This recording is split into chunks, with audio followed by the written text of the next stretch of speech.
resonate with yourself. Because there's part of me that hates this shit. There's part of me that hates You it. hate the flat Earth? And I really think there's like the truth of life, the actual core reason why we're here. It's got nothing to do with it. None of the bullshit that society's made us think is important. This is, guys, I just want to say, this is how intellectual the individuals are on the globe side. Just saying, man. Yeah, please listen. Thank God Branch probably listens back to himself the next day and goes, thank fuck, I'm anonymous. Alright, bro, are you trying to say that what I just said right now was completely retarded? Well, I'm saying. Listen, bitch. What I said right now is probably exactly what you've been trying to say forever. And yet, you're trying to make out like just because I said What did you just say? What did you just say? Alright, okay. You know what, bitch? Here's the thing, dude.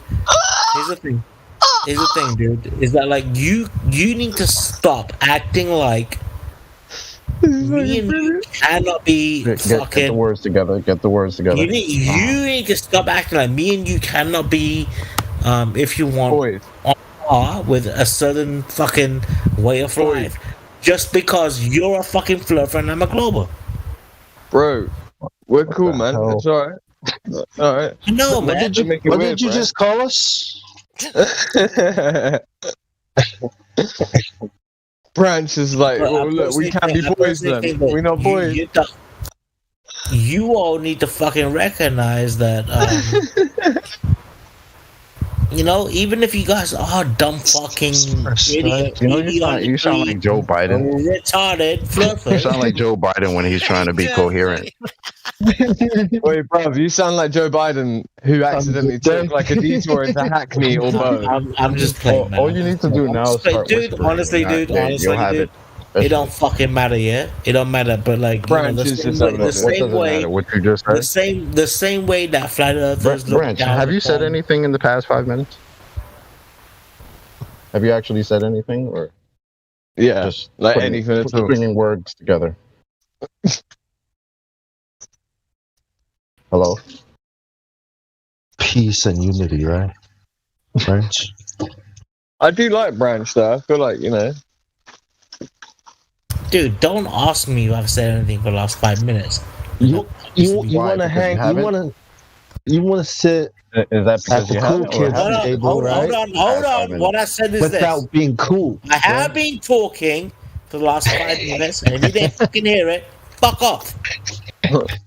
No, I heard all the words. I'm just trying to understand the message. Alright, well, if you didn't fucking get the message, maybe you What's should the message? start Could then. you repeat it? Hey, Your eyes make a open. little cum in your Because nose. all I'm hearing I is help drunken you stupor right now. Fucking That's know all what I'm the hearing. fuck I'm trying to say. Do you want I'm to hearing a drunken stupor at 7 in the morning for me. Do you need a little bit of nut in your nasal cavity? I need you to sober up for 2 minutes and try to say something coherent. That's what I need. How about you try that? Branch, we need you to not be drunk at 24 minutes past 12 on a Wednesday in England. It's not even a Friday, brother. Not even a Friday, bro. The hard life of the globe. Start 14 minutes ago. Bro, I'm in fucking America, yeah? I'm in America. I'm not America. I don't give a America, fuck what shit. time it is in England. Where Yeah, in fucking fucking America are England. you? You ain't in no America. We from Branch, your pussy way, and I. Hey, blood, do I not sound like I is from America? You sound like you're from wow. Hackney or Bow. Sound like you would get robbed in 2 seconds. Where's that place in Hackney. Bro, Alright, that shit in the hood. you're representing Hackney and Bow. Branch wears his trousers ridiculously You know low. what? You know what? I've never been to Hackney in my entire life. Yeah, I know you haven't because you get fucked up in Hackney. But Branch, Oh Really? no! where's Biden from? Where's Biden from? Hackney, bro. You don't even know where the fuck he is from. Hackney is like fucking a walk in the park for me, bro. Hackney's actually got a park. Funnily enough, that's well said, Branch. I'm So it literally can be a walk in the park. Go to Hackney. You can walk in the park. It can be a walk in the park for anyone. Well said. Where's that place that Joe Biden's from in America? I don't give a fuck.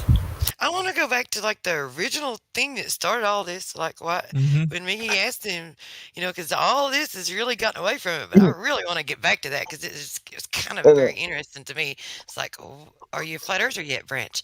No, why not? Because I like cars and money. Yeah. I'll be honest with you, peanut butter and jelly sandwiches. No, hold on. I would have become a flat earther, right? But honestly, I think the problem is this, right? What is it? It's the power, right? There's a very limited, if you want. Slot. No. There's a very limited amount of flat Earth vagina going around. Yeah. And and I personally think that, being a globe earther, I get a lot more quality pussy. But it's just the flat Earth girls have got a lot higher standards, though, right? Serious? Well, at least in Branch, if you think When there was the needs last to be time more you even pussy had in flat Earth, then why don't you join? See, that makes you very suspect about your pussy getting abilities, because if you had that ability, you wouldn't worry about if you're a flat earther or a globe. I mean, get don't no. get it twisted. Don't get it twisted. What I'm trying to say is this. The only thing I'm trying to say is that you think flat Earth guys are gonna let you get with flat Earth girls though? Even if you're a flat Earther, Girls won't let him get with flat Earth. Please understand. What I'm trying to say. Get in line, man. What I'm trying to say is there's there are some very beautiful flat Earth girls. Name one. I mean, or are you just trying to ask again? There are, but there's only one or two. There's only one or two, and I'd rather just fuck girls because there's so many global. They've got curves, right? That's racist. And I don't even have to fuck around with that. Like I can just fuck a global girl. You don't get none because you're I feel offended by what you said. Sit down. I don't feel comfortable with what you're saying. Branch, give me the last initials of the last 3 sisters that you fucked. Go on. Sisters. Oh, women. Like we don't. Yeah. I just want to know one. I just want you to name one flat Earth girl that's actually that you've actually seen. You're a creepy ass drunk, bro. I've never seen a flat Earth in my life. Is that all you think about when you drink and you get drunk? I thought you said there was 2 hot flat Earth girls. Wait there. He said there were 2 hot. Okay, but here's the thing, right? It's not. I haven't seen a flat earther, not because I don't want You ever tried reading a book though when you were drunk? When you're drunk, dude. Honestly, bro, I live in Dallas. Are you fucking serious? I live in Dallas. The last fucking awesome. That's like watching a movie. If I wanted to see flat earthers, I would have fucking gone to the convention. Guess what, Branch? All you've seen all your life are flat earthers. You know why? Because there's no curvature. Oh, mic drop. Damn. Bro, did you not hear the sorry to disturb your drunken dude, hold on. You guys give me 2 minutes. Can you guys give me 2 minutes? I'm gonna take a shit and I'll be back in 2 minutes. You're gonna go find the curvature. 2 minutes. 2 minutes. Yeah. 2 minutes. Try not to fall in. So notice that everyone. So as soon as I bring up curvature, he says, I'll be right back. I'm gonna go take a shit. Just notice that, right? This whole fucking stupor for the past half hour, and as soon as I bring it back to the point of curvature, I need to go take a shit, guys. Yeah, but Chocolate, way to go. Branch just wants to hang out with us guys. He's bored over at Gems. Did you just hear what True said? He's like, if you want more pussy in flat Earth, then Branch, why don't you become one? That was fucking brilliant. I'm sorry, that was hilarious. I get ahead of myself. Honestly, oh no, that was good. I hear it. I found that fucking funny. I did. I don't care. Next time I'll say it. Don't worry. So curvature and I went to go take a dump. That's good. I mean, for me, it is 4:30 a.m. So I'm hoping that there's no little kids listening. No, there's no young ones listening. Listen, I feel really bad if Nah. Anyway, nah, there's no kids listening. The only kids that could be listening are Brad's kids. Comes out. girls are more attractive when they're flat earthers. That's my opinion. So I think the same might be true for guys too, right? Girls, right? Do you think that when a guy like knows a little bit about the Earth or what he's talking about, that's attractive? Is that an I attractive was chatting with feature? a friend of mine earlier tonight about that, and it's like, I'm like, dude, it's like I couldn't imagine what it would be like, and they were just a friend, but I was talking about that, like I couldn't imagine it would be so cool to what it would be like just to have someone like where you wouldn't have to get online, you could be anywhere, walking anywhere with them, or just sitting on, the couch in your own living room and just start talking about whatever come to your mind, and it'd be okay. Like, and get into a really good, deep conversation. Like, that would just be the Yep. coolest shit ever. I haven't had that in so long. Yeah, no, Yeah. that is. I give up fishing like last night. A chance to go fishing as bad as I want to, just for the good conversations that we have in here. Yeah, it Because says a once the lot. conversation is over, you can't get it back. The fish will be there tomorrow. That's true. That's true. That is true. Well, some people will say to people though, right? Truth, they say, "Well, how can you waste so much time in those Discord servers?" Some of my friends said it to me before, like, "Why do you, why are you sat there?" And I'm like, because to be quite honest with you, I actually enjoy talking to the people in here more than I enjoy talking to you. Obviously, the you at this point is maybe some of the people that I know. You know what I mean? Well, it's not that; it's the caliber of the conversation, right? Which is important. I've always been on the phone though in Discord. Like, I've been on the computer like a couple times, but big files. Hey, bro, but it's not even just that. Sometimes it's also like You weren't included in that conversation you have on Discord, right? Yeah, because It's like- like on Discord you can act hard, and in real life you can't. Yeah, of course. It's not just even that. It's more like on Discord. It's not about being hard and shit. Oh no, But I'm on on about your own. I'm on about you. On the internet, right? No, it's not. It's the same thing. It's not even that. It's not even that, dude. I mean, sometimes on Discord, you can be that person. It's not even that. You essentially just feel free. That's why we Feel love free? Discord. And I mean, dude, And honestly, dude, personality doesn't change at all. man. honestly, I'm I the same. see all you fucking flirters trying to find me, coming up with something that you guys can fuck with me on. But dude, that's one of the biggest reasons why we all love Discord, is because there's a certain level of freedom when you talk on Discord that we all enjoy. All right. So, back to the point. Is there any curvature? This guy has no points, Miggy. Why'd you unmute him? And I also don't believe. What do you think, Branch? We're gonna be able to find some curvature? Anywhere? Dude, you know Branch. I mean, okay, hold on. Good luck, Go ahead, man. Good luck. Hold on. Who asked me that question? I did. Hold on. Right. Okay, Miggy. if I ask you to stop calling us flirters, okay, and I asked you to do that in public, and you kept doing it, I might slap you, and then I might ask you again, please stop doing that. I'm not saying that. Can't wait to hear about that curvature. I'm just saying, bro, shut the fuck up. I was trying to the word fluffer because it makes you sound like you're not being John Kimball. What is it? Are you trying to say you wanted to slap my? No, I'm saying stop using the term. Where did you want to slap me, John?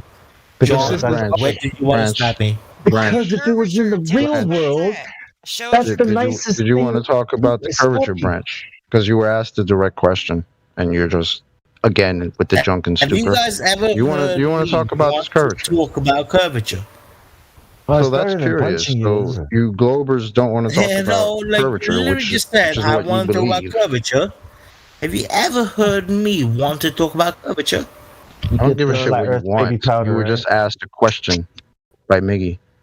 So why don't you just try to answer the question about that? The question was, Try to have a why do coherent you want to talk conversation. about curvature? Because No. apparently 99% of the Have world you thinks we live on ever a heard magical me- spinning water ball. Okay, hold on a second. The question was, All right, man. do you I want really to hate about talking to curvature? drunk people. And honestly, bro, I'm saying Annoying. this. What do you say, Never Chocolate? about Should I curvature. mute this guy or what? I'll listen to you, bro. What do you think, man? Your eyes open. I just want to hear. I just want to hear Miggy's question get Is answered. your face? I had the same question. I don't think he ever will, man. It's Branch. Where's that He curvature, doesn't Branch? answer anything. Branch, if you want to stay unmuted, you're getting ready to get muted. If you want to stay unmuted, answer Mickey's question. No, hold on a second. Hold on. If you're trying to say, answer his Oh, question. To me, You're it's just muted. it's very weird wait, when a Glober is asking about curvature. hold on. There's a $10. question I have Wait. to answer. Hold on. Before- At I'm gonna $10, get he's this not. dude He's in not 2 going to seconds. answer. I got $10 on it. All right. Question I got to How answer before I drunk he get muted. is. Wait there. What's Okay, the question? Miggy, He didn't even how know you about were there. Miggy? Restate the question, Miggy. Right. So, Branch, I'm going to ask you one more time. And if I don't answer this, I get muted? Well, it's up to you, man. The ball's in your court. No, So Miggy. You I'm get- going to ask you, You gotta, as a moderator, You're What gonna, happens- you're gonna get, Wait you're gonna there. get punched in the Shut up. stomach. He will be again soon, but he's not currently. So you're asking a silly question. Just answer his question, bro. Branch. I mean, we'll get muted. I will try to answer it, but I mean, if I don't want to answer it, I hope all the rest of Allowed your to refrain Glober it. compadres Now plead listen the to this fifth. and listen to And how I you plead the obfuscate fifth. and run away You want me when to asked chocolate? a very simple question about curvature. Look how you're running away. Look how you're I making mean, excuses. we oh can- my we can God, keep maybe I'll talking answer about the the question. question. Yeah, You shut sound up, like not a even- fucking yeah, guys, you know what? retard, bro. fuck off. Not even fuck off. the alcohol can I help don't you, give a shit right? about your feelings. You want to share answer your the- pain with us? Is that what you're here for? To share your pain about how there is no curvature on Earth? That's why when I asked you about curvature, you want to first go thing take he's a like, shit. Is that what you got to What do? do Is this where you Globers are at in 2021? And the first thing he does What's is he going cries on to here? moderation. He cries to moderation. He's like, Miggy, you're a moderator. Are So you gonna like, mute me if I don't answer? Why don't you have an answer? Dude, honestly, can someone just ask the fucking question? Oh wow. Damn. reiterate the question one more time for him, then Miggy, I guess, since he doesn't Yeah, know what the the question is, even though you've asked it a million times. I don't know. all Sorry, right. bro. So the question is, Branch, the Earth that you stand on, is there any curvature to it to make it a globe? Yeah. Okay. Yeah. Now, where can, That was a very confident can we- yeah. all right. So now that you said yeah, where can we find this curvature? Can you tell us how we can find it? I don't know. Did you just Hell. look? Did you just digitally throw up your hands and shrug your shoulders Yeah. and say you didn't know? Yeah, man. Got the bottle in one hand, right? Like the cigarette in the other hand. Oh my god. You just digitally threw up your hands and said, Oh, yeah. Yeah, another one. Stick of this. Yeah. So for everyone listening, a Glober was just asked, where is the curvature? And the response was, I don't know. Yeah. Oh, okay. It was even meeker than that. Like, you gotta cry, Old you gotta guy. cry while you say it. The old Like your drunk guy. yeah, no further questions, Your Honor. Any other Glovers in here got his back? That is how you bring Nah. some pussy to this conversation, right there. I mean, if that's what was going on, man, you just lost all the pussy. Because that's terrible for a Glober to be asked, where's the curve of your globe? And you'd be like, That's Are you it. serious? It's kind of like when a girl goes, "Is it in yet?" That's just what happened with Branch. I don't want to get drunk. I forgot what it's like to be drunk. That's hilarious. Is it good for you? No, you're a sober man, bong song. Any other Glovers in here that might have a more coherent answer than, I don't know. No, genuinely, I don't know. Yeah, at least he answered. You know, but I'm not sure. Nobody took my bet, so I didn't lose anything. I'll give him that. At Did least you hear me? that was probably a very honest response. Yeah, well, He just believes the Globe. He doesn't know what Branch admits that. The last time he answered, "Sure, why not?" and now it's just, "Yeah, Sure, why not? yeah." That's what he said. Sure, why not? And now it's, "Yeah, I don't know." Now he's quiet, and I love it. Well, I have him branch. No, he's not muted. Dude, I'm not quiet. I'm just like, I'm actually finding it soaking funny it in. how you guys are fucking. So you were I will be honest with you guys. Honestly, you're dude. saying nothing. I That's will what be quiet honest with you guys. I think you guys are the retarded fuckers. No. Listen, Branch. You are one of the models of a globe earther's like. It's like you're like data to us. Okay? Here's the funny thing. Here's the funny thing, dude. All You can these say 2 words and instigate you dumb fucks and make things we can learn about how the brain processes information, whether it's true or not. We're not laughing at you. Not even that. Like I can call you guys retarded. You're drunk. That's the only reason why it's funny. And you guys haven't even fucking realized I've done it. I'm down at him. Branch, what is it that you believe that you've done? For one, remember you are the battering ram of over there, right?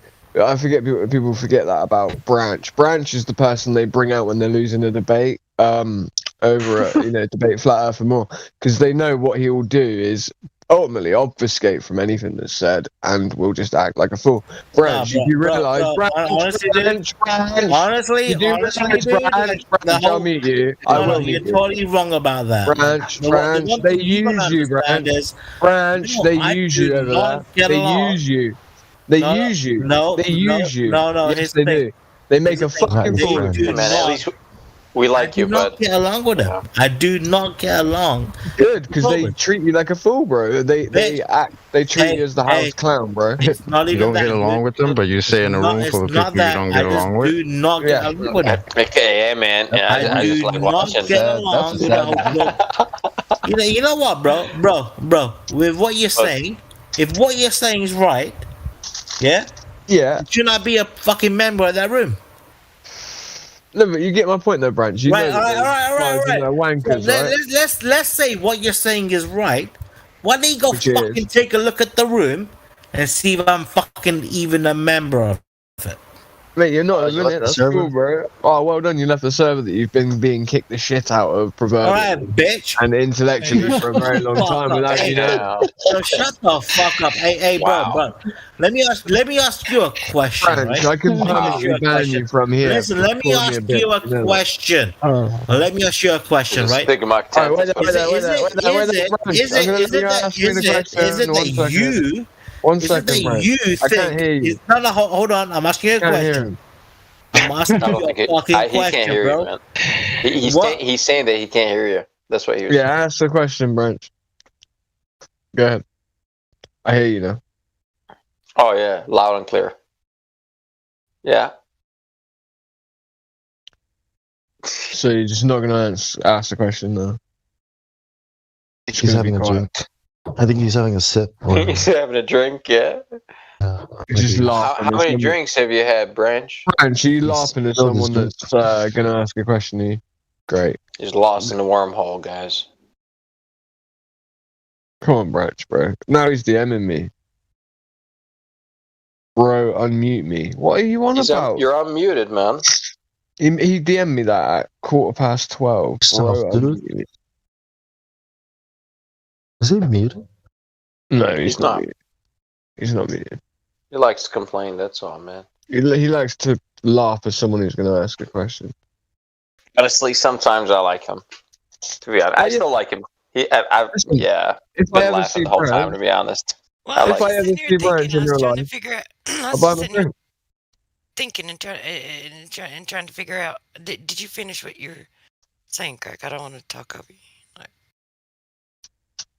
No, go ahead. Sorry. No, I was just sitting here trying to figure out, like, why can't he, if he calls people out for other shit over there, and he's not even in here now, but if he calls people out for other shit over there, like I heard someone like give him credit for calling someone out for speaking falsely about covalent bonds or whatever, and so why can he, like, like answer to the truth of the lack of curvature. Like why can't he address that? If he can, address other things, why can't he address that? Is there, I don't know, does he have like some personal investment in it or something? Yeah, he does. No, it's not the community. I mean, the community, obviously, the Hey. community over there treats him bad too. So yeah, exactly. masochist? This is kind of my point.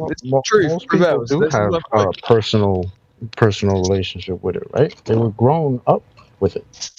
Oh. And some people, even if they can see that it's not true, they won't let that go because they were grown up with it, because it's been part of their world their entire life. And that's scary for people. That's what we have to remember, that shit, is that it's scary for people to actually come to terms with the paradigm that you grew up with may not necessarily be what is reality. Well, and yeah, if you don't have the fortitude and the courage to move on with that and accept it, then you're just going to cower and drink. Or just result in insulting the people who are bringing these questions to light. This is why they have to do... To make you think that your reality is something different than what it is. If they've told that big of a lie and accomplished it, then that means you can't trust anything they say. And that is exactly where people need to be. They need to be questioning everything. They don't need to be trusting shit that people tell them. It's even worse than them brainwashing you. They've made it so that you brainwash yourself. Yeah. Exactly. Yeah. Very true. And your kids. Masterclass. Because these things that don't make sense when you're listening to them in school, right? Instead of challenging the teacher, what do most kids do? Well, I guess it makes sense. It's got to, right? It's here. It's in the textbook, right? That's what most kids are doing when they hear crap that doesn't make sense. They're sitting in their seats, dude, convincing themselves that this is true because Miss whatever the hell is telling me that's what it is. If you don't get it, you're gonna look dumb, man. And then if you don't memorize it and regurgitate it on a test, you're gonna fail, man. So you're better off just memorizing that shit. It is. That's why I had to do it. Mass bends, dude. I was like, mass bends the space-time continuum. And, I had to memorize it pretty hard. And in that memorizing, what you're doing is you're convincing yourself that that's your reality. Correct. Einstein wonderful little system they've come up with. So crazy. And if you wanted to be part of that group, scientists that discover reality, right? Like trying to must be in a club. Harder. You must be in a club. That's just it. That's just it. You don't even think there's a necessity for that, because I've had people tell me, well, all the scientists have already figured it all out. Why do I have to do any work? Why do I have to look into this evidence? I've literally been told that. Why do I have to look into anything? The scientists figured it all out. How many times have we been told that? I'm like, how many times have we actually been told that? Bro, my friends, I've grown up say this shit. They call them experts. I'm like, bro, how are you guys so we've had fights together in the street, bro. Like, how you gonna do? You're just gonna give up your authority like that when it comes to this? All of a sudden, it's the scientists bro. The white lab coats, they know what it is, brother. That's the one way you get. But we've been in the streets together. That's how you can get some of your friends. It's like, wait a minute, you won't run. I've seen you take knives off people. I've seen you not run when someone's pulled out a gat, and you're. You won't let anyone take one bit of authority off of you, bro. And then you're gonna just believe this motherfucker in a white coat, one of the government guys. We call those guys penguins. We call those guys suits. Yep. And now you trust the suit. That's cute. I saw you I saw you build a bridge, man. You build houses. Motherfucker, it was my granddad that built all the bridges in it. You know what I mean? That's what I'm saying though. It's like it was our ancestors that built these bridges and shit like that. Look, the Romans were building aqueducts. Someone said to me, look at the Roman aqueducts, right? They're pretty level, and people are like, how did they work it out? How did they keep it so level? And I'm just like, dude, if you can pretty much use the horizon as a guide, but I'm saying in general, it's not hard to make water go down a tonner over time. Because all you do is you build each segment of a bridge that's to run water, right? An aqueduct, is you just pour some water out, and then if it doesn't go downhill and continue running, then you shave away some of the material to make it continue to go downhill. Like, people can't fathom these things. Like, people can't fathom how the pyramids might have been built. I'm sorry, but to me, I feel like these things aren't that hard to work out when you think about it. People don't want to think about this stuff. It's the compartmentalization of knowledge, right? These experts do these things, but when it comes to the things that we can't verify or confirm, it's like, oh, we gotta trust the experts. That's what they do. You know, they dedicate their lives to it the way I dedicate my life to building cars, or or whatever. Drinking alcohol. And I don't care. I don't care how the pyramids were built. I care about why they were built. Yeah, that's different question. Like, how cool? I'm sure, like, cool, very sophisticated cranes or whatever it is. It could be sound-powered, remote control, whatever. I could care less. Whatever. But why did you build such a gigantic thing? Oh, the pyramids clearly are electric creation, right? So we have limestone, right? We have quartz crystal, so like, and then copper as well. We know this we know this oscillation as well, right?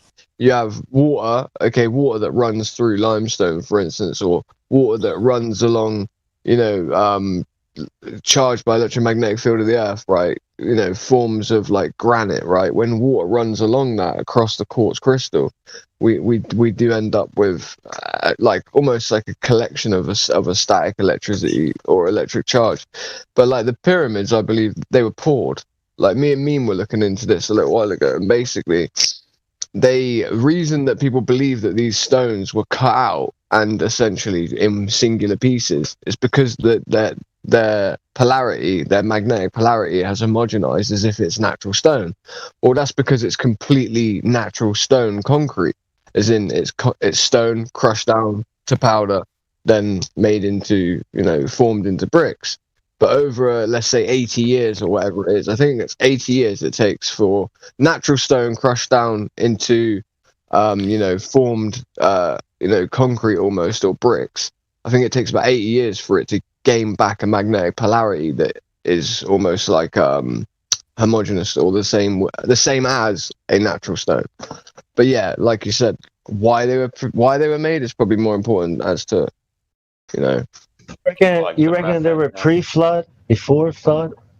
No, post flood. Yeah, they're definitely post flood. Yeah, post flood. Yeah. But there were other like smaller floods, like in Egypt, though, like the Sphinx. That was flooded too, but that comes like later. I have a different like, in my understanding, Noah and Adam was a Native American. He was not an African, and the first like of mankind were in the northwest of this continent of the United States. It's totally different. Like, wait a minute. It's okay. I'm insane. Sorry. It's all right. Don't worry. No, I'm still rolling over this 80 years to get like the same magnetic polarity or whatever. Like, I don't know if it's magnetic polarity. I think. Listen, I don't think it's magnetic polarity. Like, as in, there's some form of magnetism change like that. I think what I'm trying to say is like when you have a natural piece of limestone, for instance, right? When you check it with, to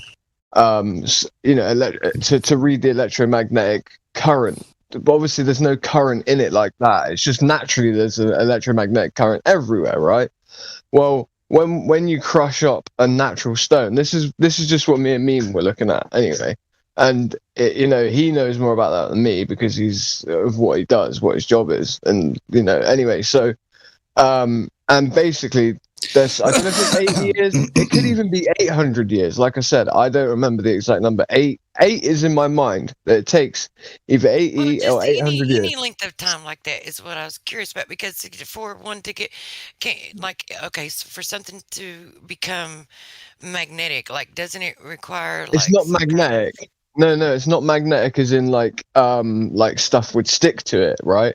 it's that. So right, so you have a piece of stone that is completely natural and cut right from, let's say, a quarry. When you test how that is magnetically speaking, it's going to have like a resting sort of homogeneous magnetic polarity to it, right? I'm not saying that this thing becomes more or less magnetic. I'm talking about. Hoezo is het kapot gegaan? Roger, you're not micing. I'm talking more about. Dat weet toch hoe dat werkt? How. Je hebt het toch zelf. Yeah. So I'm more talking about how it appears on a reader, right? So how they can tell. So they have different tests to tell how a natural stone, whether it's natural or whether it is organic or whether it's like cob, for instance, like clay mixed with crushed up sand or stone, right? Like, I mean, if the polarity is going to change like that, that's a field. Like, it doesn't require anything within the stone itself. Like, the field can change instantly. Well, this is the point. Is that apparently this is what we were looking at. Is that I'm imagining the cause of how it becomes like it's almost so. Basically, what it is the pyramids. Yeah, they appear to be almost like a natural structure, as if it's just a mound of almost uncut, or should I say, non-concrete stone, as in it's just as if it's natural stone. Makes me you know what it makes me think of? It makes me think of the Hitchinson effect, how the butter knife got molded into the metal. Yeah. And like the ley lines of the pyramids and how they have like, and I don't know how true it is because I haven't been inside of the pyramids, but with the, the alignment of the stars and how he was talking about how they could like be governors of certain types of energies or whatever, and then the ley lines of the earth and how like within it, there's like channels for water and certain types of stones, specific types of stones, right? That makes sense. Yeah, that makes sense. Inside of it, so it kind of reminds me of the Hutchinson effect. I mean, I gotta admit, maybe man, that didn't have like something to do with how it was formed. I gotta admit, man, I'm so fucking on par with you guys on this one. 10 drinks later, this guy comes back. No, for real, like because there is part of me that actually thinks that there's so many buildings and shit like that was created. Oh. You think that there were so many buildings that were created, right? Yes. Not necessarily buildings, but like, you know what I'm saying? Like so many structures and that type of shit that was created that there's part of me that thinks that maybe something that wasn't and that didn't. What is it you're talking about exactly? But back to what I was saying though, it was like, in response to what you said, Greg, I was that's why I was asking you about it, because I don't know of where anything takes that long to. Well, I don't know if it takes that long. Like I said, I'll ask Meme about the exact numbers for you. But so the way I see it is, what you were just talking about. There's like a pathway, for instance, and there are like. Do you mean there are specific stones to be placed in that pathway? Well, allegedly, like within it, there's like that would make sense. There's basins of certain types of stones, and then there's channelways, like for water. That would make sense. There is certain types of stones, and that would make sense. Granite. No, it is. King's Chamber is made out of rose granite. This is chamber, and like the shafts that are going down is some other kind of granite. Right.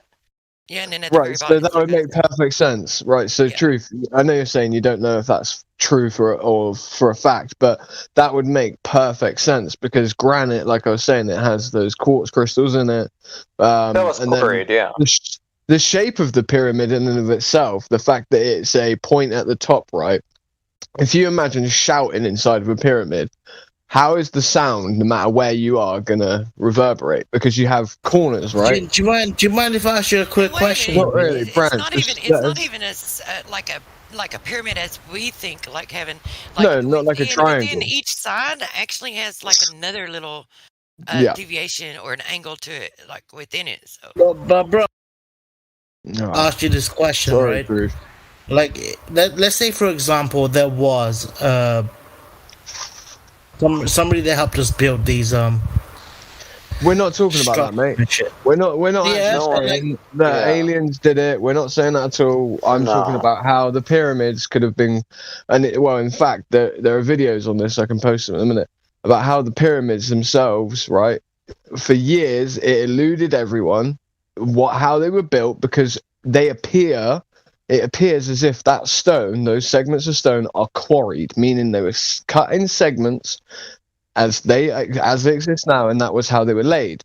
Later to find out now, and this is what most people believe to be true, when you look back into it, is actually that stone was quarried. Is that what you believe? This is what I believe to be true. It's what I believe to be true, because I believe that. Well, I believe it's. If that's what you believe to be true, then tell me what's up. I'm saying that the stone, yes, though it appears to be quarried and cut out, and that was apparently how it was done. And this is what you believe. It was cut out, and then it was crushed up and turned into a form of a concrete, and then poured on location. And then over time, the different forms of minerals in the stone, the different forms of calcium, right? The way stalagmites are created over years and stuff like that. Rocks over time, the minerals start to, collect more. It starts to collect more minerals. Water run through humidity. We have the actual electronic magnetic field of the Earth continually going through the object. I'm just gonna fucking mute you. For real, dude. I gotta ask this one question. It's making it hard for me to speak correctly. One too many beers, man. Yeah, too many drinks, man. Too many drinks, Branch. Right, truth prevails. Sorry, because she was actually trying to ask me something, and I'm struggling to answer what she's asking. We were inside. You were saying the shape, how the sound reverberate, and that's what I'm saying. I don't know whether it is. But that's what I'm saying. Is it kind of? Yeah. Mm-hmm. No, that's what I'm saying. With the pyramids, what Truth said makes sense. The idea of these channels and all that sort of stuff, right? Because running water past quartz crystals. What I don't know about is how they would collect that energy. So some people talk about copper in some way. Apparently, people have managed to make pieces of quartz and limestone. Yeah, because these crystals, did you even in the Hutchinson himself even talked about the crystals, you would meld the certain types of crystals down together, and it was like a perpetual battery. Yes, that's what I'm saying. Yeah. So gold as well, for instance, there's that guy who was running his house off of 8 grams of gold for a year. He wasn't using that much power, but he was using granite and water, and it was water that he was collecting via condensation, on a tarpaulin, and then it would collect on the tarpaulin, and then it would run down almost these 45-degree angled pieces of granite, right? And then once it got to the bottom of the granite, it would then run through blocks of limestone that he drilled holes in, and then he had wires attached to the bottom of pieces of gold filament. And I don't know what he was doing, but it was collecting energy. Whether or not it was some form of a prank or not, it didn't seem like one. It seemed pretty legit, whatever he was doing. What about it being aligned to Orion? Do you reckon that is reckoned? I don't know a lot about that. Does that mean anything? That's what I said. That's the function, right? Part of the function, Bong. Those are but the type of questions I really want answers. What the fuck were they doing with this big ass rock, right? I don't think it was just a monument. There's no way, because there's a machine, right? There's stuff that's missing. The quote unquote King's Chamber. What's in the box? We don't know. The capstone, where is it? We don't know. What was it made out of? We don't know. It was white limestone casing on the outside. That's all gone now. That magnesium limestone that could be cast. See, there you go. If there was right, so that makes it stand. See, for them to have been using white magnesium, right, like what you're saying, then it does sound like it's a form of an energy center. And then there are actually layers. There's layers of materials, what I mean? It's a something, man. It's like a. Do you know what are they doing with it? Do you know what an abacus is for counting? Yeah, it's a Chinese thing. Every culture's sort of had a rudimentary abacus, right? So I don't know how to use it, but I know what it is. Apparently the Romans, right, which I don't believe it's the Romans, but it comes from that area of Egypt / slightly north of Egypt, and obviously slightly west of Egypt, northwest, which is an old form of an abacus, which was actually it's almost like a computer. Basically, it's like an analog computer, right? And it's made of different pieces of like brass and different pieces of metal, right? And effectively, it had the computing power. It was basically more powerful than like a calculator. The thing right? that they found underneath the sea is that that what you're talking about? Yeah, so you've heard of it. Something mechanism or machine. Yeah, man. See, I bring this up and I get called a liar for bringing it. Every time I bring that up, so everyone's like, "What are you?" We don't know what the hell it is or what it does, and so we're like, "What about the Antikythera mechanism?" That's it. Yeah, that's it. Yeah, that's it. Oh, see, you're not a liar, man. That's it. Can you spell that? It sounds kind of racist. Oh, Antikythera. Oh no, that's anti-Semitism. Chocolate got on a lockdown. But is it anti-K or anti-C? I like how you say that. K, yeah, I think. K. KY. The best spelling. And Antikythera. YouTube should get the rest for you. Well, just to make it clear, though, what I was trying to say about the idea of the pyramids and the rocks appearing to be homogeneous, almost like they were cut pieces of stone, that's what I'm trying to get at, is that the reason... I believe this is the reason we don't know what the pyramids were used for, is because we've looked at the pyramids, much like many other, architectural buildings, like, for instance, castles that do have singular pieces of cut stone. So when we think of singular pieces of cut stone for a monument, we think of like fortified things or centers of metropolises, right? We think of places like Oxford, we think of Edinburgh, we think of Notre Dame, we think of the big buildings that mean a lot. Well, with the pyramids use a form of pouring of concrete that is more reminiscent of actually manufacturing and production. And it's more plausible for such a building. I would pour it. Fuck yeah. Do you think that they put the lines on the outside of it to make it look like it was stone? Well, right. So, but to get pieced together. I don't know because. Right, so there is like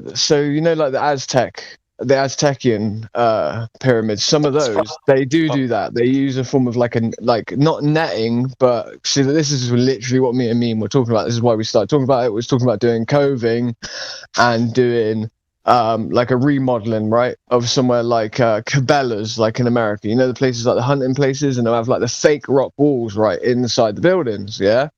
And we was talking about how you can do that using plaster, or you can even do it using concrete, for instance, right? And you use like either a special type of mold, or you can use a different technique to make it seem as if these bricks are individual, but actually they're not, right? So I believe that would have started off partially. Some of it would be started off because obviously if you put channels in between a lot of bricks, especially on a pyramid, that creates a natural place for the water to run down, right? On the pyramid, though, however, I think the stones were that big. If I remember rightly from the video of them, like sort of redoing a very small segment of it with the pouring technique, truth is that you could technically still have them be like individual blocks of granite, because you would lay them individually in a frame, then you would smash the frame away. Do you see what I mean? Right, exactly. So they'll be touching, but.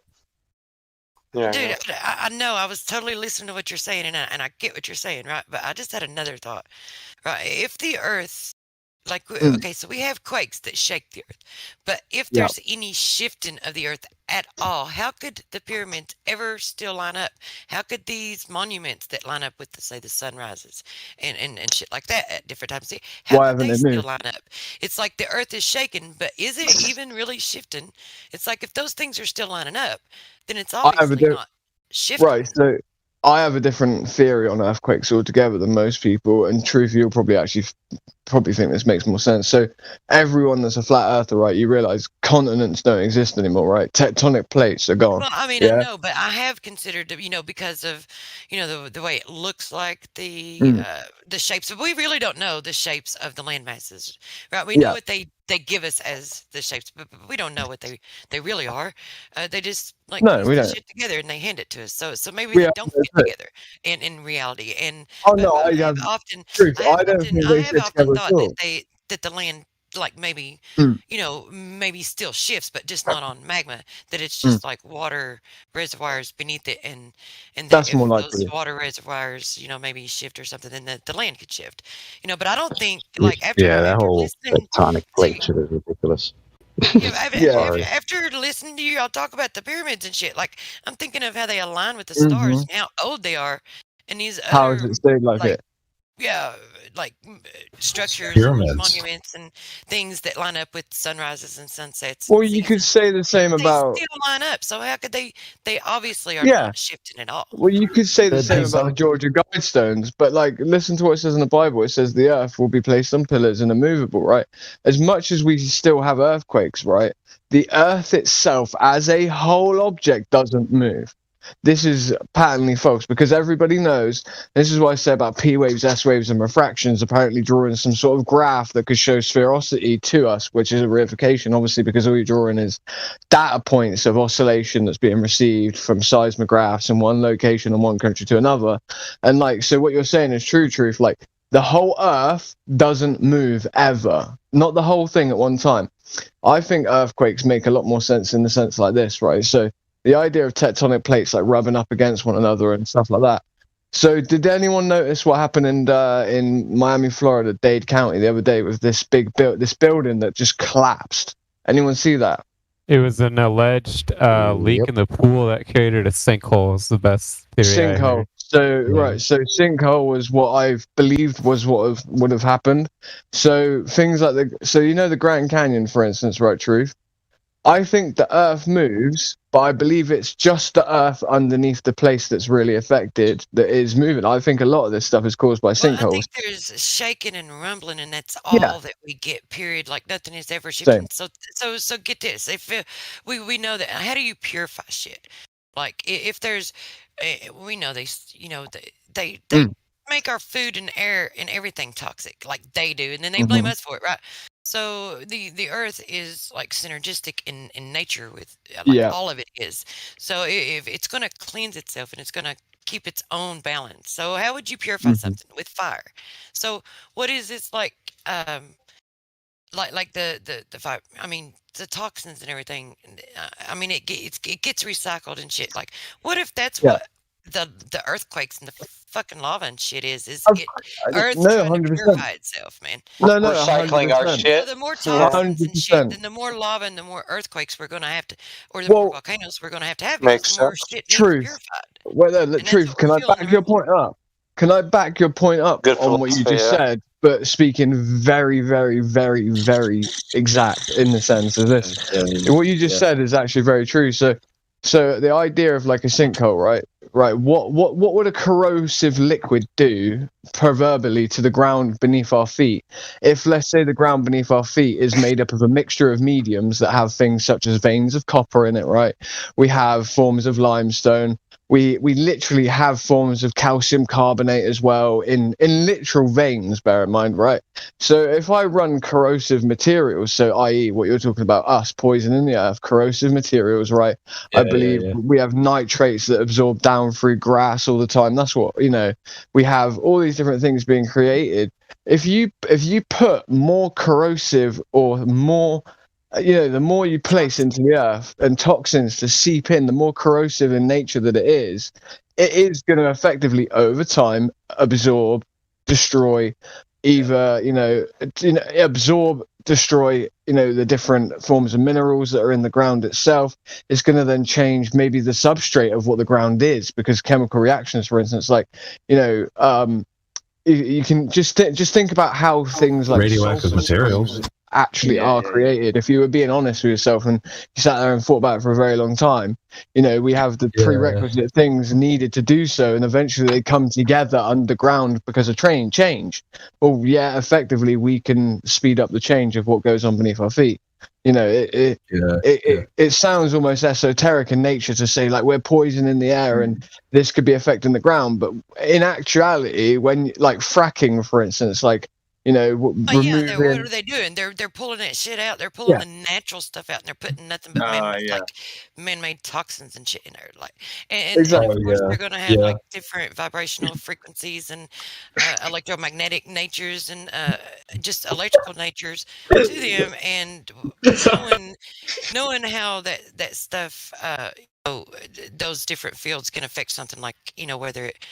Where it finds its equilibrium, like that. So maybe those things that are the most toxic have the fields or the nature that would cause it to go deeper within, like to where it's going to actually receive the purity of fire.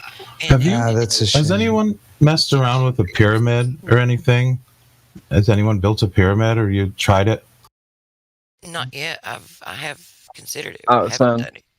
Oh, I understand you build it to certain proportions and then you test it with something like fruit or something. Huh? Yeah, I don't know about the. I think what you're talking about is a frequency shape power. Yeah, it's shape power. He's on about a frequency pyramid where what you do is it's almost effectively like you can make. So I don't know if you've heard about this, Truth. You can make like a frame, for instance. It's like a pyramid shape, right? Yeah, frame. You got it right in certain proportions, and it will harness some kind of energy, and you test it with fruit. You take a piece of fruit, you put it under the pyramid. You put another piece of fruit over here, and then you test your pyramid. The energy. How does it make things stay alive longer and stuff? Is it true people make out over their beds and put live in a pyramid? Right, so the way you got to look at it is everywhere we are on Earth, there's an electronic magnetic field of the Earth. We can literally measure it. We have the Schumann resonance of the Earth, right? That's the resonance frequency given off from the rotation of this frequency over our Earth, right? So we have this frequency, but the thing is all that really happens, right? With putting like an apple, for instance, in one of these triangles, where you do get in these pyramids, where you get a good result, is the preservation of it. It doesn't degrade as quickly. Yes, preservation. Yes. Yeah, so it just preserves it. But what would be the cause of the preservation? Where we have metal. I don't know. I understand some kind. This is what I'm saying. It gets a little far out there, but you guys might like this. Like, check this dude's video that gets into that. Yeah. Like, I haven't watched him in years. Like, and I actually created a playlist that was called "The Depths of the Mind of Tyler," because it's like. Can you post it? To this the playlist. Yeah.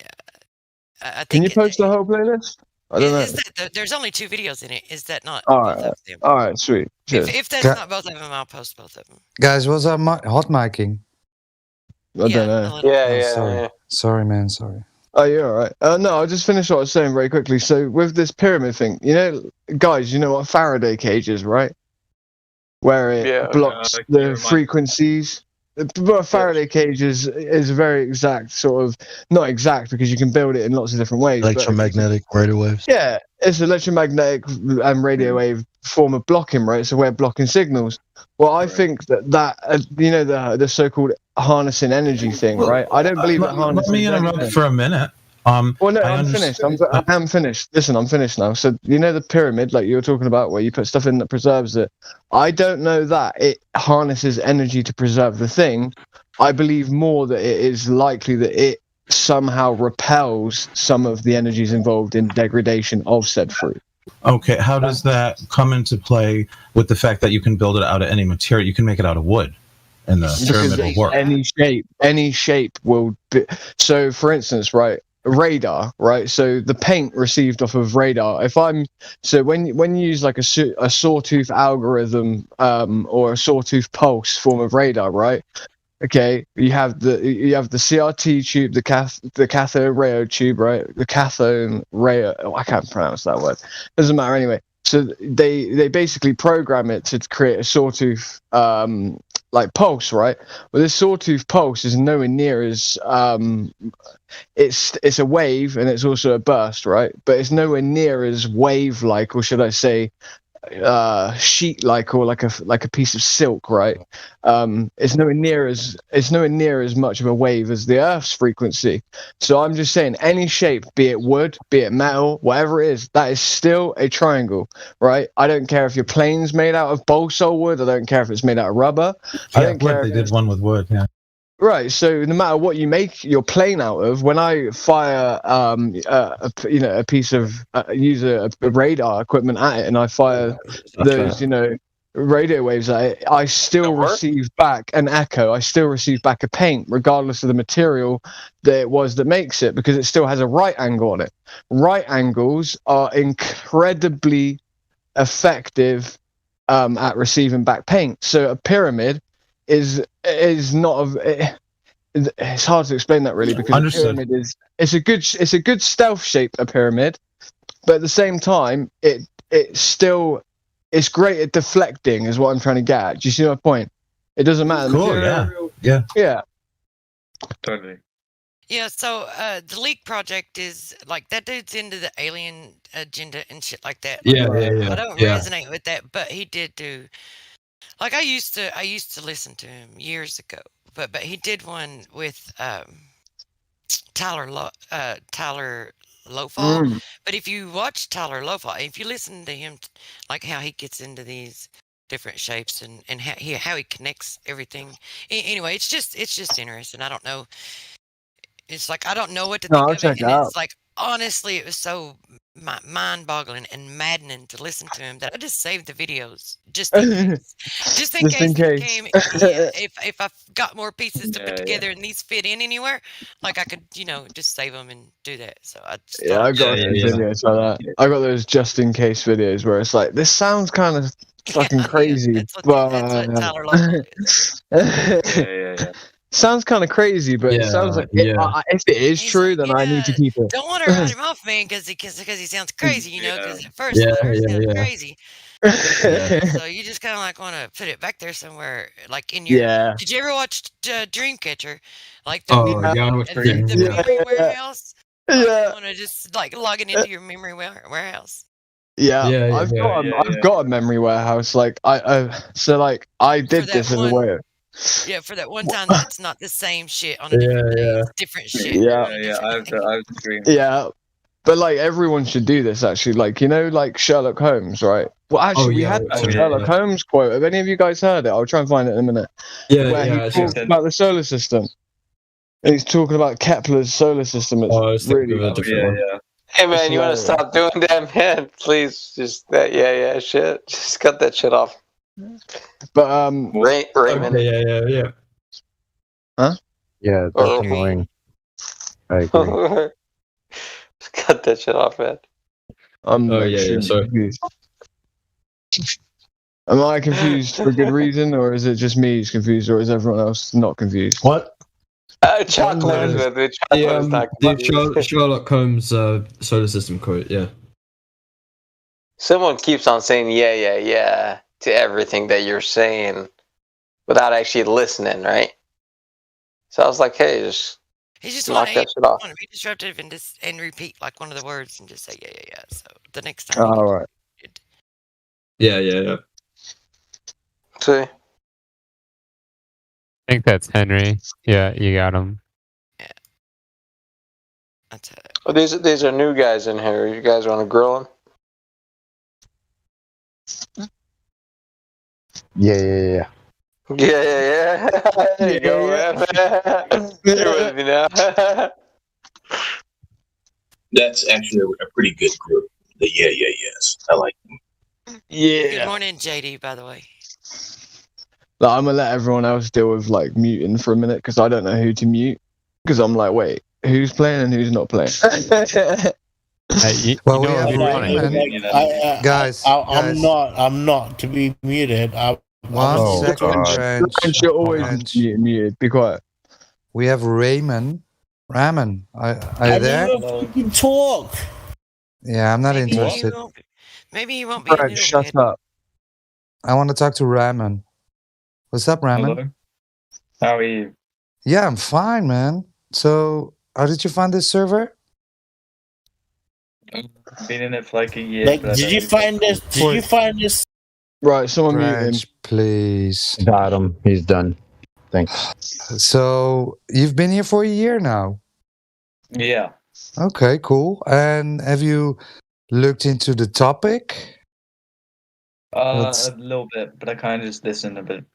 Okay. And what do you think? You think we're on a spinning, flying water ball, or? Not too sure, personally. Okay. Okay. Oh, that's an honest answer. Yeah. Cool. So Would you say? Ask him about evidence. On the scale from 1 to 10, 1 being flat Earth and 10 being the globe, where would you be? Like a 5, because I don't know. Fair enough. Oh, can I ask a question? Because you said you're not sure. Well, what about a flat plane? Do you experience or see that the horizon or the oceans or that it looks flat? Do you agree? On and Looks off. flat. Because some days I look at it and I'm like, that's flat, and then other days I see it and I kind of see the curve a bit, and then I get confused. So I'm not really sure, to be honest. Fair enough. See the curve. In what way do you? Wait there. Can I just ask? Bong, I'll give it straight back to you.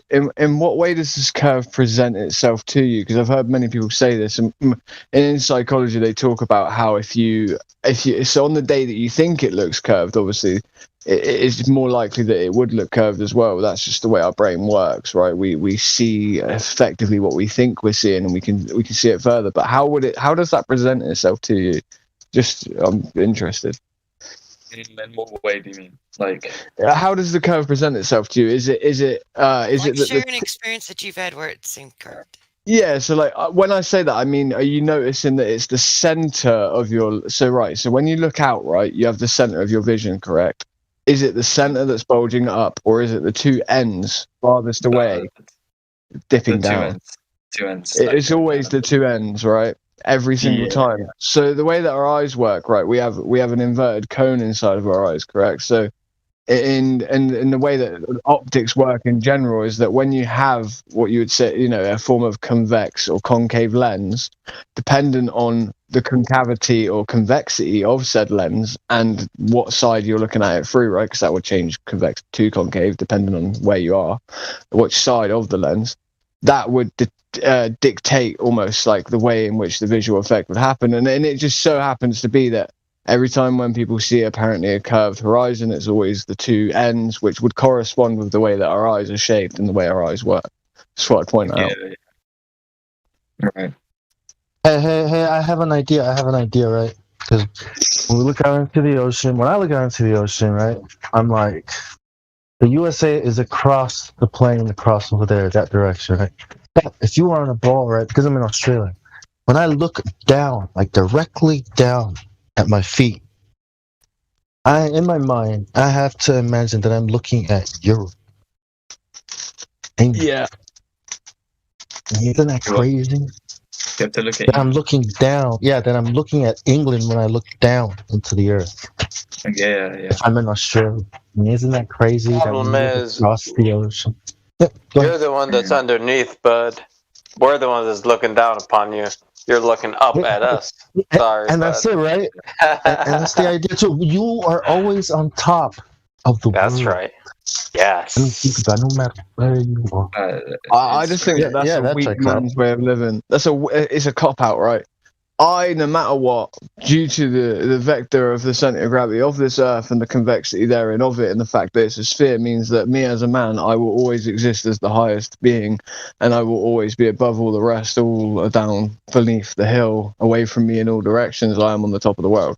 Like, isn't like the globe just like a weak philosophical sort of like axiom to live your life by? It's stupid. Literally stupid.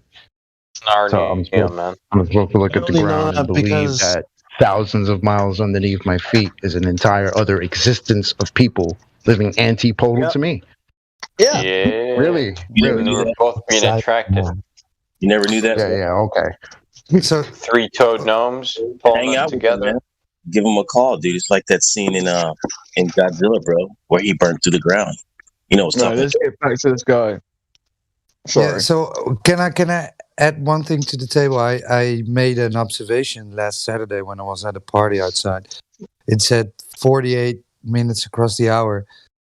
It's the sun setting, but look at it how it disappears just above the treetops. I saw this earlier. Good It's so observation, bro. weird. It's so It is weird, right? Yeah, I know. You posted this earlier, right? And we don't have mountains, right? It's it's very level. Did you post that, Roger? Yeah. 48 minutes after the hour. I was saying that chocolate and truth prevails might not have seen my Black Swan, my new Black Swan. I've got a good one, guys. Black Swan. Yeah, I'll post it after. Let Roger do his stuff. Black Swan. I haven't whispered that in a while. I tagged you in it. Okay. Oh, it's a video. All right, cool. Yeah, it's a good. Oh, we have a guy in the live stream posting. Wait. I'm gonna ban that Did you guy. just link me, Professor Dave? No. Henry is posting, spamming Dave. I've seen a sunset like that Henry, once, and it was insane. Henry, I you're wasn't even unmuted. spamming. I wasn't spamming. Yeah, you are. Henry, why are you I said posting two. I sent two separate links. Okay. I sent two separate links. Why did you send a Dave video? Tell me. What? Why did you send a Dave video? Because I love Dave. Oh, did you know he isn't a professor? The hell? He's a what? He isn't a professor. Okay, sure. Okay. Ask Dave why he won't debate me. Why do you love Dave? Yeah, why do you love He's Dave? so cool. He's cool. Dave's got the D. Because Dave's got the D. Because Dave's got the D. Cool? How is he cool? Well, he is. Look at him. Oh yeah. What do you mean? Look at him? Wow. Baldy I think we're cats. in the wrong place for that. Are you talking about his hair, or are you talking about his beard, or what do you mean? Or his double chin? Right, a double chin. That's body shaming. That's body shaming. That's why you love him. Did you just say, wait there? Did you just say body shaming? Are you being serious, bro?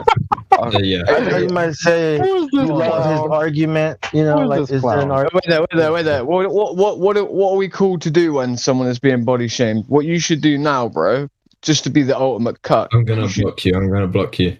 If you block me, you'll be banned. That's what you should do. It wasn't me body shame. I think ban him already. All right, sweet. Just whatever. What you should do is pass on some body positivity right now. That's what you should do, and you should give Dave a couple of compliments. Yeah. Why are you not in Dave's? Why are you not in Dave's Discord? Double chin. Yeah, Mister, I love Dave. Why are you not in Dave's Discord? Does he have a Discord? Does he discuss this stuff with people? Why are you not there? Why do you love Dave? You don't know? Why don't you get Mr. Dave to come over here? Where's the curvature? I don't know him personally, so I don't know if I would be able to. So Henry, because just Henry, just did like Dave every other Dave, just like every other Discord with YouTubers, Dave shit is dead. Yeah. So Henry, did Dave measure any curvature? Honestly, I don't know. I haven't watched the videos yet. No. Okay. So he didn't, right? He looks at the sky. No, I don't know. I haven't. Yeah. So you just posted shit and hope you haven't watched. Yeah. Right. So I just thought I'd share the videos I found. Yeah, we've all seen him, right, Henry? So he looks at the sky, right, and then we've all seen it except the guy that loves Dave. He didn't watch them. Except the guy. Hold on, wait. So you think that just by posting links, you think that just because there's an explanation from some source that you trust, right? You don't have to understand it, right? You don't have to understand. You just have to pass the information along, but you don't have to read it. Is it what you're saying? No, what's the radius of the radius of the globe? Do you even know that? Typical Brit. What is the radius? Wait there. You're a typical Brit, mate. Not willing to do any of the legwork yourself. You're a lazy bastard. That's what you are, mate. Check it out. If you're a glober, right? If you're a glober and you don't know the radius of how curvature works, right? Look, man. Look. If you're a glober, right, and you don't know how the ball works, what? I love the flat. Well, he said what? What are you saying? Can you now? Because I'm not in the mood for this crap. You know, or what? Yeah, whatever. Yes, but who are we talking to? This guy Henry. Henry. Yeah. So Henry. Dave, the guy that passes information without even looking at it. No, I never. You're such a tool, man. You know that's how the Jews are exterminated, right? Passing around information that's not been verified by anybody. Listen, this guy likes Dave, but this video that Dave created could literally be talking about how to, harm people that you love, but you shared the video. Like, this is like the deepest level of intellectual stupidness that I've seen in a while. I see it a lot. People posting shit they don't know what is contained within. Like, if you do that with the wrong file, you can end up in prison. Just to be clear, people. How is it that you're not posting NASA's proofs and links? Why are you posting other people's stuff? Like, we're not talking about Dave. We're talking about the authorities that teach us this crap. Why aren't you posting their links? The Royal Society. Or at least some NASA bullshit. At least to be honest, until Dave, y'all still talking to Henry because Henry's not in here anymore. Yeah, we don't. We just talking to every glober out there that they can just post links without even reading shit. And just making sure didn't want you to waste your breath for nothing. Yeah, it's like everyone's doing it. It's like, I got these links here from these guys. So like, but you know what they are? What's the radius of the Earth? Oh no. What the hell, man? What's hilarious about that Dave dude, the Dave Joker, is that he'll ask a question on this video. I got a question for a flat earther. No one will be able to answer it. And you see in the text, won't talk to anyone. He just deletes They're presenting us with information we already know, but they don't even know and refuse to know because. Has he ever asked any of these questions to a flat earther, or does he ask them to a camera and then hope that everybody else will do the work for him? Yeah, he asks it to a camera, then he deletes the people's comments that answer the question. And then it's made. Yeah, it's when so we DM him for a debate, when you DM Professor Dave for a debate, he's like, I will not debate you because I don't want to blow you up anymore. As in, like, I'm not going to, almost give you the clout. Like, I don't want to make your name bigger. So he's actually afraid of giving a voice to flat earthers, admittedly. We have the screenshots of this, bear in mind. And more than one person. Meanwhile, he's using flat earthers to big up his own name. Oh, yeah, that's how nobody's ever heard of this clown until Flat Earth, right?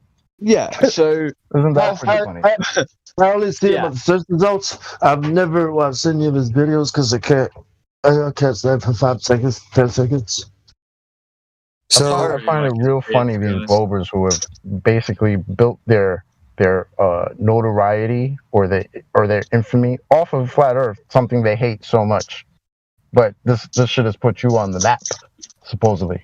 Right. Yeah, actually, I've linked them a study that says hearing an opposing opinion does not harm you, and they'll deny the science just with that. Well, science doesn't prove things anymore, according to them. So that's why this is anybody killer, right? It doesn't matter who. I don't even know who I'm talking shit about, but what he's saying is bullshit. It's like Truth. You've checked in Kitten, right? Truth. You checked in Kitten. Yeah, but he's in the middle of his sandwich right now, so I was just okay. Yeah, he's muted, so I'm gonna go ahead and unmute him. Wait, Kitten, if you again, I'm eating my sandwich, so I prefer to talk when I'm post. You can mute yourself, Kitten, and when you're done. Yeah, if you post links or proofs, at least let it be from NASA or some kind of university. You know what I mean? Like, not these idiots on YouTube, please.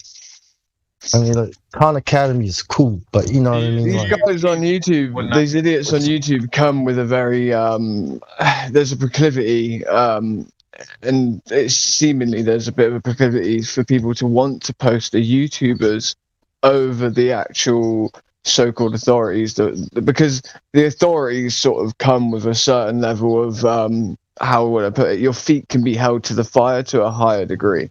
Like, if you cite some twat like Professor Dave, right? What's going to really happen if you're proven incorrect? Oh, it's just some idiot off the internet, right? Well, okay. Why aren't they posting Feynman? Why are they not posting Hawking? Why are they not posting the fairy tales about Narnia that are, purported to be true by people such as these? Look at that Michio Kaku guy that claims that he actually made. Have any of you heard of this? He made when he was before he went to university, Michio Kaku made a super collider, a particle smasher that was like, I believe it was either 3 miles or 20 miles long. I worked out how much it would cost to make. Can I tell Roger something real quick? So I can get it. Sure. Yeah, I'm finished. No, I just want to tell him, like, sometimes when I check people in, if it's questionable whether or not they can have a productive conversation, but I want to go ahead and give them a chance, I'll send them in. Or if we get like a group of people that come when they seem like they could possibly be trolling, right? But we don't. I don't want to make assumptions. When they come from another server, I'll send them in VC verified, but server muted, so that, you can address them directly first, and then see if they have a productive conversation before you leave them unmuted. That's okay. Yeah, he's eating his sandwich allegedly. Just that way, so if anyone ever sees someone come in that I just verified, but yet they're server muted, that's why. If it's okay to ask, when I got in here like a while ago, this server, there was this guy called Old Dude or something like that. Is he still What are you trying to say about Old Dude? Wait, don't speak badly about Old Dude. Well, let him say what he's going to say first before you lay down the groundwork. Like, you better not. Now we know. Now we don't know what he was going to say for sure. I'm joking. Yeah, we have Old Dude. No, we have a guy called Old Dude. He is still here, dude. Yeah. Yeah, because when I first joined ages ago, he was the person who checked me in, kind of thing, and he was really nice. So I was wondering where it was. Yeah, the Scottish guy, right? Yeah. Yeah, it's in the day for him, so I guess he's doing stuff, and he usually is on in the evening. Or I think you can ping him if you want to talk to him. Yeah, he's still here. You'll run into him if you stick around. Yeah, he's usually in the learning curve or in the chill VC. I'll send him a DM for you right now. What's your name? Ramen. What? Ramen. Yeah. R-A-M. All right, done. Yeah, this guy you checked in a couple of years ago wants to say hi to you. Yeah, that's what I've just sent him. Got it, yeah. Thank you. Welcome back.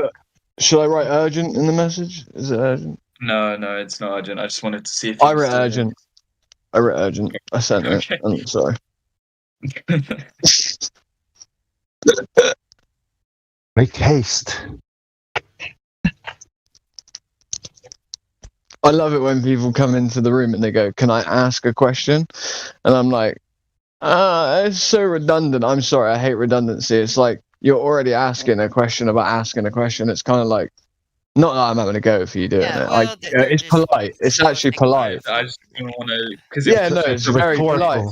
The rhetorical question, right? Yeah, I'm saying it's very, very polite to do so. I have no issue with someone doing that. It's very polite.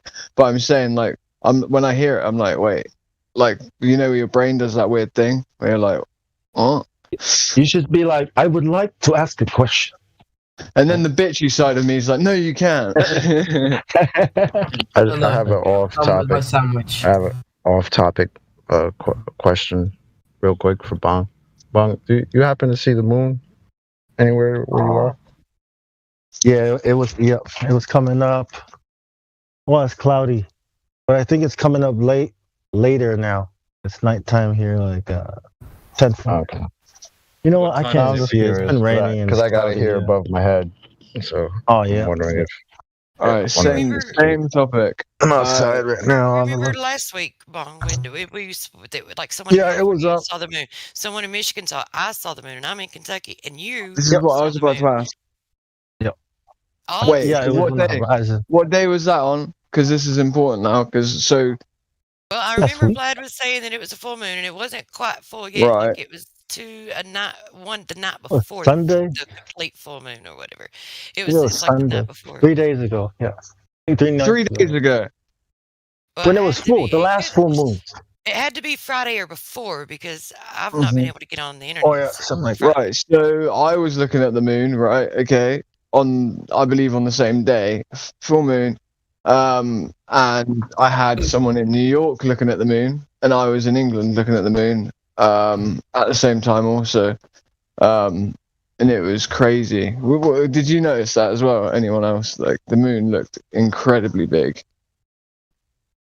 What day was this? That's what I was asking everyone else when it was, but it was the last full moon. So like, was it a few days ago? Yeah. A few days ago, yeah, the last dude. full moon. Yeah, bro. The moon looked fucking crazy. Hold on, let me see if I. Did I take a picture of that? Bro. Hold on. So I was talking to someone in New York. I just posted a picture of the moon right now, but I know what you're talking about because like 2 days ago, I feel like I was just like, what the fuck? And we all saw it at the same time. Yeah, like I was looking at this at the same time as someone in New York, right? And they were like explaining how big it looked to them, and you know what I mean, like, and wow, bro, like for real, I was like, New York, California, Kentucky, Australia, like everywhere. yeah, like this picture doesn't even do it justice. Let me see. I'm about to drop it, but it doesn't. Oh my days! You know this new Samsung Ultra, guys. Have you heard of it? It's got like the moonshot mode, right? Yeah. I've seen that. The new Samsung.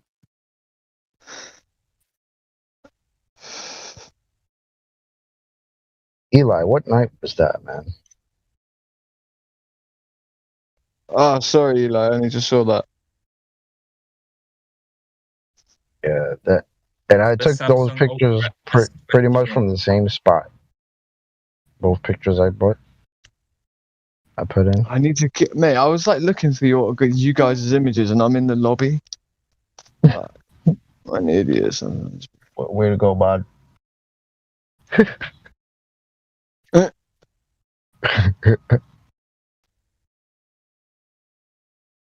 the moon be looking crazy out here, man.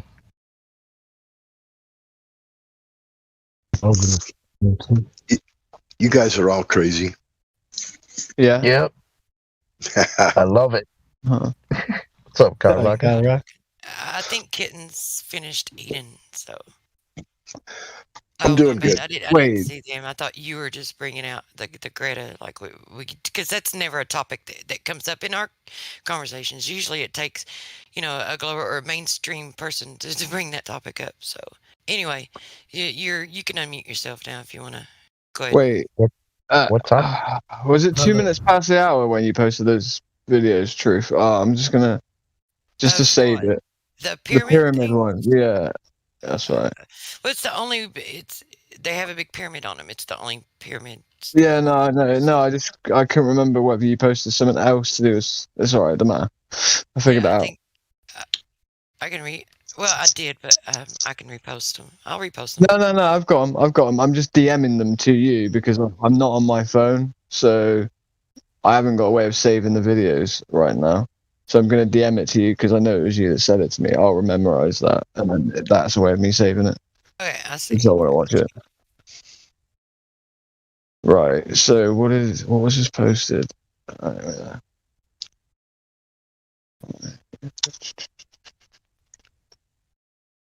Whoa! So yeah, kids I muted themselves and deafened themselves. So. Well, I'm going to re-server mute them because I don't trust them to just leave them with an open mic. So until someone has an actual productive conversation with them. Can we make a productive conversation with them then when the server deafens?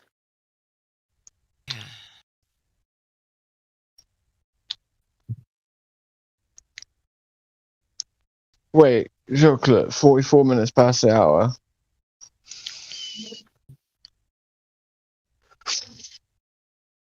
Wait, so 44 minutes past the hour, right? The one that's during the daytime. Yeah, it's right now. Which direction is the sun from that?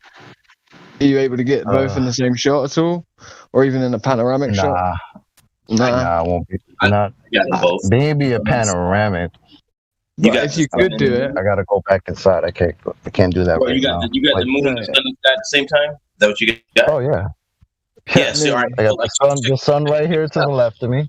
Check. I got the moon right here in my moon roof. Listen. On the 21st, the sun was ahead of the moon. Now it's behind the moon. So I got them in the shot on the 21st, the sun being ahead of the moon, and now on the 30th, it's behind the moon. So I have both videos, but the whole time from the 21st to the 30th, the moon was not in the sky.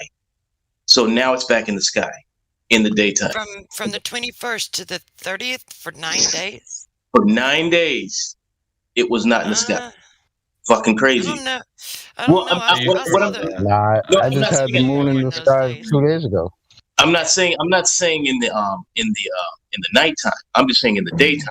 In the daytime, I didn't get the book for 9 days. For 9 days. Well, the moon. Yeah, you're right. Because yesterday I didn't see the moon during the day, and now I see it. It's right. So those days, 9 days. And I'm always out here at the same time because it's my break. So I was like, that's pretty crazy. It was out. Yesterday. Yep. Maybe for you, but not for me. You see what I'm saying? For 9 days, I didn't see it in the daytime, but on the 30th, but yeah, that happens every month though. Yeah, but it was crazy. I just didn't know that. That's like because you'll have it where it's ahead of the sun, and so the phase will be pointed down, and you're like, wow, that looks weird as fuck, and that'll be like 4 o'clock in the morning because the moon will be up before the sun. It's very weird to look at. Go ahead. Well, here's something else to think about when you're considering the different possibilities of how this shit works, right, and what they are. So, I mean, I don't really know any other way to put it because, like if you'll notice, you know how sometimes you'll see, like you can see the entire outline of of the moon, but only part of it's lit up, and then other times you can see directly through it, and you don't see that. You know how sometimes you can and sometimes you can't. Well, when it's what is it, waxing? When it's waxing and it's becoming full, like you can't see all that outline. But when it's waning and it's already been full and it's emptying out, then you can see the outline. So I know there's some like there's something there like to point you in a to point us in a direction to what's going on, but it's a puzzle piece, right? And maybe with more information later on you can put it together, but it's like when the moon is waxing you can see through it, but when it's waning you can see the entire outline of it even if it's not lit up. Oh, let's voice check Kitten. I think you guys are like Hello. totally not thinking about how it's just summer solstice, June 21st, right? So like the sun, right, is the thing I've been paying attention to, and so if like me living in New York City, the sun is setting, quote unquote, directly west. You can see the sun in between the buildings, right? So I'm sure you guys seen something like this before, posted in the chat. You're really low, Elijah. It's like I'm struggling to get all the words that you're saying. Hello, Kitten. Good morning. Looks cool, Elijah. Wow. You just took that? Good morning, Dandelion. Morning. Hello. I was just looking in your YouTube chat. They're just being very weird. Look, they're all just saying about goats. Oh, I'll look at it. Thank you, Kitten. Well, Globers are weird. It is weird when you think you live on a magical spinning water ball when you actually experience nothing but a flat stationary plane your entire life. So yeah, that's a little weird. That is pretty So that weird. makes sense. By the way, good morning, Dandelion. How are you? Good morning, Chocolate. It's good to see you. Good to hear you. Yep, You yep. too.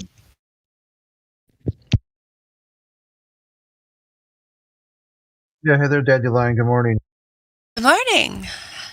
How did I saw you post that you had a event at the Chatterbacks Crit, so how did that go? Actually went really well, surprisingly. it spawned the whole conversation afterwards about government overreach.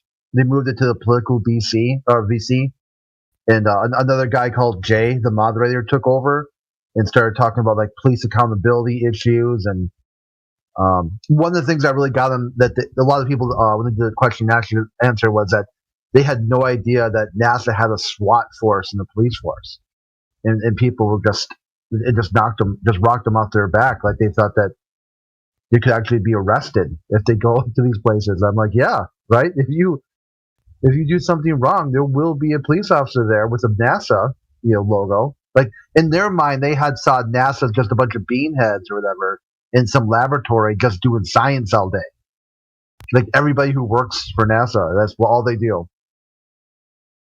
The first one, the third one went well. I guess the first one was kind of crazy, and a lot of the moderators and even an admin had since been removed or left the server.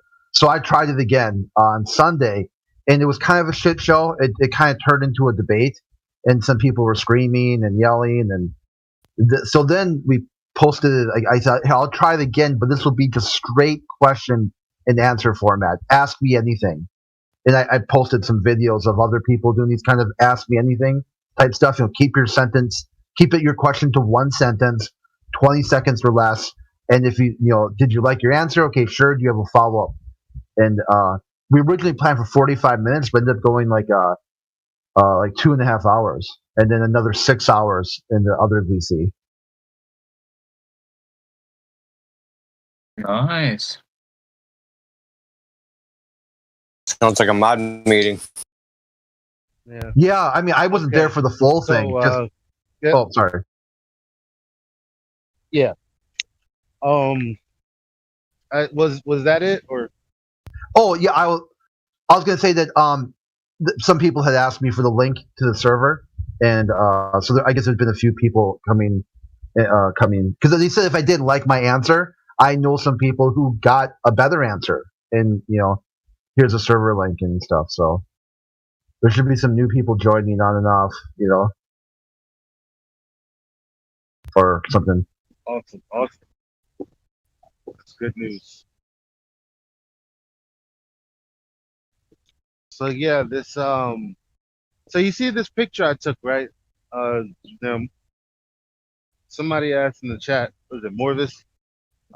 If that happens like Stonehenge at a particular time of year. I'm like, yeah, this time of year. You can get shots like that. But what I'm thinking about that's very weird is that you see that the sun, well, it goes from left to right. And not only does it go from left to right, but it goes left to right in the span of minutes. And I'm trying to figure out, because remember, like the sun doesn't, like, they say it's the same size, right? Like it has nothing to do with perspective because it's so big and so far away. And it's like, okay, well, what motion of the earth would make me see the sun move from left to right after having traversed the whole sky, but in this small snapshot of time, this 10 minutes or whatever it was, why am I seeing it go damn near horizontal in the span of 10 minutes or less? Because it moves overhead in a spiral toroidal fashion, and it's not a globe spinning around the sun that's 93 million miles away. Yeah, but I'm asking in a heliocentric sense, like what would account for that movement? Because the sun is moving because we're spinning, right? So if that's the case, then what would they say? Because you don't understand perspective is what they'd say. That would be their answer. What would perspective have to do with anything? Well, I know none of their answers are ever valid, but that would be their answer. I mean, because like perspective, like when we say, well, the sun is just moving away, and that's why it converges to the midpoint of your eye line, they say, no, not perspective, right? they say it's because the Earth is spinning, and that's what's causing the movement, right? So I'm No, like, okay, fair perspective enough. only counts when they use it for their argument, not when they take our argument as perspective and use it against us. That's when it counts. Okay. You see how that works? For years, we were saying perspective, and they were making fun of us and saying perspective, right? All of a sudden, all their arguments lead to perspective, and now they're telling this to us like this is brand new, like they just figured it out. That's how that works now. See that? That's fucked up. So It is, isn't it?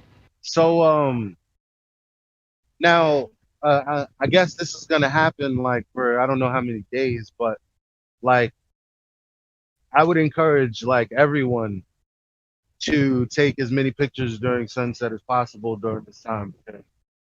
I got a video. I do the videos because you can say you can take your videos. Yeah. I just do the videos. Yeah, I got a video too, but it's shitty as fuck. That's exactly why I'm saying. I was just about What I'm saying is you can screenshot the video stuff and send it, and it won't be shitty. Is what I'm saying. So like you can just take the whole video, like 30 minutes, right? And you can just screenshot shit and send it. You know what I'm saying? You don't have to send the video of the video. You see what I'm saying? Well, look, I'm gonna post the video right now. It'll save your memory. Problem. It'll save your fucking memory because I got like a lot of shit. You know. Yeah. The problem with this video is I was trying to, because the sun was moving very fast. Because I tried to catch it for a few days because I seen it in between the buildings, and I was like, I'm gonna come back and take a picture after I'm finished doing what I gotta do. And I just come back like 20, 30 minutes later and the sun is gone. It already set. But it didn't really set. It went right. It didn't go down. It went right.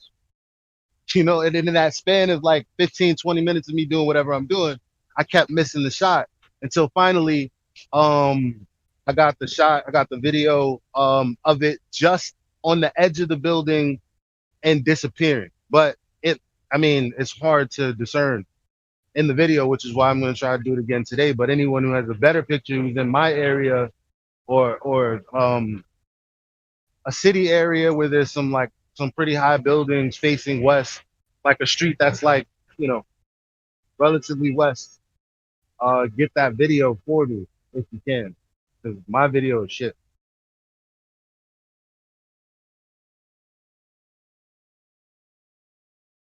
But I did take a picture, so it went from this to this to this to this.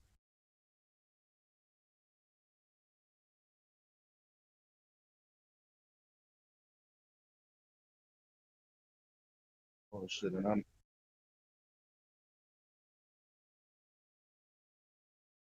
you see what I'm saying?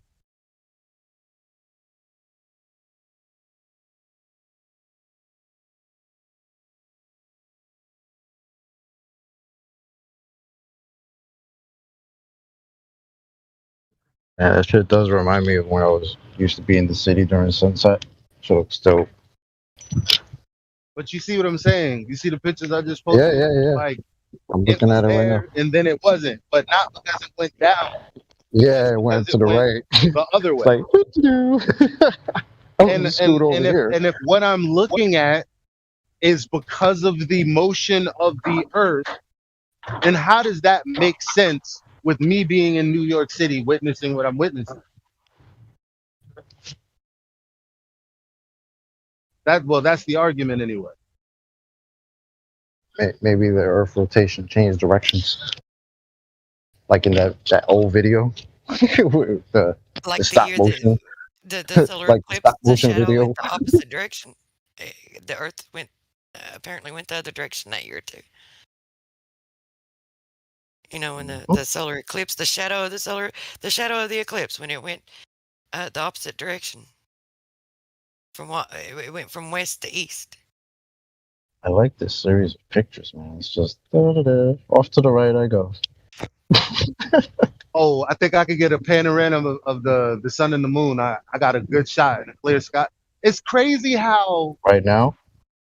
Yeah, and it's crazy when these times happen the sky is clear. Like last year, matter of fact, I can pull up my videos and my pictures of last year because we were talking about this the same month, the same time through July, through August when Comet Neowise came through. And the sky was exactly like this. And it'd be crazy if it was exactly the same day. That would be some shit. I mean, think about it. It rained on fucking West Indian Day Parade for like fucking 7 years, bro. That's, I mean, come on now. Is that not super odd? Yeah, a little bit. It reminds me of like how David, it takes me back to and reminds me of how David Weiss explained, the different, like, I don't know what you'd call it. Like within your perspective, you have like a certain circular area with which, like, and like how far you can see probably matches up with the different, like, say, mini toroidal fields or whatever. But did you see the one that I'm talking about where he shows like, damn it, I can't explain it. Where he shows like it's like a hump after a hump after a hump, right? And then you move a light over across the top, and as it shines on them, and it rises up the hump, and then down the hump, and then up the hump, and then down the hump. Like as it approaches one, it looks like it's at about like it's at sunrise, and the one behind it, it will look like it's. He called it like a personal visual dome, something like that. Yeah, and like he did the little visual effect there, and seeing the visual effect like really helps you understand it, and that's what it reminds me of. Hey guys. What up? How you doing? Hi. Chilling,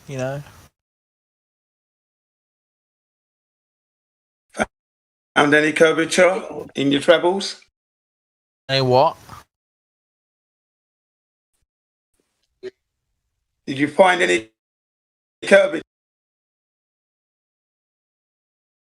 Oh, nah, man.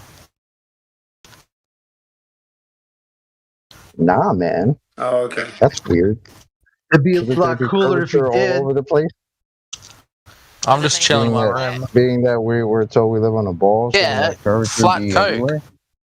Flat Coke, look at that. Flat Coke. Yeah, you know how when you leave Coke open and it goes flat? Oh, why does that happen? I don't know. Oh, is it because you opened it? Yeah, it doesn't get fizzy. Oh shit. So by that, it would sort of suggest that you need it to be closed in order to maintain that gas in there, right? True. Ah, shit. Gas pressure. That's what's up, man. I mean, entropy happened. Entropy happened. Yeah. So that's weird how we're breathing, right? And same thing doesn't happen to the air that we're breathing. It's a little weird, don't you think? Or if it worked the same way, it would almost suggest that we're enclosed. Yep. Things that make you go, Mighty weird. That is mighty weird. Yeah. Not a little weird. Mighty weird. Yep.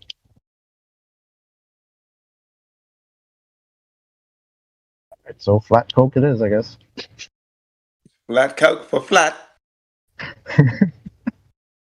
Flat curved. It's so Thank you can tell it's curved by how flat it is. Flatten the curve. He's flattened it. Yeah, it's got to be one of the coolest names, isn't it? Flat.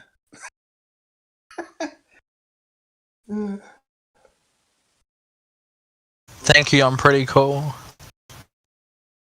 I think he covered it in this video. This might not be the right one, but I think he covered it. David Weiss did what I was talking about. Like in Yeah, I remember that video you're talking about. I do remember that video you're talking about. Yeah, Dave Weiss. Yeah, I do remember that video you're talking about, Dave Weiss. He got the idea after speaking with Generism, though. Okay, that's how he started it off. in the end, yeah? Because he was Well, not discussing saying it. that it is that, but I'm just saying that it reminded No, you that's that. Like when you see that happen, it's what it makes you think of. yeah. But I am going to still say, 100. like, and stand behind. Like I have seen things that's made me think otherwise. But the thing that we're seeing is an effect that is rendering this light that we're seeing. Right? It's not like, I mean, because then it gets down into understanding what light is. That's what it's all light is. It's like a different manifestation of energy. Right? It's a different. It's an effect caused by different energy. So even if it did look like something was going down or into something, it could still be that same thing. Anyway, it's whatever. Like he explains it, I think, somewhere in that video. I should have clipped it like at the right time or something, found it first, but it would do you good just to watch the whole thing, probably. If anybody wants to watch it, or just skip through it and find it. I'll look for it. I'll try to. All right, no worries. Thanks for it, but that's fine.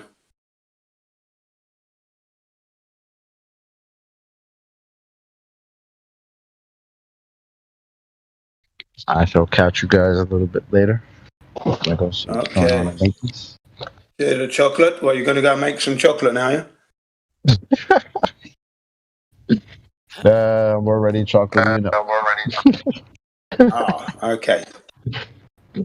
Yeah. All right, guys. I catch Stay you cool, later. bro. Stay cool. Yeah, brother. It's good to have you. It's good to hear Dandelion. I'm going to have to head out to. And you too, Elijah. Everyone, okay? Yep, I'm not take leaving care. anyone out. It's like, don't want to leave no one out. No flat earther Okay. left behind. Where you going? You going to work? No, gotta go pay some shit. Yeah, okay. Very true.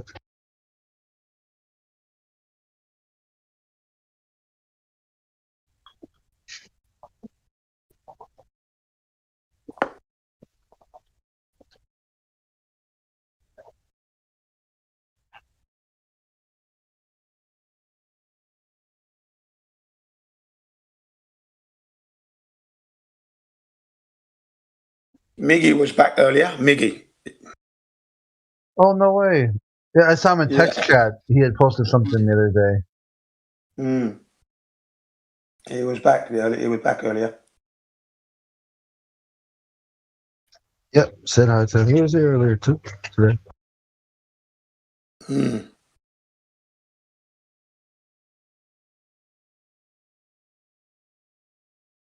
Just as I thought, I wonder what he's up to, sort of thing.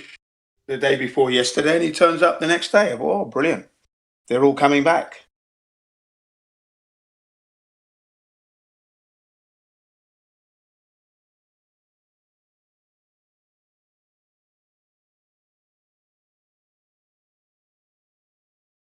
Like a cycle.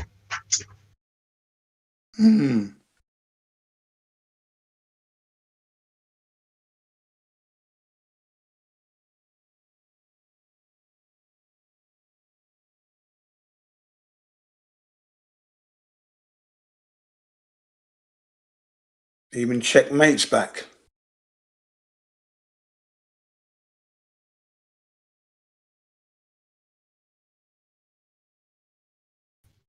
Yeah, crack. Rick and Morty.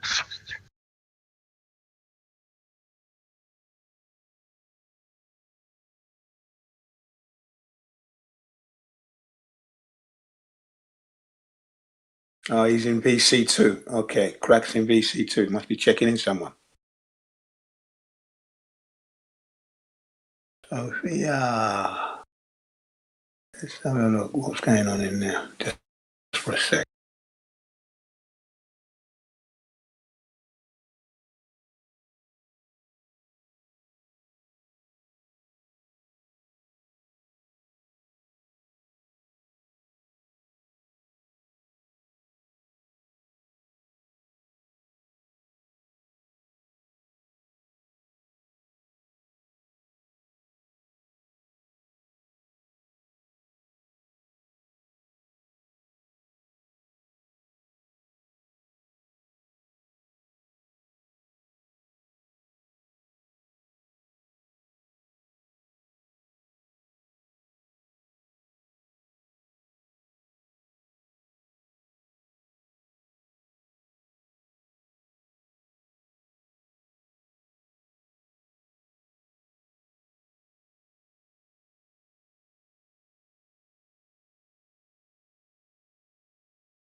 Is it just silence down here? Is it I leave and then you guys just all die?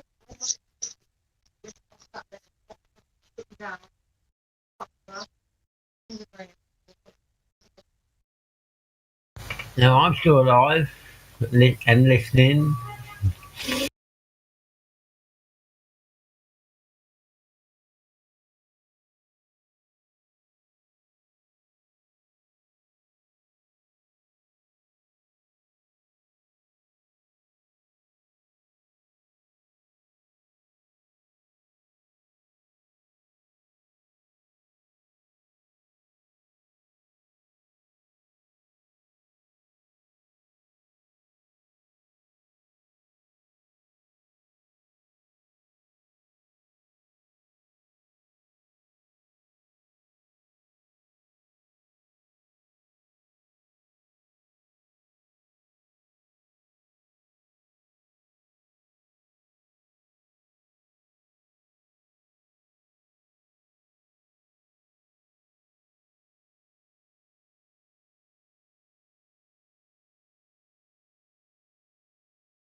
Hi Astro, not met you before. Oh, hiya. How you doing? I'm alright. Yeah, I mean, I've had this sort of like, this Discord server on my list for probably about 6 months or so, but I haven't really much come here. Yeah, hello. Where do you usually go? Do you go over to Nathan's place with the Flat Earth debate? No. Why did I go there? It's a bit repetitive. But he's very good at his logical fallacies. I like the guy, but I don't like what comes out of his mouth. Right. And the style that he conducted himself. So I'm not. Yes, it's the same old thing, and I don't really want to listen to the same old thing every day. I got bored. Yeah, I did as well. But as I say, he's good at his fallacies, and it's a shame that he doesn't get more people actually going into the fallacies, and they just say stupid stuff, unfortunately, which winds him up. Understandable. Even if you have a good argument, he will just shut you down. So, right. Yeah, what's the point? Yeah, he can get a bit like that, but yeah. Yeah, I like going into Jim Pandas because even when they try and shut me down, I shut them down. So, at the end of the day, it turns out to be a shit show on their side because the truth will prevail and the truth will reverberate. And that's what I do, So it's like I imagine myself as a gladiator. I got my shield, I got my truth baton and my voice, and I just smash them with the truth every single time. Everything coming out of my mouth is facts. It's just facts. Facts. I mean, yeah, I can understand that, but I'm not going to go into an argument. I am. That's the thing. I am going to go into an argument. That's why I go there. I go there to argue. I never terrorize them. That's the only reason I go in there. I shut down the argument by saying I agree with you, and then they don't come back. I mean, I'm not. That's not hurting them. I want to hurt them psychologically. with the truth. That's what I want to do. I want to hurt them psychologically with the truth. So it will never work. I won't be saying I agree with anything they say. I'm just going to be disagreeable all They the are way. probably paid shills anyway, so... Yeah, they are. You know, They definitely are paid shills. They definitely are paid shills. That's why I So do it. whatever you I want say... them to earn their money. I want them to earn their It will money. never work. Whatever you want to do to them, they are getting paid for what they do. So Not the way I why do would it. it The way I do it is very stressful. I am very stressful on them. Very, very, very stressful on them. You understand? Yeah, but they just ignore it. Can't you see that? They don't ignore it. They don't ignore it. They get wound up. Yeah. They then they mute me for a while. They mute me for a while, which is fair enough. You know, it's their server. So I hang around until they realise that, yeah, well, you've got it. And then I carry on from where I left off. I had an interesting conversation with one of them, and I went in as a Glober because I like to do that sort of thing. So I just asked him, why do you do what you do? And he just came up with, I like to annoy people. There you go. Sometimes I like to talk to people. There you go. Sometimes it's just a laugh. And I said, I said to him, nah, that's not the reason. I said, the reason you're here is because you're bored. And he said, yes, I agree. I'm just bored. They're putting out an agenda. Like you said, they're paid shills. No one does that. You know, no matter what. I wouldn't be doing that. If I wasn't getting any money, I wouldn't do that with no. Telling the truth isn't worthwhile. Telling the truth is worthwhile, yeah? Telling the truth, you know, you don't need money to tell the truth. But to lie, and the way they do it, you know, I mean, I wouldn't do that. I couldn't do that. Couldn't do that. Okay, I mean,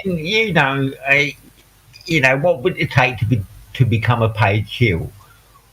Exactly, Would money. you take up the offer? I would never do it. So I would never do it. There is no money that you could give me to start lying about where it and send the whole human race to another direction. I wouldn't do that. I wouldn't. There's no money.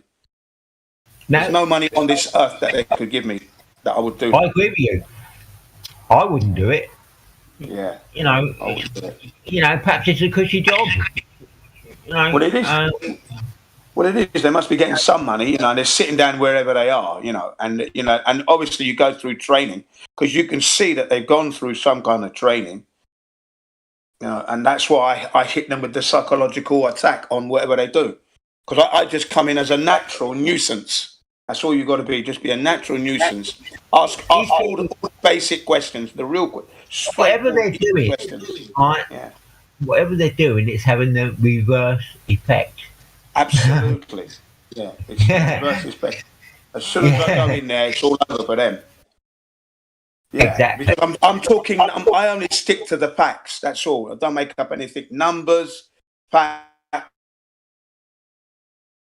Yeah, this flat earth thing has been going on for hundreds of years. There were magazines about the flat earth in the 1800s. You know? Yeah. That's why. And then they try to deny it. Like you said. Yeah. And they just try, and like you said, to try and shut it's the difference. It's all a game. Shut down the truth. They try to make out they know about radiation, right? Can they know? Yeah, I mean that. About radiation, you know. Yeah, that's a bit of a job as well. Yeah, radiation. What the fuck? What does it do? Talking about radiation and radiation stuff. Plutonium probably killing. You know, they're trying to talk about. I just, you don't know. You've never been there. Yeah. Supposedly, there's been a few deaths by plutonium, sort of like poisoning. Yeah. I can believe that. You know.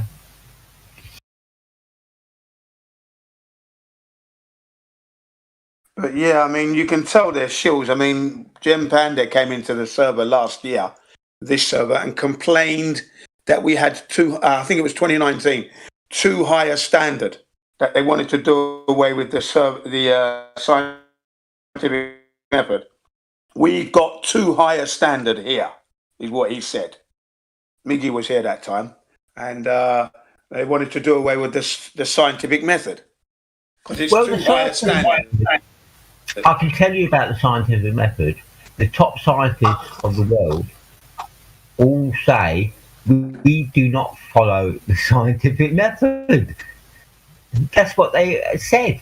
That's right. That's right. We don't follow it. That's right. That was because you're false prophets.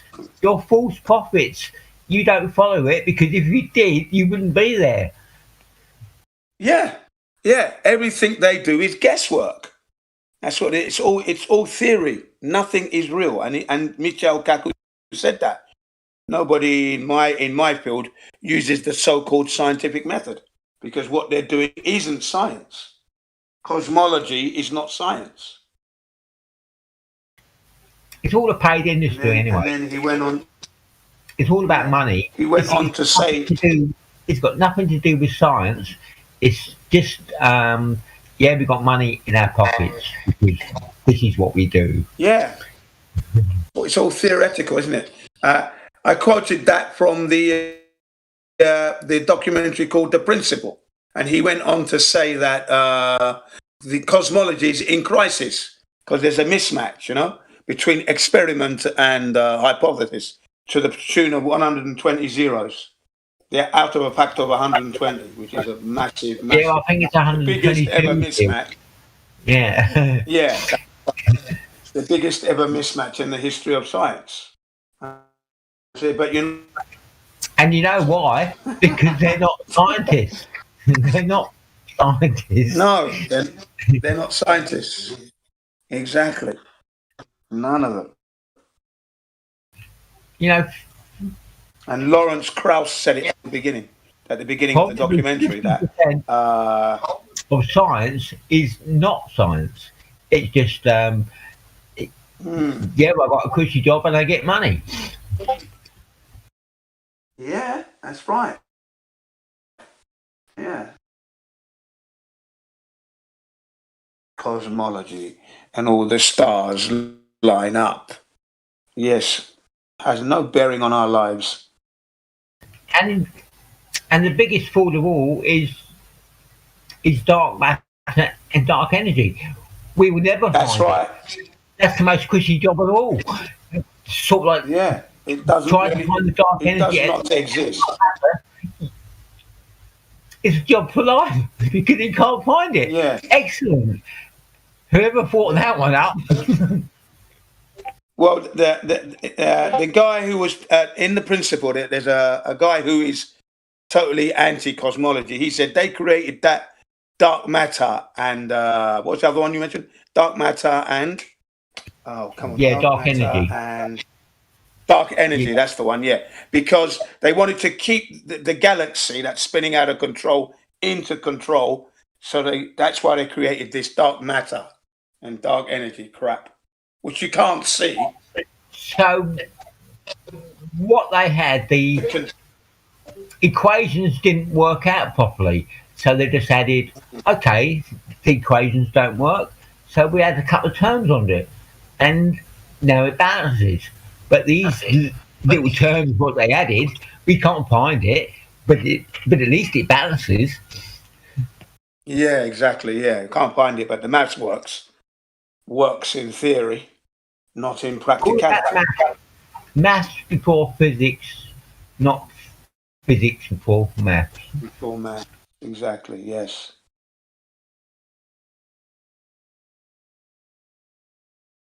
And of course, you've got to be fairly good at maths.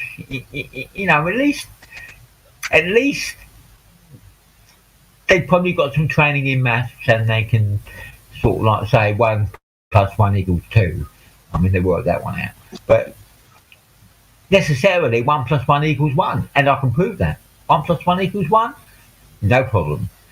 So you have the speed of light, and you have another object going the speed of light. and you can say that speed of light plus that speed of light equals the speed of light. Therefore, 1 plus 1 equals 1.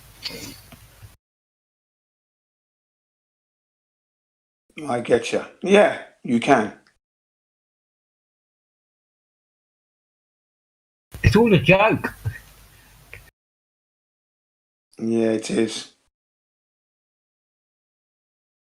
But it's not really a joke because they got sort of like money in their pocket.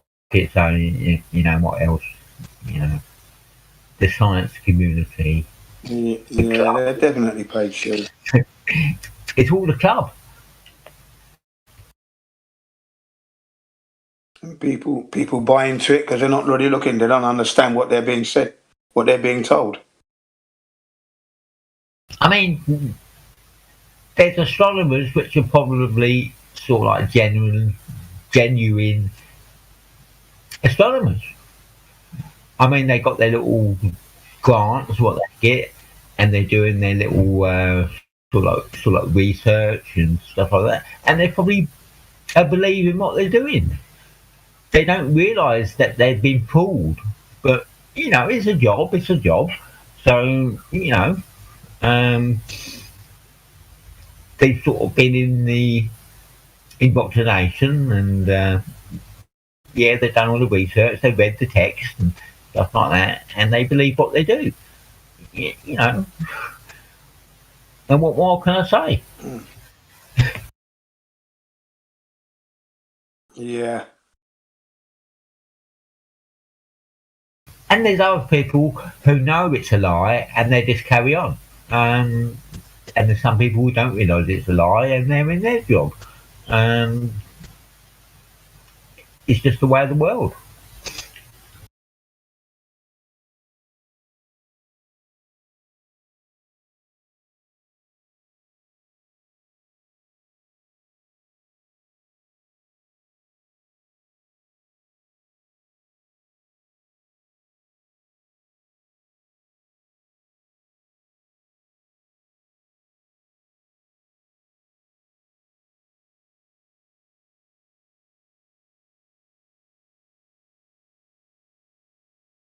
I think this is the first time in history when we've had the internet. I don't think we've had an internet in the past. So something is happening which is slightly different and it's breaking the cycle. Do you get that sort of thing? Yeah. I was always interested in the topic of, you know, science and cosmology and that. The only thing about that is that when you go to the public libraries back in the day, back in the 80s, it required you had to make an appointment. You had to book the computer, okay? And then if failing that, then you're at the mercy of all the files, which are all jumbled up. Looking through the newspaper cuttings on it, it just took so much time to do research, you know. I mean, the libraries organised it as best they could, but you know what? You've got so many people going in and out of there, university students and that, and then the public. They just make a mess of everything, and you could never really get your hand on the computer. And if you did, you only had it for a short time. You know, an hour slot at best. You know. Yeah, I mean, back in the day, I went to libraries and I was looking at maps and stuff, and you had to have sort of like someone with you, and they would show you the maps and blah blah blah. And you would ask them what you wanted to see, and they would bring it out and blah blah blah. Yeah, it just took too long. It just took too long, you know. Even if you know, I used to try and cheat it and go to like university libraries and see if I could sneak in and, you know, get in and use their library. But even then, that was just even more of a nightmare. So doing research was difficult. But as soon as the internet came in now, and I heard about it, and I thought, okay, it'd be nice to get one. But again, I didn't get a computer until 2000. Sorry, 1999, 2000, when I actually arrived in Japan, was when I actually got my hands on a Fujitsu, which my father-in-law, my wife's father, gave to the family to use, to me and my wife to use, right? and we used that. But then the problem was loading was taking forever. You know, if you're loading up an image, if you're looking for just text and material, that was fine, quick load. But images and that took forever, and that. So that was. I mean, I had a computer that I think it might have been 93 or 94, something like that. And the modem speeds, it wasn't even like the high speed. It was sort of like 14400, something like that. I think it was at the time. Yeah, the UK was suffering greatly because people were, as broadband and things started to appear and speed things up, you were like still 6 months behind everyone else. People were complaining that they're paying for this service, but they weren't receiving broadband speeds. I remember we had sort of like modem at 9600. Yeah, dead slow. And I had when I joined work, they had a modem, and they would say, "Oh, this is a high-speed modem, 9600." Yeah. So as soon as I had the opportunity, I started looking. It was in 2000, 2001. I looked into the moon landings, and that's when I discovered that they were a hoax. And I thought, right, so they didn't go. Yeah, have you seen the WikiLeaks moon landings footage where they filmed it all out in the desert and yeah, that's right. That would be the Busters, Mythbusters. Is the one I saw. Mythbusters from the Discovery Channel. But I didn't see the WikiLeaks one. I saw various others. You know, what happened on the moon, part 1, and what happened on the moon, part 2 and 3. Part 1 deals with the photographic anomaly. Part 2 deals with radiation, the hazardous environments they would have to go through, and the problem with rockets that can't get you to the space anyway. So that's a really good documentary block there. Then I watched Was It Only a Paper Moon by James Collier. James Collier, who worked for the Victoria Press in the US. He also did another documentary called, what's it called? A Vote Scam, The Stealing of America, where him and his brother. Yeah, come on. Yeah, him and his brother spent 25 years proving that the American electoral voting system was rigged. 25 years non-stop proving that the Americans' electoral system is rigged and will always be rigged. You cannot trust it at all. To watch that is to never vote again after you watched it. Vote Scam by James Collier, the producer of Was It Only a Paper Moon? Yeah, a brilliant documentary looking at the LEM and how that would be impossible to travel through the vacuum of space, land on the moon. The hatch should have opened outwards, yet it opened inwards. And the problem was there was only space for 2 people in there, barely the size of 2 telephone boxes put together. So when the doors open in, the question was, how did the astronaut get out? Because the door was coming in. Where did he go? One of them had to be out of the way of the door. Schoolboy error. That just cracked me up. And how hatch sort of like moved to the other side and sort of like crouched down or something like that. I mean, I don't really see that. Impossible. I mean, that was impossible. It is a big problem because the door that came, if you've only got room for 2 people in there and the hatch is coming inwards, the door wouldn't be able to open. That's what they said. They couldn't get out. The hole they had to get out of was too small if you got all your spacesuit on and your life support system, the police. There was no way you could get out. And then the door of the hatch is coming into where there's no room. So the door couldn't open. You couldn't open the door. There you go. Schoolboy error. Well, we know the joke anyway. The moon landing was just for the public. Whether they went to the moon by other means, I've heard stories that they had anti-gravity and they went to the moon anyway. You know, I don't know. By other means, we've never left the Earth, man. No one's ever gone to the moon by any other means. We've never gone. These are the stories that they put out. They put out these stories.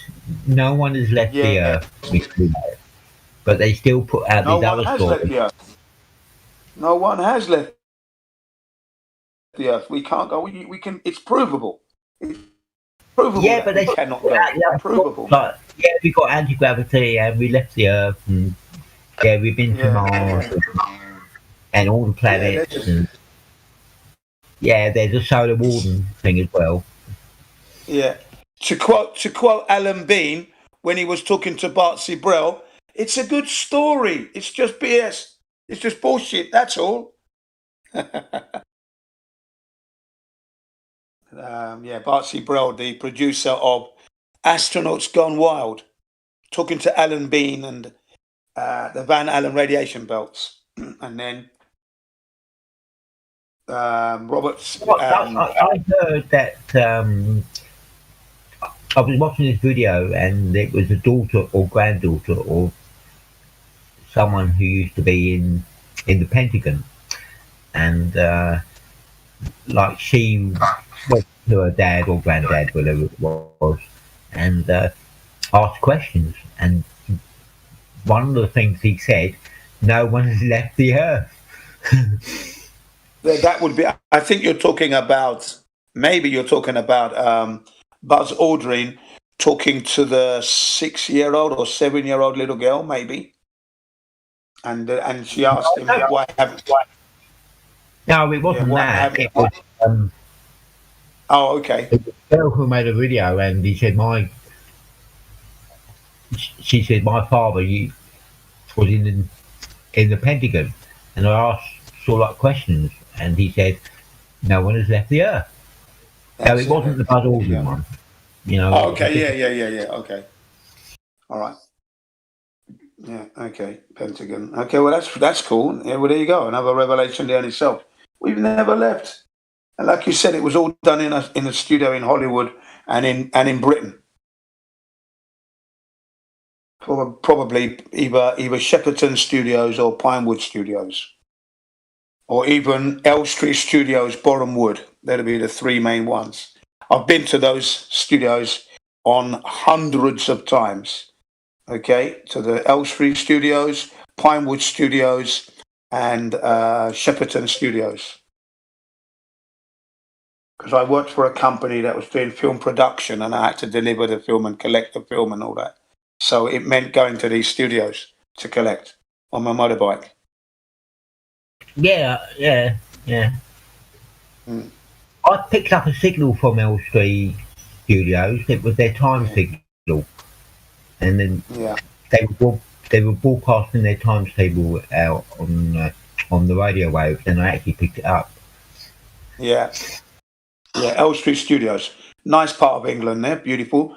Just shy of St Albans. You know, you go further north, you'll get to St Albans. Then you've got Pinewood Studios in Pinewood, another beautiful countryside and lovely area, nice massive studio. And then Shepperton, another beautiful place. Nice. Not far from the Thames. Have a look at the comedies they made. You know. Yeah, they made the Carry On films. They did all the Carry On films in the Shepperton. Yeah. You know, there was no propaganda in there. No, it was pure comedy, pure unabated comedy and one-liners. Yeah, and they did the James Bond movies at Elstree and Pinewood. Well, the James Bond, there's a bit of sort of like propaganda in there, like to say that if you're a spy, it's cool. No, if you're a spy, you're evil. Yeah, obviously, you're right. It did perpetuate the false narrative of the war. You know, us against them kind of thing. But yeah.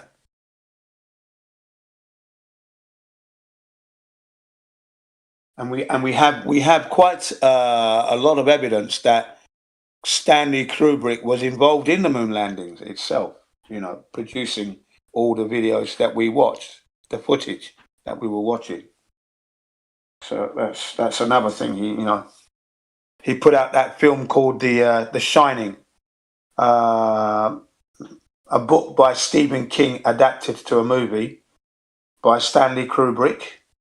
And in there, that film is covered from start to finish with hints to the Apollo missions all the way through, scene by scene. Everything had a connection to the Apollo landings, the Apollo missions, should I say. That was pretty good. That was a pretty good discovery that I made. Yeah, but there's Stephen King. He did the One Eye Club. Yeah, that's right. Stephen King didn't like the movie because it didn't have. He said the story is kind of there, but then it's not kind of there. He said so. He didn't rate it much, and he would be right in saying that because Stanley Kubrick used it as a confession vehicle. That's why.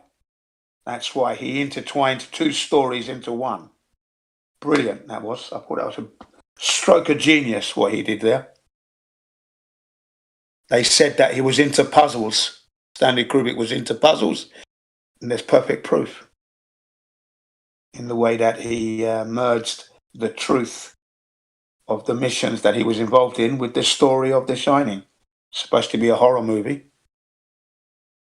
I actually went to see the movie myself with my friends. I would have been 19 at the time, 20 when I saw that movie, and we came out thinking what a load of crap that was. Didn't pick up any of the Apollo missions clue. Not one did we pick up. Not one. None of us picked that up.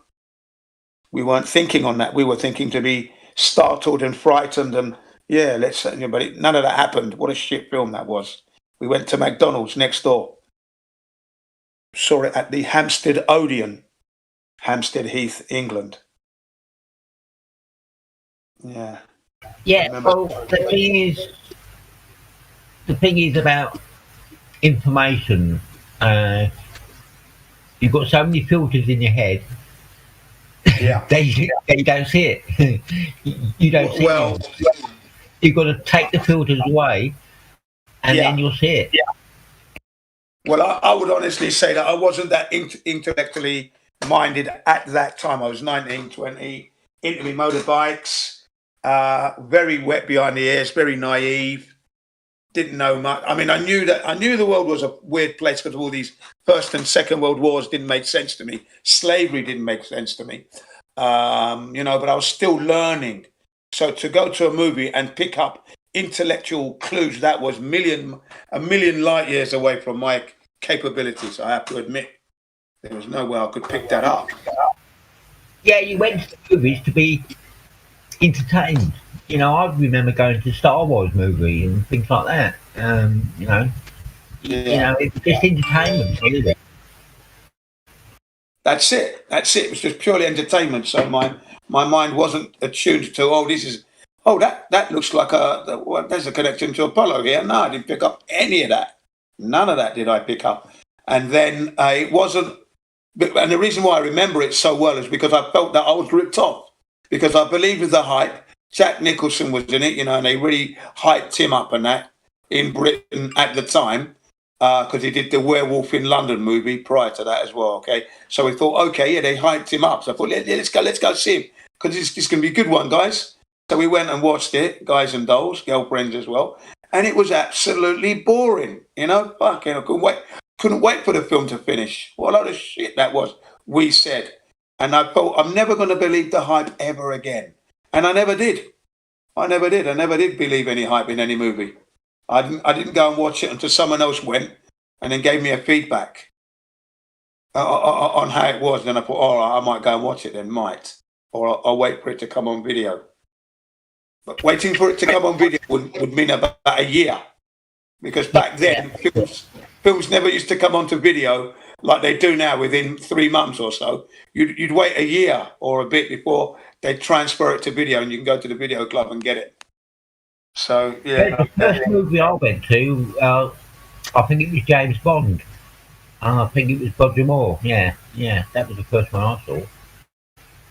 Yeah, the first movie I saw would have been Planet of the Apes. That was the first movie that I went to see with my family. Planet of the Apes. That's not the first movie. The first movie I saw was The Jungle Book. Yeah. And also Fantasia. That was on at the same time. Never saw that. I used to go to the Saturday morning movies, of course, for kids. I used to do that. But the first proper motion movie was, Planet of the Apes with Charlton Heston. Get your dirty goddamn ape hands off me, or something. What did he say? You dirty, that goddamn dirty ape. Oh, that's it. Get your hands off me. That was when he first spoke his first lines. Get your goddamn dirty off me, you goddamn dirty ape. Planet of the Apes. Yeah, that was a great movie, that. Planet of the Apes, the last scene, what does it show? Mud floods. Yeah. Get your hands off me, you goddamn dirty ape. And then that's it, he got hosed down. And yeah, it was a great movie, that one. I did like that. But that was the first film that first motion movie that I went to see. Planet of the Apes. But yeah, no, Stanley Kubrick's The Shining. On the internet, on the YouTube, it's still there, it's still available. The Shining Code 2. This particular documentary, it takes you through the meaning of every scene from the movie itself. So you have a full understanding of what the director was trying to convey to the viewers. Yeah, can you put the link? Can you put a link in? Yeah, I will do. Yeah, I will. Yeah, of course. Yeah, I haven't seen that one. Yeah.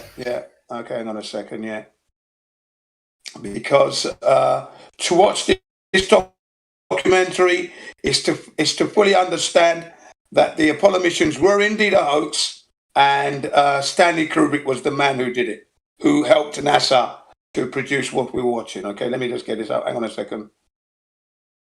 I've got a... Oops, a daisy. It's going to take me about a minute, that's all.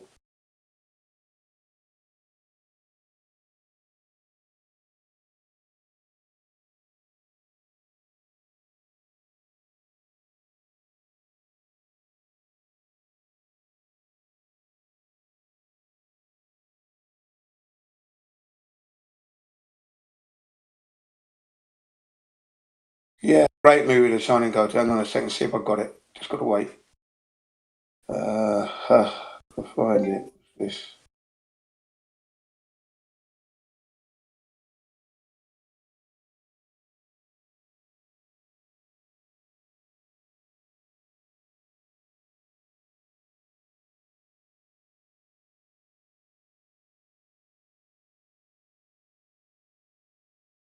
Wouldn't surprise me if they've taken it down, but hang on a second. Still looking, it hasn't come up yet.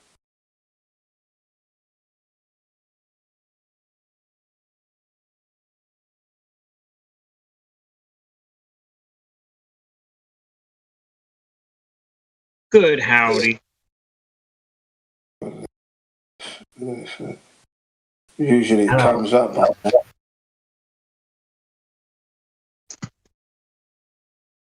Let's go back.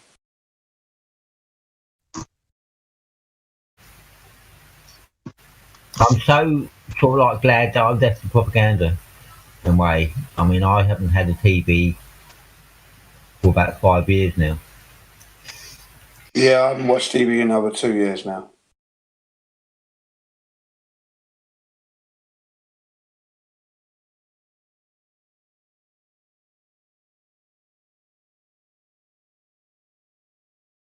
Just crap, that's why. TV is just rubbish. It's all junk.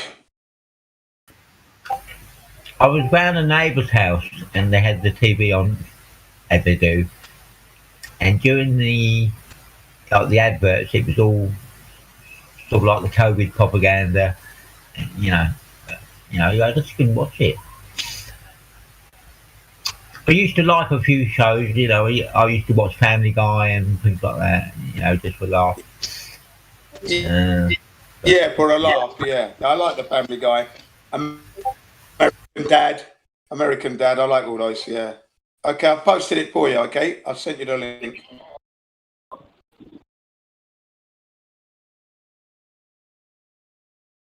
Okay, have you got it? Yeah, I can see it. Yeah. Yeah, well, if you click on that and bookmark it, save it. Yeah, to watch that one, to watch it is to understand that, Stanley Kubrick was definitely involved. It takes you through step by step the meaning of each scene through the movie. Absolutely fantastic. I think I've watched the site in the past. I'm not even sure that I've even watched The Shining. I think I saw it. I don't remember anything about it though.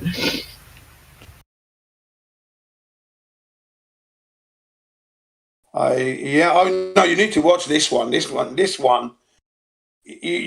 remember if you watched it because it's a manuscript, if you will, or like a manual to understanding what Stanley Kubrick was trying to convey to the viewer through the movie.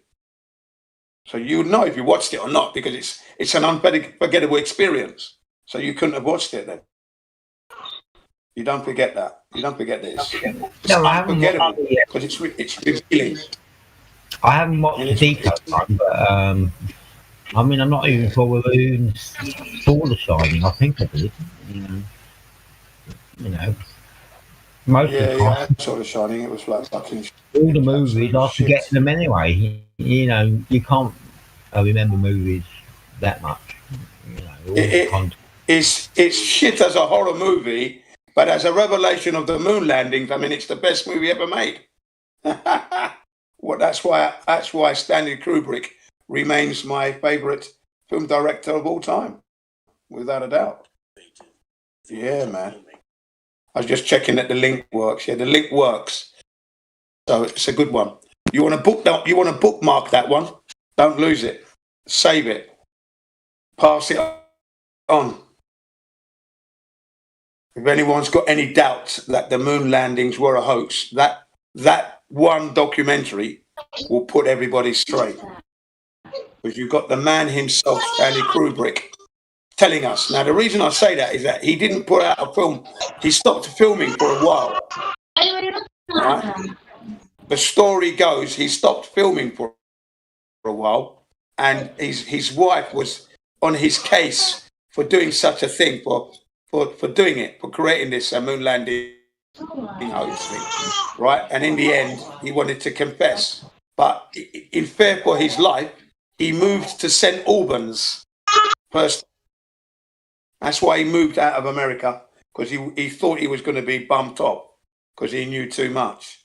So he left and went to St. Albans and did all his filming from the land he had, from within his property.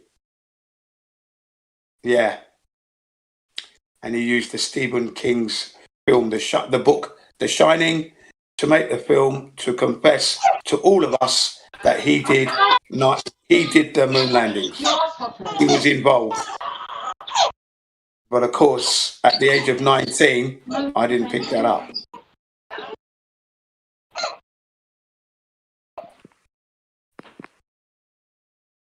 So good luck, folks. Enjoy that. That's brilliant. A masterpiece. Yeah, well, bleeding, so there's nothing I can do right now.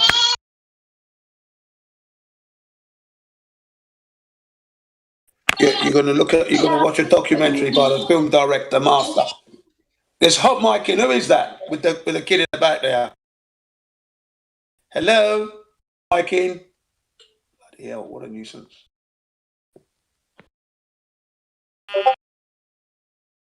Right.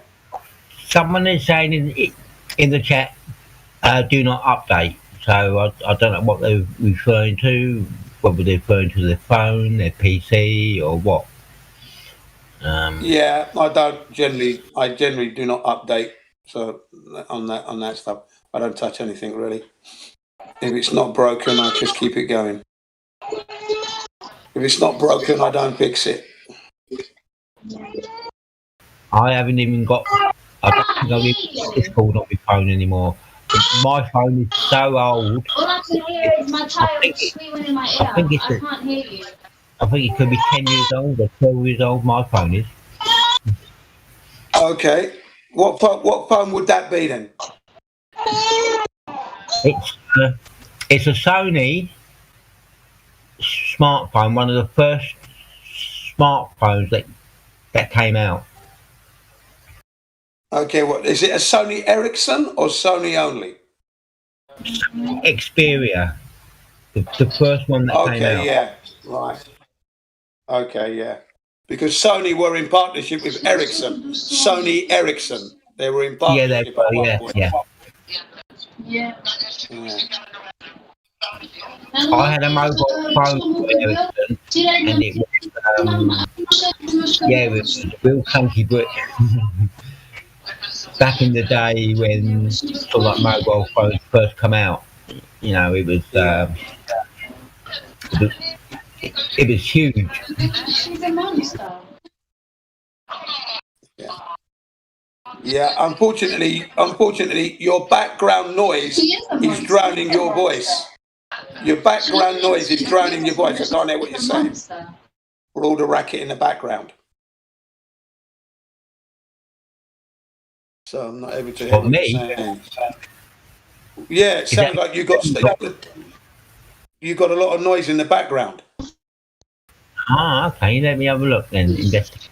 She's an angel when she's sleeping. And even when she's sleeping, she's still kicking, still moaning. I tried to give her the shusha the other day, but she can't.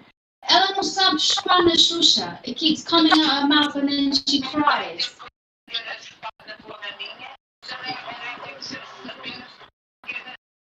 Why am I giving myself an extra thing to do if she can just...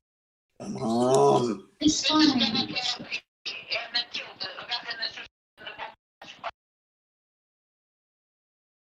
Anyway.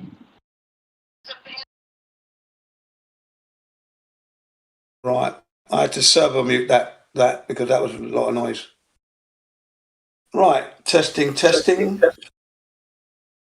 I don't know. Is this any better now? 1, 2, 3, 4. No, it's okay. Yeah, it wasn't you. Sorry. It was someone else. Okay. Yeah, someone else has. Yeah, the background noise. Yeah. Yeah, it was someone else. Yeah, and it was timed. They seem to be bleeding over you exactly when you started speaking. So I've just servo muted them. They can sort themselves out when they're ready. Yeah, he's having issues since he updated. It's glitching out and everything. Right. So I got bugs, man. That's why I don't like software updates, because they always have bugs. People don't ever test them correctly. Apple did a cheeky one after I got my iPhone 6 Plus 2014, which I'm still using today. I use it all the time when I'm talking to you here and when I'm posting and that. They by iOS 9. So when they did iOS 10 and 11, when whoever updated to those iOSs, their phones slowed down. Now I didn't upgrade. I didn't update my phone because I just knew something might be iffy, and I'm not. I thought what they were doing was stealing my data. That's what I thought. I thought if I updated, that means they're going to get all my data, right? And I don't want them to have all my data, so I'm not going to update. And then so let's have a look. So 2 updates. So 2014. So 20. Yeah, I heard of this. Yeah, I've heard what Apple would do. It. They were slowing down the phones, so they were forcing you to update to a new one. Yes, that's right. Not only that, they claimed they were doing it because the batteries would only last 2 years, and in order to give batteries to save battery energy, they slowed down the phone. That's what Tim Cook said in an interview. And then they asked, why didn't you tell the customers that you were doing that? Because many people who bought your phones suffered slow service, and they didn't like that. They were disappointed. So they had to confess. But I never upgraded. Now I've got a problem. If I want to update to iOS 12, I can't. I've got to go through the computer, iTunes, back up all my shit and that. I can't be bothered. So I'm stuck on iOS 9. So gradually, some of the apps are not working on my phone. It's better to jailbreak them anyway. iPhones suck until you jailbreak them. Yeah, I want to jailbreak my one. Yeah, I want to. I do If you already have iTunes and everything, it should be easy. Yeah, I want to jailbreak my phone. Yeah, I'd love to do that. It's easy, bro. I used to do that. I used to do that for people. Yeah. So if you jailbreak your phone, I mean, how does that improve it when you jailbreak it?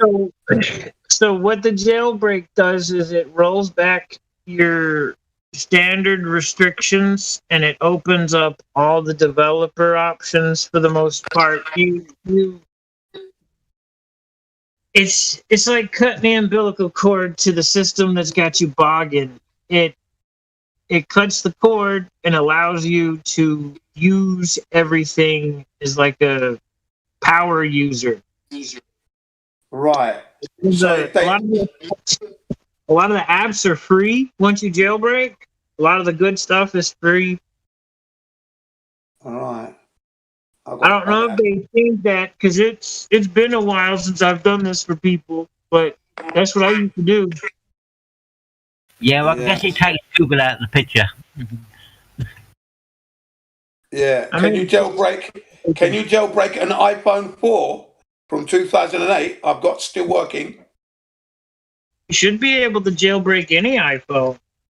Right. Yeah, because I've got an iPhone 4. I've got the iPhone 3, the original one. That still works. Battery's okay, still charges up. iPhone 4. Hey guys. Hi, how you doing? Riveting conversation. I was just going to say that if you wanted to, know how to unlock a phone, an old one would be your best bet in case you fucked up. Yeah. Yeah, I'm going to try the old one. But there's lots of videos on it. Just look it up on YouTube. Yeah, I'm going to do that. I'll do that later. I'll look it up on YouTube. They do it like, a lot of them do it like writing, uncut and all that. Yeah.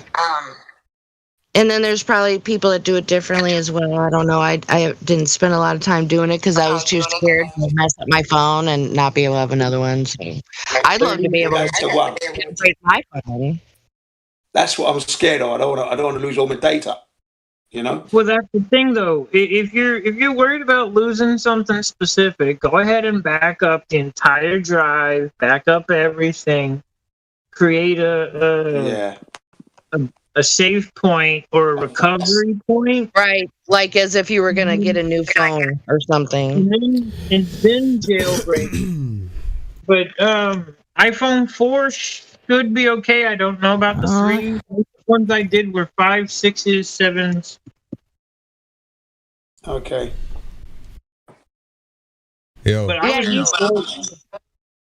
you should be able to YouTube search your exact phone, Jen. Okay. And the world is round. Prove me wrong. No. Thanks very much for that. Damn, you can't prove me wrong. Well, I don't like your approach. That was my knee-jerk reaction. What did you say? Dude, I don't really like you questioning my beliefs, so really you should just get out of here, dude. You're not gonna take this seriously. If you believe that the Earth is round, No, it's okay. It's okay. Let's. So all right. I apologize. I wasn't trying to be rude. How long have you known about that people are talking that the Earth is flat?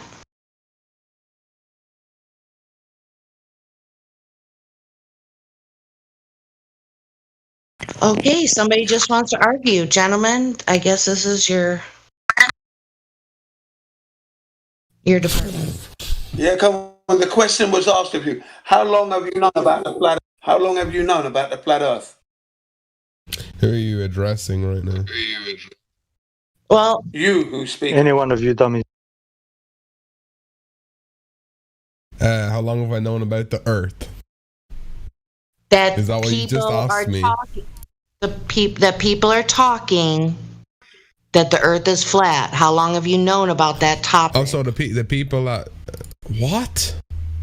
Can you please word How that long? differently? How I long cannot have you, understand what you're saying. CJ? Like, how long did you know that people were talking about flat Earth? Yeah, thank you. Like, I don't know. I don't have an exact date and time. Really? Like an estimate. Roughly. You have an approximation? I mean, come on. What's the matter with you? A couple of years ago, maybe. Okay, thank you for that reference. I appreciate it. Okay, yeah. So it sounds like you're a little bit slow there on the uptake. So a couple of years ago. Okay, anyway. Wait. Did Why you just have call me come slow? to the server? Why have you come to the server? That's my question to you. Why are you here? Why am I here? Welcome. To listen. Yeah, welcome to listen. to the server anyway. State your purpose. Thanks. What? State your purpose. He wants to learn stuff. That's why you're here. No. I'm sitting here listening in to see what you have to say. But if it's complete waffle, then I'm gonna just pull you up on it. Oh, okay. Well, I think you should just have a listening pass, don't you, Jen? Yeah, give him one. Okay. If he's just listening, yeah. Want to listen? Go listen to Oprah, dude. I'm gonna talk too, but like. Okay, you want to talk too, do you? Oh, okay. He wants Well, to we talk were as well. asking you questions, and you didn't seem to interested. So I don't want to be. I think you mean talkative. Be He receptive. did answer, but he was kind of slow on it, so. He did answer your question. Yeah, and- it seemed a bit slow there. Yeah, but because the way you word your sentences, it's not the greatest. So he's heard about Flat Earth 2 years ago. No, not at all. approximately, How not long exactly have you 2 known? years Hang on ago. a second, Jenny. Right, exactly, right. You're the one that's vague with your reply. Now, question one. What do you know of your heliocentric model? I'd like to ask you 3 questions. That would be See what you question 2. understand about the heliocentric model. Are you ready? That would be question Are you 2, ready not to question answer? 1. Are you ready to answer 3 questions? No, he's not, Jen. It depends on what the questions are on. What are the questions about? Are you ready to answer the 3 questions Just say on yes, the CJ. heliocentric model? On the what? No idea, this guy. On the heliocentric model. You don't even know your own model here, look. You're not ready to answer 3 questions. No, I'm not.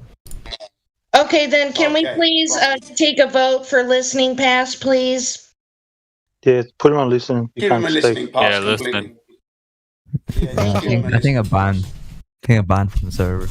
Yeah, bro, a ban. No, I don't think that's necessary. Listening pass, he can take advantage of resources in the server if he so chooses.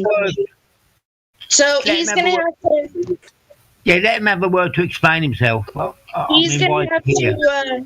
He's going to have to rejoin. So I gotta boot you, and you can come back in. What? Yeah. Well, yeah, because your attitude is all wrong. You're not, you've come in. You can't tell me how my. I'm telling you, mate. Hey, he's on listening pass now. He'll have to rejoin. Your attitude's all wrong, my friend. Your attitude's all wrong, and I'm telling you that. You've come in. Problem solved. Been upside down. We ain't got time for that. You've made. Unless a moderator wants to change, another moderator wants to change it, I don't care. But unless there's absolutely no one else to listen to or to talk to in here, is there, you guys? I haven't been looking at my phone. My apologies. No, that's okay. Leave it's fine. Oh, I think you should get him to talk a bit more because. Well, we tried. I think that's a bit unfair. Okay, then I pose this. someone needs to be in charge of his mic in case, there's not any order followed. You know what I'm saying? So I just don't want, to go down some rabbit hole of ridiculousness and a new person comes in and they hear it and they're like, what the fuck? And then they leave. Yeah, good point. I did try to engage him, didn't I? I said, are you prepared to answer 3 questions on the heliocentric model? And he said, what? So he doesn't even know what the heliocentric model means. Yeah, so he's not ready to engage. He's not, obviously self-admitted, not ready to engage in no, he didn't understand the question. It's not that. He's never heard of the heliocentric model. He hasn't heard of that There word. you go. Well, then there you go. There you go then. So, remember, hang on. So you can't blame him for not hearing a word or understanding a word in the dictionary. You can't blame a fellow for not understanding. No, but he did say this though, didn't he? He was cocky enough to say that he's come here to listen, and if we say anything wrong, he's going to call us out on it. That's what he said.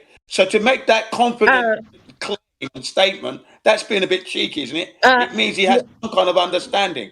Sure. Astrak, feel free to DM the man and have some conversation with them. You might get a breakthrough that way. Right. You may have a different perspective, dude. Go for it. Yeah. I mean, I'm just trying to say things. If a new guy comes to the server and you're shutting him off, Okay, hold on. There's one answer. I apologize for interrupting you. I apologize. One factor I think maybe in your thinking process of what I've heard so far is that this man is not new to the topic from 2 years ago. Right. Okay. I'm not saying he should be an expert or anything, but he's in here kind of playing dumb, and I don't appreciate it. Yeah, that's right. Remember, this homie ain't got time for that. Okay. I mean, now if another moderator wants to take care of him and make a different decision, more than fine, but... I actually welcomed him to the server, and then I asked him, why are you here? And then he said, I'm just here to listen, and if I don't like what I hear, I'm going to call you out on it, he said. If it's all waffle, to quote, if it's all waffle, I'm going to call you out on it, he said. He can respond in voice text, so it's all good, you guys. It's just... Yeah, that's what he said. So accommodating his wishes. Right, we extended all the courtesy to the man. Come on, we extended the courtesy. I then asked him if he was prepared to answer 3 questions on the heliocentric model. Oh, I asked him how long has he known about the flat Earth, and he didn't understand that question. That someone else had to rephrase the question so he could understand it. Then I asked him, is he prepared to answer 3 questions on the heliocentric model? He didn't know what I meant there either. So, I mean... I think there's a lot of misunderstanding, Jin, that people are here on an invite. This isn't Facebook. You don't have a right to be here. So... we didn't rescind his invitation. We just, made a change. He's still here. Yeah. He's still here. He's not banned. He's just got to listen. You got it all wrong. Not to answer 3 questions on the model that you believe in, pointing, because at the end of the day, the question is to find out what you understand about the heliocentric model, and then we can then go on to answer any other questions you may have regarding why we know the Earth is a leveled plane, for example, how we know and why we know.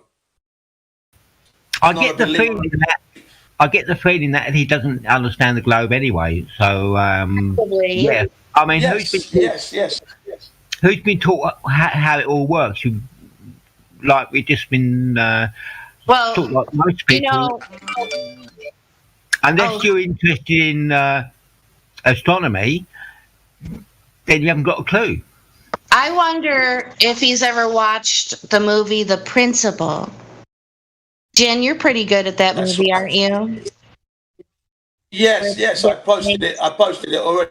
today. Okay, so Post it listen, again I'm right so now. glad the conversation came to this point because this is why I came on here today. Okay, so Jen, you watch the moon, right? You have interest in the moon and such. You've watched tons of documentaries at nauseum, probably. So have you watched the EWAR material, the 2 documentaries? Okay, so I think he did an excellent job at presenting the moon reflection topic. You're familiar? Yeah, no, I haven't watched that. I haven't watched that one, unfortunately. Can you put a link into that? Yeah. So can you? I'm pretty. Oh, can I link it? Yeah, the EWAL, whatever you said. I actually, fortunate for everyone, I forget who gave me this link, but it's a Google Drive to the entire, both of the series, and some of them are broken up. And am I coming in okay? Because it doesn't sound great. Yeah, I can hear you. Can you put a link in there live stream? I'm working on it. That's why I'm sounding weird, because I'm trying to do that. Yeah, okay, brilliant. Yeah, I'll wait for it. But yeah, I just posted the principle again for anyone who was interested in that one. Yes, but that's the second time today that I posted it. I got a picture to share. Well, I want to confirm something first, but. Yeah. Hey, that's with subtitles, isn't it? The principle is no subtitles in that straight. Oh, darn it. Sorry, okay, so make sure you can open up that that link. Okay, let me check.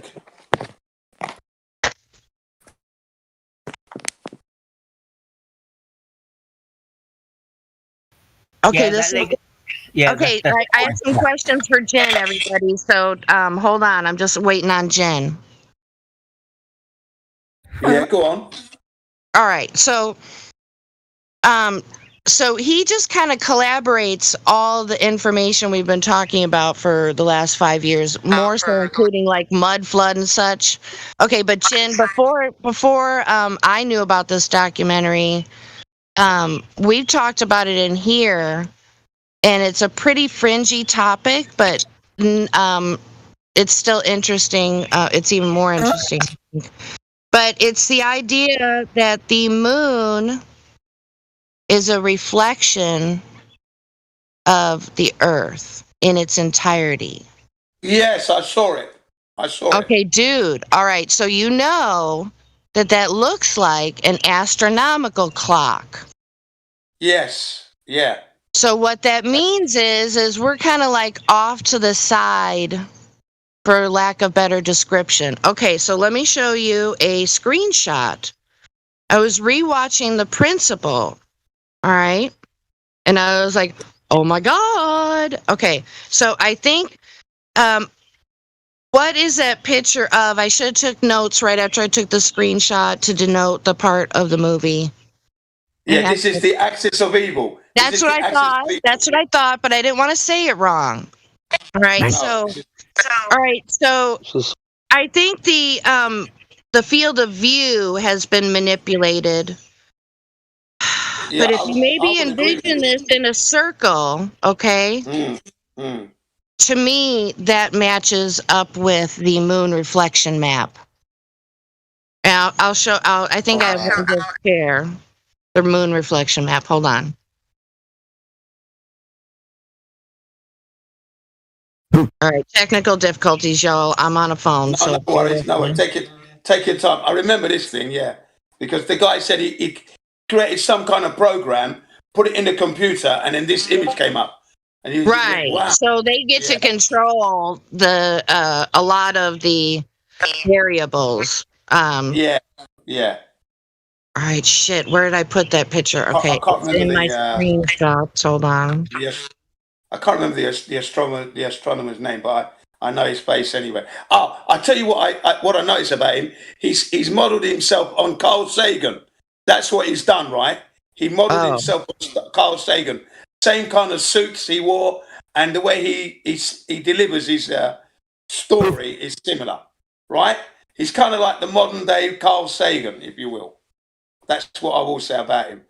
You know who I can't stand is fucking Lawrence Krauss. Oh my god. Oh yeah, I can't stand him. He's a fucking demon. Yeah. Like some sort of alien. Yeah. Can't stand that dude. Okay, so I posted it. Yeah, I'm looking now.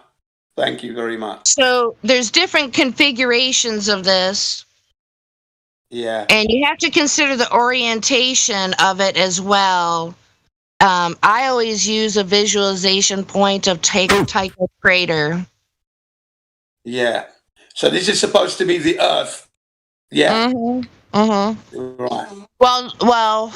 And you get the pattern on the Earth moon. would, Earth would be our realm, and it's within that circle. Yeah. Yeah.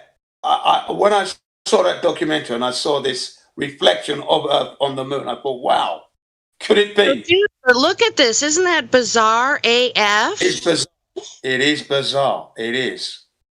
I saw that. I'm like, whoa. And I came right in here. Yeah. I saw this. So, I'm going to do a screenshot of this because I don't know if Elijah's ever thought of this. It's probably maybe been a while since he's watched The Principal. Yeah, I watched it recently, very recently, the other day. That's why I remember certain aspects of it clearly. Well, it just points out a lot of assumptions. It's all assumptions. It's what they're talking about. You know, like I said, Michio Kaku said it. Cosmology is in crisis. They're out by the factor of 120 zeros. He is not just a puppet. He's like a Muppet. I mean, he's not like, he's like some sort of automaton, right? I mean, just being pulled by the strings of, that agenda. It's almost like the level of Tom Pettit. Did you hear what Lawrence Krauss said? Yeah, it's like Tom Pettit. Yeah, Lawrence Krauss is like Tom Pettit. Something from nothing. No, there's something wrong with it. Yeah. There's something wrong. Oh, sorry. Go ahead, Jen. Yes, he said you got to know about something, about nothing, because nothing is something. Do you remember that? Lawrence Krauss said that. I know, dude. There is something really wrong with them. I really, honestly, I know this sounds really fringy, but I really don't think he's like entirely human. I think he's some sort of hybrid. No, he's not connected properly. You got to understand. In order to understand about nothing, you got to understand something is nothing, and we can get nothing from something. So yeah, it's just fucking mad.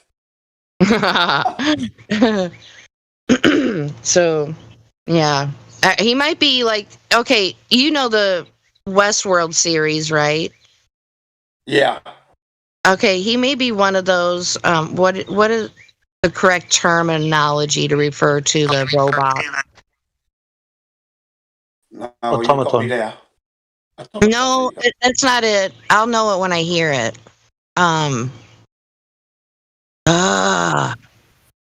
There's other movies.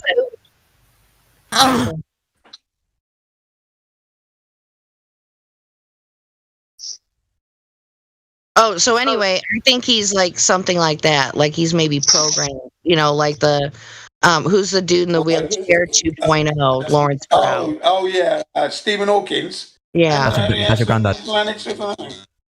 Yeah. I feel bad for the Stephen Hawkings that had to play that part, dude. He's a retard.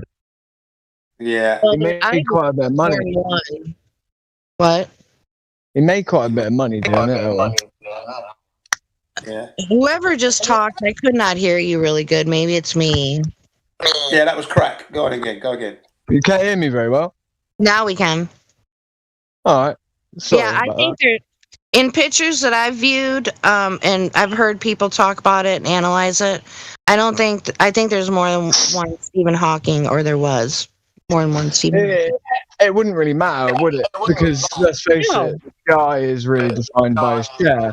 I'm yet to discover the name of the guy who made the chair. I'm really and truthfully more interested in the guy that made the chair, because we wouldn't. Why is he the only one that has it? like like apparently he controls his speech via a small muscle in his cheek, right? So if it was not for the chair, we would not know what Stephen Hawking had to say. So like, Hey, so there was one video where it was like calling out the script or something like that. It was a really old video. I don't know if I mean, it's not like there's many in reference to Stephen Hawking. I think Stephen Hawking was an alien. Not an alien, a clone. He sounded like one. Yeah, but he did. I feel like the ideas of him being like a clone or like, you know, I feel like that's, we don't really need that, do we? I get the idea of him maybe needing like maybe there was two of him, right? But I feel like that just makes us sound not crazy, but you know what I mean. Like, do you think there was more than one Stephen Hawking, Crack?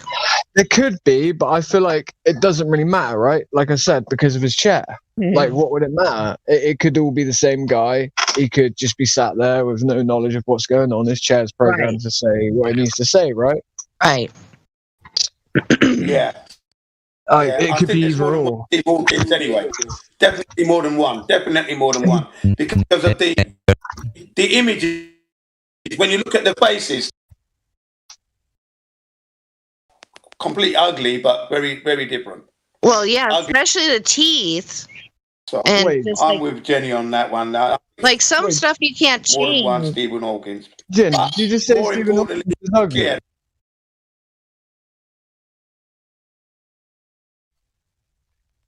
No, I'm saying I agree that I agree with Jenny that there's more than one Steve Hawkins, whatever his name is, right?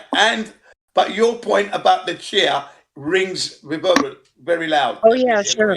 Yeah, absolutely.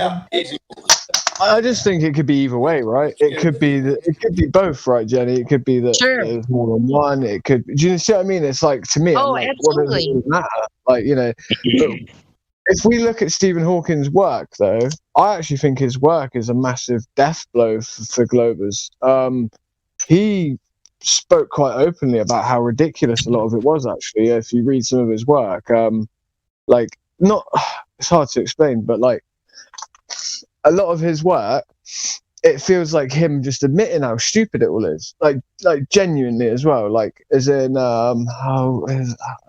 what example could I use? For instance, like when he talks about string theory, right, and the idea of there being separate or split timelines, for instance, right? Like, he talks about it almost like it's Narnia, like it's a figment of imagination, like this is beyond the possibility, beyond the realms of any possibility. But if it was possible, this is how it would work. That's kind of the way he talks about fairy tale. Yeah. Yep. But like everyone ignores that he was actually skeptical of his own work, and everyone sort of acts as if he was. What about? No. Not us guys. Not us guys. I just mean the Globers. They act as if he was like a true believer, don't they? Well, like he's, you know. What about the idea that a lot of times there's a half truth in there? Do you think that could be the case? Maybe. Who knows? If we're talking about string theory now. Here's the thing, Darwin didn't believe in his own work either. Isn't that crazy? That's crazy to me. Darwinism was a religion, though. That's why Darwin inherited. Yeah, because no, you're right. That's why it's called Darwinism, exactly, because he inherited it from his father. And I always say this to people: him going to the Galapagos Islands, right, as if you could somehow observe some form of state change in an animal on a trip. The reason why that worked within the circles of the aristocracy at the time is because, well, going to the Galapagos Islands was what?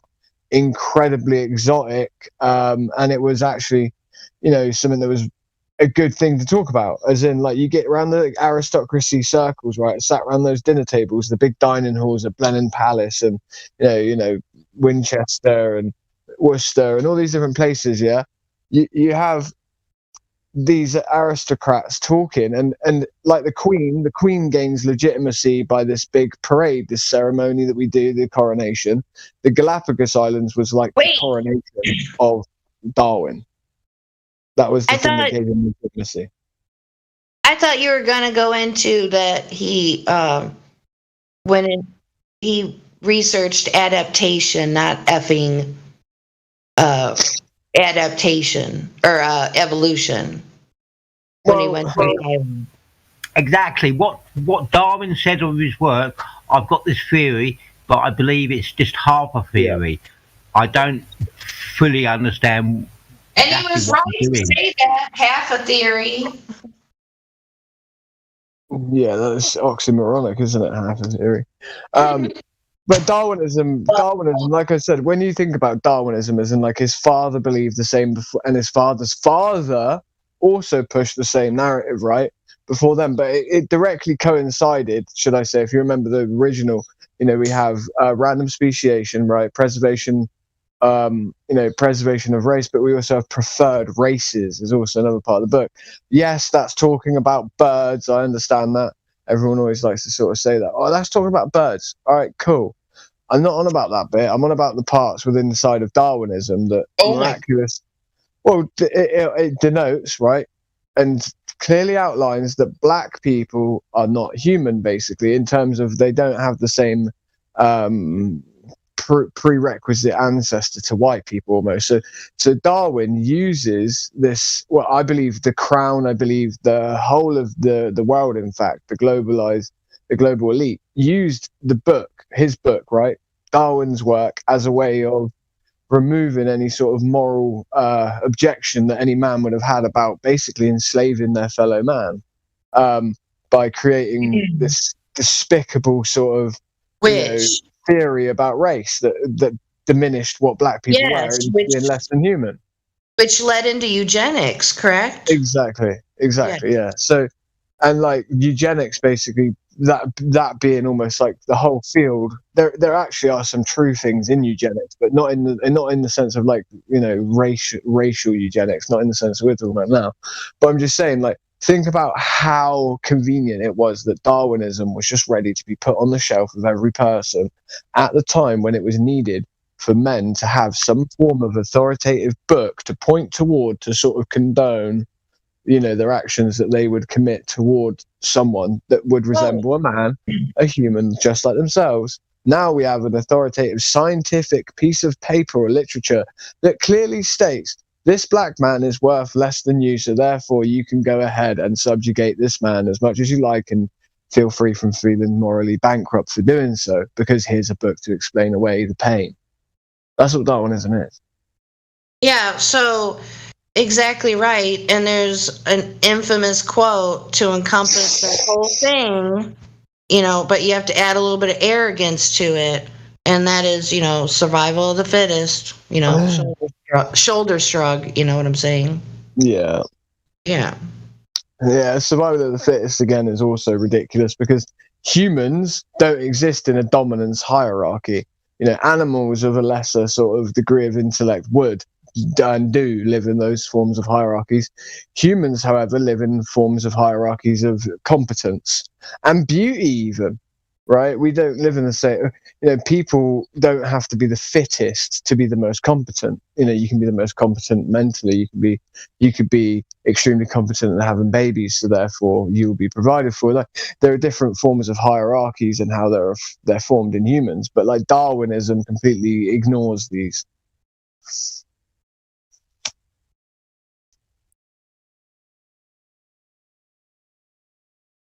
Yeah, such a huge enveloping topic altogether. I need to become more familiar with the topic of abiogenesis. The one that I'm really rusty on it now, but... Hey, guys. Hey. Go ahead, Jenny. Well, one of the things Darwin said, he said the eye was too complex to have evolved. Oh, yeah, that's the one that I was going to bring up, and I'm trying to remember the name of it. Irreducible complexity. Yeah, you're talking about like Michael Behe's work and Darwin's Black Box, for instance, the book that Michael Behe wrote, right? Well, my favorite example, real quick before you go on and explaining it, is the flagellum on an amoeba. Yeah, it's incredible. Yeah, that's a good one. But super anyway, go ahead. rotary bacteria. No, you're exactly right. So abiogenesis, right? This is literally all we need to remove the idea of evolution straight away. Another way is just simply ask someone what the definition of evolution is, and they'll struggle to tell you. But like, yeah, so abiogenesis, which is obviously we have. If you know about the way that so you have an amino acid, right? An amino acid, okay, turns into a protein, but we have a protein that has to attach to another protein. We have those two sets of proteins that need to express, copy, write, and then basically connect themselves again to another form of protein. And there are many expressions of this, and each time there are like 8 million connection points that have to be perfect. Well, the thing is, if you assume everything can learn, all materials, no matter how sort of like basic they are, the Earth should be sentient. that they can all learn things. So you take a piece of copper, it learns how to be copper. You take oxygen, it has to learn how to be oxygen. Everything learns, and that's how it all starts, because it has to learn. But how does it learn past? So like with that, I agree. That's sort of what they're trying. But then, like for instance, they say everything came from hydrogen, right? So how does hydrogen learn to be oxygen when there is no example of oxygen in the first place in order to be informed about to go toward, right? Well, I can show you a crystal that has learned to change 3 times. Okay. Yeah, of course. That makes sense, though. Yeah. How did that happen? Everything learns. Everything's got a memory. Everything learns. Everything's got a feeling. And you know what I was thinking of when you said that? It's so simple.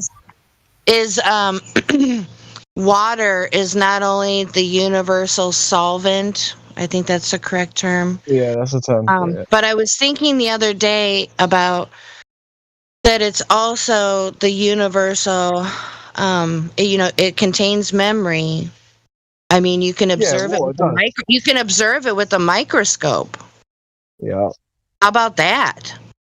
I mean, sure, we may not be able to look at it and decipher it, but it's still there. Well, no. Let me just clear up with what I was saying with that guy 1 sec, because I think he thought I was disagreeing with you. I'm not. I'm using that truth against the heliocentric model, right? So if we understand that things have memory, right? Things become informed, things receive information, and things grow and they learn, right? For instance, crystals changing, right? So for instance, there's only way I could say stalagmites and talactites, right? So the calcium carbonate dripping down the interior of a cave wall, slowly culminating into a drip point, right? It continues to drip over a certain amount of years. What you will start to get calcified from the calcium carbonate. It will form a form of a column, right? And it will grow from the ceiling and it will grow from the base. The one will look like an icicle upside down, the other pointing downward. Point being is that that's changing state over time, right? We have moisture, we have different pressures also that are involved in this, probably, right? I mean, weather pressures as opposed to the outside, as opposed to the inside, the drawing in of the material and the filtration of the material through the rock, all the way down to it being just like calcium almost, right? For it to form this different crystal structure, right? I agree with that part, what you're saying, that everything grows. I'm saying on the basis of growing this crystal, though, without anything to do so, as in there. So I believe the Globers would agree with what you state, with what you're stating, right? That everything changes state and grows, right? They don't disagree with this axiom, right? So we can use that against Globers quite simplistically, which would be this, right? Like what I just stated. How does hydrogen grow into oxygen? Because do you see what I'm trying to say about that? Like I understand the crystal changes form, but like a salt crystal growing up the upper string, out of a beaker, right? There's a reason why it grows toward the outside of the beaker. There's a cause to why that's happening. There's a cause as to why, it climbs up the string itself. It's the path of least resistance. It has less work to do so. But when you don't have something as an energy source to fuel the change of the transference, you know, the first law of thermodynamics, you know, energy transfer, right? Not destruction. It transfers, changes state. So this is what we have. We have changes of state. But when we only have hydrogen only, the idea of changing state when you have no medium between the gas of hydrogen itself, and then we also have nothing to inform a change of state or no medium to change a state, we have nothing to change the state of this thing. How does it grow? How does it continue to change state? You know, and this is the ultimate issue with the heliocentric model, really, I believe. How do you know everything started from hydrogen? I don't think it did. I mean, I don't believe it did. I don't believe it did. This is what I'm trying to. That is the claim. Yeah. That's the claim of the globe. And this this crystal has changed it's changed 3 times, and it can't go back to the old form. Yeah. Oh, that would be what we referred to as denatured, like when you boil a egg. Or, yeah. When you boil what? Say again, Jenny, you cut out. When you boil an egg. Egg, right. Yeah, that's the best example of something that's denatured, where it's totally changed form and it doesn't go back. No, this is changed form all by itself.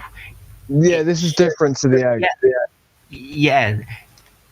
This crystal. Oh yeah, I was listening, even though that was a bad example. I was really listening though. Yeah. This crystal started off as a liquid, then it changed form to a melting point of 61, and then it changed form again to a melting point of 94. All by itself, and you can't go back to the old one. Well, the egg does the same thing though, right? So the egg, right, we can leave an egg out. It goes from a liquid, it changes into a solid, and effectively to remelt the egg, its melting point changes dependent on its state, and it does so not just 3 times or once. It's actually more like a spectrum.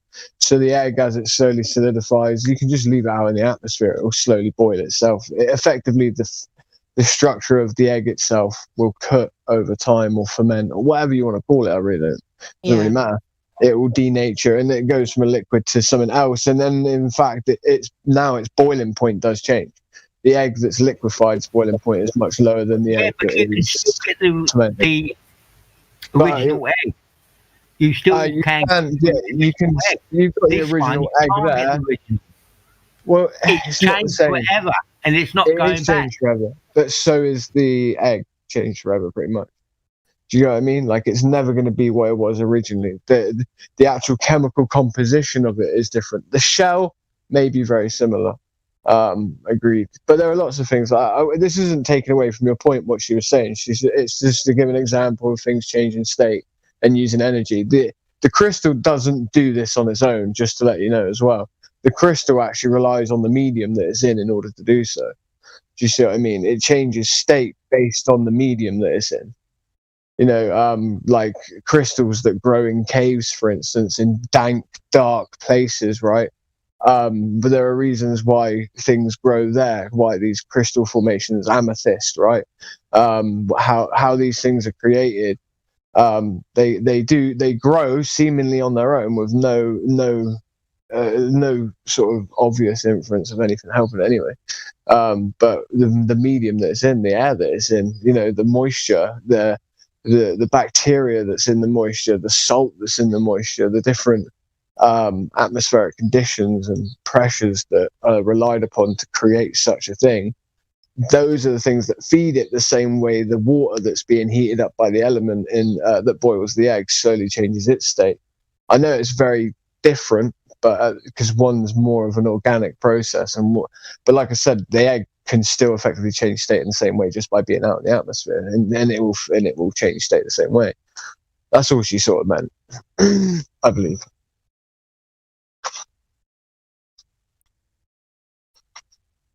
Sorry, that was incredibly boring.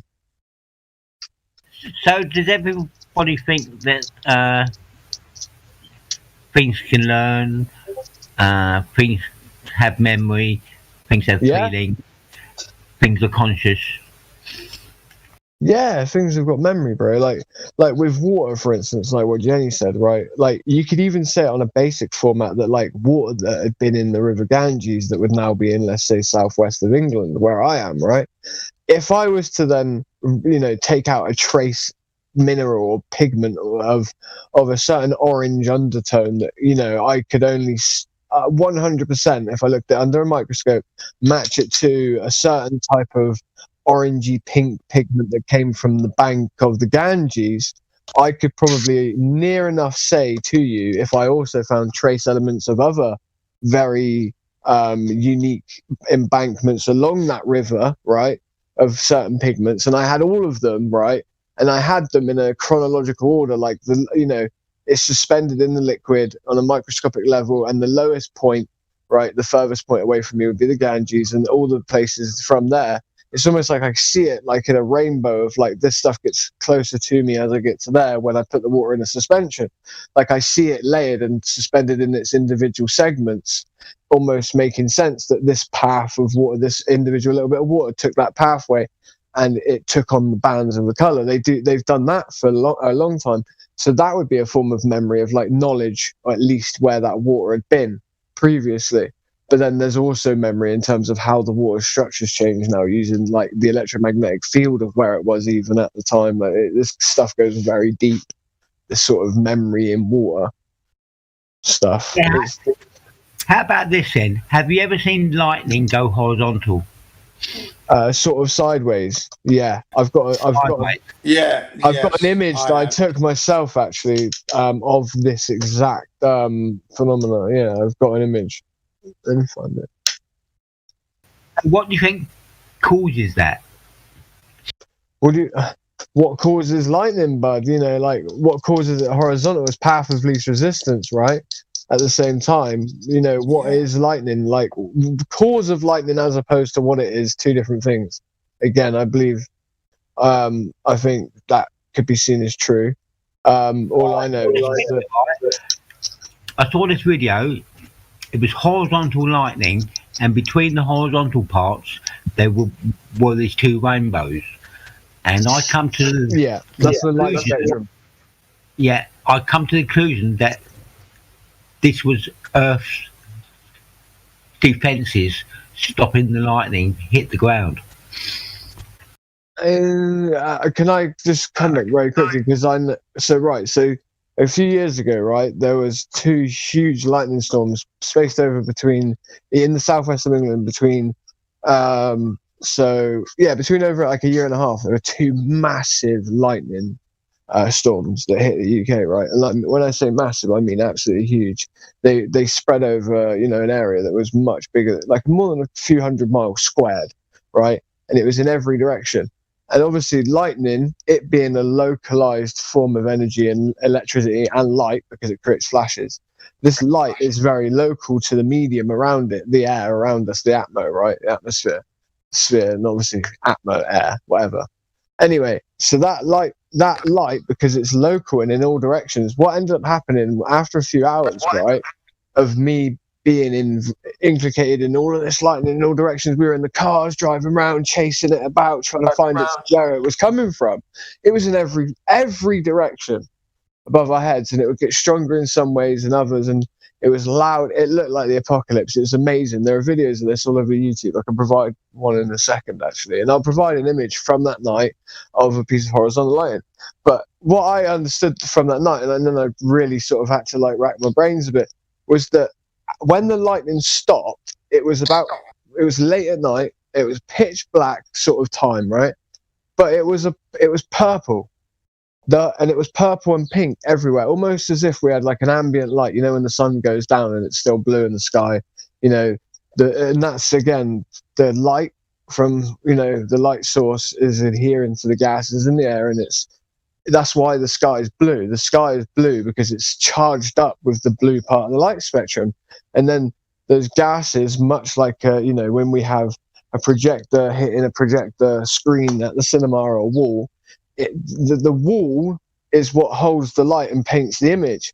Well, our sky is almost like a diffused, rubbishy, sort of three-dimensional, like projector screen in which all of the light sort of partially hits and continues to go through its opacity, because it's not fully transparent, it's translucent, it's opaque, right?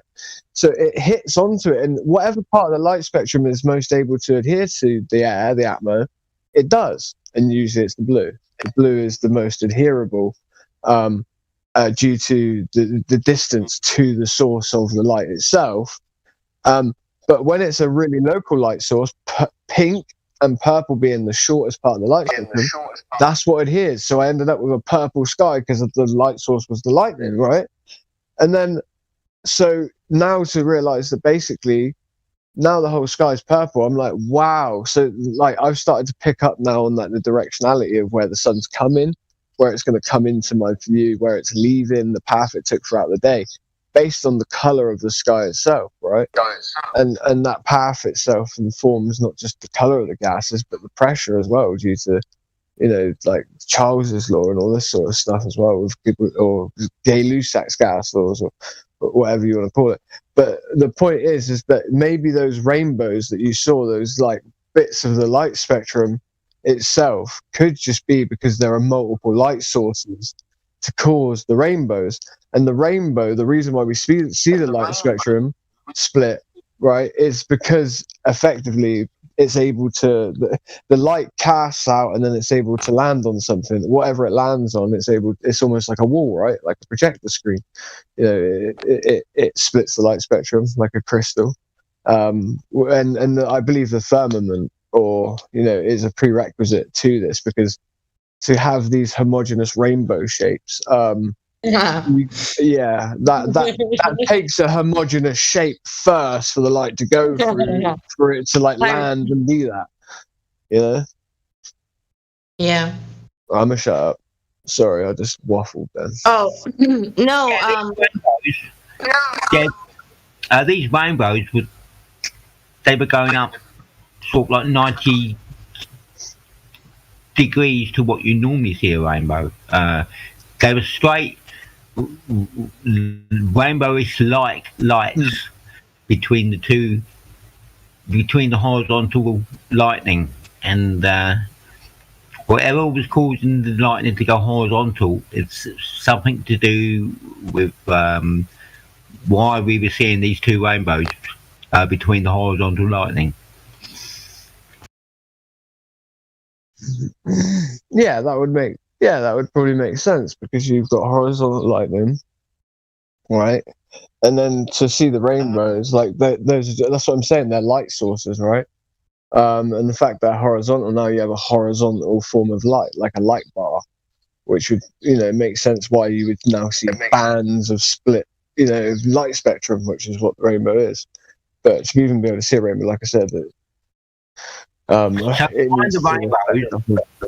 there must have been these energy fields.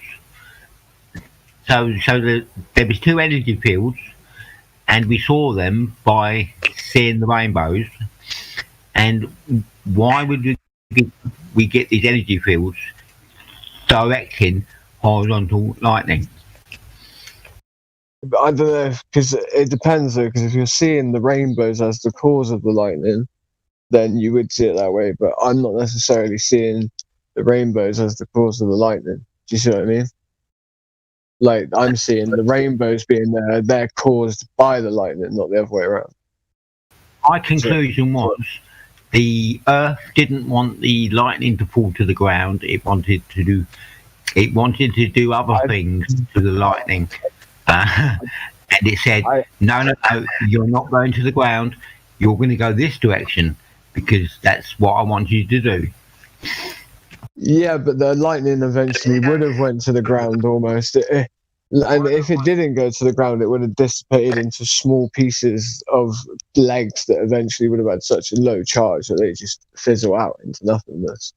And that's really the path of least resistance. That's why lightning sort of does just cover the sky, right? Because the sky itself is an easier medium to move through than the ground. Do you know what I mean? That's what grounding is. The lightning can't go through the ground. It's too big of a body for that electric charge to make a point through. It will dissipate solely over the whole lot of the ground, and thus it becomes minimalistic and nothing. lightning wishes to exist where it can continue to exist. The path of least resistance, the places for it to be easiest to exist, which sometimes means going horizontal to avoid gases that are pressurized in ways that are, you know, harder for it to exist in, you know. Sort of like very strange because lightning comes up from the ground up, so they say. It comes from the ground up, lightning. Yeah. Well, were you on about the energy to create it? Yeah, I mean the ground is positive, so yeah. I mean that's like the direction of where the energy comes from, you know, from the ground up. So they say lightning doesn't come down; it's lightning going up. The way I understood it, sometimes they believe the energy can come from down, and then get, you know, but it's pressure as well. But and also I believe slag, which would like that would be, I believe that's how meteorites are created also, like and that's how I think we can predict them. You know, because if you can predict almost like the hot point of the sun, and you know the most active part of the electromagnetic field, that's how they can predict meteorite showers, because they actually know how they're caused almost. You know, like, I don't know. I feel like sometimes I feel like sandstorms have got a massive deal to do with some of the phenomena that we see, and people don't realize it. Like this, like, you know, like glass and metals falling from the sky, meteorite showers and stuff like that. And the weird colors that we get, we only see those different colors from like trace minerals of different metals, like magnesium or even gold, for instance. You know, the different golds you use in glass making, you know, it's the color of the glass, for instance. Like, that's something that's pretty interesting that I feel like people need to look into a lot more, is actually how is it that how does sand affect our weather? Because we talk about the precipitation of rain a lot, but like in the middle of deserts, right, it's known that a lot of sand gets encapsulated into weather pattern movements, but we don't really talk about what happens with it. If we can get lightning up there at those temperatures, that's way beyond the temperatures needed in order to melt sand into actual like forms of like glass, singular pieces. And then how that would be affected afterwards, it would effectively rain down as like, you know, sand in a different form. It would get made into a blob, and then the thermal change as it fell from the sky would make it smash to smaller pieces. And you know, but we don't know about any of that yet, apparently. Well, here's the thing. If you go on Google Earth, and you go to all the power stations in the UK, all the car parks are empty. There's nobody there. So where do we get our power from? What do you mean? If you go to the power stations, right, in the UK, okay, yeah, and you look at the car parks, all the car parks are empty. There's nobody in the buildings. There's nobody there. These power stations are just for show. So where did we get electricity from? Oh, I'm not going to make any claims about that. I wouldn't know, mate. You'd have to tell me if you've got an idea about that. You'd have to. I think we get the power from how Tesla was going to do it, from the air. Yeah, you can definitely collect the energy from the air. It's not that you're better off like using things mixed with the air, and like, you know, exponentially just sort of multiplying the amount of energy you can collect from something. That's what the Tesla coil was about, really, you know. But yeah, of course, they've been doing that for years. They've been, you know, taking electricity in ways that they don't tell you, and then repurposing it and using it and utilizing things in ways that are free and then they just repackage it as money. That's what fossil fuels are about. This idea of scarce fuel. It is to make. Yeah, there's no fossil fuels. It's automatically. Well, you know what it's about. Well, yeah. now, but Everybody knows. Well, when we go into green energy, though, now people are not going to find it abnormal or strange that they're being charged out the arse for fuel. Yeah. But like, really, if you was to have tried to charge people out the arse for fuel before fossil fuels, they would have been like, "No way, am I paying that? It's cheaper for me to pay someone to go get some wood." But because they created the idea of scarcity, now they created a value over energy. But why are we not changing the money, what value that energy has? Because now it's no longer scarce, right? It's not fossil anymore, because now we're going on to like windmills and aqueducts, and all this sort of stuff, right? So like, why is the energy prices changing as well?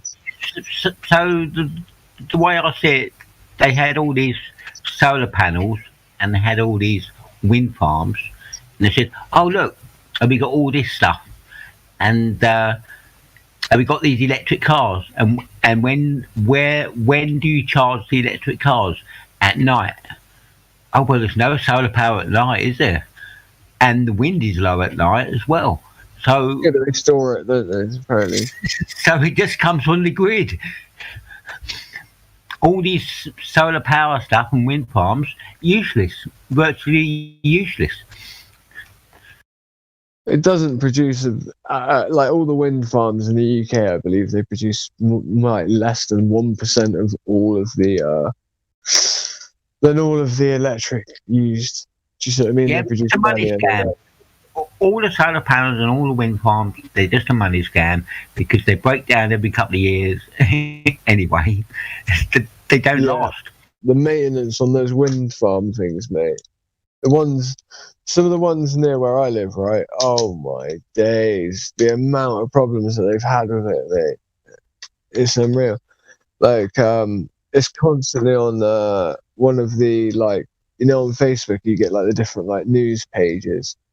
Every time I go on there, I get a notification and it talks about like the certain propeller on this one. Yeah, it's just a money scam. That's all it is. It's just a scam. But it's always the same one that's going wrong, and I'm just like, just fucking knock that one down and start again. Sorry to swearing, but like for real, the amount of money they've spent on it now, I'm just like, why wouldn't you just knock that one down and like just start again? It's the same one every time. The bearing goes, do you know how much money the bearing costs? The reason why it's the same one is because they programmed it to fail. That's why. When you get an electric light bulb, like the new electric light bulbs, LED bulbs, they've got a timer on them, and when the timer runs out, they switch off. So you got to buy a new one. That's how they roll. But it's called built-in redundancy. With I don't know, with an LED light bulb, it makes sense how it would break, but like at the same time, LEDs are designed to not break. I feel like they do last a bit longer, but like they have to put the breakdown in. If they didn't put the breakdown, they've done it. I know they've done it. They last forever, basically. LEDs do. Like they should last forever, but they put a timer in, and when the timer runs out, they stop. So you got to buy a new one. But do you know how they do that? But I know it's the same as the old bulbs, where the filament slowly goes, but halogen, right? But I'm saying, like, do you know how they get away with it, don't you? It's health and safety. What they'll say is that the actual connection therein of the bulb to the light fixture, it would be needed that needs to be broken, right? And new metal needs to be put in there for the connection itself, because they'll say like over time things can degrade and it can become dangerous. But again, that's a load of rubbish, because you don't have to replace the connection bit above the bulb, do you? A criminal offence of really bad.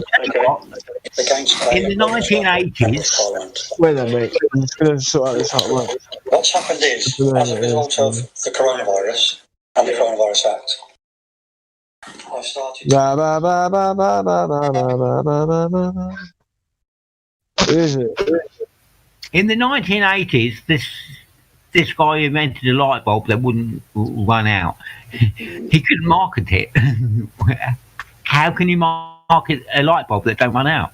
You can't. No, well, you have to, like, the way I would do it, right? If you were being like benevolent, right? Yeah. The way you would do this would be like, you create the LED light bulb, right? You make the designs for it. You get a big company to do it, and you market it as something to them that will break. But then you make it defective in its design that you give to the factory. So the first like 7 months of production, all you do is just make about 20 million light bulbs that will never break. And then, like, you just do it to stitch the company up and to be like humanitarian for everyone else. Like, that's the sort of thing that, like, you could dream about doing if you were ever in a situation.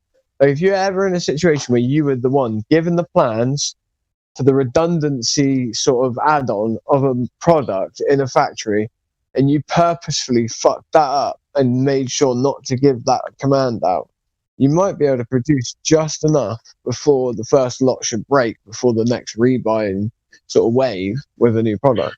You might be able to create just enough that people will never buy it ever again, and they'll just use the ones that don't break due to the... Yeah.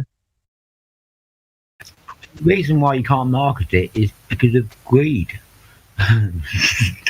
Well, no, the companies that invest to put the product out there, they're not going to do it, are they? They're like, well, what's the point? There's no resellability factor if it doesn't break. No, that's not a smart business plan, is it? Smart businessman. What about humanity? No, I agree. It's ethical. It's ethical to do what you're saying, non-redundant. I agree with that. That's what I'm saying. That is the best way to do it, right? That's the good way of doing it, but that's not the way business works, unfortunately, is it? I'm saying that a bank's not going to invest in you if you say, yeah, I can sell 10 million light bulbs, but after that, no one's going to buy one ever again. They're going to be like, well, if we're investing in you and it takes you 10 years to pay us back, and we can get an extra 50 million out of you in interest because you can sell your product for 10 years. We want it as part of your business plan that people are going to rebuy these at least every, twice a year. Can you not add a redundancy factor? That's what ends up happening with businesses and products, mate. Unfortunately, that's the way of the world. And like, if you were an investor, could you see yourself sort of being like, well, I want to make the product, I want to make 3 times the amount. So all I've got to do is take away half the amount of time this thing will work for. You can see how it happens. It's sad. It is.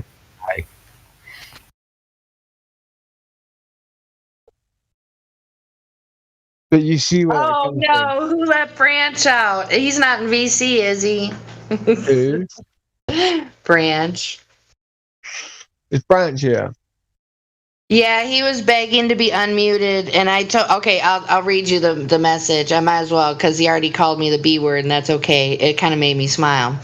All right, No, it was here earlier. So he said, "Can I be unmuted?" And I didn't answer him for a while, and I said, "For future reference, never ask me that question again. The Rolling Stones lied. Time is not on our side, so do your part and save a little. Thanks, bro." Sunglasses, smiley emoji. And he said, LOL, okay, bitch. And so I said, just trying to be helpful, you grump, because the answer will always be no. If you get muted, there is a reason, and I don't want to get tangled up in your drama. Don't worry, I'll unmute him in a minute. It's fine. I'm pretty sure it was me that muted him earlier. I have no desire to do any recon on his behalf. I just don't have that kind of motivation. People message you because you're the nice one, like you're so nice. Right. Maybe she'll do it. And she's like, no. No. Yeah, and he's like, okay, bitch. You know what? I need to share that with Michael J. Smith. He gets a kick out of it when I'm not nice. Yeah. If Jenny is many things, but a bitch is one thing I could not call you. Well, thank you. No, for real, he was very kind-hearted. He's been nothing but kind to me ever since I've known you. I know. So he's just being a grumpy old man. Not my problem. So he's not getting paid when he's, you know, if you unmute him, he'd probably get some more money. Yeah, I don't. Unmute him, he'll piss his pants. Okay, that reminds me. We were talking about somebody asked him if he was dropped it as a child, and IG said no, somebody threw him. No, that's being a bitch. That's being a bitch. They did throw him. They just looked at him and they thought, what the? His mum still kisses him through a handkerchief. Oh my goodness. Oh, jeez. Sorry, Brant. You earned every bit of that if you're listening. One sec. Everyone's got to shut up. One sec. Eggs, my G. Hey, brother. How is it? You alright? Where were you earlier? I saw you in here, and I've been in here like about 10 times, mate, and you've not been there. I just came on like before. Oh, right. I was going to... No, last night. Did you fall asleep in here, or because you were muted there? Or did you have it on in the night or something? Hey. I saw you in here, Iggs, about, I don't know, 10 times. And I, like, came in last night about... Yeah, I came in about 10 different times. And then, you weren't there, though. Hey, so, look at the video that Cuddles just posted. There's no copyright on that. No copyright concerns with that, I would imagine, right? I don't know. I got it from a friend of mine off of Skype out of one of my log groups.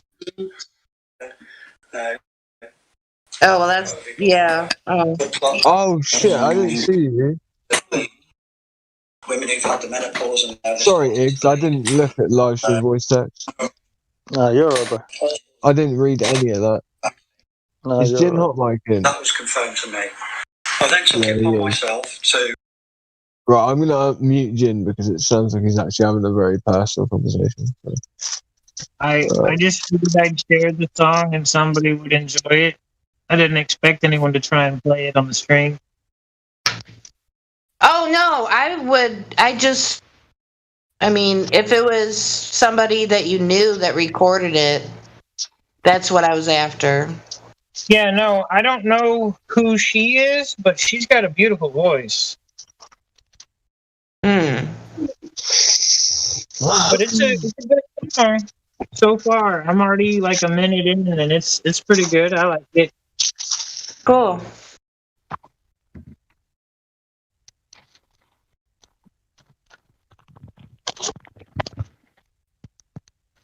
I always want to ask people that talk about, you know, how all these agencies, well, what would we do without them? Okay, well, what do you do when they're the ones that turn on you?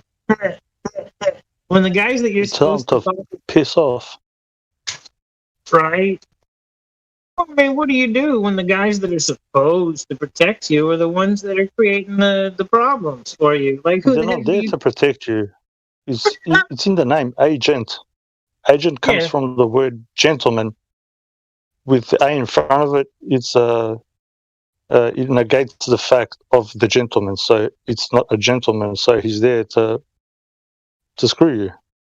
Right. A gentleman would do that. That's what agent means. There are people that don't know that, buddy. Yeah. Well, there have been people that have been thrown.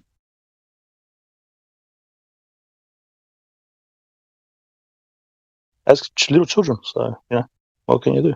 Some people get dropped, some people get thrown.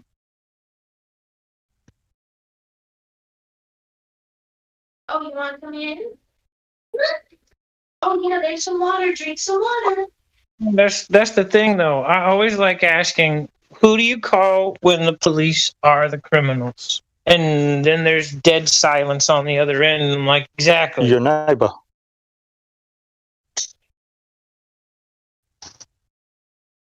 your neighbor. But people fucking don't help out each other. People just fucking retarded. Yeah. They call themselves all these.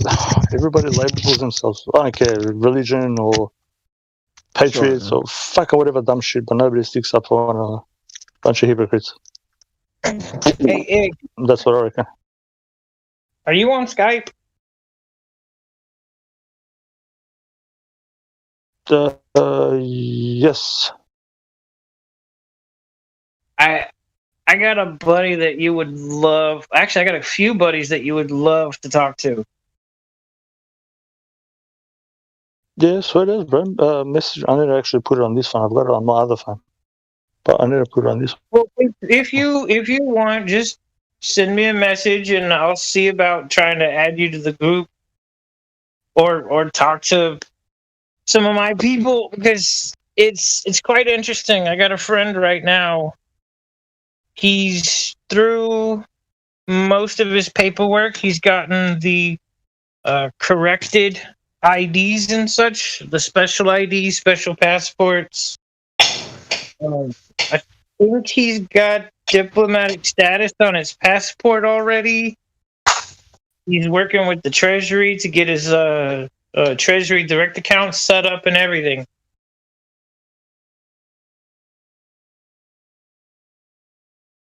It's quite interesting.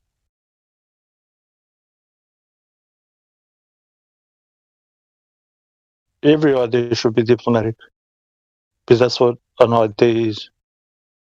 Right. Well, you've got employee, and then you have diplomat. You've got regular, and then you have special. There's Yeah, always people two. don't know how- yeah. You go ahead. Special passport. They don't get to pull you off to the side and start playing around with your extremities. All you just need to know how to do is make joinder with it. The thing is, they've given you that whatever passport, but because it's all there, it's theirs. Because they authored it, they made it, they are the authority. That's what people don't know, the word author. That means whoever published the book, they published it, you're just taking it, running with it. And they get to tell you what to authorize to do. They get to change the rules whenever they want without telling you. And you have to be a goyim, a slave, unless you make joinder with it properly, and then you are you possess it 100 and fully 100%. Right. But you Well, that's need to know how to make the joinder. because there's the public side, which is what everybody has generally, but most people, and then you have the private side, which is only very few people have made it there. Yeah, very few. But it's pretty cool going to the private side, as far as I can tell. I mean, even just doing some paperwork and getting the special passport has changed a lot of things for a lot of people. Even if you put it this way, bro. Even if you get whatever, like a passport, I hear people talking about the United States of America passport. They're going to get that one. They're going to become a national, what's it called, national citizen, which is the best one out of all of them. But Right. still, it's not yours. You can get the US passport, and if you make joinder with it, you're still on the highest level, higher than the USA, the United States of America passport. That's all. But this is the thing: people get tangled up in this legalese crap.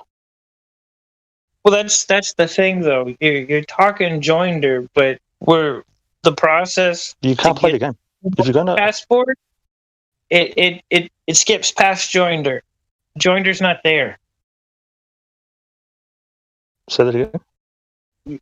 The joinder that you're talking about with the diplomatic passport and the special IDs, it's not there. There is no joinder.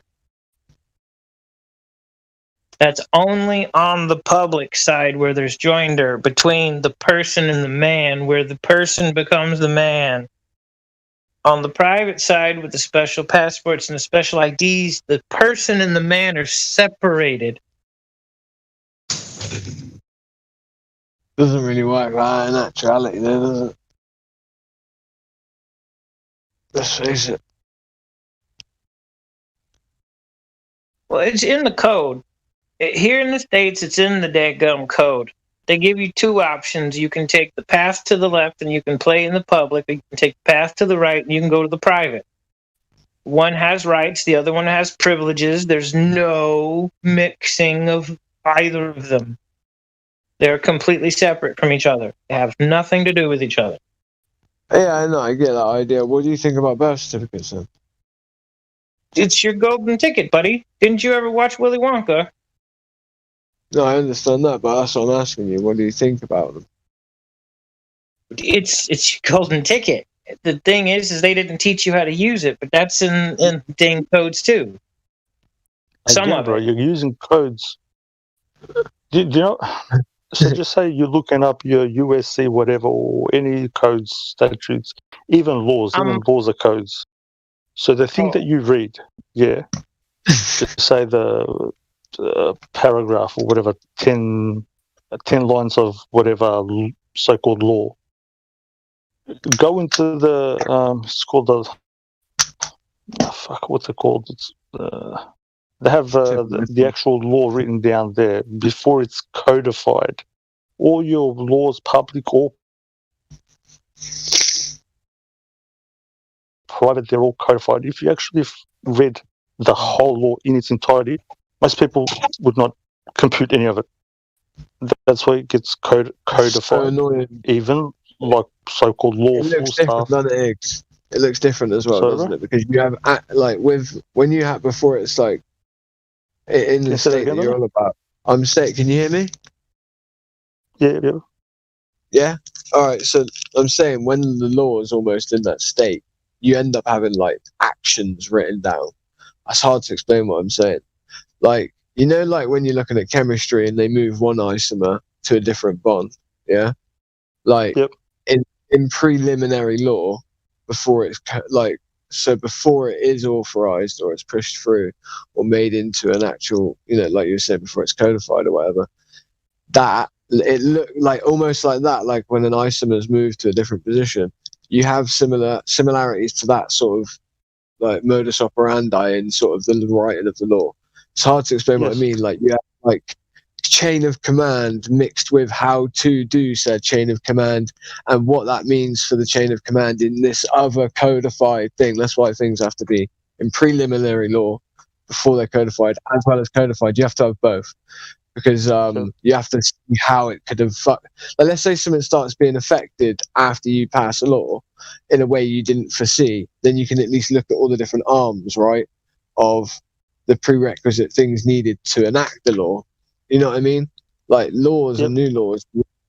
Laws and new laws usually have what you would call precursor laws that make them possible to be able to be acted out and put into effect. Those are the laws that are going too far as well, because, you know, laws that work only off the back of other laws are clearly they're a fucking problem. Prove it. Yeah, this is the thing. When everybody reads the so-called law, they give you that law, whatever is written, like when you go to a government website or you wherever you get it from, even from I'm just going to be straight out, like I can't say it any other way. Say it again, you broke out for me. Because if you want to get that scroll out, that before it's codified into read it all, you need to know what you're reading. So they'll write down probably like before one law gets, as you said, like goes down the chain of command from them writing it up to pre-codification, then to full codification. It would be at the first step, it's like, I don't know, maybe 5-6 pages. But then when it comes back down to the people, it's like, a couple of sentences, whatever, or a paragraph. And that denotates, like you've got legal, lawful, you've got lex naturalis, and then you've got lex non script, denotating all different classes of people. So the dummies, people who are uneducated follow, the legal stuff, and then some people who get it a bit more follow the so-called lawful stuff, what they think is the law of the land or some dumb shit like that. Then you've got natural law, which a percent gets, and then you've got spiritual law, faith law, universal law. It's usually faith law or trust law, which means the same thing, and that's the highest form of law. The unwritten law. Yeah. One of the highest forms of law is secret law, actually. Is like secretly written laws that exist between families, right? Like laws that, the judge is like elected between a few only to preside over a few. Like, what do you think about that idea? Like, people talk about democracy. How is this for a democracy?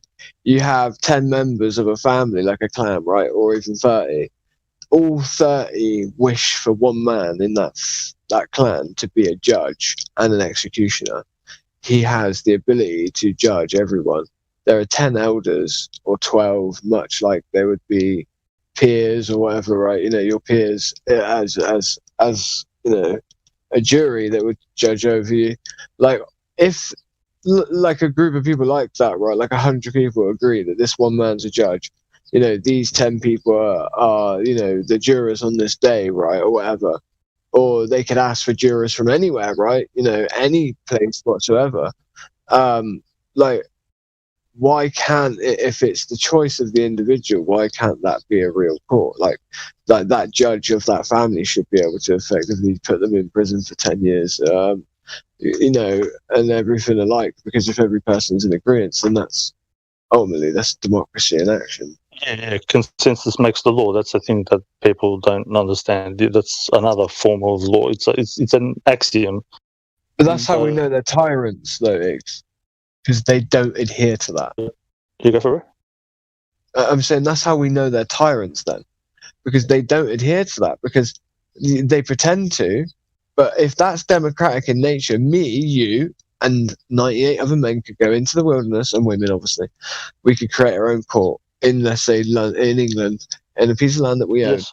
And we could start to, put each other in prison under our own judicial system that we all agreed to take part in. Yes. And guess what? They would have us done for kidnapping before you knew it. No. And that means that they would in England, because they probably would actually put us in prison for it, right? Not because if you did a proper claim and you had proper chain of title for everything. No.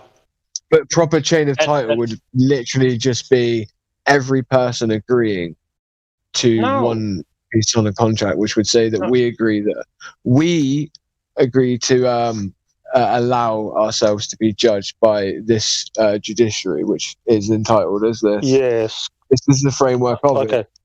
And but I'm saying I believe governments would have a problem with it, because they would say that they are the court above all others. We have the same issue, remember, guys, in the UK with the Sharia court. So we have 109 of these, maybe more, right? They have no true judiciary power. They're not allowed to sentence anybody to any sentence whatsoever, because the police will come in and take it away. And they have a very comprehensive system of what their judiciary system is. We know it can work because it's the same one that works in Saudi Arabia. Yeah, I'm not on about just cutting off hands and stuff. They're not even allowed to imprison people. They're not allowed to do anything like that. They are, however, allowed to dissolve marriages. But those marriages, are they real under the state anyway? No. But that's just pandering to Islam. If I can just say something, this is just... Sorry. I need to speak to you in private, like I can tell you more, but... So the way that the English government is going to operate is by Muslim or Sharia law. That is, so it's already been implemented, but not as it's been sold to the public. the other thing is you going into court and trying to be a part of their society when you are not. I was trying to explain this the other time, and people do not comprehend this. They're like, common law, common law, common law.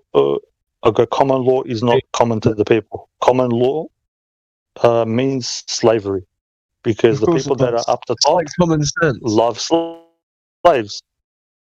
No, it's like yeah. No, I'm saying like it's in. I'm saying the trick is in the word. Is what I'm saying.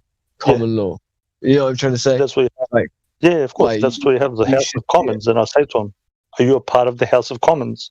Because if somebody tries to put them up to go to court, it's called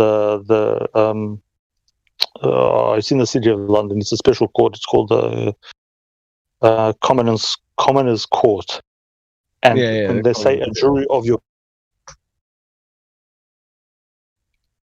peers, so those guys have to be a part of, just say the commoners, which is a class of people, because me and you cannot be their peers because we're not a part of their society, and people don't comprehend this. Those people have slaves. It's common to them. So every single one of you dipsticks that are listening to this, if you think common law is common to you, it's not. Just like the House of Lords, they've got, the what's it called, the chamber. Oh, I'm forgetting words. It's in the City of London. They've got their own special courts, so they can be communicated with the jury of their peers. But the reason why this thing happened, because there was shit being done behind the scenes to lock these stupid pricks up. But Craig Filler knows quite a bit. I've told him. But now there's these retards coming on the scene, spouting all this common law and so-called they call it patriotism or whatever, nationalism. Yeah. And they don't even know what it is. Like, again, a nation state is a international, like, it's a corporation. Yes. Well, and like what a nation is actually supposed to be is a personification of an actual clan or a family or a tribe, and the most coherent, and so in terms of hierarchies, animals have animals have dominance ones, right? We have competency, hierarchies. We have hierarchies that are based on how competent we are. The most competent chieftain gets named the most competent chieftain. Yes. Out of all the chieftains, of all the families, of all the tribes, and tribes become nations. But that's the personification of what an actual tribe is. But then that would mean that there would be a king, right? For instance, right? This is why constitutional monarchies exist quite a lot, right? Like England, because then you have like a prime minister, but you still sort of have the reverence and love and the patriotism for a figure that's sort of can't be blamed, is blameless. Whereas in America, you have the president, and he's able to be blamed, right? But like all in all, like the nation state now is but a corporation, right? Like I sometimes I see America and like what we know what's going on with America and England, right? It's like the handing over of the baton of like who is going to be the proxy of the other one, right? For the next couple of years. Like, and they're gone. I told you about them. They lost their flags. Yeah. That's what I'm saying. But for years we've played like, everyone's like, oh, America beat this country, and it's like, come on, are you fucking serious? They're the same thing. Like, it's just you are joking, right? Like, even like people that are apparently like truthers that I know that are Americans, and they say this, like they spout it. I'm like, wait, you do realize about the agreement, right, between the crown at that time and the colonies to like pay rent for that land, so the English stop sending troops, right? That's the narrative they told you. That doesn't even necessarily mean that's the truth. Regardless, here and what happened, if you continue paying rent to someone who's in the crown they're a hardy group, and as America developed, do you really think they would have kept their oars and their fingers out of that pie? They would have been like, right, we'll give you 50% off the rent if you make sure that we have our fingers involved in this and this bit of technology you develop in this sector, in this colony. Yeah. We want the first looking at that, and we'll remove some more percentile of the rent in order so that we receive what we need to receive from you as it is developed. And people think what the British and America weren't, inextricably linked through the development of America, like from the very beginning, considering that the first colonies apparently were rented. Like, there was no real split. They were the same thing they always have been. They've just been proxies of one another for years. So what happened was they were meant to be 13 states, 13 colonies, or 13 slaves. That's what colony means. It's a group of slaves, 13 of them. That's why you had the flag with the 13 stars, and then what's his name? Was it what was his name? He's on one of the notes. He's on the $1 bill. What is it? He's got like partly balding and he's like got long hair. He was a part of the French Freemasonry. What was his name? I forgot it. I don't know. Anyway, one of those fuckers, one of those pricks. One of the wig wearers. Yeah, one of those. What up, bro? Huh? Do you know the name? You often know shit. Here, hold on. Wait, what are we talking about? I was reading the email. That's Washington. Was it? It's Washington. It's Washington. Yeah, Washington. He convened the Second Continental Congress to split up the First Continental Congress, which was 1777, and made it into 50 because he had a whisper. He whispered into the other sodomites' ears, said, "Hey, listen, we only need a majority of 7. Fuck the other 6. Come here, we'll make 50. We're going to make another trust on top of the other trust, and we're going to tell these idiots that they're fucking free." Hey. Can we verify that dude was real? You can verify it, bro. It's all written down. Yeah, it's all written down, man. Come on. I think, can we verify George Washington was real? No, we can, but we can verify the narrative. I won't go there. Yeah, mate, wait there. George Washington, at least the idea of the man exists in my mind's eye at this moment. What's it? If I can get I'll try to find him if I've got the original, the ones that they claim that are handwritten. The contract. I'll see if I can find him. Bunch of psychopaths there, Luciferians. Hey, do you guys think that Washington, D.C. stands for Divine Council? Yeah, they always try to fuck the people, but that's the problem. I think it stands for Divine Council. Well, it doesn't matter what it stands for. It does. The thing is wait, what? Was it Crack asked me about birth certificate, and I have a better answer because the first one I gave was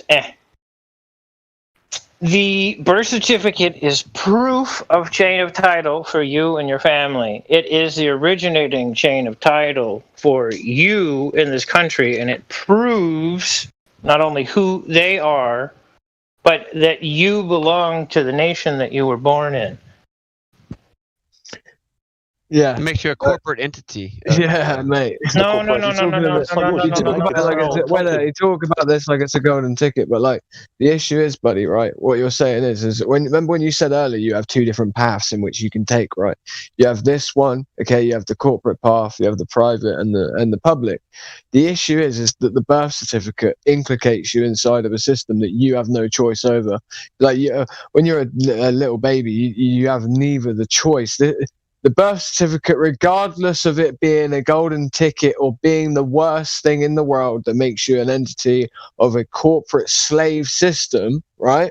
Yep. Regardless of the two, those two, it still innately is wrong. Why? The reason it's innately wrong is because it is something that implies you, inputs you, and fully encapsulates you into a system that is vigorous, vast, huge, disgusting, and beautiful at the same time, that you have no choice in being involved in. This is like effectively a contractual abortion for a baby.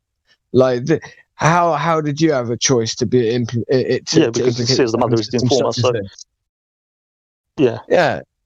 How did you make the choice, right, to implicate yourself in such a system? You couldn't have. So I'm saying, like, the birth certificate to me is innately wrong from the get go. Right, but that's what I'm saying. You're conflating things that have. I get what you're saying, and I get what everyone's saying about persons, but they are conflating two separate issues together and saying that, oh, because you have this, now you're a person. That's you might as well have gravity then, bro, and space time and all that weird shit. Because you're a corporate entity and it's on bond paper because you entered into a contract with the corporation of the United States. So no, that's not what it is. It's a created trust. It's a certificate of a created account that is there. It is not you. Correct. You are not the piece of paper. We know that. It is an accounting of an event. That's what he just said. So the whole, if I can just say something.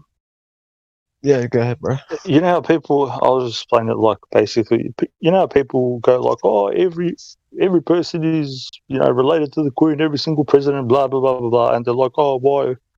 It's like because the English came there and it's their contract. They're not going to put me or Crack or Whitsett around the country because we're not a part of their fucking retarded fucking family. So they're going to put somebody that's a part of their family to run the fucking show because they have the trust. Yeah, but it's just like, you're right. But it's just very eye-opening to the normie that people think they're voting for presidents that worked their way up and just the American dream got them on stage, and we're just picking out of the family reunion. Yeah, exactly. And I just said blatantly, what was it like a couple of days ago, I think, when I was speaking with me and Battlemod, I said, America, you've got, 50, it was meant to be 13, but you've got just say 50 states. I go, why are people voting for people in Washington? I go, is Washington a part of the USA, the United States of America? People weren't answering. I go, fuck, man, it's a simple question. Is it a part of the United States of America? A few people said no. No. I go, then why the fuck are you voting for it? I go, it's like me in Australia voting for some dude in Kazakhstan to be my fucking leader. Yeah, but did you know America is actually contemplating making the Washington, D.C. the 51st state? I go, you keep on doing it. Yeah. Well, they can't do anything. Actually, America can't really do anything at the moment. They don't have any jurisdiction to even do anything like that at the moment. If they do so, it would be illegal and under their own system. Is the occupying army. We are under occupation, which is why you have a birth certificate to prove where the fuck you come from. So you think birth certificates are cool, even though you have to put them in all caps and be on bond paper, born in bond? Bro, all of that stuff is just, dude. If you want to change it from all caps to all lowercase, you can do it. It's on you. You can do it. However, it's not important. That's not true. That is true. Whether 1 second, guys. Can I stop the government for arresting me for something that's illegal? For something that's illegal, right? Okay. Based on a form of law that encapsulates someone that is a person of that nation based on that birth certificate, right? Like, for instance, collecting rainwater, when as a man I should be able to collect what I want from nature, from the sky. Like, when you're born into a system that, let's say, could do that, just for instance, that in and of itself, due to the fact that you were inculcated into that system, that in and of itself, to me, just seems worse than unethical. That's unethical. When you get a driver's license, can you put it in small caps? Can you put it in lowercase letters and driver's license? Yeah. Okay, hold on, because you don't need a driver's license. That's public side stuff. You're back to slavery now. I know that we don't need it. Just like you print it on bond paper. But you guys keep bringing up public side things as if that's what I'm talking about. Okay. We're not talking about the same thing at all, bro. He did. Birth certificate. I get you. It's literally one of the biggest scams. Whitsett prefaced it by saying the birth certificate is a corporate entity, so that is the private sector, not the public. Just make note. So you can go into the so-called private. These people want to go into the private. So if I can just quickly, 1 minute. they are missing one step. You want to do that, and you want to be what's it called? What do they call it in the legalese? When you're like sort of part owner of the thing, because they did the so-called trust for your benefit, but they control it and all this other stuff. But you are not a signatory to. In America, it will be the Declaration of Independence. You are not a part of the 56 people who have signed the document. Hence, they are only on that side, unless you know how to make yourself a signatory to that document, and you can, but you need to know how. We don't actually even need a document. Like the Declaration of Independence says we get our rights from the Creator. Constitution is articulation of that. I don't need any of that. I have the rights from the Creator. I'll get you, bro. Both of those documents come from the conquering army. So again, we go back to the law of war, which I'm assuming nobody has read. Well, most of the people haven't, because everyone's going in circles. The whole point is, what I'm saying is, if you want to change it, because people aren't, I don't know, they either don't get it, they don't want to get it, or whatever. There has to be people who are intelligent enough and have a good heart to do and be a signatory and change it. But they need to go into there and become a signatory. Yeah, that's a whole nother ball of wax, dude. That's a whole different ball of wax. I don't want to be a signatory to the conquering armies, anything. I want to be separated. That's the whole point. You have proof positive with your birth certificate that you are not a part of the conquering army. You're not one of them. It's proof positive. Okay, so the whole point of the so-called, which they're trying to make it, and I'm trying to do some shit for it not to happen. Washington is meant to become the 51st state. That's why there's that whole thing of Area 51. It's got nothing to do with aliens or secret technology. Those are the pricks that are there to make Washington a part of the USA. Washington, D.C. was only there and in the trust document to provide a service. Only to provide services, make roads, build stuff, blah, blah, blah, blah, blah. But they've ruined it. That's why the United States was prosperous and all the rest of it, because at the start, even though they screwed up the 13, they made it 50 because, so-called George Washington and all these pals, they wanted to make money on top of whatever stipend they got from the fucking Queen and whatnot, because they couldn't have made Declaration of Independence because they would be tried for treason, they would have been hung. Yeah. So that place was only made to provide a service for the people. Roads, bridges, blah, blah, blah, blah, blah, blah, blah. But it's just been corrupted to the shit house. Not that, the Americans are bad, or these people are bad, or any people are bad. It's the people up at the top doing this shit, and people just don't know better. Right. That's what the it comes down problem to.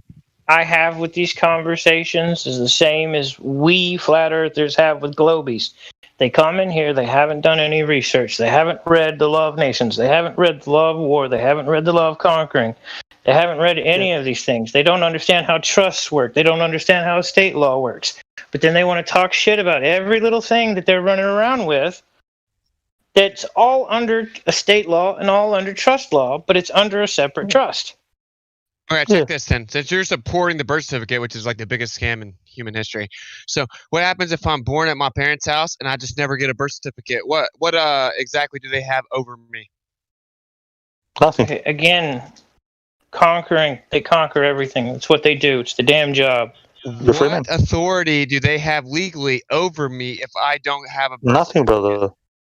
Nothing. We agree there. However, yeah, that's the point. However, the thing is everyone's looking at it as a bad thing. You're only looking at it one way. Gravity exists, space-time exists, so it's all bad. But if you use it incorrectly, of course you're going to put yourself into a slave position, which is what most people do, because they're taught to do everything incorrectly. It is proof positive that you are not a part of the nation that is occupying your current country.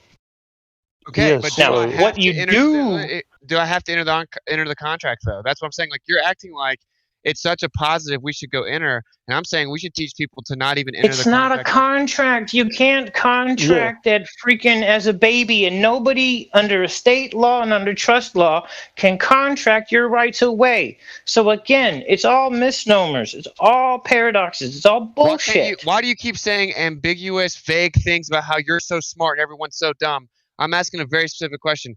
If I don't enter into any agreement, and you can say it's not a contract, but you did, in fact, enter into agreement on behalf of your parents by being printed out bond paper. So if I don't do that at all, what exactly is the detriment? If I don't get printed on a birth certificate, what's the detriment? You're telling me I'm being vague and you're mixing things that don't mix. No, I'm saying from the beginning, I'm not going to be in any way in agreement to the construct that is the norm, because I'm not going to get printed on a birth certificate. You're saying that we should be printed on birth certificates, and then that actually is a positive. I'm asking you, if I don't get printed on a birth certificate, what's the detriment?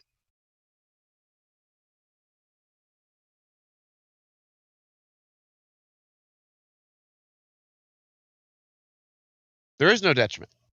Okay, yeah, I was just going to say that the birth Does everybody in the world have a social security number? Was meant and is there for you to do commerce, but the thing is, people have not made their own birth certificates. They don't have the proper procedure. So hence, that's why it says in the Bible, all of you will be bonded and slaves and da da da da da. So. Yeah, and to clarify, you're sold into bondage. I'm not saying this guy's completely wrong. Like, I see what you're saying. A lot of people, they look at it one way, and actually, if you use the system to your benefit, you can actually use it for some positives. But I don't agree to any of it. Yep. Well, that's the thing, though. We were all taught that it's a bad thing. We were all taught to violate federal codes and using it as identification. We were all taught everything wrong from the start. But we weren't taught it's a bad thing. We were taught that it's a good thing to have your birth certificate, that it's normal to have a social security number, that it's normal that at 16 you go get your drive. We were not taught it's a bad thing. We were taught it's a good thing. Exactly. Yeah. We were tricked into even signing any of these documents in the first place, giving over our will. You can say you didn't enter a contract, but for example, when you go get a license, you entered a contract. Whenever you get printed on a birth certificate, you've entered a contract. You didn't because your parents did it for you. But if you don't agree to any of it, right, what they've done, the main trick is to actually normalize this as if it's a good thing, just a positive aspect of society, and it's normal. They tricked us into doing it. They didn't tell us it was a bad thing. Only people that have woken up to the system have now realized that it's a trick. They told us it was a good thing. Yeah, you're correct. Like, if you just look, I just want people just to look at the thing, at the birth certificate where it says mother, and it'll say your mother's name, da da da da da. It will say informant. Here in the States, line 15, it's where the daddy signs. No, but it's made your mama an informant. What's an informant? A government employee. Anybody? What's an informant? Come on, man. Anybody? Somebody? Yeah, it's someone that's an informant on behalf of the somebody government. That's. Yeah, but somebody. So an informant is, a dude, a person that is coming in to rat on somebody because of a crime. Like an informant, like a federal informant or whatever. You get snitches. When you look where it says mother, and it's the mother's name, it says informant. So she is telling herself that she has committed a crime by making you. People don't get this, and this is why it goes over people's heads. And it's 100% bad. Like, to think that these psychopaths that have tons of power set up the entire system, pretended that it was free, created all these documents, created the social norms to enter into contracts whenever you're not even, resonance of the fact that you're doing it, right? This is all set up meticulously for your detriment. None of it is a positive. To think that they just slipped out some freedom in there and then normalize it to everyone, encouraging them to go be free or have some power is delusional. You know what I'm saying? Like, it's all negative. Yeah, bro. Before, back in the days, I don't know, you probably might know, people used to have their own birth certificates and used to keep it in the Bible, and you'd have like a chain of custody, mom, dad, grandfather. Right. Right. You used to publish your family tree. Somehow, everybody forgot how to do this process. So otherwise, you cannot own. It's for you to do commerce, to do trade, for you to own land. But people, I don't know, forgot how to write, forgot how to read, or fucking just went dumb all of a sudden and stopped making their own documents. And it's incredibly evil because we were just born and tortured, by the way. From the second we're born in a hospital, we're just tortured. And while we're being tortured, our parents are signing us over. So there's nothing about it that's good.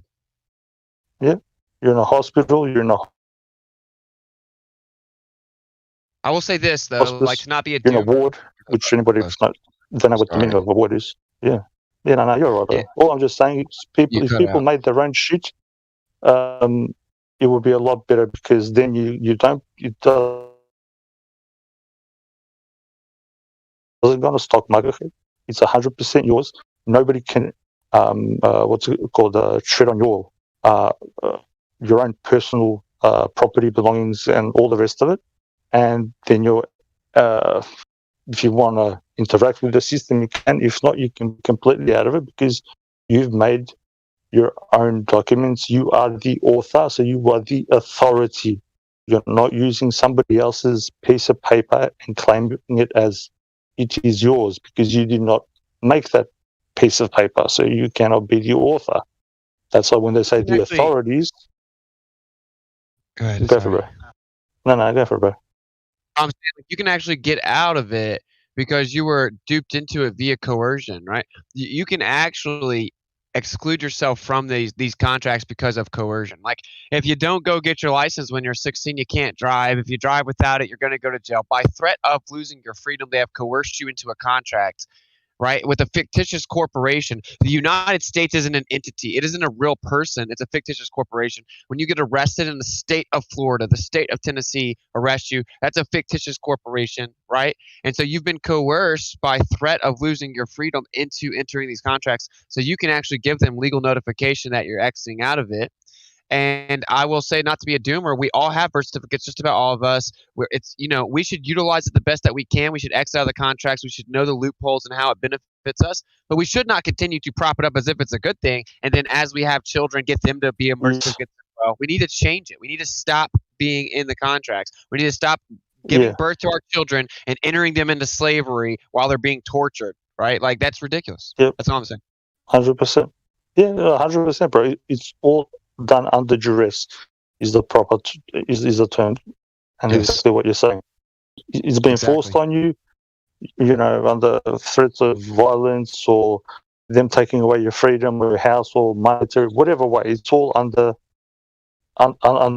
duress. And I spoke to Battle Modder. Maybe we said, I don't know, if you want to or whatever, if we can get together, you can speak to Crackville. And my background is in this. I've been taught by a few people from City of London and canon law and all the rest of it, like proper, not, the stupid law schools and all the rest of it. So we have to start somewhere, bro. You know what I mean? Yeah, dude. And okay, say a cop if you don't damage someone else or their property, and a cop ever puts you in handcuffs or touches you, as soon as he touches you, it's assault. It's literally assault as soon as the cop touches you. As soon as the cop tells you 100%. As soon as he tells you you're detained, it's illegal. He's violated the law. He has now assaulted you by force, right? So, like, if the general public knew these things, dude, the whole entire infrastructure that holds us down would collapse. So that's what's important is to realize that they aren't even adhering to their own stipulations. But if you sign a contract, you're screwed. As soon as you sign a contract, unless it was done by coercion, that's another thing, right? Because, like, say whenever they offer me a plea and I'm like, I got to get out of jail because this sucks and I'm going to lose my house. And they're like, you're going to have to stay in here and have no freedom unless you sign this. That's coercion. So you can actually then notify them, no, this was illegal. So this contract I signed was signed under duress via threat of losing my freedom. So this is therefore negligible. It's nullified. Null and void, yep. 100%, brother. 100%. I said it, what was it, the other day? I don't know if people got it. As soon as the officer turns on his lights and he's coming towards you and he pulls you over, him by virtually turning on his lights and making you pull over has to take you to jail. That is part of their law. Shut up, nigger. Shut the fuck up, nigger. Wow. Who's this special child saying that? Did anyone see who that was? I'm trying to have a look, bro. Who was that? Somebody who thinks they know what they're talking about, as per usual. Special. Mommy, special little bunda. That's one of the Goldberg's representatives. Just ignore him. Yeah, so what I was saying is the policeman has to take you into jail, or he has to take you right then and there in front of a judge to so-called give you a punishment or penalize you, or, penalize comes from the word penance. You have to pay your penance for your wrongdoing. He cannot just pull you over, judge, jury, and executioner. Here's this, you've done wrong, pay this, or blah blah blah blah. It doesn't work like that. But people don't know these things, and it's just, what can you do? But if we can, it'd be good to show people how to maneuver, bro. Can I ask a question? Yep, go for it. Y'all tried to talk to Chaos, BC Verified in here. Hello, Chaos. What shape is the Earth?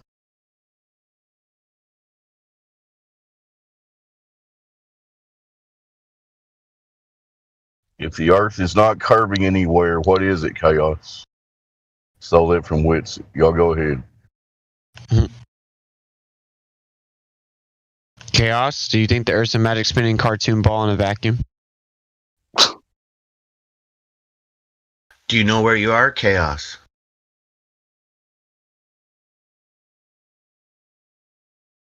In a world. Well, that's the only one I see. Y'all continue. We need a cricket sound there. I gotta listen to a Strange World. I haven't heard one in a long time. I've been here a lot. Watch a really good documentary somebody posted in live stream last night. I should repost it. You guys should check it out. It's really good. I'm gonna go to YouTube and get it. I'll reshare it. Yeah, sweet as fun, man. Did you guys hear? I just know someone just texted me and said that they implemented Gasara. Yeah, you got what I was saying with it? Does that make sense? Yeah, bro? I hope I Okay. got what I was saying with it?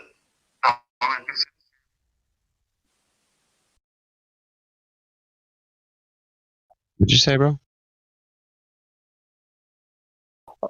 I said, am I making sense about what I said? I hope I am.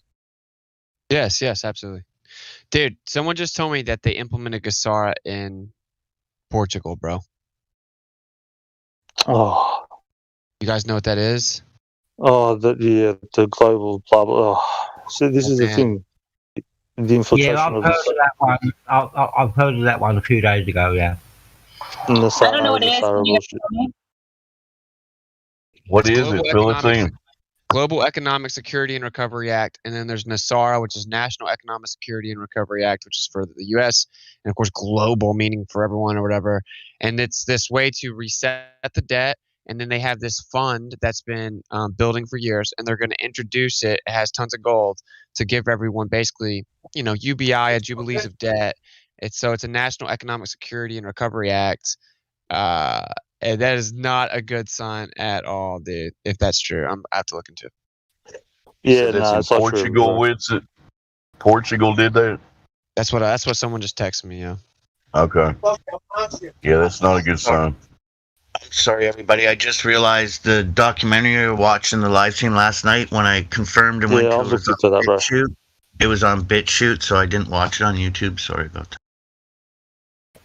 I heard in Portugal that they were celebrating it with fireworks and dancing in the streets. So that's what I heard. If somebody has the shit that I'm saying, I've got documents to back up everything that I'm saying. If anybody has a doubt, speak to. I've given Battle Mod documents, and I've given other people documents. But that is a factor. It's just another interloper to get people not to do anything, to be complacent. Oh yeah, there's this fund that they've been storing, and they're going to give it to us. They've never given us shit, and they're not going to give us fucking nothing. Yeah, well, they're going to give us like a shitload of money so we can, be rich and all this other stuff. Come on.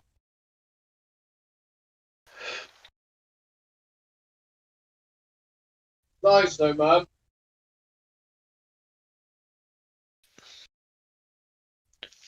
Sorry, Craig? Some real crazy shit happened here yesterday in Canada.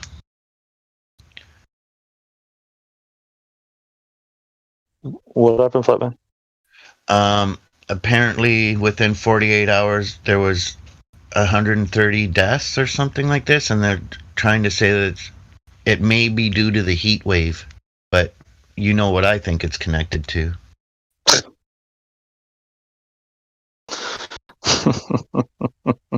I never heard that. Where was that happening, Flatman?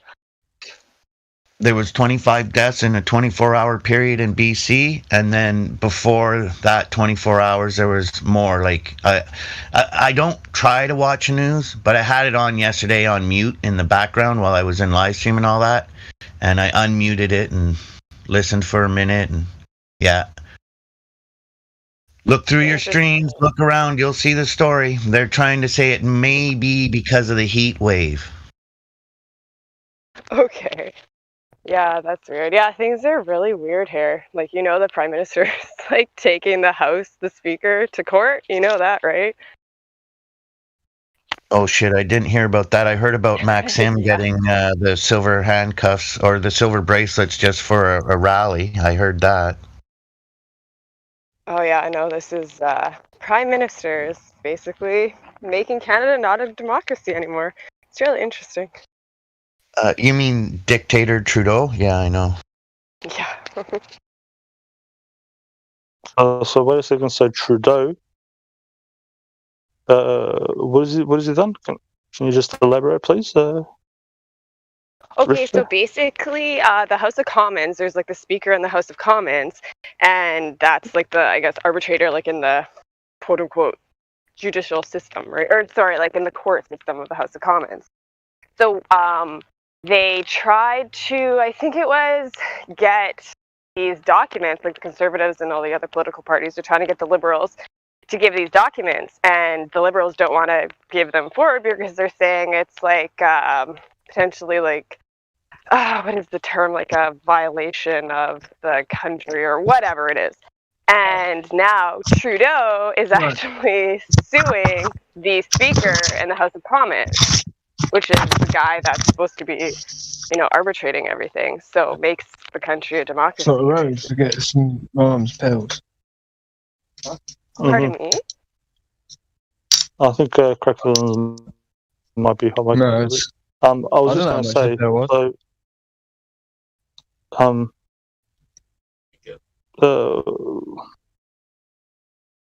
Sorry, guys. Dude, you're the Speaker of the House of...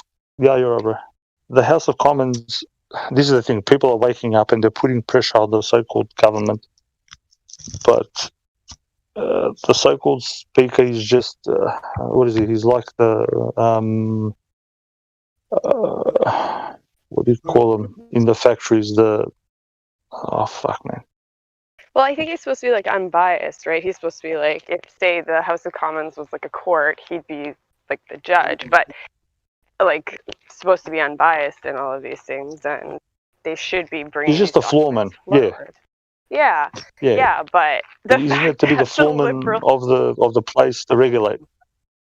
Yes, You know? basically, and make sure everything goes smoothly, and like if just here, it's like the judge, kind of thing. So the fact that he's doing that, like taking them to court, is just insane. I think it's never happened. It's never happened before. Yeah, isn't it almost like similar to being in court on charges and you're like, Your Honor, I'm taking you to court. I So guess. this is in a way. this is the thing. If people actually, even on the lowest level, and people not knowing what I blabber on about, because most people don't.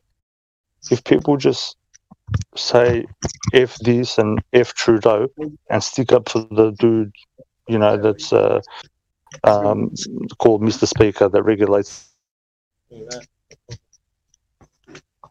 the floor, it will actually do something. But if people aren't getting together to stick up for anybody, and this is the problem. Somebody comes on the TV and says, "Oh, blah blah blah blah blah," and they think it's law.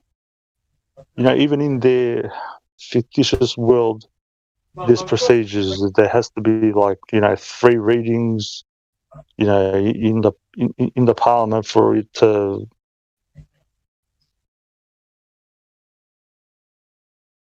be written down as law and then codified. And none of the stuff that they've said, even for the CV bullshit, has not been passed, has not been read or passed 3 times in the Parliament. The legislature, the 2 separate words. So, yeah. I don't know. I hope I made sense. Yeah, it's pretty crazy. Well, and also here too, they announced that he's going to, I think it's like $750 million into buying back all the legally obtained firearms, because that's the next thing on the agenda, is to unarm everybody. Did you hear that? Oh, they're gonna do.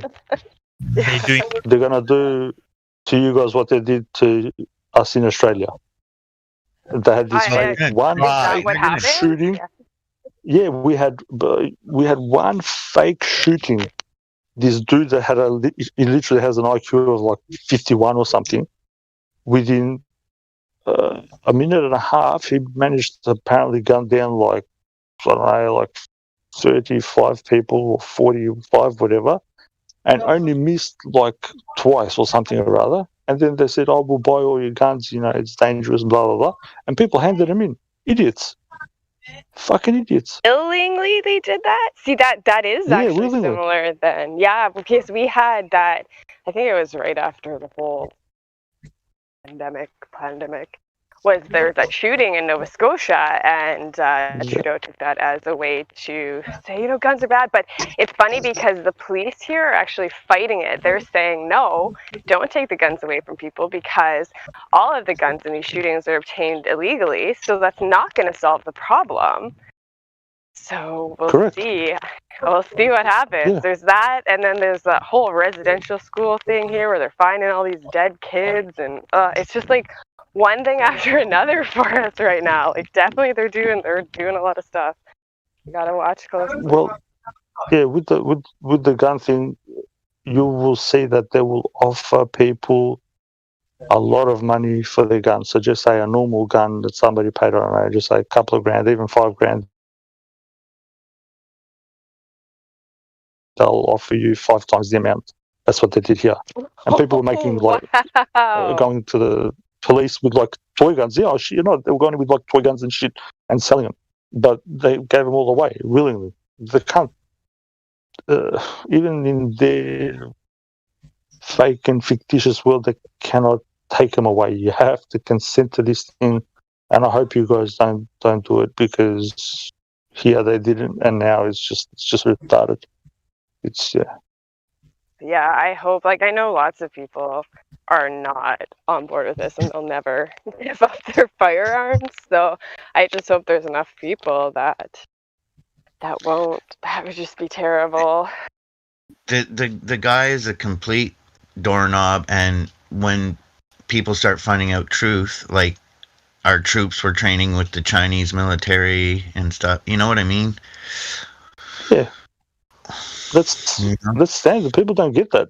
You go, oh, how can they be all working together? What are war games, man? What are war games? Why is why are 100 nations coming together to play fight with fake ammunition? Other militaries because they hate each other. Yeah. Yeah.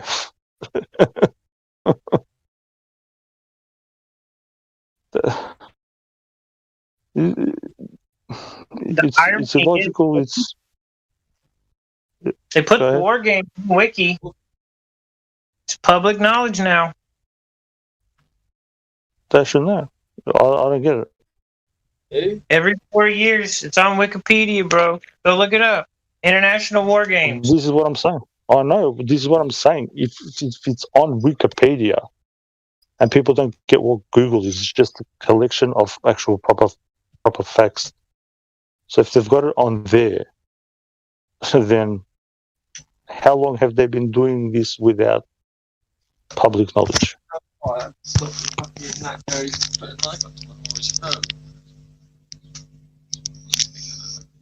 Fauci warns there may be soon two Americas as divide widens between vaccinated and unvaccinated areas. CNN fake news. I see that shit all the time, bro. This CNN bullshit, dude, regurgitated on the internet and TV. Yeah. It's the communist news network. Repetition,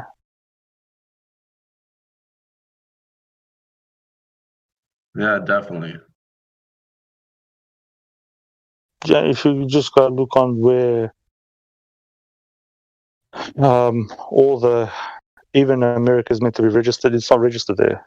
There's no US of A. The one thing that Trump, what he did good was deregister all the companies. That's why he said, I want to introduce the 1777 thing, blah, blah, blah, blah, blah, blah, which is still not freeing the people, but it's better than, way better than what they have. People will still be slaves, but there will be a lot less enslaved, because then you'll have the right to own property and all the rest of it. But I don't know if people get me when I speak about this stuff. Yeah, I've never seen a organized attempt to push something like this in America before, as long as I've been alive. I think that our country here is changing by the day, and that's pretty scary. Yeah, that's the modus operandi. Get right with the creator. Amen. Hey, what's it? Yeah, I want to, but I don't really know where to start, considering there's so many religions. I'm Catholic, so I kind of swayed away from that, and then now I'm kind of at a loss. Catholics hate the scriptures and were created to meticulously undermine them.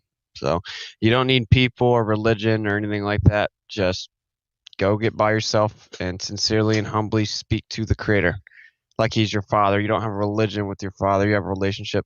Ask him to reveal himself to you, and he will. And then what you'll have to do is, start to apply your discipline to convictions. You'll have to repent from certain things you shouldn't do, but you just have to be sincere, and then he'll answer your prayer, because I did that. And religion sucks, but we're just watching the scriptures written thousands of years ago come true. No big deal. Yep, and just love everybody like your brother, and then we win this shit. Fucking hands up. hands down, whatever. Whatever you want to use. So it doesn't matter which god; it just matters that you're doing something. Is that? No, I wouldn't say that. I wouldn't say that. There's one true creator, right? Like the Earth's the center of everything. So something had to put it there, and there's only whoever put it there is who put it there, right? Not like he doesn't change based on what we say. Exactly. But it did, and that's why there's so many versions, right? No, there's so many versions because they took the scriptures and changed it so that you would be confused, and they made 4,200 religions and blah blah blah blah blah. But there's just one true creator. Yeah, humans have messed it up. So you should, Yeshua rebuked religion. I don't want to get into a religious debate because I can already see certain people turning on. I'm not getting mad. I'm being reasonable. I used to be a Catholic, not you. I'm here just trying to find out more. So like once you just in general talk to this creator, do you suppose that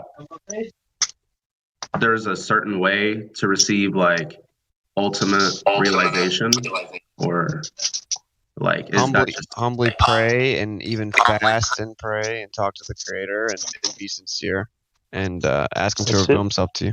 And the scriptures are true. Yeah, I've got a question. Wisfit, can you hear me, Wisfit? Yes. Right. Okay. So where are you then? Because you're talking about praying to the Creator, and hopefully you'll gain some guidance. Mm-hmm. What about your elections? Are you going to be voting in the next one? Never. Right. Okay. The scriptures say that the scriptures say you should have no one ruling over you. Actually, the Creator was against any government. He said you don't want kings, and then Israel was like, "But we want a king. Everyone else has a king." He says, "No, you don't want a king." They wouldn't listen. So. Right. Everyone's like, "I want a king." Excuse me. Yeah, I noticed that in the Old Testament a lot. They like kept wanting a king, and then like each kingdom kept falling and falling and falling. Exactly. It's a repeating story in the Bible, honestly. Yeah, and he told them that would happen, dude. He was like, if you get a king, it's going to collapse. It's going to all go bad, but they wouldn't listen. And then even the Creator, of course, knew what they were going to do. So he told one of the prophets, look, they're going to demand a king. They won't listen to me. When they do, here's who the king should be. But he did not design us to be ruled over by other men. Well, the point is, what people forget. Wait 1 second. What people forget is that with a king is a personification of the family unit to an extent that's much higher than what it basically should be. Remember what I was saying earlier about we have chieftains and the most competent chieftains get named kings. But this is, like I said, it's an extension. So you have your own father. If you have your own father and then your father has a chieftain above him and the chieftain has a king above him, what you have is too many. It's a directive of chain of command it's far too long, especially when you're already supposed to have the Most High above all else. How many heads are there? How many masters can you serve? There's far too many in that.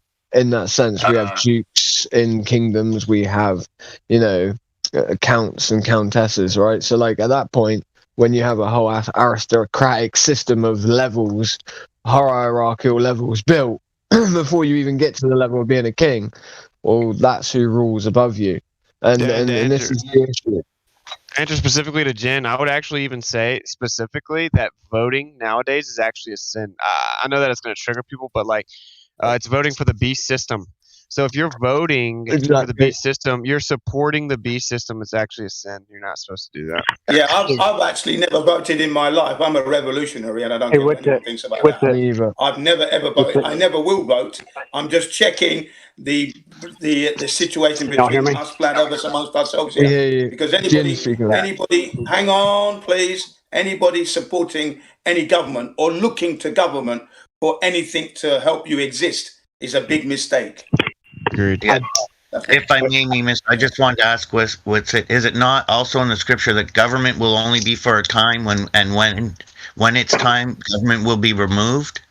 Yes. Well, yeah, because ultimately what happens is that there's a new kingdom, right? So like there's the new heaven and earth, and there's one ruler, right? So like, yeah, it'll be removed, but what will actually happen, but prior to the proper ruler, coming, will be a new world order. There will be a one world order, and we can clearly see that's on the. It's already here. It's already here. Like it's already a one world order. It's already a one world order. hold on, y'all. Yeah. I've actually, sec. I've never read where there's a one world order. I've read where there's final struggle between two different kings, and the one world order is Christ's kingdom. Yeah, for sure. That's the true one world order. I guess to be more accurate would be they're going to attempt to have the beast system will attempt to take over the world. Yeah, I think there's just going to be a struggle between. There will be one world. No, when the woman rides the beast, that is the system. The woman represents false. The woman represents false religion riding the beast. That's all. Yeah, but that's not a one world government. Yeah, the beast is the one world government. It will be. That's not a one world government either. It's the scarlet colored beast. Okay, it's a system, but those are hold on. It's a system. Yeah, it's a system, but it's run by everybody. We can't be interrupting, man. Jeez Louise. Come on. That is not a one world. That's a system. That is not a government. Those are different heads. Right. Well, what I'm saying is, it's the scarlet colored beast represents the entire world under a system. If you have three different heads, can you get anything done? It's 10 different heads under one government, under the same thing. I'm just right. They're governmental powers. They're not king powers. King powers denotes crowns. There's no crowns. These are just horns. I can't say anything. If notice the beast just has horns. You gotta let it out, man. Yeah, it's a conversation. Just to clarify, all I'm saying is it says that there will be a decree and that like everyone on the earth to buy, sell, or trade has to take a unifying marker, right? So like, in that sense, there will be one unified. That's what we're seeing now. That is what we're seeing play out. We already have the stories of different governments already trying to create, these documents into being singular documents or multi-purpose, multi-use documents, right? It's like, the times that you can or cannot buy. We already have the prerequisites occurring to sort of point toward this being, the people that were saying this and being called crazy a little while ago are sort of being looked at now as like, people are like, whoa. Wait a minute, they're listening a little bit. Trump gave an international religious decree, right? So that's on behalf of every nation. Like, how can he do that? That doesn't even. So yeah, I agree. What category do I fall under? Let's not get into the. Hang on a second, gentlemen. Let's not get into the Trump thing. Let's not get into the Trump thing. But that's part of. I may just finish, please. Let's not get into the Trump thing because that's just part of their Shakespearean story that we're living through, yeah? He's playing his part. Another puppet that's being told what to do. That's all it is. That's what it's always been. Right. But my point is that even in the world play, no quote-unquote president has ever done that, right? Like, he gave an international decree of religious freedom. That was part of the plan. That was part of the plan. The struggle is real. It wasn't independent of Trump. The Bible says their struggle is real. Guys, the Bible says their struggle is real with each other. I agree. I think it is too. They fight each other and eat each other. You have two systems. Look, believe that for 1 second. I don't believe that for 1 second. Guys, you have two systems. Oh, Jesus Christ. You have half of the world believes Trump. Hey, stop cutting demons off! You have two systems. You have a Luciferian system and you have a Satanic system. One system is the kingly monarchs of the world. One system is the governments of the world. These two systems generally agree that everyone needs to be ruled. That's what they agree on. But they fight over who wants to rule them, the kings or the governments. One is a Luciferian system, one's a Satanic system. But their fight is real. I agree, light and dark. Can I expand on what Muma said? So it's either going to be the pyramid system or it's just going to be flatlined. So you're going to have just flat line of people and everybody's going to be below this flat line.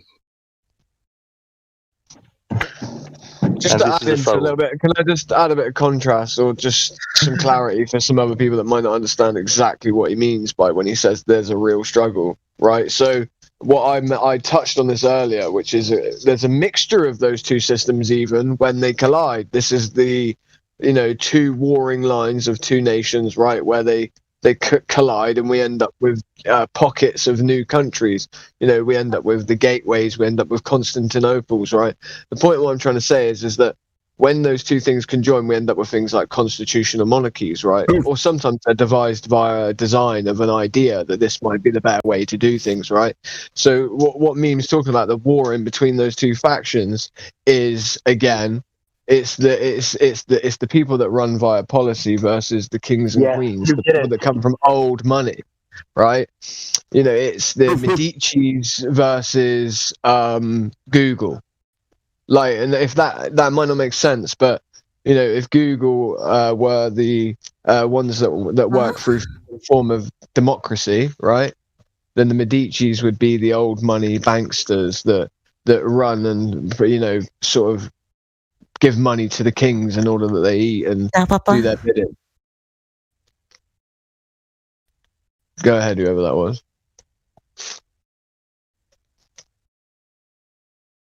So with it, do you think we should be subject to king authorities or no? What was that?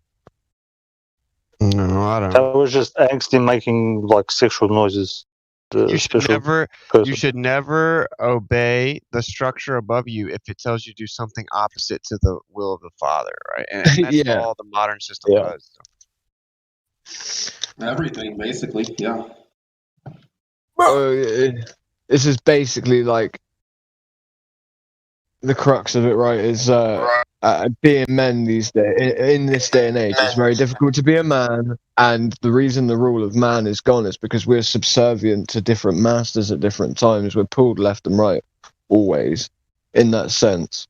And then when you mix into that conundrum, trying to have a true north or whatever, and trying to follow Abba, as it were, right?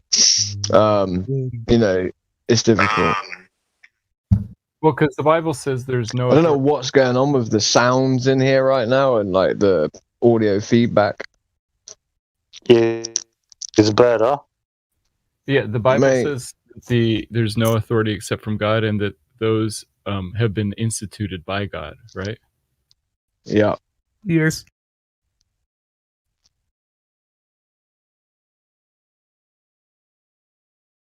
Well, yeah. I mean, the natural reciprocation of everything exists. So for there to be perfect righteousness, there has to be the reciprocation of that.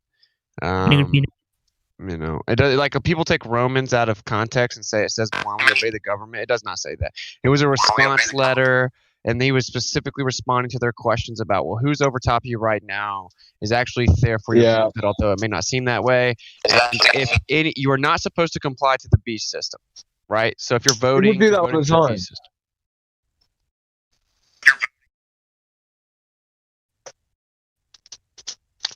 People constantly do that. They falsely equivocate things that are said in the Bible, that are like specific letters, for instance, to a specific people, right? And they falsely equivocate that as some form of directive toward the whole body for all time. It is a common mistake. Yeah, like Romans. Romans is a response letter. We don't even have the original letter. It's called Romans. It's called Romans, bro. Yeah, you should already know the book, but people don't. People read Bible, and they encapsulate the whole book. They forget the book is a segment of stories about various prophets, as well as letters to kings, queens, right? Well, queens hardly. Yeah, people are writing Paul. They're like, I need some answers, man. I have some questions. Okay, you believe in this? Well, then how do I deal with this and this and this and this and this in their Roman civilization? And then he responded to them, and we don't have the first letter, right? And dare I say, the Vatican probably has it. And so you're lacking the context, and people try to take out of context, and it's been abused by people to say, well, you have to blindly obey the government. No, it says to never do anything in contradiction to the Torah or the will of the Father. So whenever the governments tell you to do something opposite to it, you don't obey it. That's dumb, right? It's the beast system. You're supposed to rebuke them and stand up against them until the end, even if it means get decapitated. The Bible, quote unquote, the scriptures are the most revolutionary text that exists. Exactly, and they're at the forefront of most, and I say most, of the spheres of well, actually, what we're interested in at the minute, right? We're interested in human psychology, behavior, all these different things, and essentially now what we're realizing is, the Bible, it says don't have sex before marriage. Well, look at statistics, right? If you have sex before marriage, what happens? Your child is is 99% more likely to become a murderer, a rapist. All of these different axioms as an axiom, right? The thing that, Abba tells us to do, don't do this. People say, it's to destroy my fun. Is it though, really? Because statistically speaking, it looks as if that would be the best informed choice for, a fruitful, a fruitful life going ahead. But not just that, like I said, Witz, if you look at neurologically speaking, like look what the Bible talks against instant gratification, right? I constantly harp on about this, how, neurologically speaking, having dopamine released so rapidly and so quickly is bad for us. And then we break down the way the Bible tells us to live, and it's a perfect recipe for a continuity of joy in order to actually protect that very system, that endo pleasure system in our brain. And that's amazing. It's like, who would have known it? The Bible was at the cutting edge of neurochemistry as well, and how to treat our brains neurochemically speaking anyway, and actions, what would affect said neurochemistry. And it's like, so it's literally the most scientifically viable text, the most historically viable text. It's ridiculous. To ignore it is just dishonest. Like it literally is dishonest. Yeah. So there are sometimes where we do need to be subject to governing authorities. Sometimes in some situations, right? When? Well, if you were living in Rome when the Apostle Paul sent you the book of Romans. Brian, do you want to whip me up there in a sec? No, yeah, what he's saying is that based on the current situation that you're in and the questions you're asking, they're like, look at these people over top of us. Look what they're doing. He's explaining, well, the creator's actually controlling this, even though it's hard to see. It would be worse without it. So, yeah, there are times based on like that there. You don't just blindly obey the government, though. It doesn't say that, right? So that's a misconception taught by the modern church. Like, okay, so since they said be scared of the air, now you have curfews and lockdowns, you must blindly obey. It doesn't say anything like that. It says that you should actually rebuke the beast system and not comply, but understand that the power structure there, the powerful kings on the earth, they will be there until the end, right? And to not concern yourself with the fact that they're there because it is out of your control and that you just answer to the creator. So if the law comes out and it tells you to do something contradictory to the creator, you go with the creator every time. You never listen to what the system says. Yeah, especially when the beast system is involved. Once that kicks in, you are not to adhere to any of that. So no marks in your hand, whatever it is, bro. They're going to try and kill you, but that literally is what you're supposed to do. It's to deny this false religion and whatever else comes. It's supposed to be a political, religious power, right? Okay. So you're supposed to deny all this. Exactly. Amen, bro. It literally says they'll converge on you too, right? When Yeshua was asked about the end, he said, yeah, then they're going to converge on you and try to turn you over to the beast system. You're bucking the system. They're trying to get you to go, that you have to buck the system for them to converge on you and turn you over to the system. Bruh. Exactly what I've been saying. Yes, Witsit. You just confirmed something. Here's the thing when it comes to this topic. We all agree on a lot of things about this topic. When it comes to that particular point, which is very important, although we might have our differences about how it happens or what happens in between, that particular point we're all in agreement on. Because we know once that system kicks in, you're not supposed to be part of it. Right, so you have to find your way out of that. That's literally what has to happen. Right now, you're not supposed to be voting for Donald Trump or Joe Biden. Yeah, right. Yeah. Stay out of the vaccination, all that stuff. That's just this is the beginning of that system. Well, the vaccine, I can clearly see how they can segregate us using it. Like at this point, I don't really give a fuck. I don't know how well they can do this, but let's my code word is genetic modification. Yeah, they censor me super hard for talking about that. Yeah, but I get it, but like... Yeah, genetic modification, man.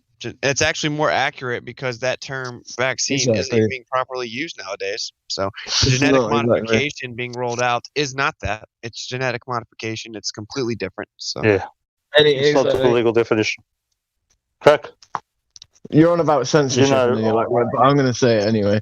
All right, Fran, we've got to go, mate. Do you think all the vaccines are actually RNA? Love you, crack. And they lied, or Why are you telling me you love me? Oh no! I think this is the first of its kind publicly available. Personally, Yeah, it's the first one. It's not even. It's not even in its proper legal context. Yeah, exactly. It voids all parameters. Yeah. Wait, think about it. So whenever they strike you for medical misinformation, they're actually not lying. Sorry, go ahead. It doesn't matter. It doesn't matter. You know why? You know why? Because who's getting it? NPCs. Yeah, let them. Let them get. Yeah, memes like me on this one. Just let them die. And let me tell you something. Don't warn. No, I can't be like that. I haven't warned a single person, and I won't. I won't. You're such a. I ain't witnessed another one of those moments. I haven't, and I won't. Corner, dude. I haven't, and I won't. What are you talking about? Get that back, man. Why didn't you tell somebody about this? No, absolutely not. Why? You're violating. He's not casting his swine. You're violating the natural order by telling them. That's an interesting argument, actually. I'm going to be out here telling everybody not to take this vaccine. Oh, their destiny, though. You're violating. You're violating the choice. Why is there so much noise?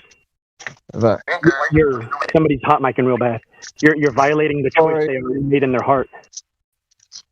Yep. Yeah, this is basically like a litmus test that was put here. I can't disagree.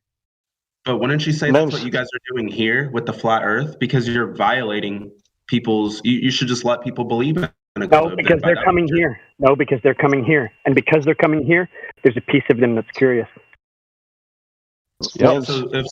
They're seeking, bro. We don't corner people on the street like that, like necessarily. We ask people, and then they come. If I stood on the street with a sign, it says go and go and spread the good news, right? So like, you go out, and then the people that receive it, they're supposed to be there. Like the Father brought them there, is what I would say. And the people that don't, you're not supposed to go beat them over the head with it and try and violate the natural order. You're supposed to dust your feet off. Like when I go get on the mic, some people come over and ask questions. Some people ask for the card. Some people want to know. I'm like, you don't know it, but you were brought here today, right? So that's like, yeah, you don't go and like try and force them or like beat them over the head. If someone doesn't have ears to hear, then you're not supposed to try to convince them. They don't have ears to hear. You're still supposed to spread the truth, though. That's the way I see it. In Ireland, vaccines. In my opinion, this server's like a billboard on YouTube. Like you guys are 24/7 live, and then if I had a billboard out on the corner of a city street saying "Don't take the vaccine," anybody who comes up to me and asks questions, I'm going to tell them about it. Just like this Discord. There's been a theory that Michael D. Higgins is an alien. It's the same thing. That's fine. Yeah, I've heard that theory too. That's fine. What you're doing there is fine because you're putting the word out, and people with that spirit of asking are coming to you.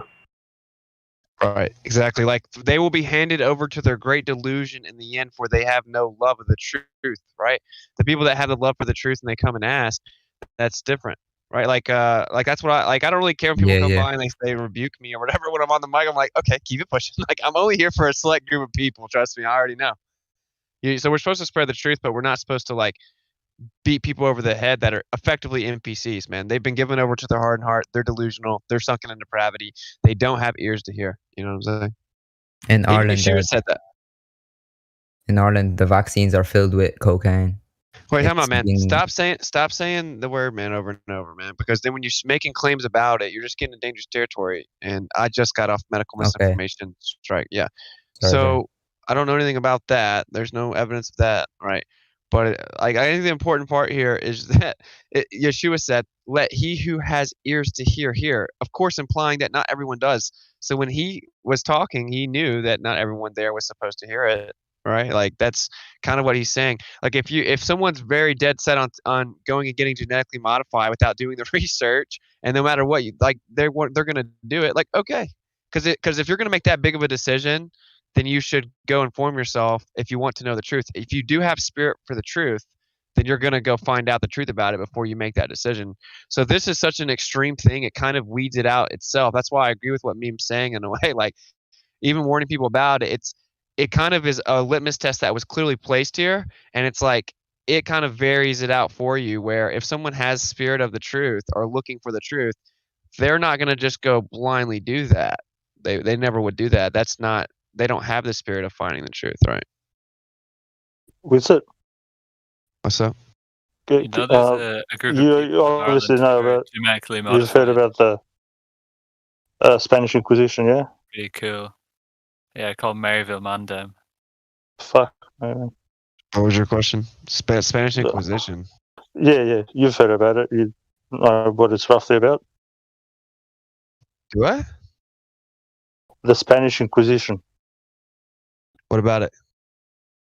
You know what it's roughly about. You know what it is. Yeah. Yep. So you know that it hasn't stopped. Just look up research. It's called Unum Sanctum. It's been going on for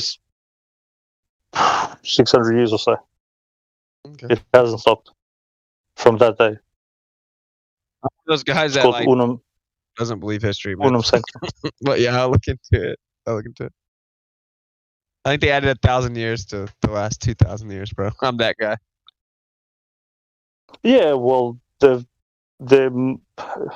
calendar is just the etymology for a calendar means a count keeping record.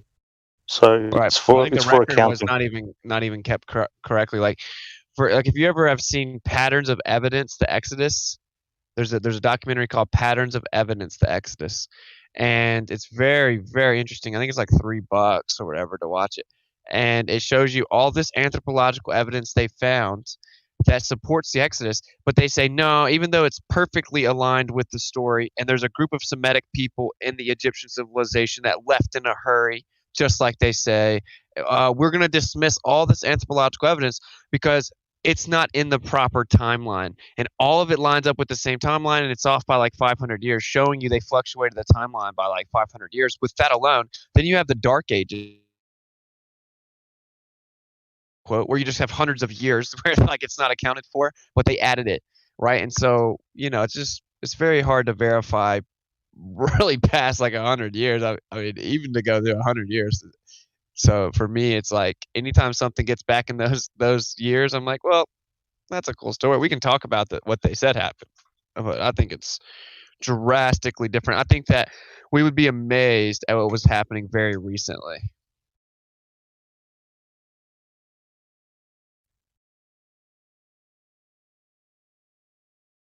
But hey, that's how the deception works, right? Like if people knew there used to be giants, they wouldn't fall for giants again if they theoretically came.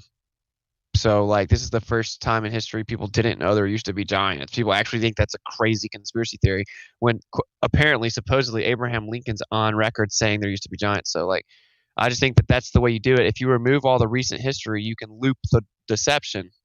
And so we've seen it expedited in the last like 100 years with the implementation of all this technology. Now we don't know what happened very recently. I mean, look at the architecture in America doesn't even really add up completely, right? So, that's how I go. So when someone talks about something that happened 200 years ago, 400 years ago, 800 years ago, I'm like, it's interesting. I like the conversations. There does seem to be some evidence that stuff did happen, but when we start saying when it happened, I'm out.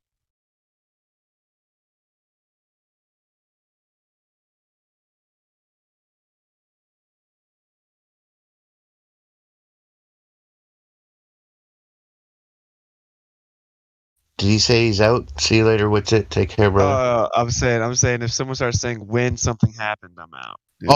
Okay. I thought you were dipping out of the room. I will stop monologuing. I'm driving, but there's a couple VC verified in here if y'all want to try to talk to them. Yeah, do you know who they are? I'll look. Some of this stoplight. Noob and no, he's not VC verified. Well, the other one.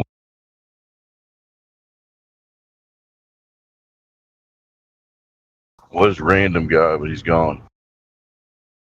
Sorry, continue. I thought you said a policy. Noob. What? I was monologuing. Noob, what I'm gonna do is unmute you and give you a chance. If you act crazy, you're gonna get instantly muted. So I'm gonna ask you a question, then I'm gonna unmute you if you want to talk on your mic and have a conversation. So Noob, Do you think that you live on a magic spinning cartoon ball in a vacuum?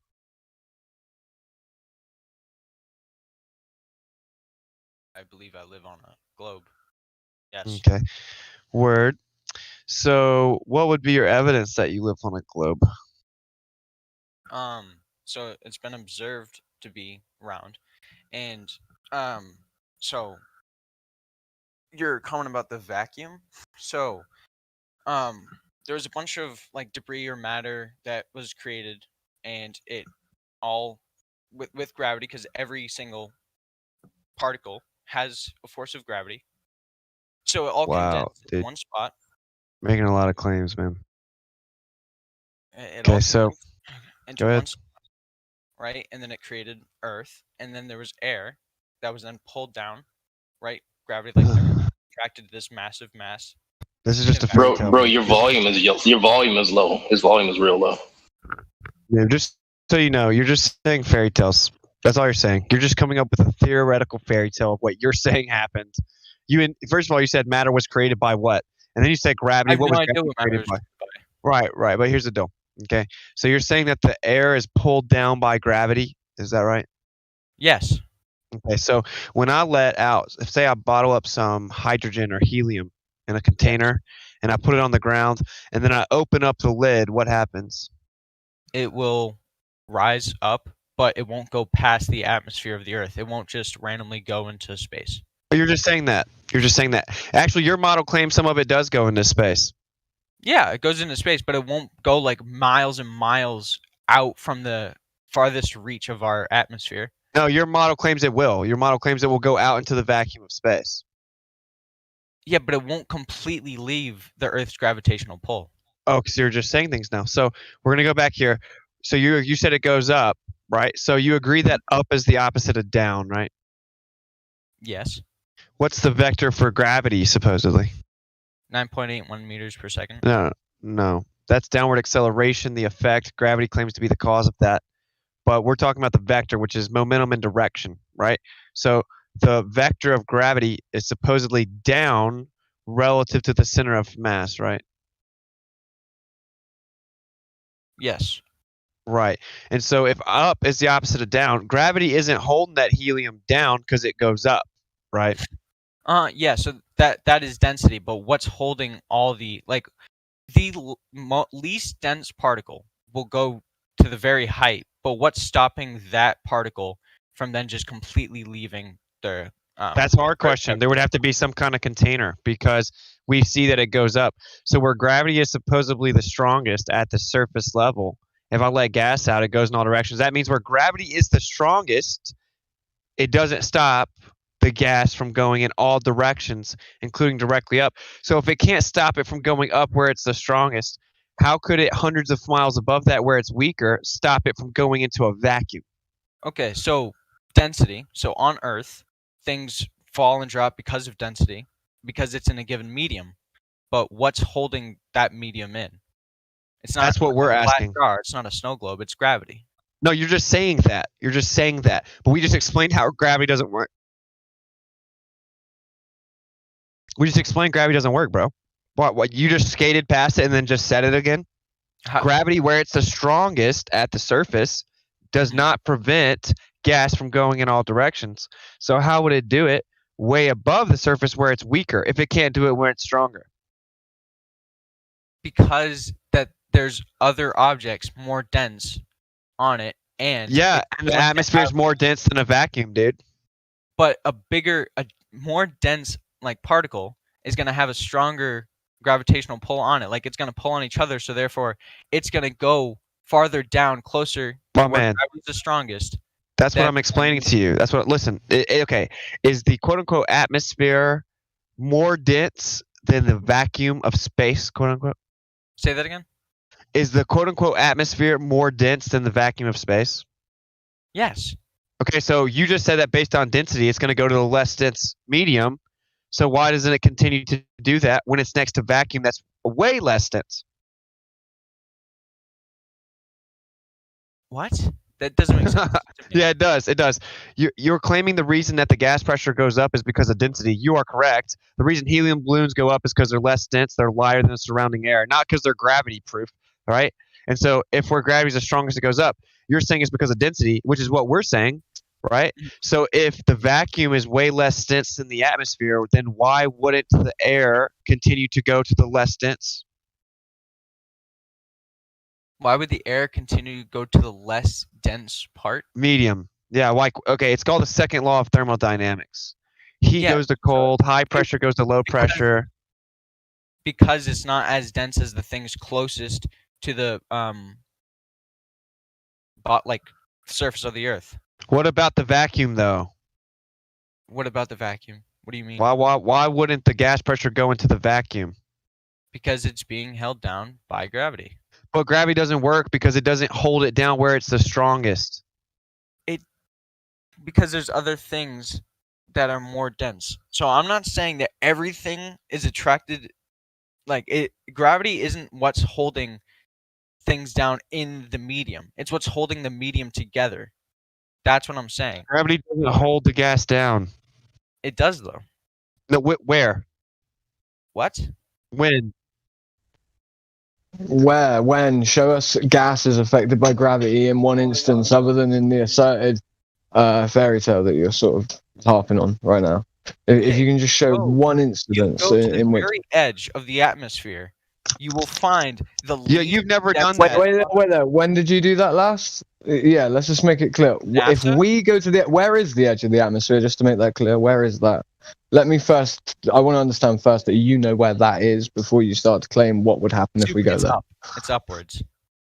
Look, you said NASA, bro. You said NASA. Okay, so what you're saying is you can't verify it. We can't verify it. We have to blindly believe NASA went up. No, not true. Because if I really wanted to, I can go work at NASA. I can get like a good education. I can work there. Oh, it's back to NASA. It's back to NASA. We have to go to NASA. We have to go to NASA. Is what you're saying? Yes, or you can create your own space company and go do it yourself. No, you can't. You can't. That's illegal. Elon Musk, private company. Elon Musk not private. He gets hundreds of millions of dollars in grants from the government. Elon Musk said we would have never gone to space without NASA. Okay, so then you do exactly what he did: get government funds. Become basically an entity? You do realize that Elon Musk comes across as the type of man that may have been a test tube baby that may have been cultivated under very strict circumstances, actually throughout his whole life. How can one become like Elon? Become like another man? I wasn't prophesized in a science fiction book in the 50s, so I can't be like Elon. When Werner von Braun, a Nazi officer, Werner von Braun, he wrote a science fiction book in the 50s, and the main character's title is Elon. And in the book, Elon takes us to Mars. Okay? You think that's just a coincidence? So he's just an actor on the world stage working with the provably fraudulent company or organization called NASA. So we're not going to blindly believe the government that's known to lie that works with Nazis and some dude that was prophesized by a Nazi 70 years ago, coincidentally. We're looking for scientific evidence. So can you show us pressure? Can you show us gas pressure without a container? Gas pressure without a container. 1 second. Wait a second. Just on Elon. I was just thinking about this the other day. Speaking about this, literally a few days ago. Look at his name, Elon. Elon. Think about his name. L is in my L. Paid by the government. Is in it. Wait there, dude. Is in. L. Can you not hear me? Can you not hear me? Is he just talking over for fun or? Anyway, yeah, no. But I'm just so Elon. Think about that, bro. Like your L, Elon. Sun God, Elon. So you're saying that Elon Musk is a paid actor? What I'm saying is that a Nazi officer wrote a science fiction book in the 50s, and the main character's title is Elon, and in the book, Elon supposedly takes people to Mars. Do you think that that's just a coincidence? Yes. Okay, well then you're a psycho. You're a coincidence theorist. So anyway, can you show? We're gonna get to scientific theories. We're gonna get to science. Okay. Can you show gas pressure without a container, bro? Gas pressure without a container. What do you mean by that? Well, can you demonstrate that you can have gas pressure without a container? Gas pressure without a container. I'm not sure what you mean by that. Well, the definition of gas pressure is the energy or force exerted on the walls of a container. It's in the word pressure. Pressure. It presses on the walls of a container. So the gas molecules, they bounce off each other, they bounce off the walls, and they build up pressure. This is what gas pressure is. We have gas pressure on the Earth. You're claiming it's not contained, though. So can you show us that's even possible? Can you have gas pressure without a container? Yeah. No, you can't have gas pressure without a container. But okay, welcome to Flat Earth. But no, I'm not, because the container is Snacks in the back. holding Total things on in. the You right. can't just pull vacuums. Like, it doesn't work on like a vacuum because there's nothing to pull down. You said gravity's the container, but we discussed that gravity doesn't. First of all, gravity's just a theory. There's no scientific evidence for it. It's not real at all. Has been proven. How no, it gravity hasn't. Generated has. Stanford and Harvard and Yale and Princeton all disagree with you, and they say it's just a theory. So anyway, so gravity, if we act like it's real, which it's literally never been proven at all, it's just a theory, according to Princeton and Stanford and Harvard, okay? So let's just assume it is real, which it's literally not, okay? If we give you gravity, it is the strongest at the surface, but it does not prevent gas. It doesn't contain gas at the surface. It goes in all directions. Okay. So it doesn't stop it next to a vacuum either. Right, let's get his reply to that because I want to add to giving him more gravity in a minute. Right, reply. Go ahead, dude. So if you want to get rid of all the atmosphere except for like a foot off the surface of the Earth, all that atmosphere at the foot off from the from Earth surface, it will all stay there. It won't just shoot up randomly. It will stay there.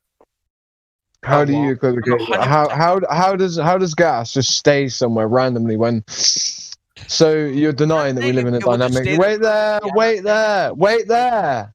there, please, dude. You seem to have this proclivity to want to talk over me. I'm just saying very quickly.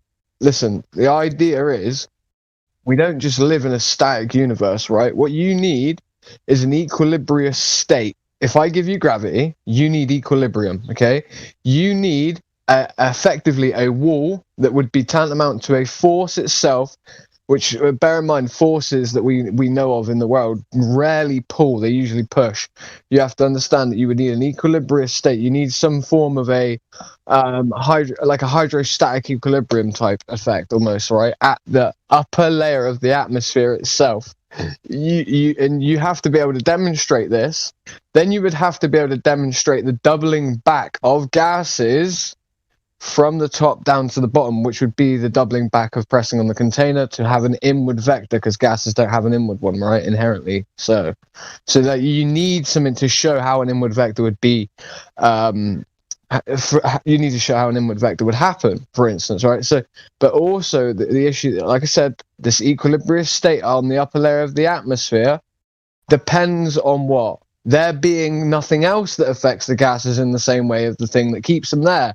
Meaning, if the Earth's gravity keeps the gases attached to the ball, then the other balls in the solar system also have their own vectors that would affect the same gases. Which then also means the moon, in relation to proximity to the gases on the top layer of the atmosphere, as the moon itself is skating along in those layers itself, right? With its 1/4 of the gravitational force of the Earth, right? What is it going to do? It's going to be an entropy aiding machine orbiting around the Earth at all times, making it impossible for you to ever have an equilibrious state of vectors that would affect gases. And like I said, its proximity to those gases make its gravitational force far superior, or should I say, it overimposes that of the Earth based on its proximity to those gas molecules. So you don't have anything even with gravity. You have an entropy aiding machine with the moon. You have all these other vectors. You cannot show where higher to lower pressure would be stopped, i.e. entropy.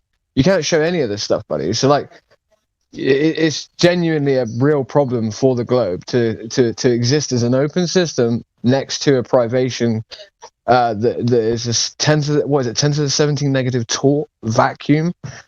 Come on, dude. You just said a bunch of random shit. Not really, mate. So I don't understand how you guys don't understand the atmosphere works. You mean how the second law of thermodynamics work, and it necessitates entropy will increase, pressure will instantaneously seek equilibrium. So if it spontaneously seeks equilibrium, that means that if you had pressure sitting next to a vacuum, it would instantaneously attempt to fill the available space. This is the second law of thermodynamics. You're making a claim contradictory to it, claiming that there's pressure next to a vacuum that doesn't instantly fill the available space. You've then invoked gravity with no evidence, but we've demonstrated that doesn't help at the surface level. So we steel manned your gravity by giving it to you, and then showed you how, even if gravity did exist, gravity would be the very thing that would disequilibralize the gases or the atmosphere into doing what? Seeking to push into the privation, which is the negative space, which is what? That's what we're saying. You're saying this wouldn't occur.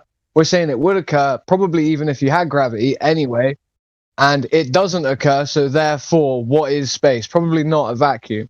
Probably not a lower pressure system adjacent to our higher pressure one, because, like he said, entropy is a natural law. We do not see anywhere. We've never seen entropy. This movement in terms of entropy, we never see this violated. We never see the second law of thermodynamics ever. It's never been violated.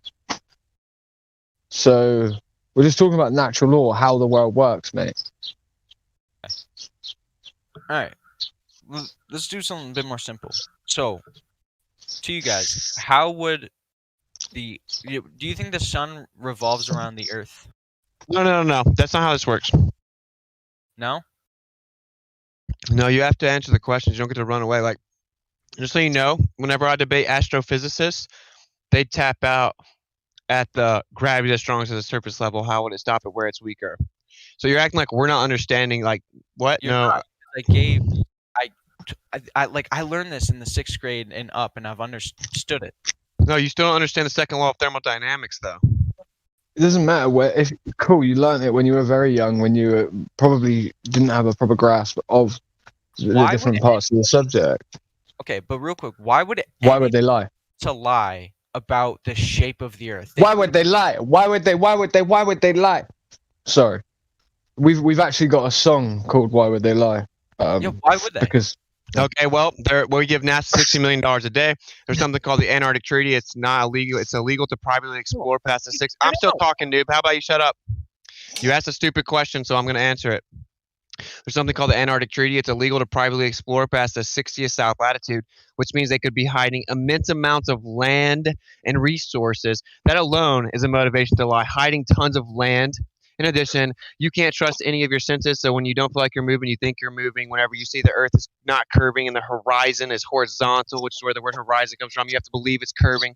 So you can't trust your senses. You can no longer trust yourself to tell the difference between truth and fiction. So you must always turn to an authority figure to give you information about what's true in reality, which is how you have a good slave state. A bunch of people bumbling around, not trusting their own senses, not knowing any truth, and having to look to the authority their whole life, which is what you do. In addition, I told you you're a tiny speck of dust in an ever-expanding universe where everything came from nothing and it's pure chaotic random happenstance, and you could get hit by an asteroid at any point in time. The Earth is provably geocentric, being the center of everything. With Earth as the center of everything, how to get there, that means it had to be placed. So they're hiding the creator. They're making you a very compliant, docile slave. They're hiding land and resources, and they get $60 million a day. So now that we've addressed it with 4 very viable motivations for the lie, of course, it doesn't actually matter why they lied. That doesn't change whether or not they did lie. If you had a girlfriend, I walked up to you with the phone and I said, dude, I got some bad news. Your girlfriend's cheating on you. I have a video of it. Would you say, no, I'm not looking at the evidence until you tell me why she would lie? She would never do that to me. She's so happy. I buy her everything. She would never lie. There's no motivation for her to lie. So until you tell me why she lied, I'm not looking at the evidence.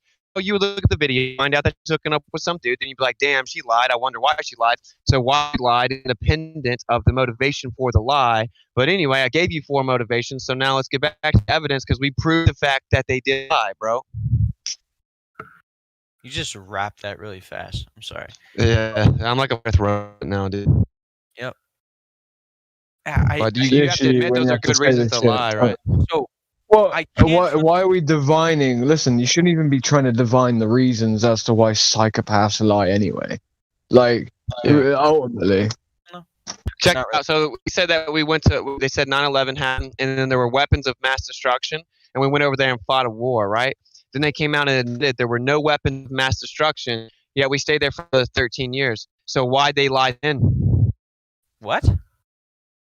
They said there were weapons of mass destruction, right? But then they admitted there were no weapons of mass destruction. So why did they lie? talking about any of that. What? I know it's an analogy because you're asking why would they lie. We know for a fact they lied. In the Vietnam War, they said Vietnam attacked our ship and we had to go to war with them. They've since come out and declassified and admitted Vietnam did not attack us.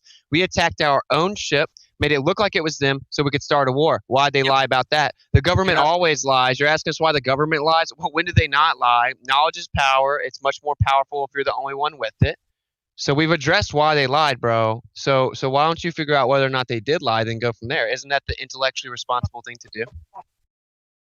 Or how's this? What makes you think they have to tell you the truth? Because I just don't. Just because they should, because it's ethical. But the world isn't ethical. This is the issue, right? I didn't say that. No, I'm saying it. I'm not claiming you. Wait, dude, I want you to answer this question. Very pointed. You're saying you can't see any motivation for why they lied, and I just gave you tons of them. So if there were huge pieces of land with tons of resources, right, would that be a good motivation to tell everyone else there's no more land, stay within this little circle? Us powerful people that know the truth, we're going to go have all this free land and resources. Yeah. Would people ever lie to hide immense amounts of land and resources? Yeah. Yes, they would lie. Thank you. So that's a very simple, objective reason that they would lie, bro. Like, come on. Hey guys, just want to come in here. Hey guys, just had a question. What's your all opinions on gravity? It's fake. Yeah, your opinion on gravity. Yeah, gravity is supposedly the theory of relativity, which means that gravity is the effect of the bending and warping of space-time. Space is a concept, an idea of nothingness, emptiness. Doesn't actually exist. It's just a concept. Just like a vacuum doesn't exist. It's just a concept. Time is also just a concept. It's how we count the cycle in the sky, right? So if space and time are concepts, how can they bend and warp?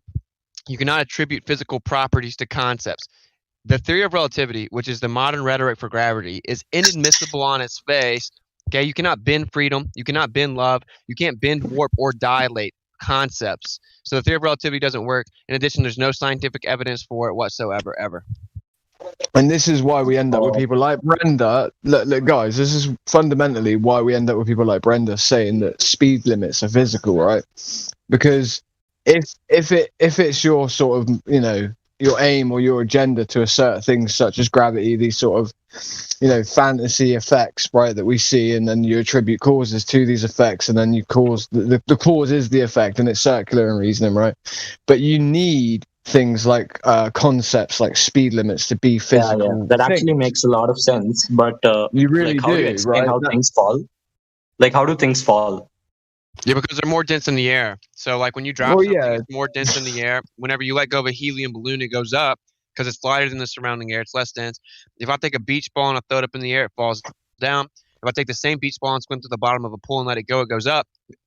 That's because it's less dense than the medium it's in. The water is more dense. So density determines direction objectively. We know that density's there. It's called relative density. Let's show direction change then very quickly. So the more vectors that we can show with this would probably be able to truly denote that directionality is encompassed based on what? Density, right? And the relative density, so to the medium. So if you get a ping pong ball, right, and you use some halogen lamps, for instance, right, put them on a gantry about 20 meters above the ground, you start to heat up the air at a 45-degree angle, aiming toward the ground with the halogen lamps, right? You'll create sort of a pocket of the medium will be created to be warmer, right? You then make sure that there's no wind in the area or anything like that, just for the circumstances of this little test to show what we're trying to show.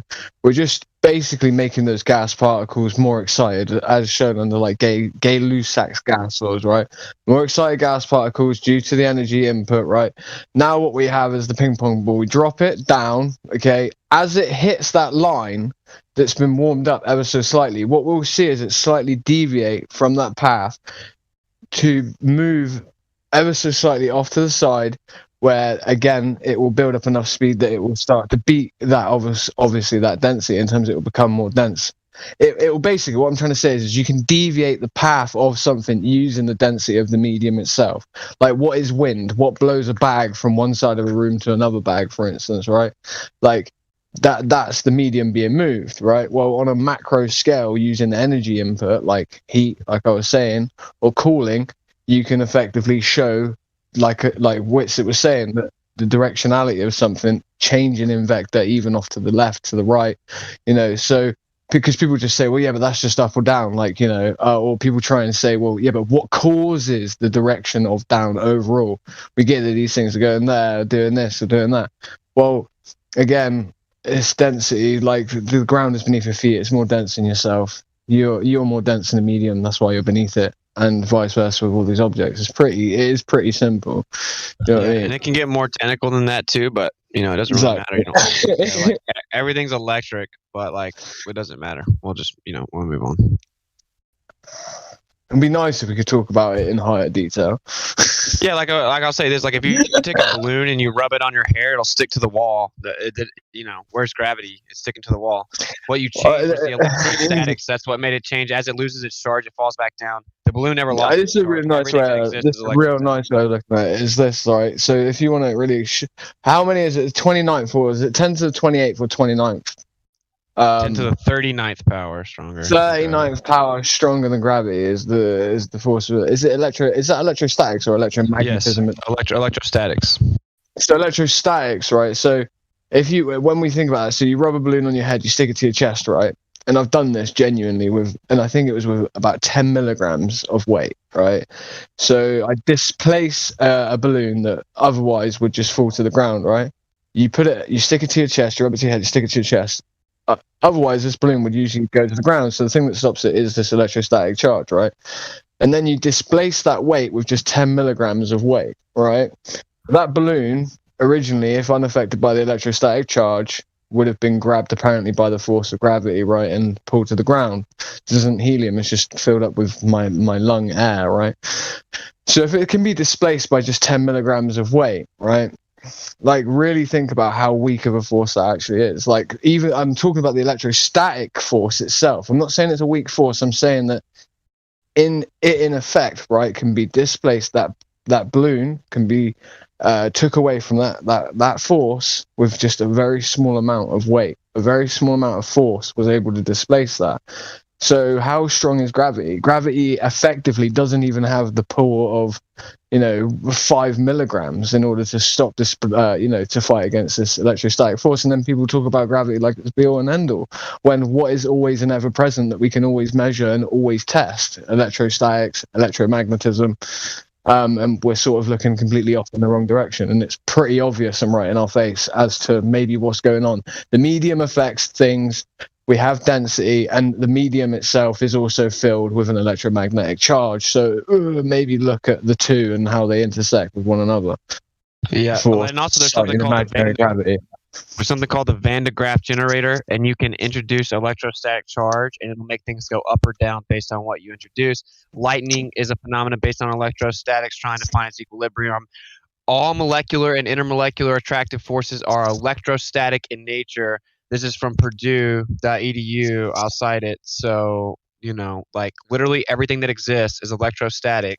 And so if you can't get rid of electrostatics, and it's known to be 10 to the 39th power stronger than it seems to be, then how could you possibly find gravity within it? You couldn't. It's just a theory. The only proof, quote unquote, that gravity exists is that the Earth has to be a ball, which means gravity has to exist. That's literally the only evidence for it.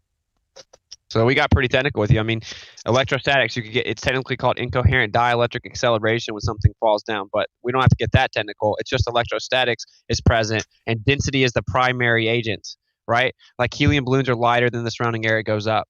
Also, bumblebees are not aerodynamic. So gravity they're not even going to fly. Yeah, they shouldn't be able to fly at all. They're not supposed to, at all.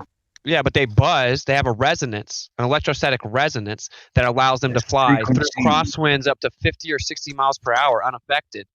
It's like a similar thing to the hot air thermals almost, right? You have the albatross literally reads the hot air. It's not the same thing with the bee. This is on a more macro scale to what the albatross is doing completely. The bee is more operating on the spectrum of what the albatross is reading in order to use the hot air thermals, right? But yeah, it's very similar to that, right? Where you're like seeing the albatross literally fly for hundreds of miles without flapping its wings by reading the pressure pockets basically based on the electromagnetic field of the Earth. Like, this is something that's very tangible, like really is tangible. Like, and I don't see why more people don't talk about it. Like, we talk about it all the time, and it sounds like we're constantly talking about it, but like it's very tangible. Like, you know what I mean? Like, this is something that we can measure. We can Witsit, they can predict meteorite showers based on the electromagnetic field of the Earth. Like, what does that tell people? Like, how do you predict meteorite showers based on that?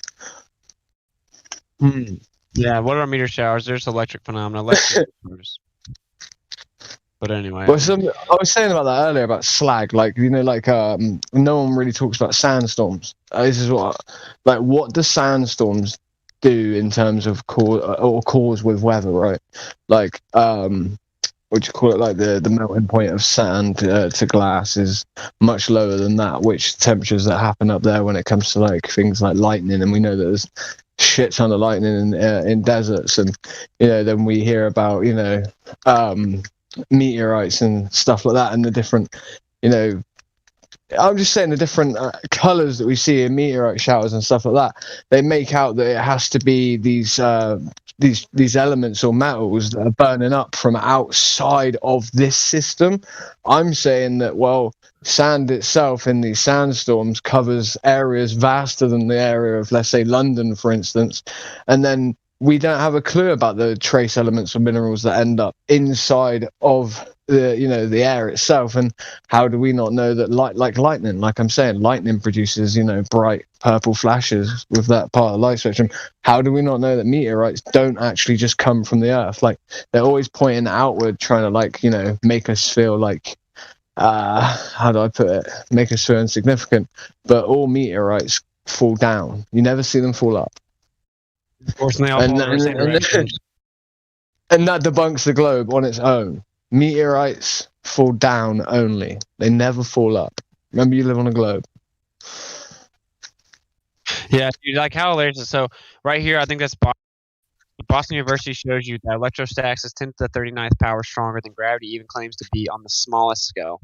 And then right above that is Purdue telling you all molecular and intermolecular attractive forces are electrostatic. Do you think Trump is going to come back?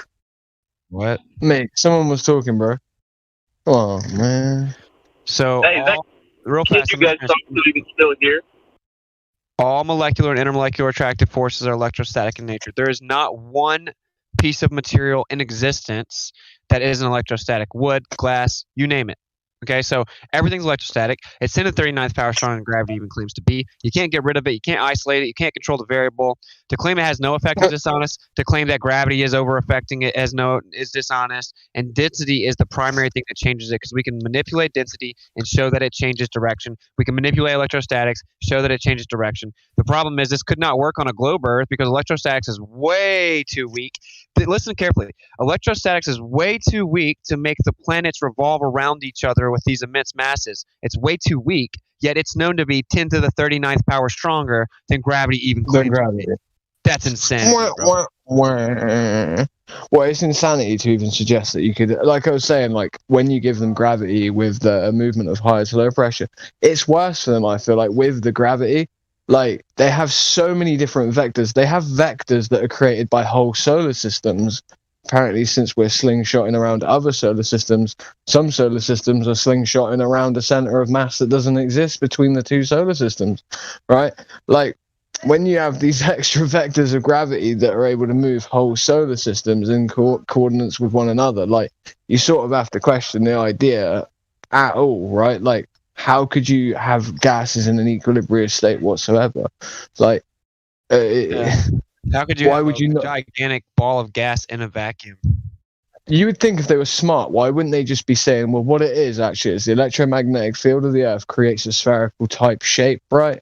And based on the shape of the Earth, it doesn't. They can't say that. That's why. Oh, no, but that's what I'm saying. That would be a better lie, at least. Do you know what I mean? Like, the one that they've chosen is terrible, I think. No, in my opinion, the reason that's we can test it. We can test that. Yeah, you're right. Yeah, exactly. You can test it. Like gravity just can't be tested at all. You can just make up anything. It's like the T, anything you can't answer. You just say the word gravity. It makes you smart, apparently, right? And so you don't have to test it or prove it. You can test electromagnetism. You can test electrostatics. We know it's not strong enough to make the planets go around each other. So you have to claim there's something else going on out there. And so they just made up a different word. Electromagnetism plus. Yeah. Electromagnetism plus. They could have done that. They could have said there's a different version of it. Like, what? Yeah. What are you talking about? Yeah, people would have been like, that sounds crazy, bro. Like, that word gravity there. Like, you put G at the beginning. Listen, if you put G at the beginning of anything, you can trick anyone. Like, for real. Yeah, and it was discovered in 1666. Yeah.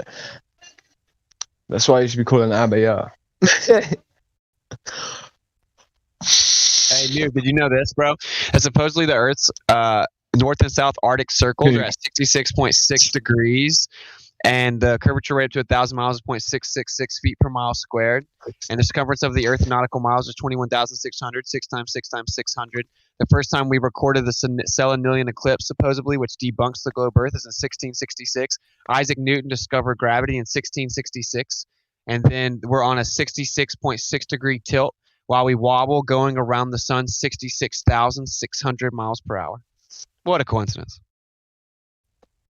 Well, it's not really a coincidence. It's a gravity incident. Like, it's like a God incident, but for atheism. Atheists, and, another one I like to say is, remember, everything relies upon the theory of the Weber planet. What's it? Remember that. All of it. They need that molten core replenished. If it's not replenished, then we don't have the moon. We don't have eclipses. We don't have the we don't have electromagnetic field that's the same without that molten core being replenished by a theater, the Weber planet, right? And that was 4.5 billion years ago. So when your model hinges upon that event taking place, which is like not even historically viable in any way, shape, or form for the creation of your moon, for your whole core hinges on it. Dude, the moon is the funniest part. Dude, do you want to know what the moon is brilliant? And the current theory for the moon is that the Mars-sized body hit the Earth. It transferred energy to its core. It broke it up into a bunch of pieces of debris. But just one piece of debris stuck around. Gravity coalesced into a perfect sphere. It became the moon, and then it spins at the perfect speed. That if it was the size to distance ratio needed, we would be able to have eclipses. Dude, it's ridiculous. So it randomly exploded the Earth into a bunch of pieces. Then the Earth turned into a perfect sphere because of the God gravity. And then the moon coalesced into a perfect sphere because of the God gravity. And then the moon spins at the perfect speed that if it was going 1/4 of a mile per hour, faster or slower, then you would see different parts of it. We've seen only one quote-unquote side for all recorded history. And it stopped it right where you can have perfect eclipses where it makes the sun and the moon look like they're the same size. But actually, the moon is 400 times smaller, just coincidentally by cosmic chance, exactly 400 times closer as well. That's the best theory. It is cosmic chance. But that's what cosmic chance means. Let's say somebody made that up. Why would they only say 1/4? Like, that doesn't make sense. Why not lie and say, like, big significant? Because you can't really manipulate anything involved in it, so no one could ever prove whether or not you were lying or not. So why not make it as ridiculous? The reason is because, dude, listen, the reason is because the math has to work out. The math has all come from different equations. It's all dependent upon each other. So they can only fluctuate it so much. Shit comes out of it. Sorry, one second. So funny. My grandfather just had heart surgery. Sorry. No worries. Wait, what? Just then? What? 1/4 of a mile per hour. His dad's calling him because his grandfather had surgery. Oh, 1/4 of a mile per hour faster, dude, or slower. What a joke, bro! Like, the more you learn about it, the funnier it gets, dude. To be honest. Mate, at this point, if it. Nah, I can't even say it. I was gonna say if it was a feel what Meme was saying. I kind of feel what Meme was saying. Like, yeah, no, I know that. Yeah, like it's like, dude, if you can hear all this and then just go right back on thinking the Earth's a ball, like, what? It's kind of like I feel it's kind of like 2 years ago when Batman was just like, yeah, just probably just destroy all of the degenerates. I mean, you're like, bruh. Now I'm kind of like, yeah, I sort of agree.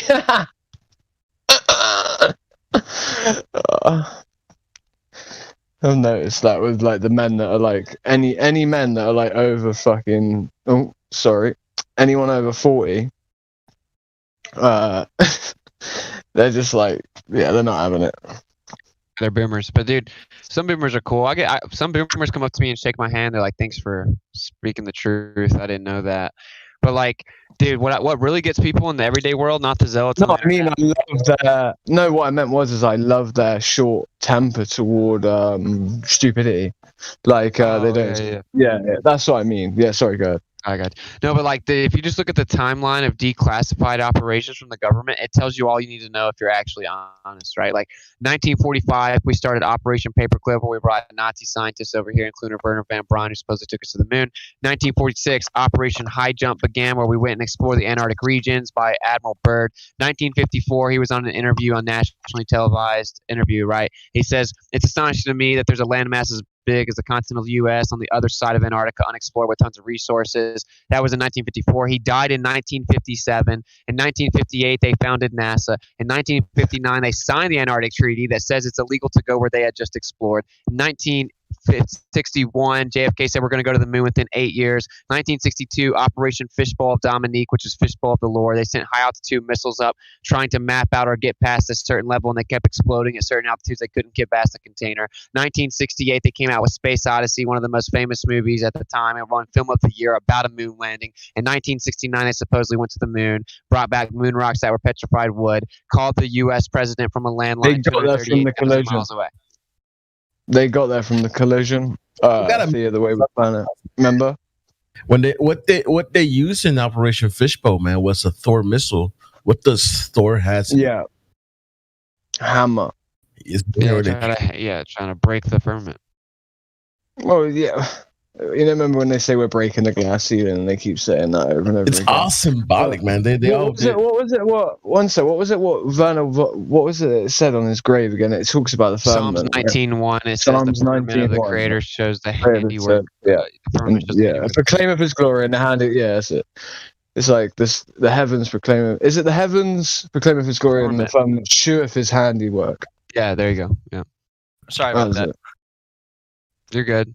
Hey, do you want me? I'm gonna repeat this. I'm sorry, guys. Do you want to hear the official story of what happened since your textbooks didn't tell you? All right, check this out. Check this out, man.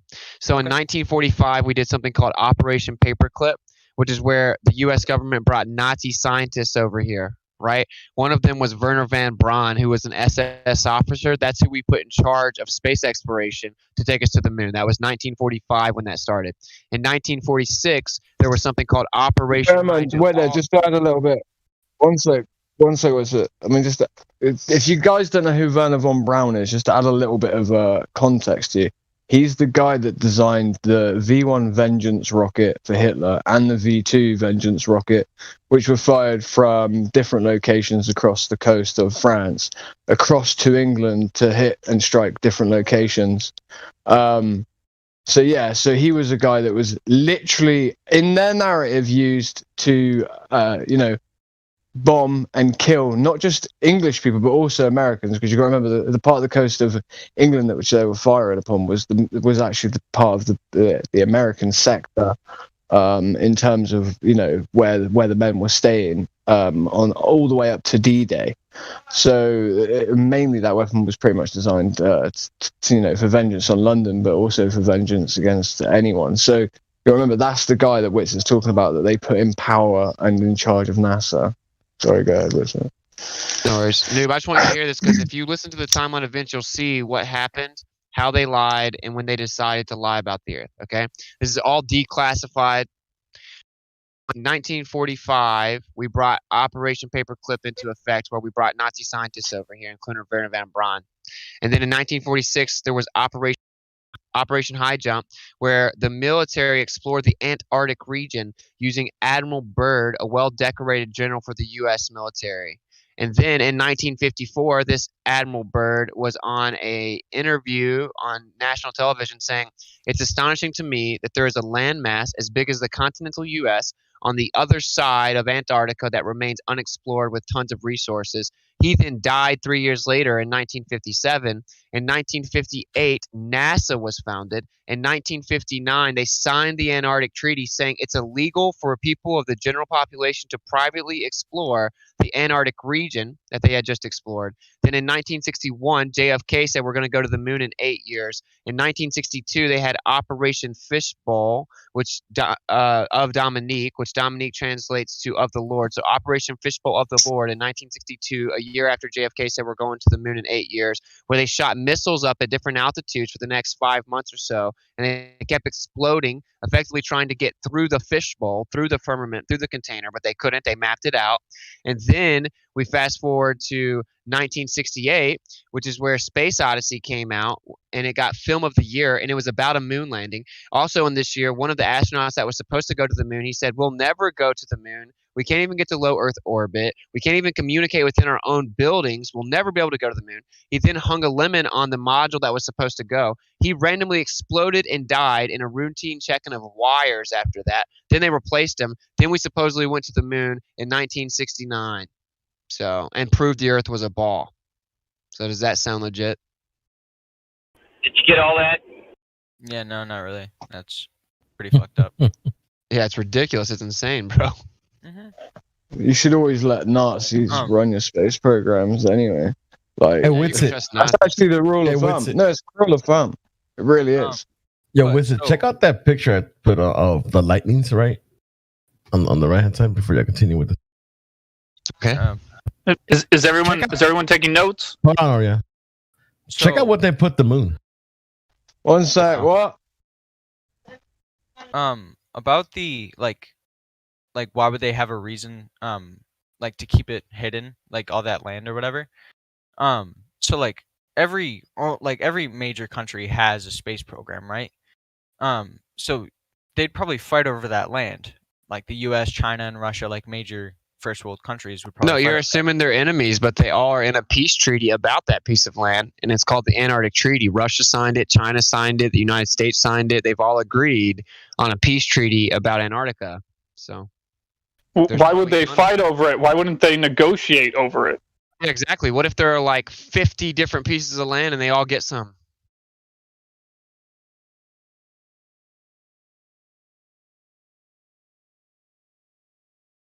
Everyone gets closest to them. It's crazy them they have the moon that's this much lower than the sprites. Bro, that's what I was like. I just noticed it when I posted that picture. I was showing Shine the elves, and I was like, "Yo, what the hell is the moon doing like in the mesosphere?"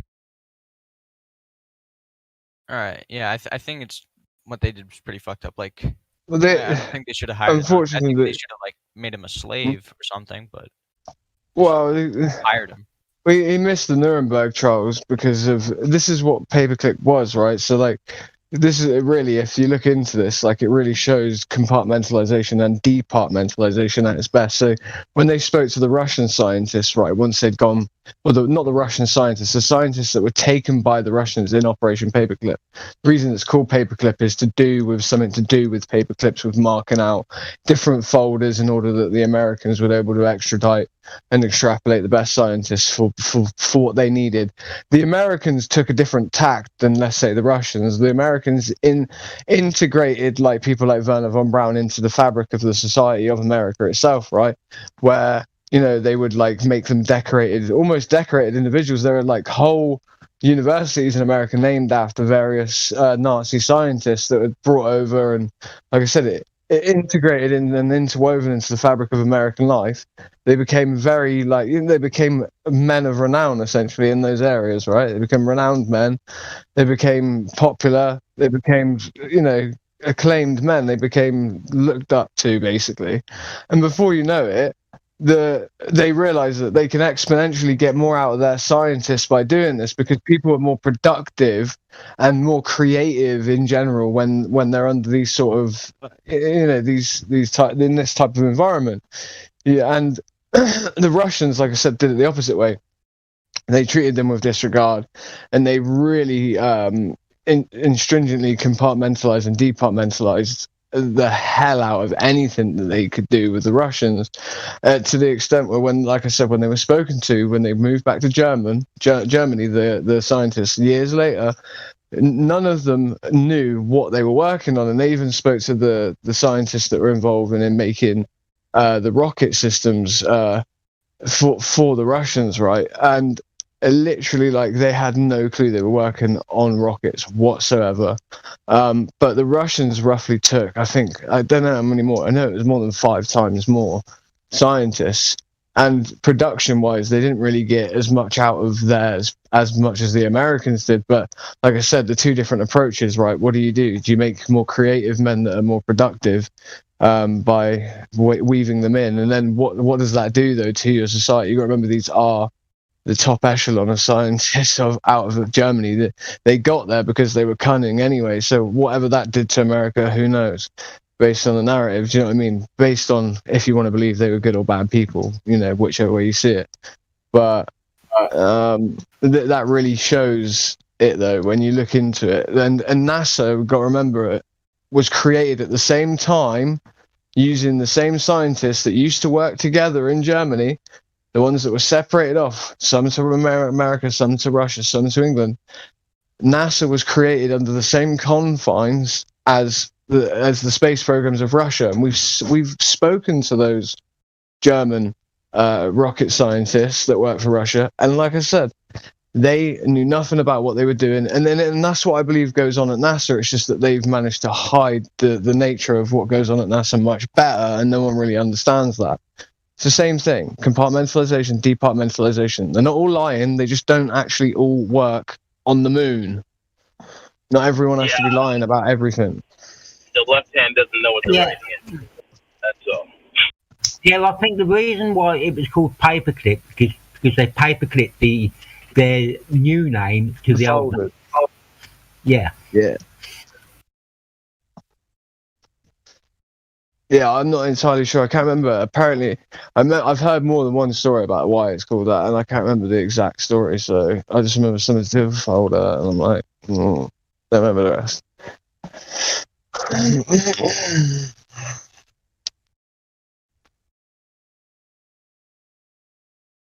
Like, who the hell are we talking to in the first place? Noob, we were talking to originally. Give him Visi verify, man. I am. Oh yeah, well. I guess he's here because me. So yeah, I mean, given that, yeah, he's come to a flat Earth server. I guess he wants to learn things. So yeah, he's listening. Fine by me.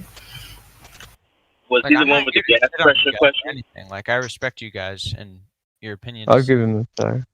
Like what you've learned, I think it's great. But I don't know. I still don't see a lot of, like, I've listened to everything you've said and I've kept an open mind and stuff, or at least I've tried to. I still, like, I just don't see the physics working behind it because. Well, let me ask you this. Hold on. Let me ask you this. Sorry. What evidence do you have of the globe, man? Curvature? Any curvature measurements anywhere? I forget the number, but it was like every 10,000 miles it drops like six. It's either 6 inches or 6 feet. Every 10,000 miles? Wow. What was I'm just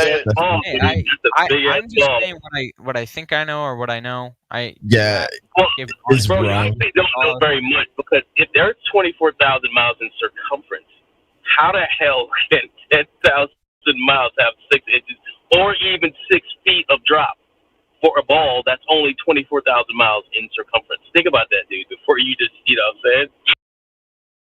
what I'm saying? It almost sounds like he's saying it's flat. Yeah, exactly. Yeah, like that's going to be massive as well if you stick to doing that. My bad. 10,000 miles, dude. That's a big claim, bro. Hey, I was just giving my honest Well, answer. that means you just don't know anything about it. That's what you Yeah. said. That's literally what you said. It's okay. It's okay. So it actually drops about 8 inches per mile squared. And this is accurate enough until about 500, 1,000 miles, I think.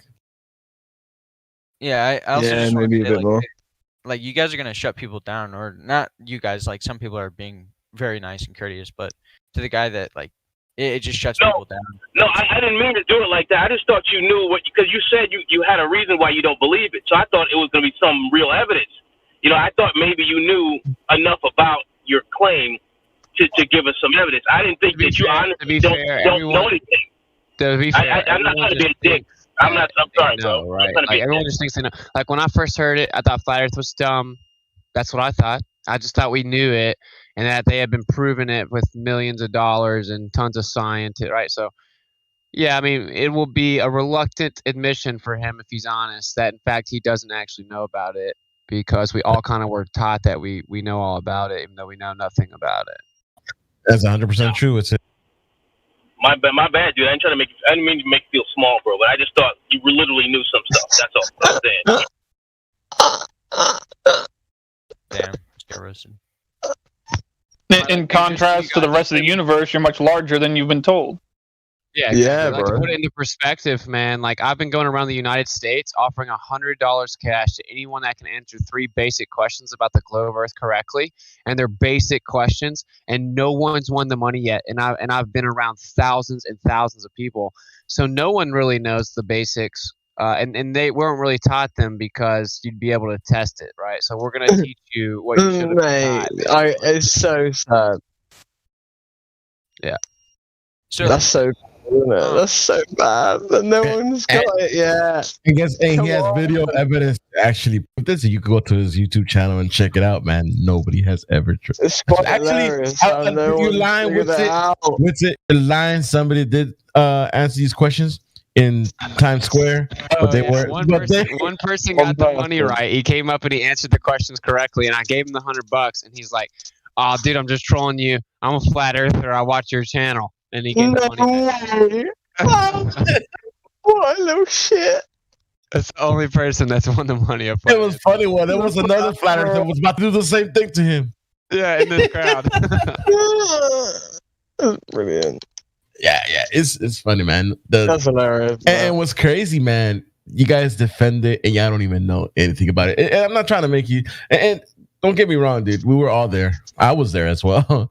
I came to Flat Earth. I was like, yeah, I'm gonna go slap these guys, man. This is we know the Earth is the ball. Yeah. More people just lost and dumb in the 21st century, you know.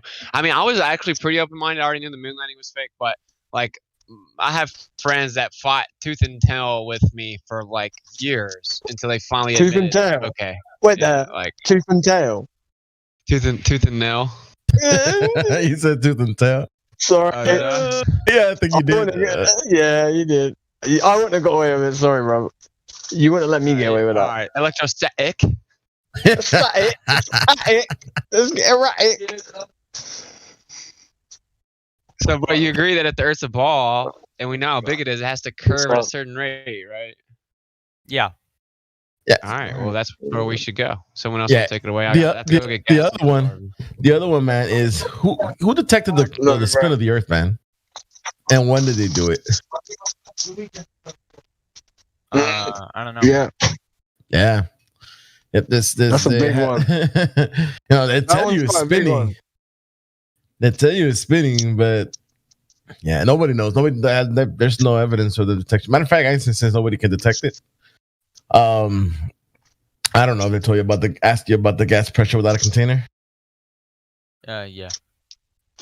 Yeah. That's a really, really big one. I mean, because they tell you that. By the way, go ahead. So real fast, so everyone knows, I'm about to add this Discord server to my QR code.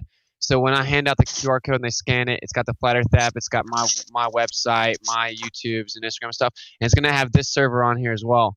So like, you know, just expect like a like a decent influx of people. Different times. Know Yeah, it's genuinely curious people, right? So like, just try and be calm and patient with people Yeah. you know. Yeah.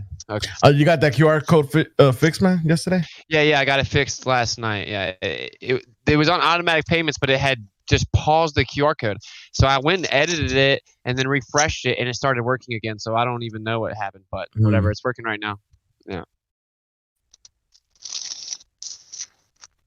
I'm throwing this away.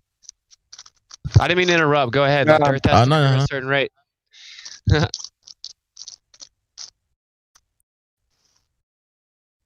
Because I'm about to fill the RV, so someone else teach this. Like, dude, it's basic geometry. The Earth has to curve at a certain rate if it's a radius value. The real question is, how do we ever even discover what it is, right? Like, how do we know what it is? Did someone go to the core and measure it? No, of course not. So how do we know what it is? Let's test what they said it is and see if it's true. That's where this all comes down to. Not how do eclipses work? What's up with the sun? Well, then what is the moon then? Well, what are the other planets? None of that matters, right? It's like pointing at a cylinder and saying, look, there's a light bulb. The floor must be a light bulb. Or, hey, this surface of my floor can't be flat because there's a light bulb up there. We need to figure out if the surface is actually curving. That will give you all the answers. If the radius is wrong, the entire model's wrong. So we need to go figure out if that radius is actually true, if the Earth's actually curving at that rate, which we have gone and done, of course, which is why it's censored by Congress. So, and admitted to be censored in Congress. So if anyone wants to take it from there, and if you have any questions, it's very simple. The Earth has to curve at a certain rate. If I walk up to the bottom of a hill, I can't see through the hill to the other side, right? It blocks my view. The Earth has to curve and do this if it's a ball, and it has to do it at a certain rate. It has to physically block and obstruct my view with curvature of physical land. And so we can go and test and see if that happens, right? Wait, did you just say something about censorship in Congress in the flat Earth? Yep. So they admit they censor flat Earth in Congress, yeah. They say That's news to me. Misinformation. What? Yeah, well, like the YouTube representative, right, which is owned by Google, like explains how they censor flat Earth. And Congress is discussing like the accurate method or the proper method to censor misinformation like the flat Earth. Yeah, it was in Congress. It's on video. Oh, I thought you meant. Well, yeah, that's a problem too. But I thought you meant literally. You're not allowed to say the word flat Earth if you're a member of Congress on the floor. No. The reason they can't do that, like they do that with like World War II though in most countries, right? But like they can't do that with this because they let it get out of the bag too much.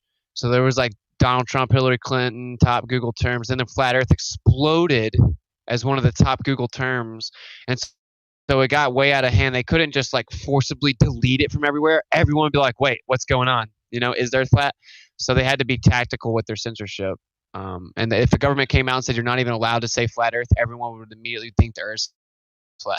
You know what I'm saying? So they have to do it a certain way. I do have a question though. I'm not trying to sub you. Just how would the sun and moon work on a flat Earth model? I mean, think about it. How do you experience the sun and moon? Do you see it just go over your head? Like it just fly over you? No. So what is it doing? Right. Have you actually sit there and watch the sun? Does it rise and it just goes over your head, sun, and then it goes away from you? Does it not? Yeah, I don't think it gets smaller over time. Like on different parts of the Earth, it will be bigger and smaller relative to where you are. Actually, yes, it does. We actually have video on this.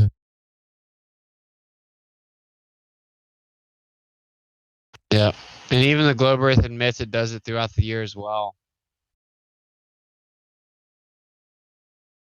And so what he's saying is what you see is what it does, bro. Like the sun moves in the sky. So what the Globe Earth says is that when you watch, at noon the sun's directly overhead and it's warmer because it's directly overhead. It's close. It's not 93 million miles away. And then it keeps moving through the sky and eventually you have a sunset. And so on a flat Earth, the sun just moves in the sky. But on the Globe Earth, during a sunset, the sun's actually sitting still the entire day, and you're just falling backwards 1,000 miles per hour, and it makes the sun look like it's setting. So, even though it's still, that's ridiculous.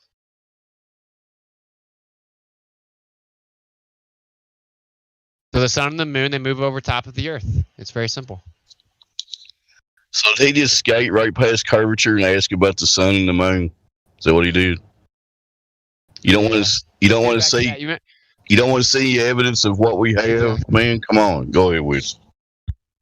Oh yeah, like what he said. Remember, I told you like that's what it all comes down to is if the Earth is actually curving at the rate it has to be. It's not how do eclipses work? How do this? Now you should have these questions. These should, once you come to the realization they lied, you will have questions about how. Well, then how does this work? How's that work? And that's logical and it's natural, but that's not going to prove to you what the Earth is.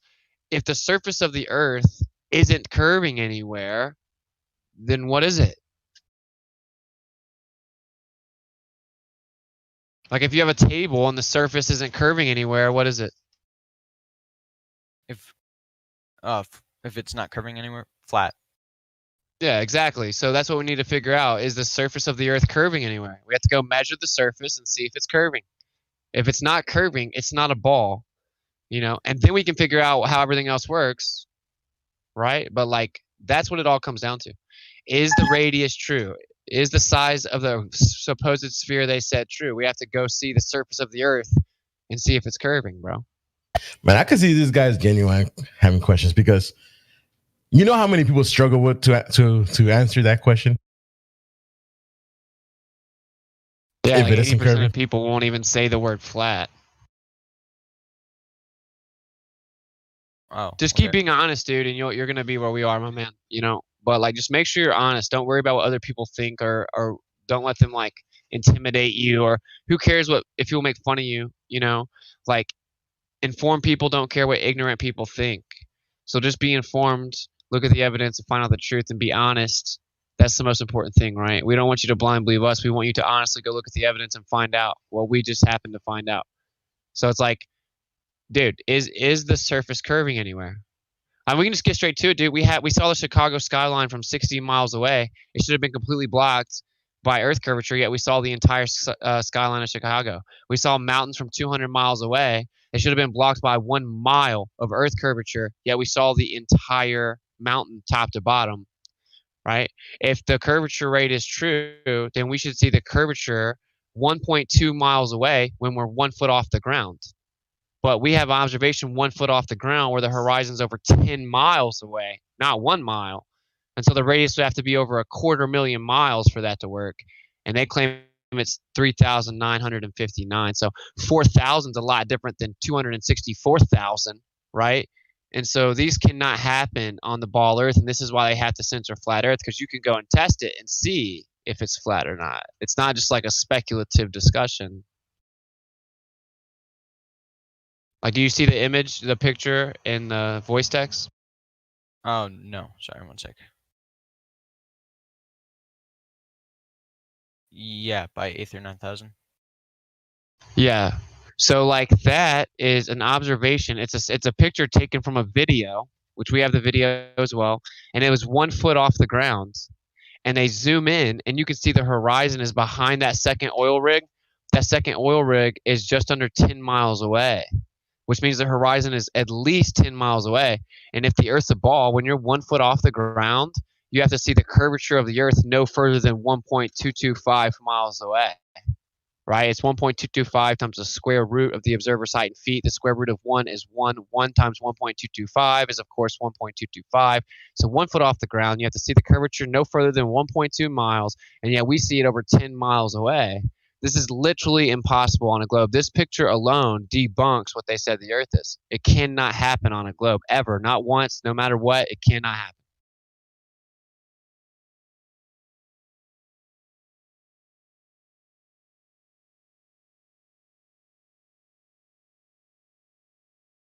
Yeah, all right. Okay. So I have the FE core measurements. Sorry, what was that? Just to let you know, that's not the only observation. There's thousands of them. There's way too many. We have all kinds of information at the bottom of the server here if you want to peruse through that too. Yep, long distance observations. This one's in California. We have them in Florida. We have them in Kansas. We have them in New York. We have them in Michigan. We have them in Japan. We have them in Australia. So, if the Earth's not curving anywhere, then what is it? You know what I'm saying? Not only that, man. So they thought that the 70% of Earth is water, right? 70+%, right? Water is pretty much always trying to find its level, so it's practically flat. But then there's also, sorry, my dog is going crazy. There's also, the salt lakes, the salt flats, Australia, Kansas. What part of it, if all that is flat, man, what part of it's a ball? Yep. Dude, this is why it's heavily censored, bro. Like, I talk about this on YouTube. I just got my YouTube channel back from being censored. Most of us have been kicked off. I've been censored on every platform you can name. Instagram, Twitter. I've been kicked off PayPal and Venmo for being a flat earther that doesn't cuss and talks about the creator.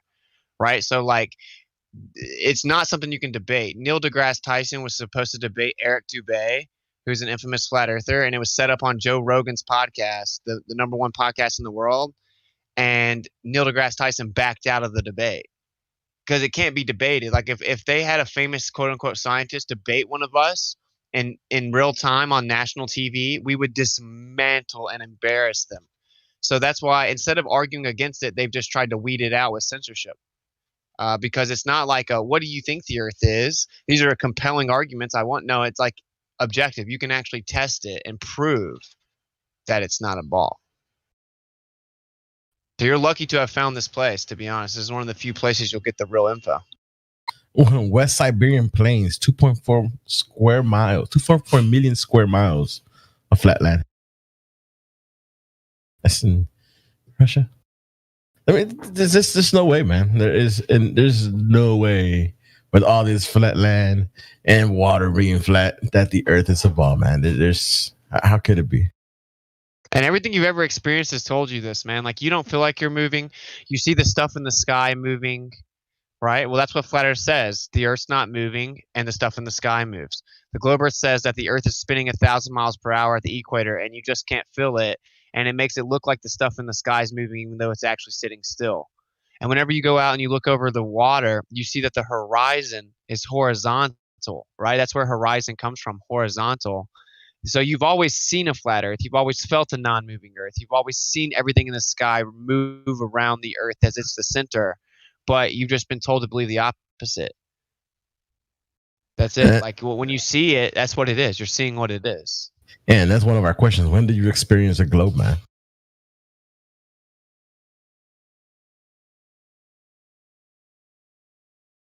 Have you ever experienced the Earth as a globe? The Earth as a globe, like ever experienced it as a globe? I don't know how to experience it as a globe. Yeah, because you always experience a flat stationary place, man. All the time. We measure it as flat practically. We traverse the Earth as it's flat and not moving, not rotating anywhere. You don't be trying to balance yourself from if you make a left turn or a right turn and oh snap, Earth just spin under me. I had to kind of slow down a little bit. Yeah, whenever you fly a plane, you don't assume the Earth is spinning. When you don't assume the Earth is curving, dropping down below you. I know hundreds of pilots. Anytime you've done anything, when you throw a baseball up, you don't have to run over there and catch it underneath the Earth that's spinning. When you fly a drone and hover it there for hours, it stays right where it's at. When you fly a balloon up there, it stays right where it's at. The Earth's not spinning underneath it. Everything you've ever experienced is a flat, non-rotating Earth, right? And that's why there are hundreds of military documents that say that the Earth is a flat, non-rotating surface. And that's the only way they can shoot missiles or use GPS or fly planes or find the bad guys. Every time they do anything, they have to assume a flat, non-rotating surface or it wouldn't work. Like, the military has a railgun that shoots 100 miles, but it just accounts for the drop in the bullet, not drop in Earth curvature, because they would miss their target. Whenever you are in the military and you see a bad guy, you shoot the bad guy when you see him. You don't account for it's actually an optical illusion and he's down beneath the curvature. You know what I'm saying? You couldn't do anything in life assuming the Earth's a ball. It wouldn't work. I don't want to be a dick, but I gotta go see my grandfather right now. Oh, man, go ahead, man. No, you're good, bro. Also, the one thing I've learned is artillery. You do I've read that you do have to account for the curve of the Earth, but No. I wouldn't. Yeah, you've read, bro. You've read that. Yep, I know. Yeah, we have military people here that will definitely tell you no, it wouldn't. Yeah, he's being honest. Yeah, fair enough. Yeah. Dude, long distance snipers, I know in real life they say no way at all. You see the bad guy in the scope and then you shoot him. You don't think that you see him in the scope, but that's not actually him, and then you shoot over him. That's not how it works. You account for bullet drop, but you don't account for the Earth dropping. Count for a win. I do have to go. I'm sorry. All right, man. Go Later, watch bro. your dad. Go. We're open 24/7.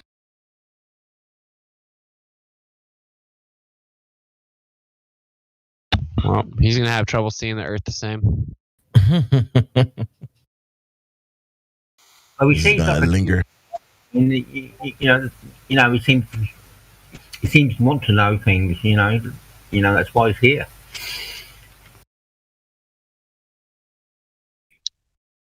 At the very least, he seemed like he was receiving knowledge that he admitted he didn't have before.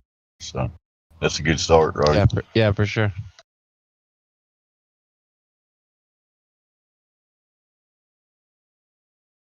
I mean, if you're honest, you can't leave this place and think that we don't know as much as you do. You know, like you have to admit that we know way more about all of it that you can think of. And that should make you think in and of itself, you know. Well, it took me 5 minutes to understand the flat Earth. That's how long it took me. I think I watched Dubai's sort of like 200 proofs. I think I watched it halfway through, and then I got a bunch of things all about the flat Earth, and I said, well, why am I getting a bunch of things all about the flat Earth? I think, it's easy, the Earth's flat. I got convinced in 5 minutes.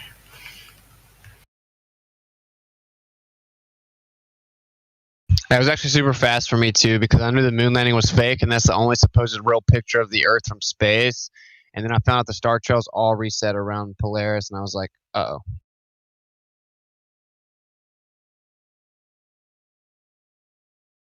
Then I saw 200 proofs, and it was over.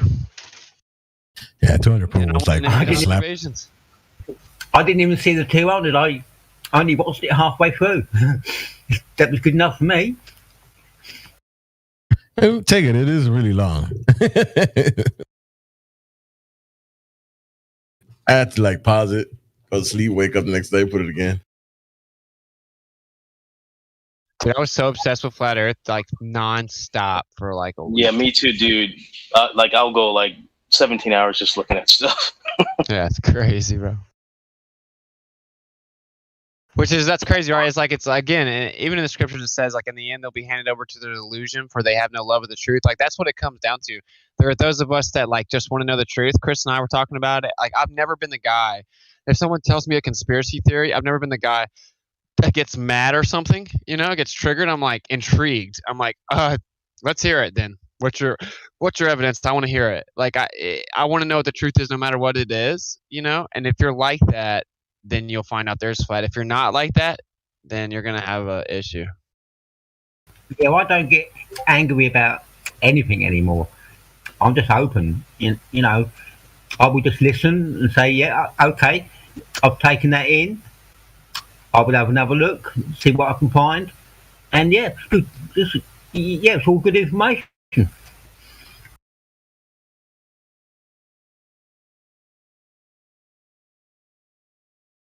Apart from not being able to go into space, the mythical vacuum of space, I don't understand why the flat Earth would make anyone sad or angry. I guess it does, though. Well, yeah, just because they've been tricked. So like the pride doesn't want to admit they were fooled, because they're so smart they couldn't be tricked. So it's not really even about the nature of the Earth. For me, I found it's two things. It's that the pride of people can't admit they were tricked. They get mad when they think they've been lied to or they've been tricked. And honestly, they are justified in their anger, but they should aim their anger at the ones who lied to them, not the people trying to break them out of it, right? But it's the pride. And then it's also like the realization that means the Earth's created. Because when I go to some of these rooms, I like debate flat Earth more, and I'm like, okay, let's not debate the Earth. Let's say it's a globe. This couldn't happen without being a creator, even in the globe Earth model. It's just too many random, crazy coincidences. Someone had to orchestrate this. They can't even entertain the possibility that there might be a creator, right? And so it's like the fact that there's a creator angers them, or the idea of it they're uncomfortable with, and it's the pride of being tricked. It's not. It's much less the actual nature of the Earth. It's much more about like the implications of it, that they've been tricked. It's easier to fool someone than to convince them that they've been fooled. Yeah, I asked the Global, why are you here? And he came up with a load of things like, I like to argue. I like to fuck people off. Yeah, we like to mess with their heads. I said, no, none of that. I said, you're here because you're bored. And he goes, yeah, I'm bored.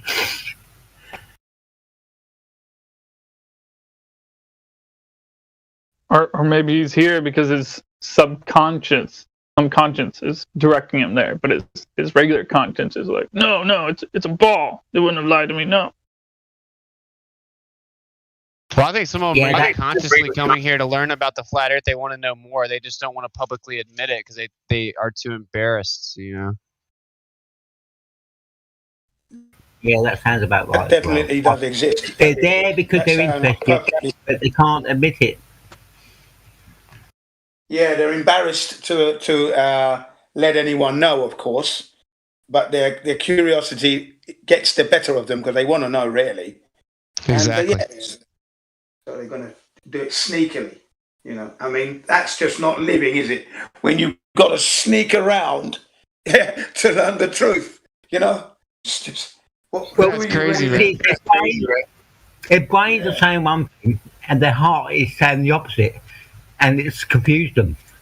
Their heart is saying the truth, and the head's saying, no, that can't be the truth. But they know what the truth is. Their heart is actually telling them what the situation is, and they can't deal with it. I've hundreds of times, and I mean literally, it's been 6 years now. Hundreds of times I've been asked, yeah, but what if you're wrong, Jim? What if you're wrong? What if I'm wrong? I'm wrong. I can apologise, can't I? I can make a mistake. Well, what's the problem here? What if you're wrong? That's why they're scared to even. Yeah, they're scared to even go over to flat Earth in case they one day discover that it's actually not flat. They'd be wrong, and they'd be super embarrassed. So they can't even they can't even go over there. Oh wait, if you admitted you were wrong once, why can't you admit you were wrong twice? Because they don't. Because if they never admit the Earth's flat, they don't ever have to admit they were wrong in the first place, right? Yeah, what it is? It's mostly the stigma, man. Yeah, that stigma. Most people don't admit they're wrong. That's the problem. They don't admit they're wrong. But I do. When I'm wrong, I put my hand up. So I'm not worried about being wrong. I'm not scared to say sorry. I was misinformed there on that particular part of the subject. But you know me well, and I apologise to you if I've sent you in the wrong direction. Yeah, what an ass I've been there. And I'm the first to put myself in the offering for that. So I'm not worried about it. Yeah, we have somebody new here. We have a new person here, Merman. Hey, Merman. Yeah, Merman, you have control of your mic. Welcome to the server, Merman. Welcome to the server. Are you there, bud? May we help you today?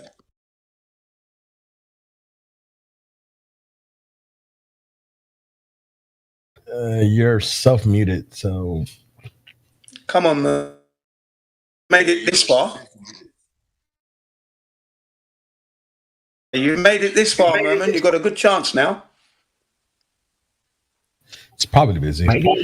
So, Merman, yeah, Merman. No. If you're busy, I think he'd take off. Yeah, he's gone. Yeah, yeah. Bit too much pressure there. The welcoming was too warm. What's up, Editor Beth? What's your question, man? Okay, so if the flat Earth is finite, so finite, then where is the edge? But if it's infinite, then where is the extra land? It's illegal to go try to find the edge, and you can't fall off the edge of a lake.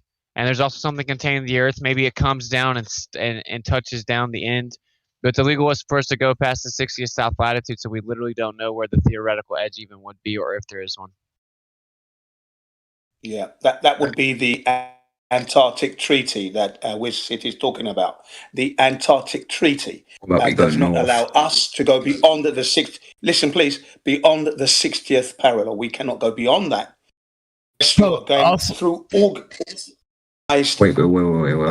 So hold on. So also, editor, they say there's the edge of space. What's beyond the edge of space? Just keep more space. Just keeps on growing. It's faster than the speed of light. We don't know. It's physically impossible. Yeah, well, it's physically impossible for us because they don't let us go there. So. Yep. And can you fall off the edge? Can you fall off the edge of a lake? Or the lake has to eventually end. Yeah. Well, and it has a shoreline, as does the oceans, and we're not allowed to go past the shoreline. It's illegal in every major country that signed it. But these treaties, they weren't here forever.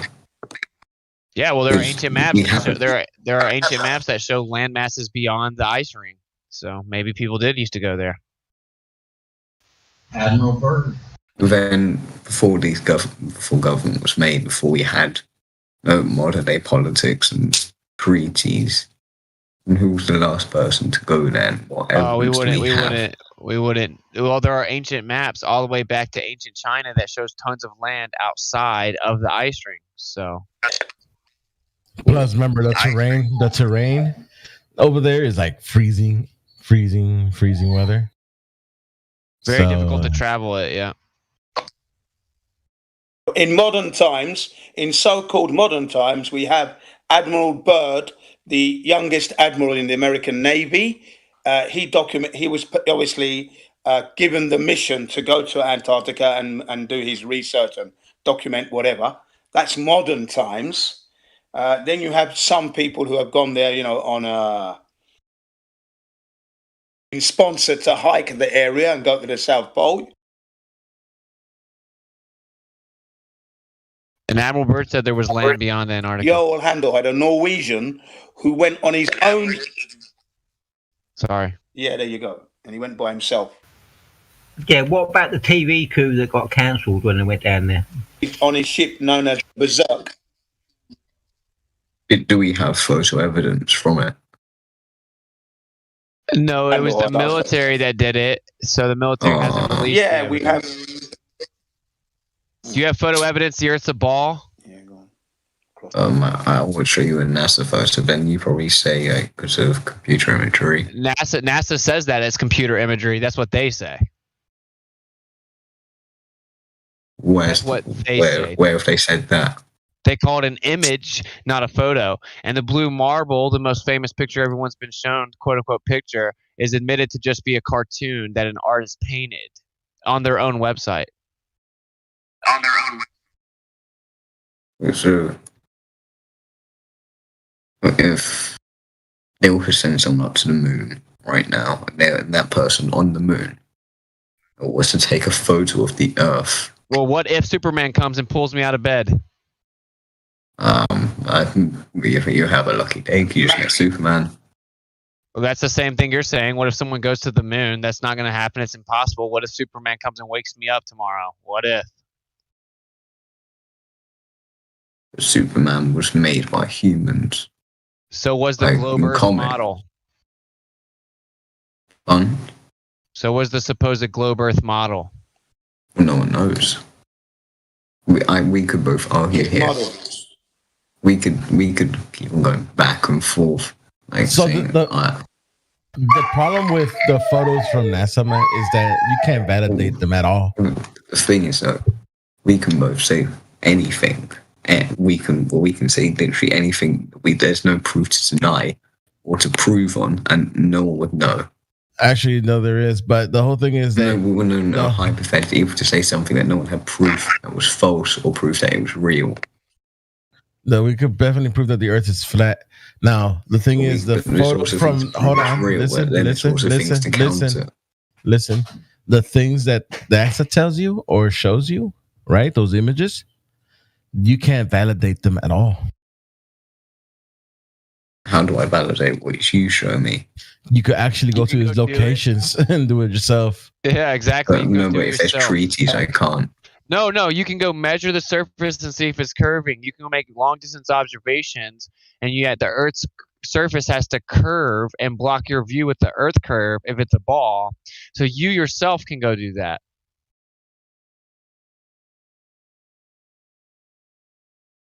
I've done how it. are we meant Most to of us do in that? here Because have done it. when you're on the Earth, because it will look flat because of wrong. you have nothing wrong, to wrong. So If I when was you're if on I the was to go Earth, outside right now, are you telling me the Earth would look curved? no, it wouldn't look curved. Exactly. But if the So, Earth, but it's going the to Earth look was a flat ball, because there's nothing for us to my compare it friend, with. that's just called a begging the question fallacy. You're saying that when I see the Earth is flat, it still curves. Exactly. That's how you know you couldn't see it. That's ridiculous. Based on the globe Earth math, you should see the curvature of the Earth. It's basic geometry. If you're 1 foot off the ground on a ball, you would see the curvature at 1.2 miles away, blocking your view. They say boats disappear over the curve. They say you do see the curvature of the Earth from the ground. That's because you would have to if it's what they said it is. So. Yeah, but if I was to go up really high in the sky, I would eventually see the curve. But because I'm right on the surface, I will not be able to see the curve. And let's say That would you be a have like mistake. a plane. You would be mistaken. How high are you talking? How high are you talking? Right. Well, is there some sort of equation At to what it? altitude? At what altitude? Not an altitude that you'd be in the Earth's atmosphere. So why am I able to see the jetty, which is 3 meters above the waterline, from an observation where I was standing 62 kilometers? A jetty, a slipway in a harbor. So I took my P900 and I looked from an area called Azefontein last week, and it's 62 kilometers to the V&A waterfront, and I saw the jetty, which is 3 meters above the sea level, and I was 1.5 meters. The camera height is 1.5 meters. He's talking about the jetty where you launch your ships. Yeah, where you're standing on, where you walk in a harbor on those little platforms. It's 3 meters above the water. I gave it grace. I think it's actually less than that, but I'm giving it grace. You can make it 10 meters. How am I seeing that at 62 kilometers away? It's 30 miles, if I'm not mistaken. So 30 miles away, right? And what did you see in the distance? What is the what? What did you see in the distance? What did I see in the distance? Yeah. The Table Mountain, but I saw the jetty, and that's supposed to be about 250 meters below the curvature. How is that possible? Well, yeah, you won't be able to see the curve from a distance of 30 miles. No. I'm not. I'm trying to ask you, how did I see the jetty if it's supposed to be behind the curve? Your ball Earth curves. Correct. We're on a ball Earth. Yeah, we're living on a ball Earth that should be curving at 8 inches per squared mile. 8 inches per squared mile. Sorry. Hold on, sir. Okay, that's the formula. 8 inches per square mile, miles per squared mile, and we should not be able to see. We should not be able to see that jetty from the distance that he gave you. Sorry. Yeah, sure. I'm gonna be live streaming this as well as soon as the weather clears up. The only thing you did, I want you to do the exact same thing, but go much further away. Like we're talking over 10 times the amount. All right, cool. So it's a bigger ball. All right, no, that's fine. Let's just see what happens because you won't see it because there's nothing in the way to block it. You won't. Yeah, and the bigger ball doesn't work, bro. The bigger ball doesn't work because if the radius is wrong, the entire model's wrong. No. I'm not saying the Earth's bigger than what it's clearly been proven to be. Well, if you The other guy said that. The other guy said, well, okay, the Earth's bigger than. No, that doesn't work. Day and night cycle works with the radius. Distances on the Earth use the radius. Well, we know the distances on the Earth. If the radius is wrong, it can't be a ball. Gravity supposedly uses this. Planets' orbits use this. The Earth isn't a complete and perfect ball. You don't seem to understand. If the Earth has a certain radius and we falsified it, it can't be a ball because we know certain distances on the Earth, and they rely on the radius value.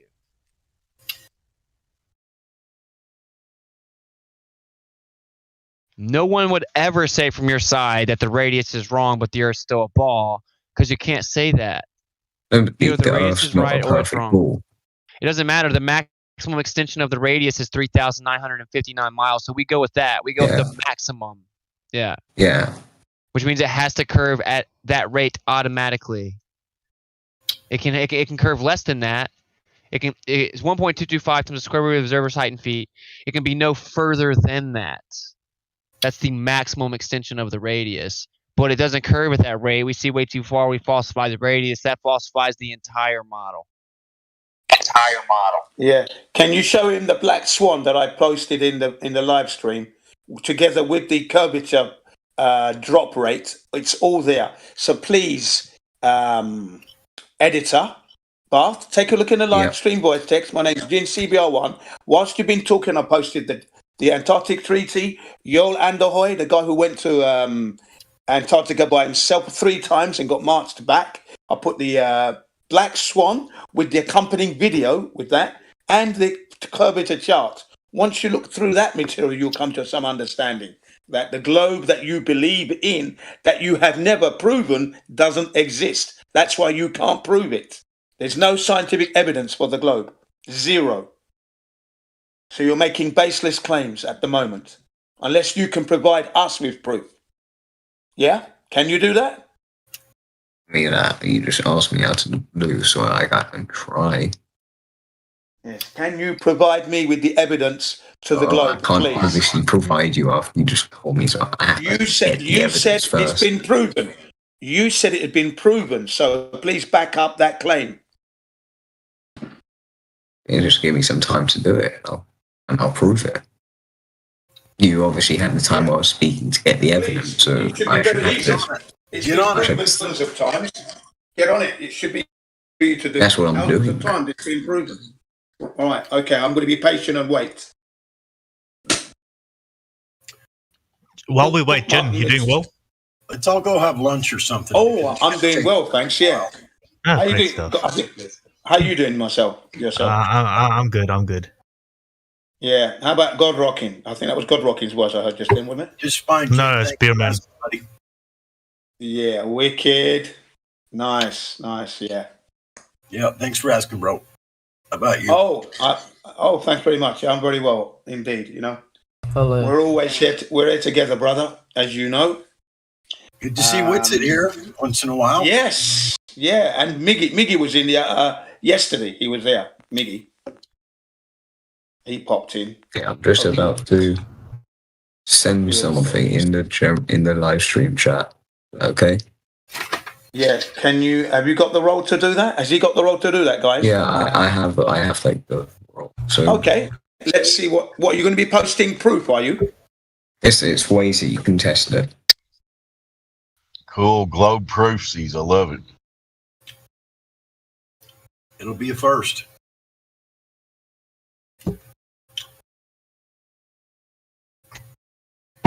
Oh god, they're using the sun. Get that Nobel Prize ready.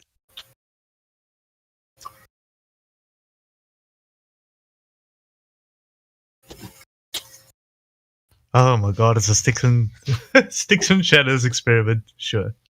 Testosterone. Oh my god. That's what he's got. No, that's the Aristotle. Yeah, that's what he's got. Debunked. Wow. Yeah, that's been debunked. You're going to have to do better than that because Aristotle. In this current state of technology we all reside in, that's the best you got. Wow. Sticks and shadows. Made out of carbon fiber. Was that a little? Any chance you can come up with something a little more current, man? By chance? And something maybe older than the 1980s? Yeah. And something that you have. Something you actually has proof. Listen clearly. Something that you actually have proven to yourself that the Earth is indeed a spherical ball. Would be nice also if it's possible. A documented observation. Debunkable. I wonder if he's aware of the fact that the sticks and shadows observation, it is good for a flat Earth as long as the sun is local and the Earth is flat, it comes out with the exact same results. All you got to do is move the distance to the sun, and we know that the sun is very close and local, and so it proves flat Earth rather than the globe. Flat Earth rather than. Thank you very much. In that, you are correct, God Rockin'. Well, how about that? Wait. So if Rocking our let's world say- again. Hello? Again, was rocking. What? Rocking our. Yeah, that's correct. What's going on? Go ahead, dude. Yeah, what's up? Go ahead. Okay, right. So here's something which you can all test, well, if you have the time and the place to do it. So go to like a He's breaking up. okay. Go to like a harbour where ships go off, right? So yeah. Okay, watch the ship go. So it might take some more because, like, you know, depends how fast the ship's going. Eventually, now I'm talking maybe 30 minutes, maybe above. I don't know the exact number because each ship moves at different speed. Eventually, the boat, it won't disappear. You will see it slightly eventually start to sink. Pull out the P900 videos, guys. Okay, show me. Are we really going through all this? Are we really going through all these old arguments right now? Really, I can't believe it either. Dude, where you been? Well, he's new for the he's new to the arguments, man. Right on. Let's take him through it. You did it over 13 miles.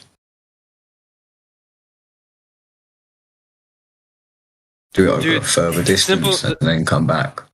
The simple fact is the Black Swan proves that complete. If somebody send me this Black Swan thing, I can't find it. Show him the Black Swan and get this over with. I like heard it talks about like the whole time of here, and I have no idea. I haven't seen it yet. So I send it in the live stream. Thank you. Already presented him.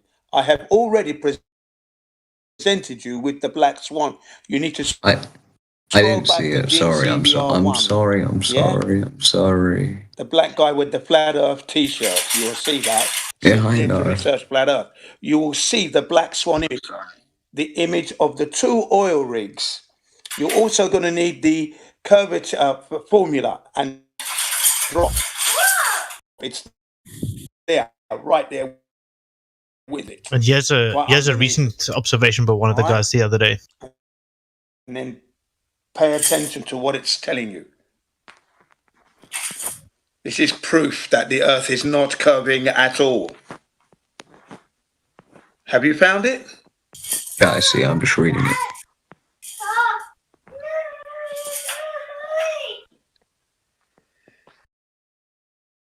I posted the one from BML as well that he posted the other day.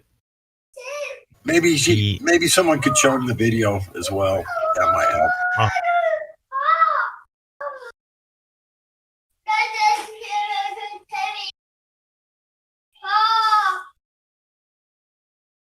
Wait, what's the P? The one I'm looking at. Little video. No, this one. Right? Wait, what does P and Q stand for? Would you like me to take you through that? Are you ready? Yeah. Go ahead. Are you ready? Yeah, I'm ready. Okay, what you're looking at here is swan image. Okay, right, here we go. Basically, the Earth is said to be 24,901 miles in circumference, the radius of which, that is 3,959 miles. Now, the observer height in this image that you're looking at, the Black Swan bye-bye ball, is 8 feet. Okay? 8 feet. Yeah. So when you square root the observer height, the distance to the geometric horizon of a spherical ball of 24,901 miles with a radius of 3,959, your geometric horizon should be no more than, as it states there, 3 9.46 miles. And that's where the horizon should be, your geometric horizon, on a spherical ball of 24,901 miles. But yet, can you see the horizon? Is it behind or in front of the oil rigs? Where's the horizon in the image? Yeah. Where is the? Is it in front of the oil rigs or behind the oil rigs? The horizon. Behind it. Thank you very much. Okay, now remember what I said, yeah? If the Earth is 24,901 miles in circumference, with a radius of 3,959 miles in the radius, then your geometric horizon from 8 feet observer height should be no more than 3.46 miles. That first oil rig, what's the distance for the first oil rig? Platform C. That's the one on the right. Yeah, the one on the left. The one. Because you said, like, when I looked at it, it's 9.41 miles. Yeah, platform. Listen clearly. Platform C. You just said on the left. Yeah, on the left. Platform C on the left. 9.4. That would be the right side. That would be the right side. What do you mean? No. When I'm up, the one on the left is 9.41. The one on the right is 6.21 miles. Wait, you said the one on the left. I'm looking at the left. I was reading out to you. What? Yeah, he just got a little mixed up. That's all. It's just, I think Jin's looking at his Black Swan. Oh, that's correct, and that's the one he's looking at. That's the one he's looking at. Jin's looking at a Mafira Mirage. No.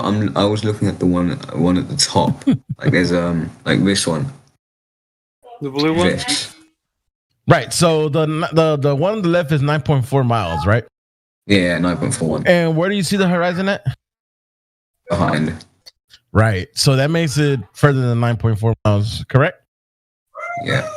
Yeah, that demolishes the globe Earth model because at 1 point, at 1 foot, at a server height of 1 foot, the server actually has to see the radius at 1.2 miles.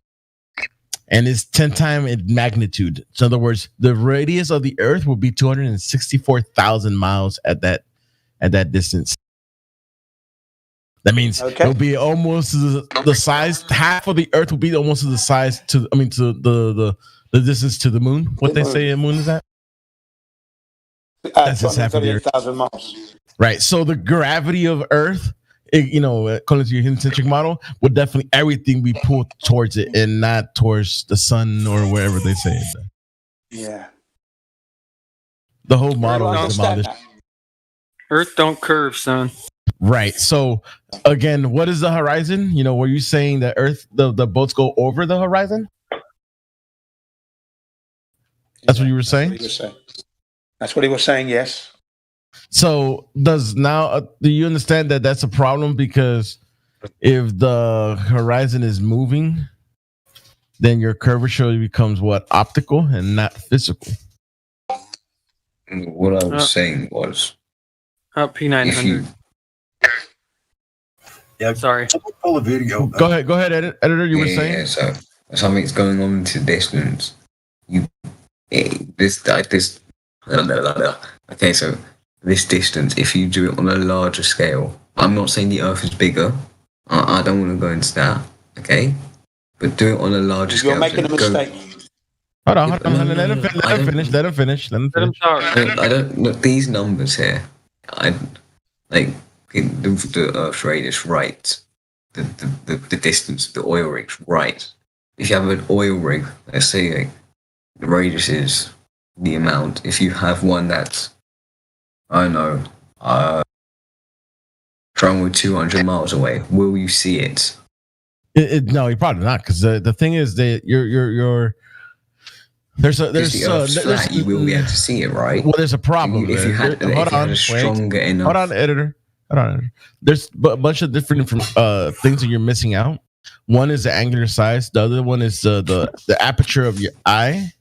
Right? It has a limitation. It has a limitation of how far you can see, and also those atmospheric conditions, right? I don't know if you ever listen to the Weather Channel when they tell you, oh, as far as you can see today is about 7 miles or yada yada yada. The reason is because there's a lot of things in the air. I mean, there's particulates like there's water in the air, a whole bunch of it, and they're further right. So, but further you see, the denser it gets. There's fog. So we're doing this only on, as far as I can see. Right. So yeah, there's just remember, and then there's the angular sides of then there's something different, and then there's the angular sides of the things, right? That you're looking at. The further they get, the smaller they get, right? So let's say you can see a fly in front of you, but if your fly is flying about 300 feet away from you, you won't be able to see that fly, would you? No. Right, because the angular size of that fly is too small for your eyes to notice. Same thing. Let's say the Eiffel Tower from New York, it will be smaller than the angle than when you can see a fly in your hand. You know, it's our eyes wouldn't be able to resolve it. Yeah, but then we're going on something which depending on the person's eyesight. But then if we're to use like, the strongest pair of binoculars we could get, if we could get something that strong, and let's say in theory, I know it's probably chance of this happening. We have observations with a telescope.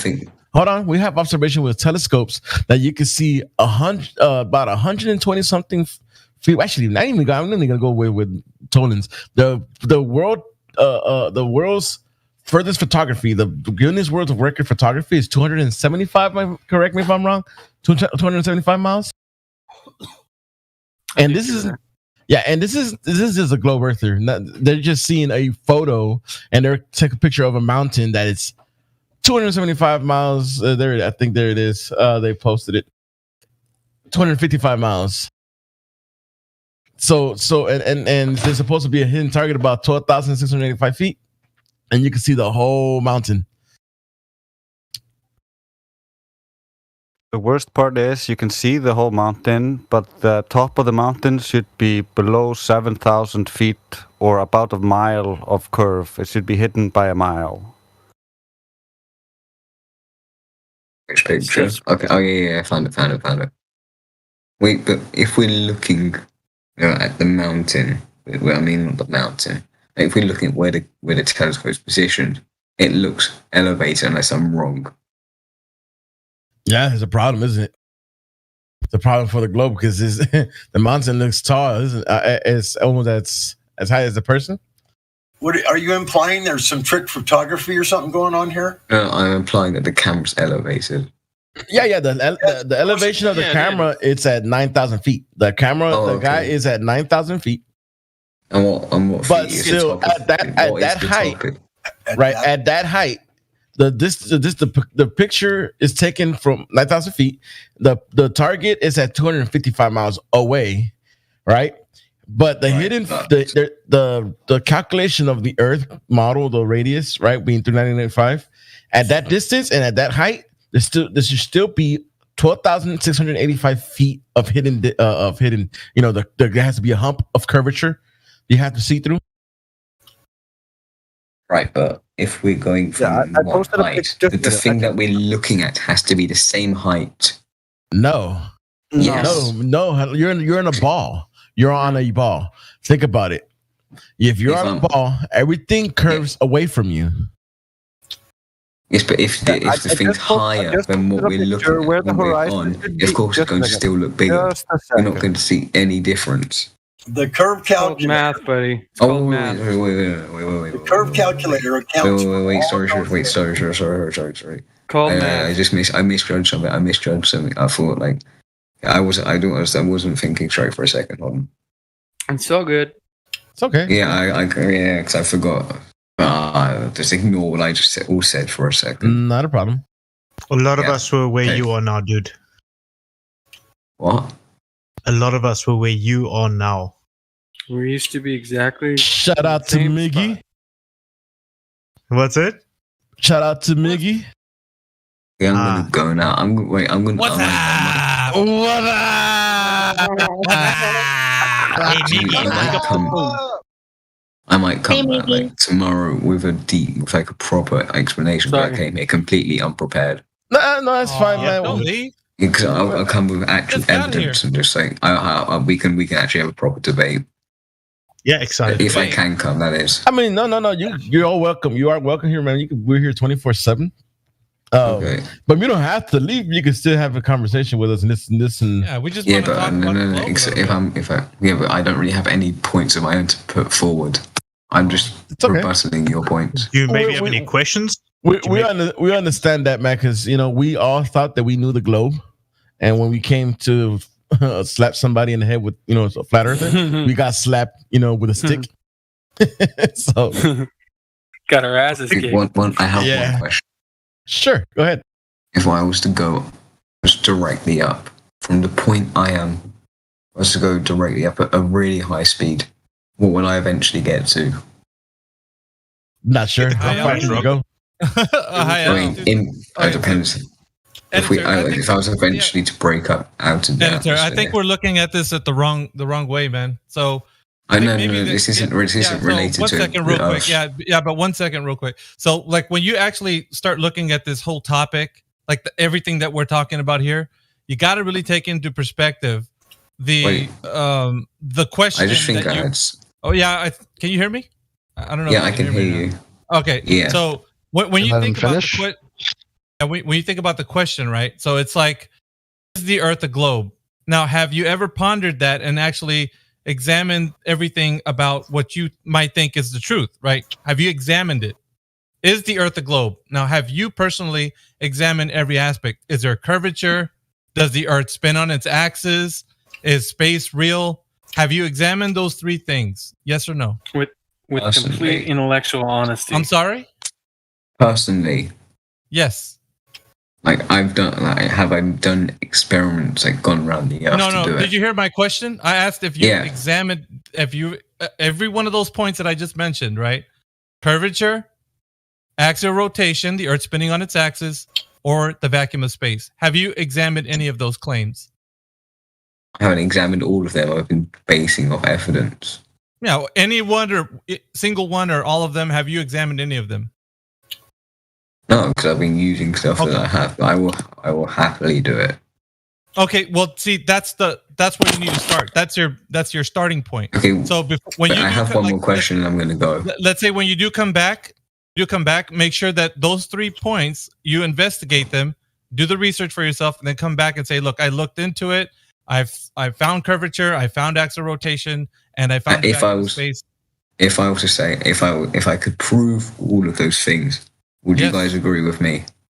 If I can go ahead. If I can completely convince you all, would you agree that I'm right? Yeah, bring the evidence. Definitely. Matter of fact, who is it that has Bitcoins for David Weiss? David Weiss has 2 Bitcoins for anybody that can prove the other globe Earth. Okay, wait, I have one more question before I go. Then I'm just gonna. Yeah. What happens if the Earth's flat? I go down eventually. Yeah, no, wait. See, we're gonna go off into another bunny trail. You got to focus on the questions that I've given you. That's the homework. Aside from those questions. No. We're not gonna go aside from that. This is the main crux of the issue. Yes, editor. It's the main. No, we're not gonna listen. No, we're not gonna listen. I'm not arguing you. I'm not arguing with you. You got to come back after you do the research. All right, we'll come back and bring the evidence. I'm a question of my own. It's not based on yours. It is. It's completely different. It is not. We just heard it. It's not. God. It's not different. Yeah, just go do the research. Go down. What happens if I was to go down? I want to know. Yeah, stop trying to prove flat Earth. What are you waffling about, bro? What's wrong with you? I want to know one thing, but I can't know it. Yeah, you want to know a lot of things, but you still don't know that if the Earth is a globe or not, editor. That's your problem. But either way, yes. No, it's not either way. Either way. The answer should be, I'm gonna go do research. I'll come right back and let you guys know what I found, and then we'll go from there. That should be your answer. What I'm looking at, what I want to ask, is not related. It actually is. We're talking about the Earth. I know it. Look, I know it's related to flat Earth, but it's not related.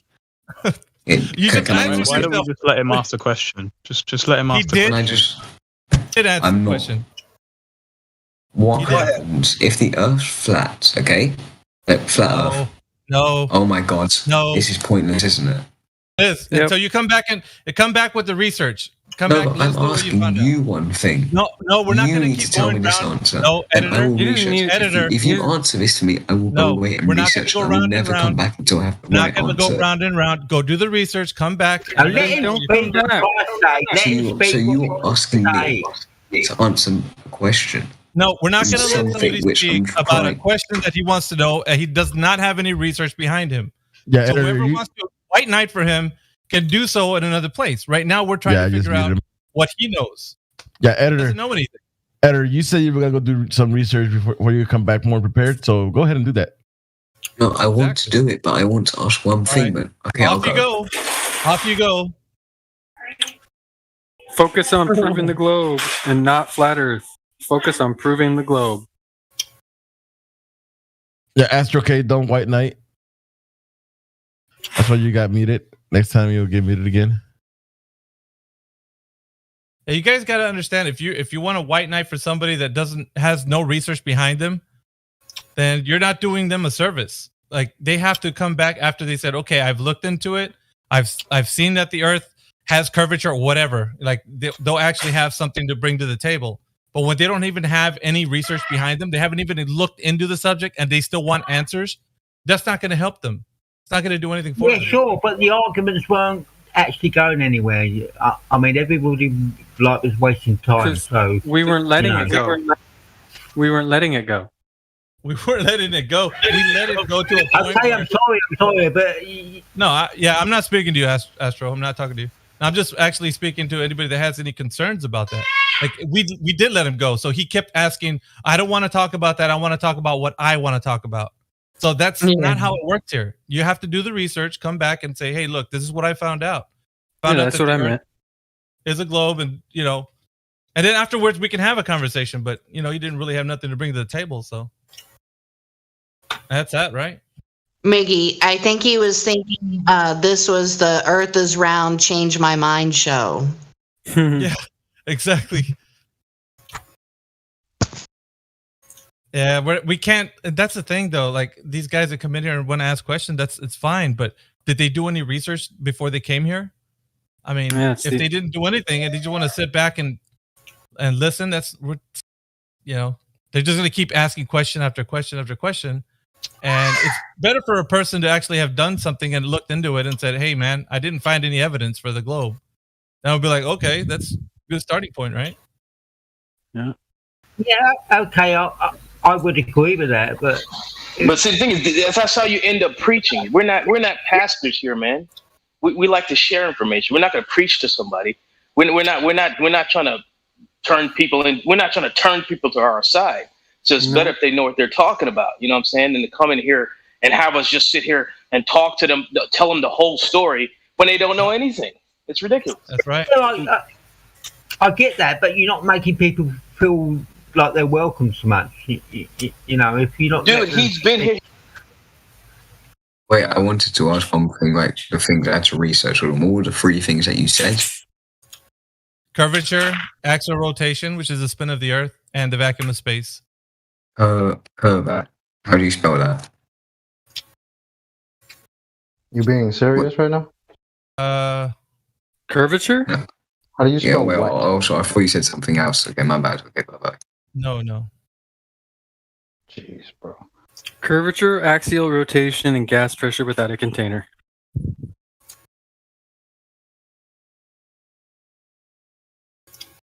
You do understand why you're being asked these three particular things, right? Do you get that?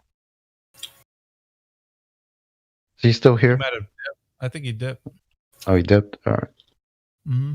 Kick rocks. Did you guys talk to Pounding Pavement? Good evening, guys. Good evening. What's up, Roger? What's up, Roger? Hey, Roger. What's up? Jenny, what's Hey, going on? Miggy. Hey, what's up? Hey, Miggy. It's nice to be here. Fucking. What's up, Sasha? Dude, I haven't heard you in a... Dude, yeah, it's been a minute, dude. Nice to be here. Love you, Sasha. You know what? I'm fucking every day here. Sorry. I think you're frightening people away. You know, if you don't mind me saying this, you know, if you're going to scare people off, well, rather than sort of like welcome people, I don't think that's so much I hear what you're saying, Astro. I know what you mean. Like, make the atmosphere welcoming and all that. I agree with you to a certain extent. If people want to come in here, their attitude. Sorry. Yeah, let's go ahead, Ryan. If people want to come in here and ask questions, well, if they haven't done any research whatsoever, just like Fraud was saying, we're not going to preach to them. It's useless. I mean, it's like fruitless. It's a fruitless endeavor. You're going to be here just wasting your breath. Let them go do some research. It's like, okay, find out these 3 questions and come back. We'll have a conversation. And if you found something that we can talk about, then let's do it. But we're just going to be going nowhere fast. Yeah, I agree with that. I don't know what seems to be more welcoming when somebody is telling you that this is what it is and that you have to believe us, you have to trust us, or telling you, hey, go do this research yourself, and you're welcome to come back anytime to talk about it. Yep. Yeah, right. And if I may be allowed to add this in, Ascot, we welcomed him in, right? I gave him a lot of material that he asked for, and I told him to scroll back, and he still didn't scroll back far enough to get the material. And I told him the timestamps. So this, I mean, he was looking at the wrong Black Swan. I said 25 minutes past the hour, and he looked at the wrong one. I mean, come on. Yeah. And then he was saying that we were giving him evidence of us not seeing curvature, and we give him their globe Earth calculations. And then he keeps on telling us to go further. Why don't you go stand further back, as if it's a bigger ball? So he's just misinformed. I loved his elevation fallacy. His elevation fallacy was hilarious. Oh my god! Yeah. Like, people come on here. People come on here, and it's all new to them. So they don't. Yes, we know really that. We know that, and we accommodate that. We accommodate that. By the way, hang on a second. Hold on. How can we help you? How can I help you? That's what I say to these people. Okay, understood. By the way, Witsit says that he put this server link in his QR code, so we might be getting an influx of genuine people that have questions and not just internet trolls. That's right. I don't treat anyone as a troll when they come here. I give them extend the courtesy of them not knowing the model, because that's why we go with the 3 questions. Once you establish, you don't know much. Great. We have somebody here that's new. It's called Boy Howdy. Move on to people. Boy Howdy. Howdy, boy. Hey, what's up, y'all? What's up? How you doing? Good, thanks. I got invited by one of my friends here, and admittedly, I don't really know a lot, but I'm definitely here with an open mind and would love to just learn more. I like your terrier. Terrier looks you like cool. My what? Your terrier? Oh, thank you. No, that's not my actual dog. My actual dog is a German Shepherd. I just thought the picture was cute. Those are awesome dogs. Yes, they really are. Yeah, my uncle had one. It snored really hard. I got a husky that snores. And a wife that snores. Which one snores louder? Damn, they compete with each other. They sleep on both sides of you. Oh yeah, dude. Welcome to the server, Boy Howdy. I think Dre's put in the chat that Friday is Ladies' Night. It's a time where the ladies of Flat Earth get together and they talk Flat Earth with the community. You're welcome to join it if you'd like on that day, but we can have kind of just a conversation here if you'd like. Basically, what is your knowledge of the shape of the Earth, like at all? Like, do you have any knowledge of it? Just in general. I mean, I know what everyone is told. The sense that it's a globe, and that's what I know. And as far as like, I have just recently, one of my friends sent me the other day like I think a picture of like supposedly the most accurate map of like flat Earth map, and I was like, oh, that's really interesting. And I had seen other maps before, but they just, I don't know, I didn't really give any credence to them. But this one was kind of interesting, so I was like, okay, well, that's neat. And then another one of my friends sent me invite to this server, and so I thought, well, I don't believe in signs, but maybe it's a sign, so I'm here now. Right, that's awesome. I mean, that kind of gives us an idea of what you're thinking.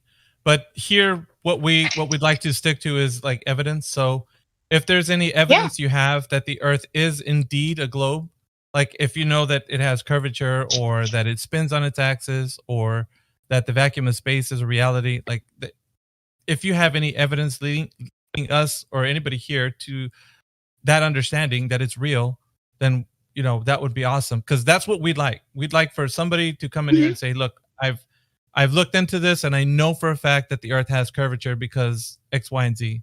So if you feel like that's a place where you've already looked into, you're like, yeah, I know the Earth has curvature because I looked this up somewhere and I've figured it out. I've to go test it out or whatever. But if you feel like it's only secondhand knowledge that you've just learned from school, or that you've only thought it to be a globe because that's what the only thing you've known, then I think that that needs to be investigated. So you need to kind of say like, okay, to yourself, do I really know it's a globe or not? Like, have I even examined any of the things that they told me? Like, we can just look at one point, right? Just curvature. Like that, they say that the Earth is a globe, right? So in what way do you think we can actually examine the curvature of the Earth? Like, do you think that maybe seeing a ship sailing away could be an indication of the Earth being a globe, or a plane, or in what way do you think we can know that the Earth does have curvature? Yeah, definitely. I would say like you could do that, or satellite. I mean, now, in this day and age, like satellite pictures and that sort of thing, I would presume. All right. So we would say firsthand. So what could I do, or anybody else in here go do to figure if the Earth that I'm standing on does indeed have curvature? What could we do? Like, practically, in your mind, what do you think could be done? Let me think about this. I'm gonna mess it. No, I'm gonna mess it up. Is the problem, because I'm remembering that there was something I watched, and it was talking about I don't even remember if it was talking about the Earth or if it was talking about the sun now. So I am gonna mess it up. But it was something about where this guy, and he was an ancient Greek, and he was watching like how maybe that was it. He was trying to figure out. He thought that the Earth was the center of the universe. It might have been. That's the problem. I said I was going to mess it up because I knew it was. Are you talking about the movie The Principal? I don't know. No. I don't remember the name of the movie. I just remember that whatever it was, this was a part in it. And I think it was more of a documentary, not a movie. I think. But anyhow, point being. Yeah, I suppose you could watch the movement of the sun. Okay. So you say watching the movement of the sun could be an indication of curvature of the Earth? Is that what you're thinking? I don't know. Oh, I'm just kind of saying. It's almost like problem solving, that doesn't make sense. And it's like problem solving. Like, how could we figure out this particular question? How would we be able to problem solve it? So if you say that watching the sun, but you just said no, maybe not the sun, like, is there any other way we could figure it out? Like, measuring from point A to point B over a distance, do you think that there should be a certain drop rate, like that the Earth being a globe should have? Would that be consistent with the globe? Like, if you were standing in a particular location, right, and then I was in another one, then the Earth between us would have a hump, because it would be that would be Right. obstructing the the view. So if you think that's a reality, do you think that would be a way to measure the curvature? We'd be able to stand at a distance. Right. Do you know that has never been done? Really? Yeah, that's never been done. Now, people assume and they throw in a bunch of calculations, and of course, the globe model has its calculations, but that has never been actually practically done, where people have said, "Okay, we found this curvature." So go ahead. Yeah. That doesn't. No, I'm just like wondering why hasn't anyone done that? Because that seems like kind of like you said, like a very basic, like easy, so to speak, like relative to all these other things we can do. That seems like a pretty good place to start. Pretty basic, right? Yeah. Well, I mean, to you and I, who thinks of, well, it should be easy, right? Because it's not really rocket science, man. You just measure from this point to that and find out how much curvature there should be or what the drop rate is. There has not been that specific test been done to figure out if the Earth has any curvature. All there is a bunch of calculations. And so what you're reading in a book or what you've been told is all gathered information of an idea of what the Earth is based upon some other person's idea. So you're basically working on an idea of an idea. You're not really working on a practical application where you're like, okay, I can go out and test this. It's not applicable to the Earth. So that's why I'm saying people here would love to see evidence that has been done, but practically it's not possible. Because if it was, I mean, we'd have the information of how it could be done.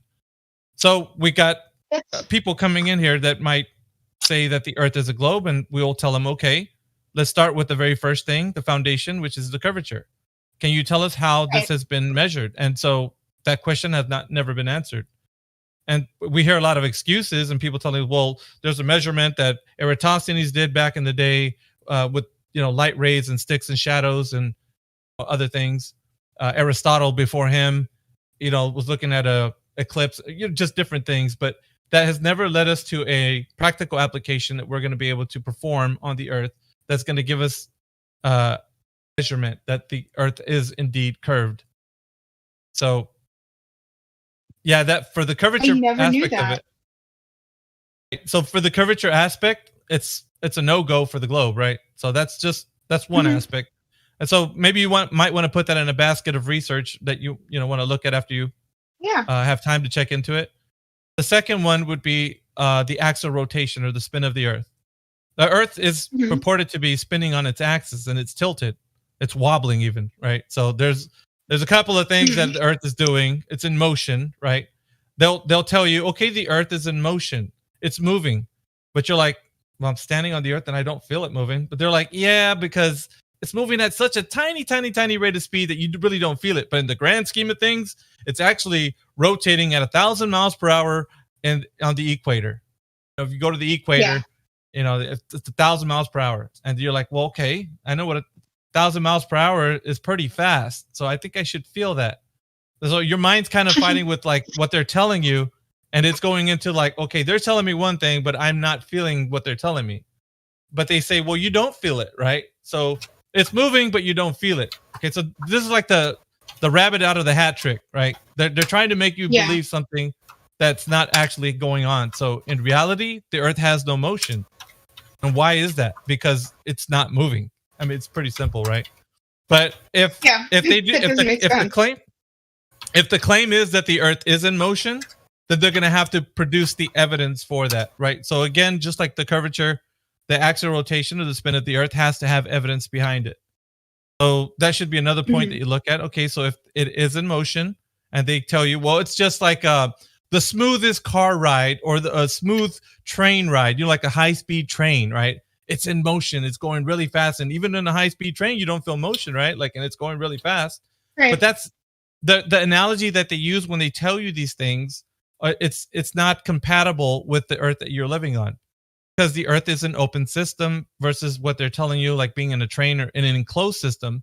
It wouldn't match up with reality. Plus, you'd have to say, okay, on a train, I can actually get off the thing and I can get back on, but the Earth, I can't do that. So there's no way I can go to the outside of the Earth and see it moving and then come back in. You know, so you can't verify that. So that analogy is really not useful. So this axial rotation or the spin of the Earth cannot be verified by any one person, and by no means can it be verified. Therefore, it's one of those things where people can tell you something, but like it's there can only make you believe it. You can't actually verify it for yourself. Does that make any sense? What I'm saying? Yeah. Okay, and so like all these things, what I'm telling you, the curvature and the axial rotation, I just want you to kind of remember that in case you want to ask any more questions on them. But then the third one is going to be, it's the doozy, right? It's when you look up at the night sky and you see the stars and the idea that you're looking at planets and all that, you think that you're looking at an ever expanding cosmos, right? So this whole idea that you think the world that you're living on and what they told you is you're living in this grand universe with like tiny little specks of dust floating around, and you know, you got your sun is a star and the star is suns and all this other kind of good stuff, right? So you start thinking how they make you think, but in all practical reality, when you go outside, you just see lights in the sky. You don't know what they are, you can't get to them, you can't verify what they are. I mean, obviously you can see the moon and it looks like it's a globe, but you don't know if it is or not, right? Like if I was to tell you, how can you verify what the moon is? You'd be like, I don't know. It just looks like a light in the sky. But I mean, but that's just with everything you see up there. Like even if you look through a telescope and you see what they would consider planet, it would just be a light in the sky. You couldn't say for certain what its composition is, how far away it is. You couldn't tell me anything like that. You could only tell me what other people have told you. And that would make it more difficult for you to verify anything out in what they would be considered space. So all in all, everything that you're looking at when it comes to the three questions that I'm asking you, right? So the curvature, the axial rotation, and the vacuum of space cannot be verified. Therefore, if I was to say, if you take all those three things that I just told you and maybe, you know, do some research or think about them, have you ever verified any one of those things? And in your mind, you're going to be kind of flabbergasted because you're going to be like, I don't know. The answer to all those questions is I don't know.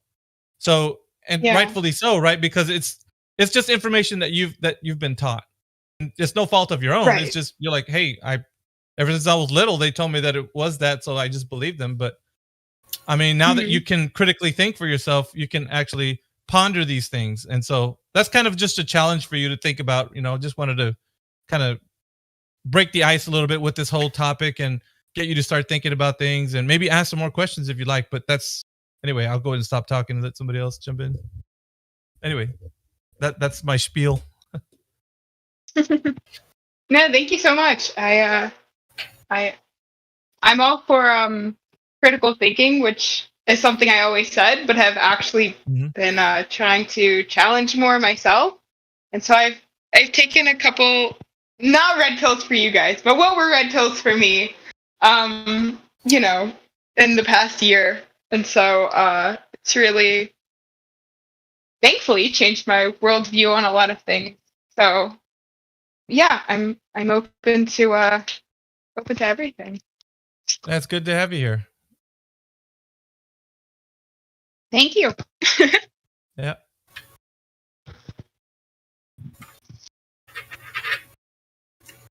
I'm probably gonna hop out. Actually, I gotta get some vacuuming and some other stuff done. But I hope you guys have a great day, and I will definitely be around.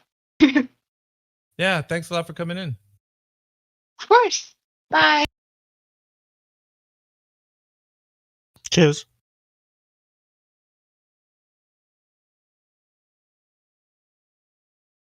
Cheers, big ears. She had some big ears. After tomorrow your time.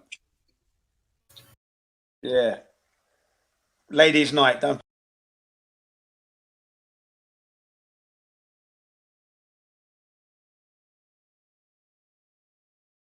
How's it going, Jen?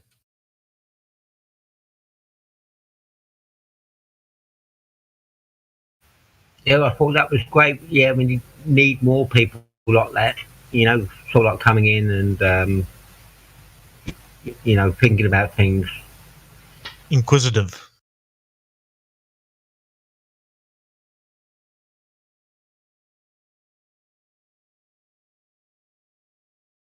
Mm.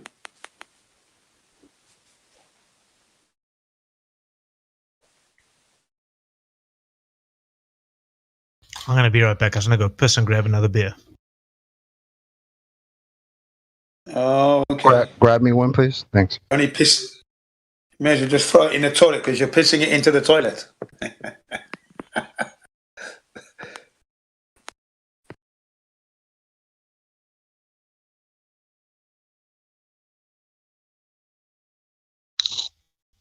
That's why you be in Japan throwing the sake back, right, Jen? That's how you get down.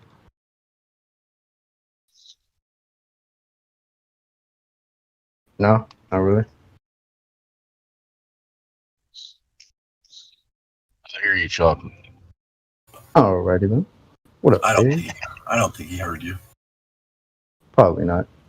Is it still not logical to postulate a sphere with no sphericity? I think that's not logical. Yes, it's still not logical. No. Unless you want to, live in fantasy land or something. I mean, I guess that's cool. But talking about reality? Nah. It's not logical. Postulate you live in a sphere with sphericity. Does it work well on the really is level, does it, Chuck? Yeah. I like that level, That's where I live. It really is.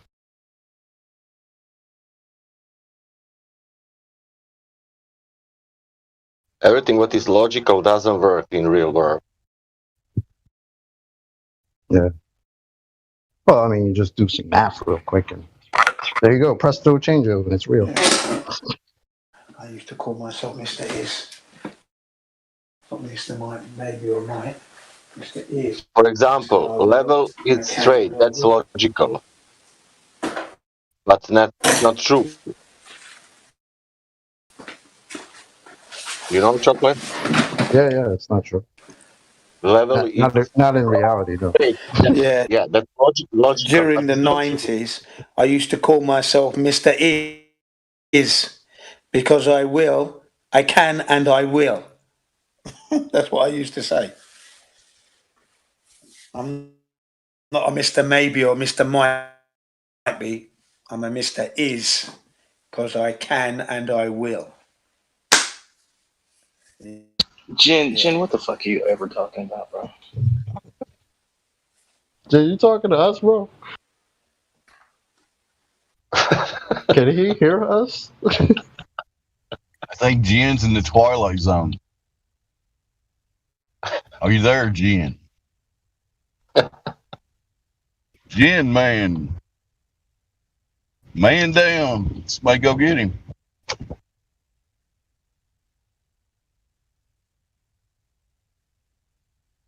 Jen's a weird dude, man.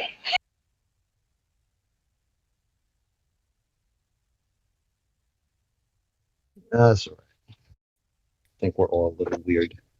Just gotta embrace those things. I mean, 99% of the world thinks they're living on a ball with water sticking to the outside of it. If that's not weird, I don't know what is. And it's in a space vacuum, don't forget that. I'll never forget that. I just stop it. just the ball with the water sticking outside of it. It's ridiculous in itself. For me, that got it as those speeds that we're flying through space at. I used to love it. That was scary. I used to love it, bro. And I used to love it, okay? So it's awesome.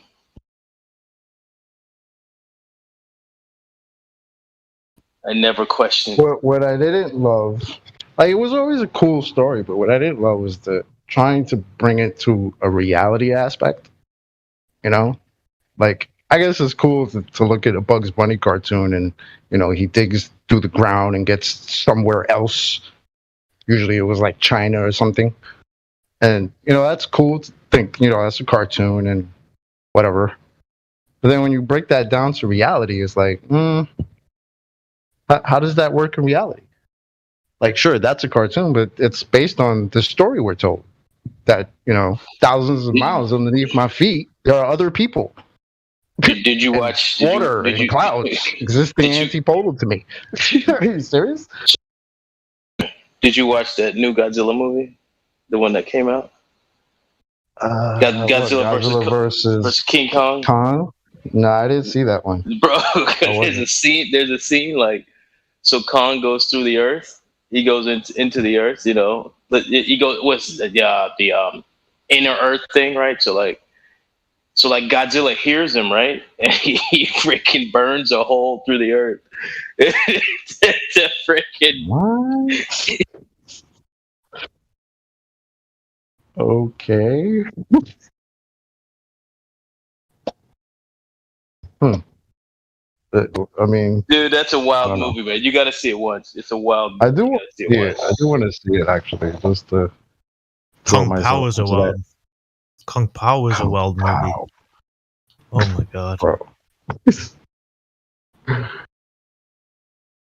Yeah. So was it? What it? Hey, Chocolate. I don't know. I want to ask questions, but I don't even want to. Hey, Chocolate. You. Hey. So. Hey, what's up? Yo. So yesterday I was told that biology is an observational science. And I asked. A little redundant. I asked if porno was observational biology. Is it? Observational biology. Yeah, we're just observing biology, right? That's human. So, like, my entire teenage life, I was a biologist, right? And I majored in Jenna Jameson studies. Hey. You know? Mom, leave me alone. I'm doing biology. Mom, leave me alone. Studying my thesis. Oh, man. Yeah, I mean, yeah, that checks out, bro. It's definitely biology. Yeah. Yeah, the things glowers say, right? Yeah. Just looking at stuff. Oh, shit, science. I'm sciencing all over the place. It's great. Coincidentally, I was sciencing all over the place back then.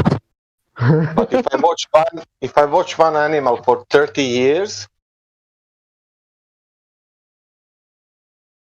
I know we got the numpty clips, but we should put together something where it's just the things Globers say back to back, just over and over again.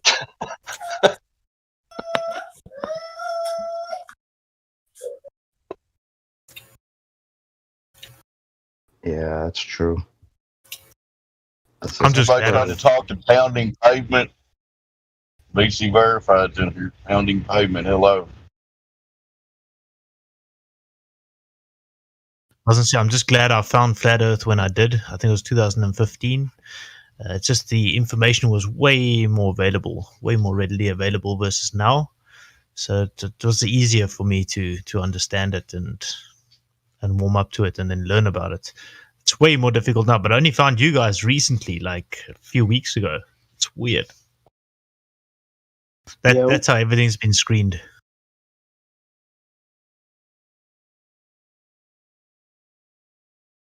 Just a coincidence, right? And all the ladder stuff just gets scrubbed. You know, half my playlist of videos about that shit. Well, I'll come back to the playlist, and half of it's private or deleted. And it's like, oh, that's nice. It's like a woman said at Congress, they only have to supply the authoritative content, right? Oh, yeah. Can I ask a question? Yeah. Okay. Does anyone know someone called CJ? I know quite a few people named CJ. He's my fellow admin.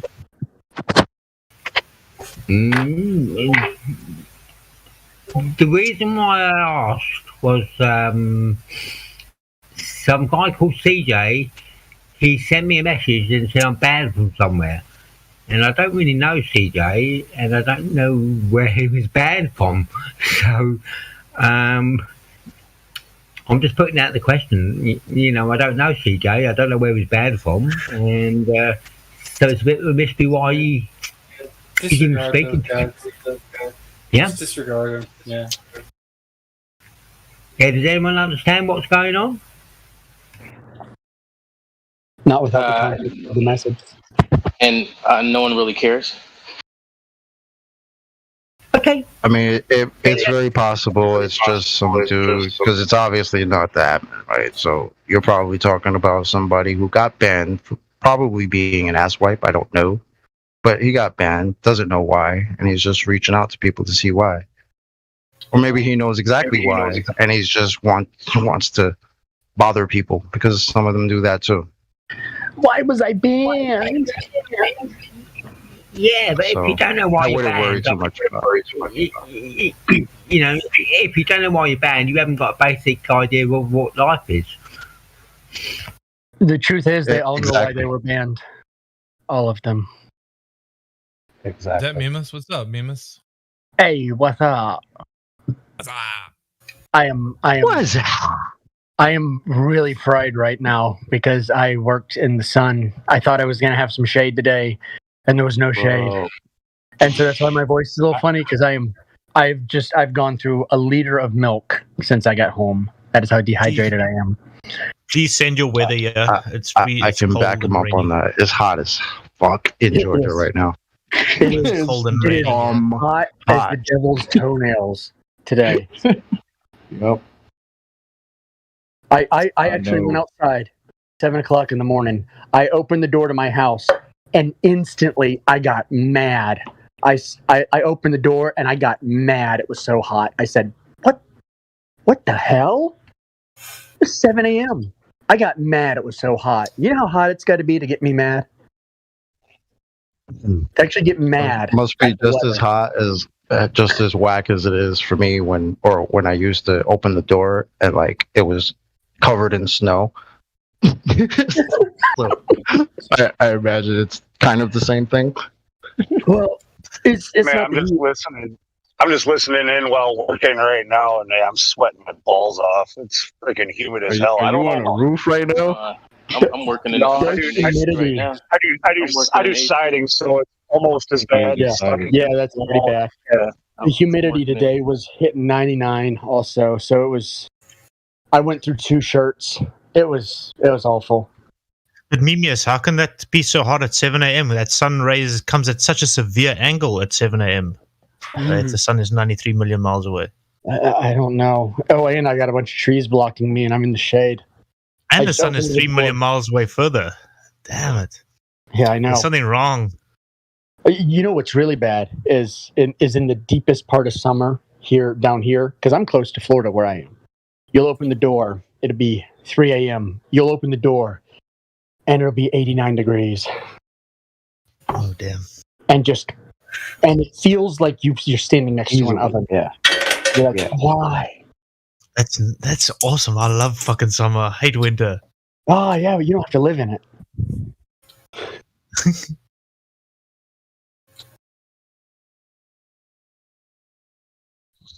It's 95 even in Kentucky up here today. Hot as hell. 10 degrees Celsius here in Cape Town. I'll see what that is in Fahrenheit. I do this thing where I fluctuate. I gain and lose 15 pounds every year, and that's perfectly normal for me.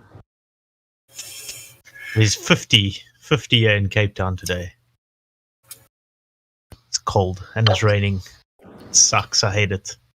No, that really sucked today. Is I had storm clouds all day. I love it all.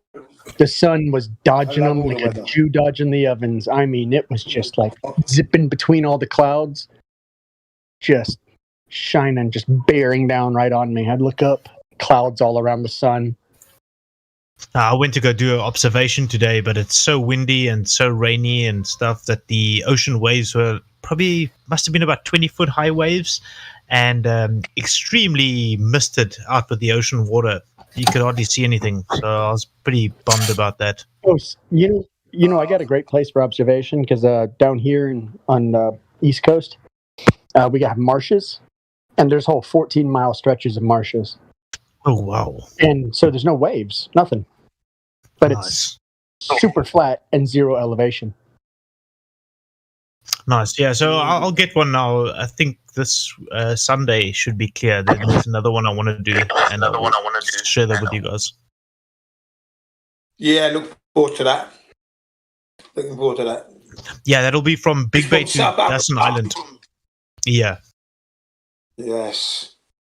And Dawson Island is a tiny little island, and it's I think it's probably about 5 or 10 meters height from the ocean, from sea level. So if you see it, and where I'm looking from, oh my God, that's going to be one of the best observations from my side. I cannot wait.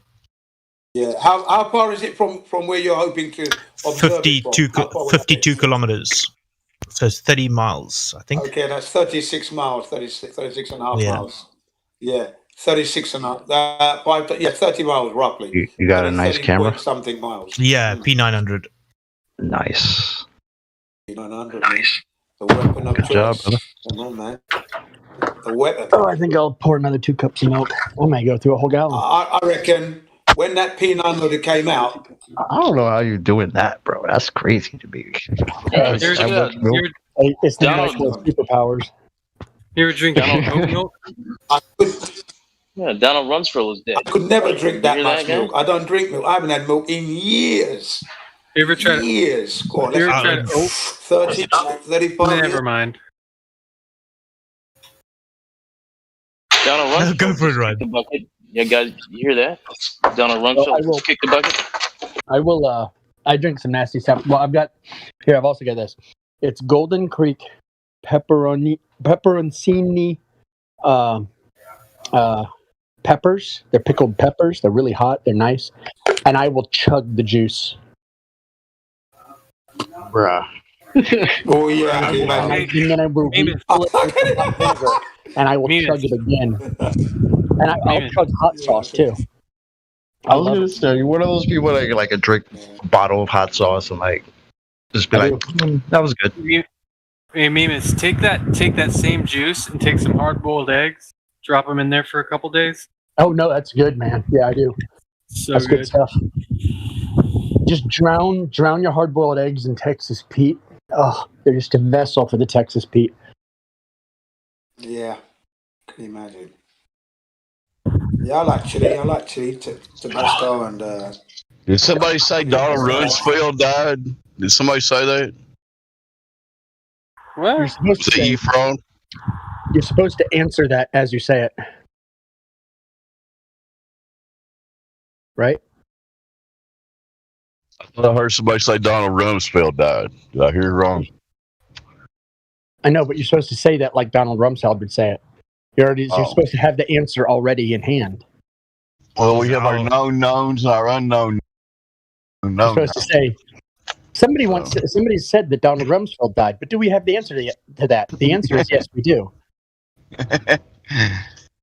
My favorite right now is my favorite right now is Fauci doing the duck and cover. He's hilarious, man. What do you do? My favorite Rumsfeld quote is, we're unaccounted for $2.3 trillion. Blah, blah, blah. Y'all know. Yeah, Fauci did the duck and cover the other day because they want him.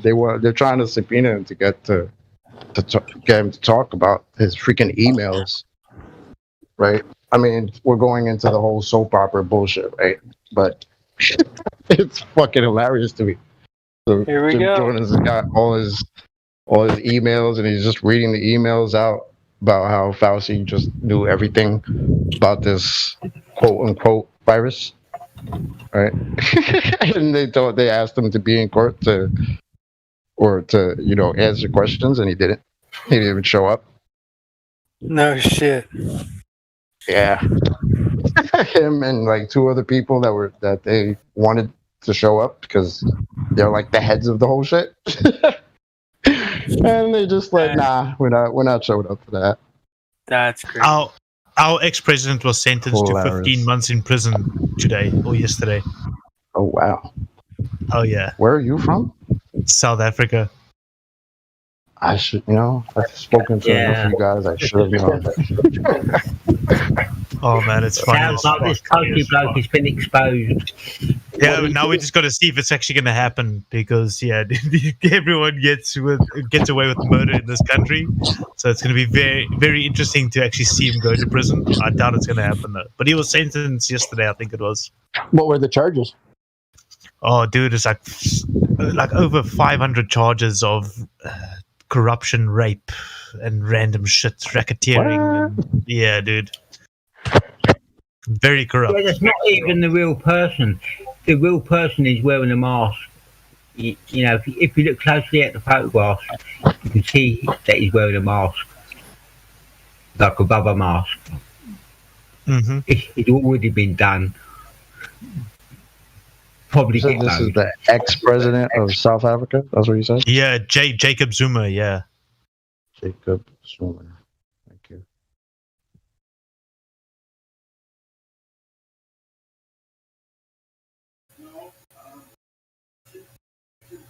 He's not running around. And the majority of the taxpayers don't even vote for him. That's the saddest part. Are there quote unquote Bolsheviks behind him? What's that? Are there quote unquote Bolsheviks behind him? Bolsheviks. Of course. Yes, thought so.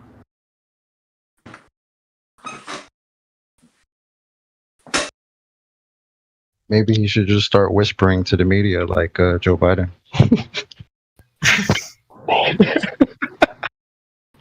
Yo, did you see the commercial? The media, he's Joe Biden, the media whisperer. Oh my god. If you rape them, they will come. Oh man. Yeah, what was that? What was all this whispering about? You know, what the fuck is going on? Because he's out of his mind. Why? I mean, why else would you whisper to the media when you're the president of the United States? Because you're out of your mind. What are you doing? Come on, bad enough you can't formulate coherent sentences, but now you want to start whispering? The hell? It's all a movie anyway. This is yeah, we watch it. Yeah. I personally thought the whispering was profound. Okay. You Come on, man. My son's got good stuff on his laptop too. Come on, man. That's not even Biden. You know, he was saying some really deep stuff. To a new one.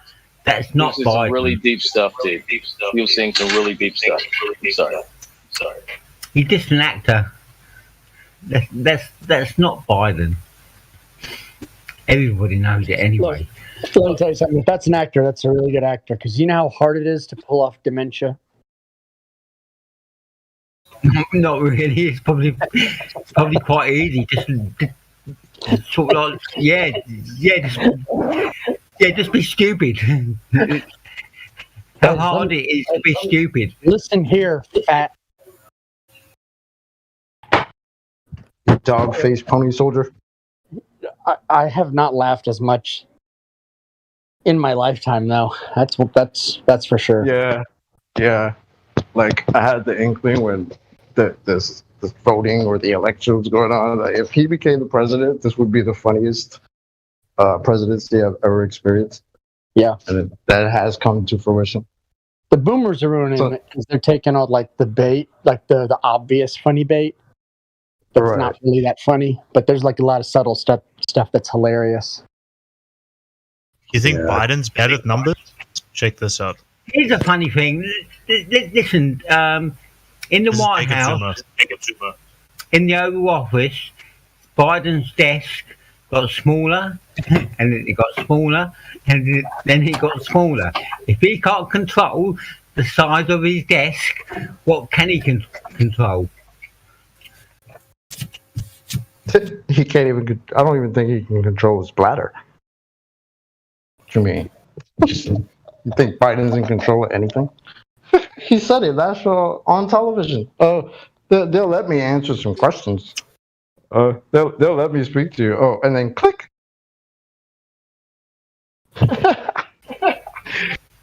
Yeah, his handlers won't allow any questions. No. No. What's he going to end up doing? He's going to end up whispering to the media. Like, this is something you do when you're president. Like, what the fuck? It's ridiculous, man.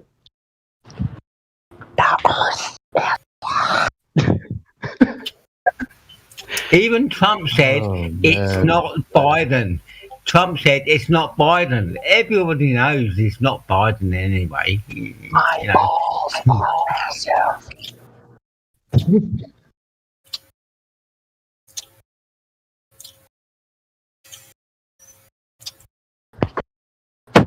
Oh, Lord. I don't know if I want to play GTA 5 right now to relax. Ugh.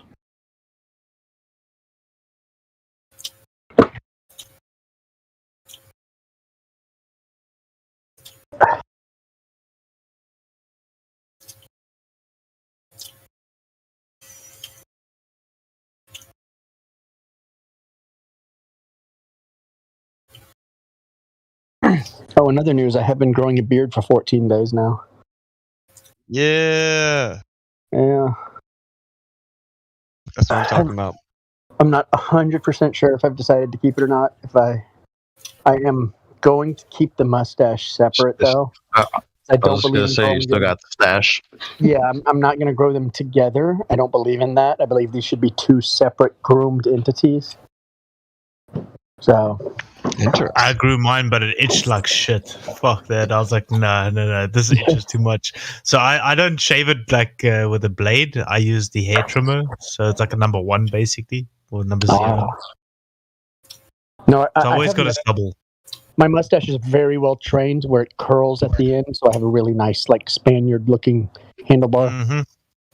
So I have, like, the conquistador handlebar thing going on.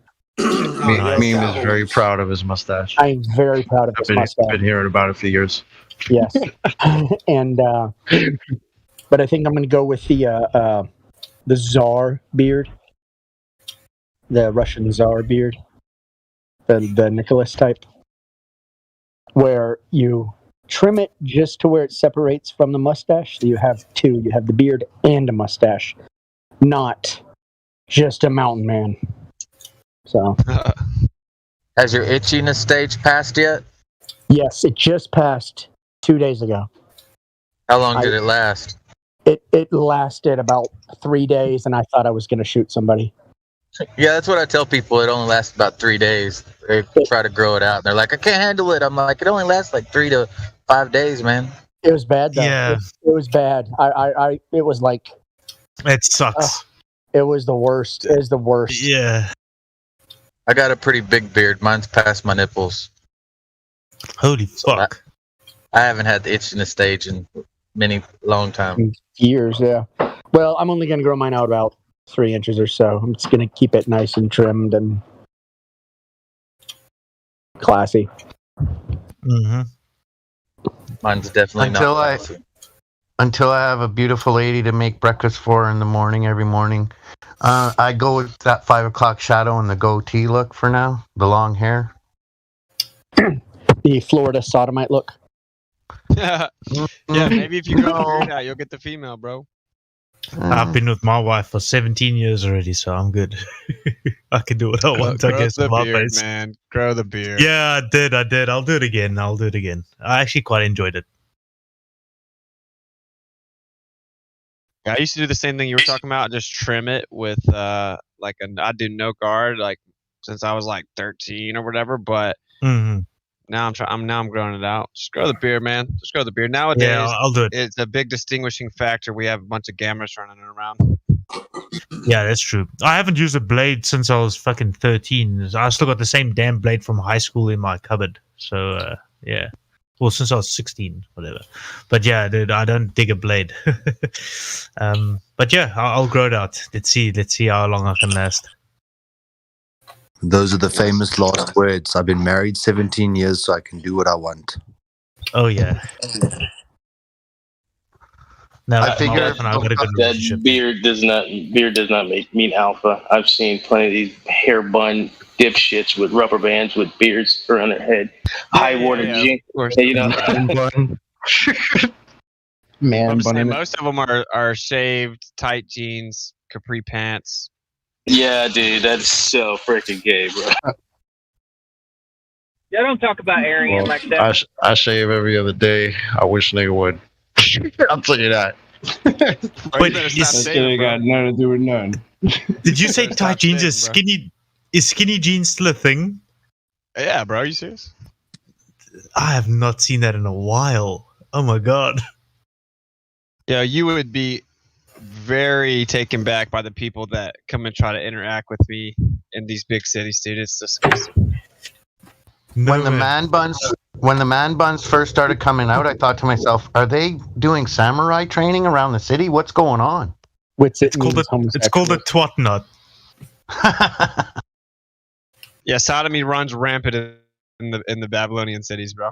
That's because look, cities are where the human spirit goes to die. What up? What's up? I agree. I wear a backwards cap most of the time, to be honest.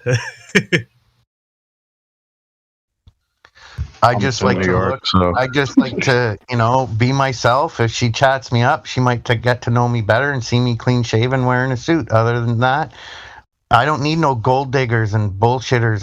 I'm done with time wasters. No, Chocolate, you said you liked New York City, bro. I feel like my spirit was slowly corroding while I was there. Did I say I liked it? Nah. That's why I left. That's what I thought. Guys. I mean, I'm from there. That's born and raised, but am I feeling it like that? 8.5 million people that live in New York City, dude. I still gotta watch your Times Square shit. I saw your in front of the White House. That was dope. I was loving the shit out of that. I haven't seen your Times Square shit though, so I gotta check that out. How'd that go? It's interesting. Yeah. Solo, what's your thoughts on old Zuma? What a joke. As Zuma is our ex-president. He basically launched the whole state capture thing. Siphoned off hundreds of billions through multiple channels, and they're going to give him 18 months in a posh side little prison. Kind of like. Let's first see if he goes. I want to see him go before I believe it, though. So Nando's, one of our burger companies here, is running a campaign at the moment that's saying, here's a lockdown that we can get behind. In reference to Jacob Zuma. Fuck, it's funny. Nando's gets away with a lot of shit though, but they got a lot of deleted adverts. Yeah, their marketing company's Hunter Scaris, and they are always pushing the boundaries. Yeah, I love it.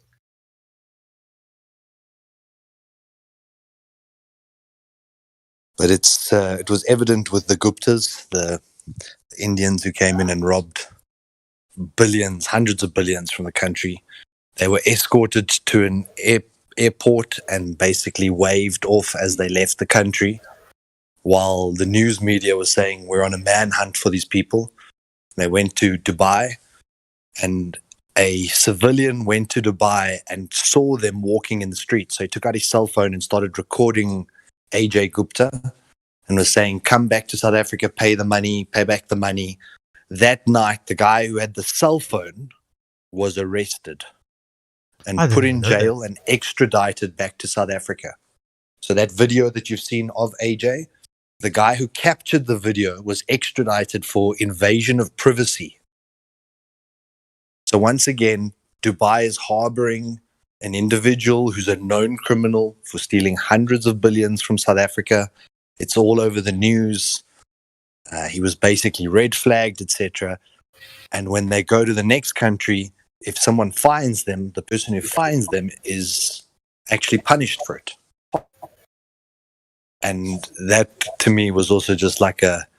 Yeah, that checks out. Almost, there's rules for both sides, There's rules for you as a slave, and then there's rules for the super elite who run this place. That's the same everywhere across the world, isn't it? Is this what I'm saying? It's a one world order, isn't it? Come on. Totally, Jim. Totally. Your thoughts on the mask here in South Africa? Like, I've tried to go without it, and dude, I'm so petrified to get locked up in South Africa as a white dude. Really? Would they lock you up? Really? Dude, if you're white, they will look for anything to lock you up. Lock you up for what? If you're white in Africa, they will fucking lock you up. It's like reverse apartheid. If a white person infringes slightly, then effectively they get a lot more harsh, kind of like how the U.S. police force is kind of a little bit biased against the black individual. Yeah, good. Good for y'all. Good for y'all, motherfuckers. Now y'all get to feel that shit. Y'all get to feel that shit now. I was just gonna say that. Sounds like medicine now. That's to find out. Solo, do you wear your mask? Do you wear your mask and shit? Up it up. Wait a minute. Hold on a second. Are y'all serious saying y'all get to feel that now?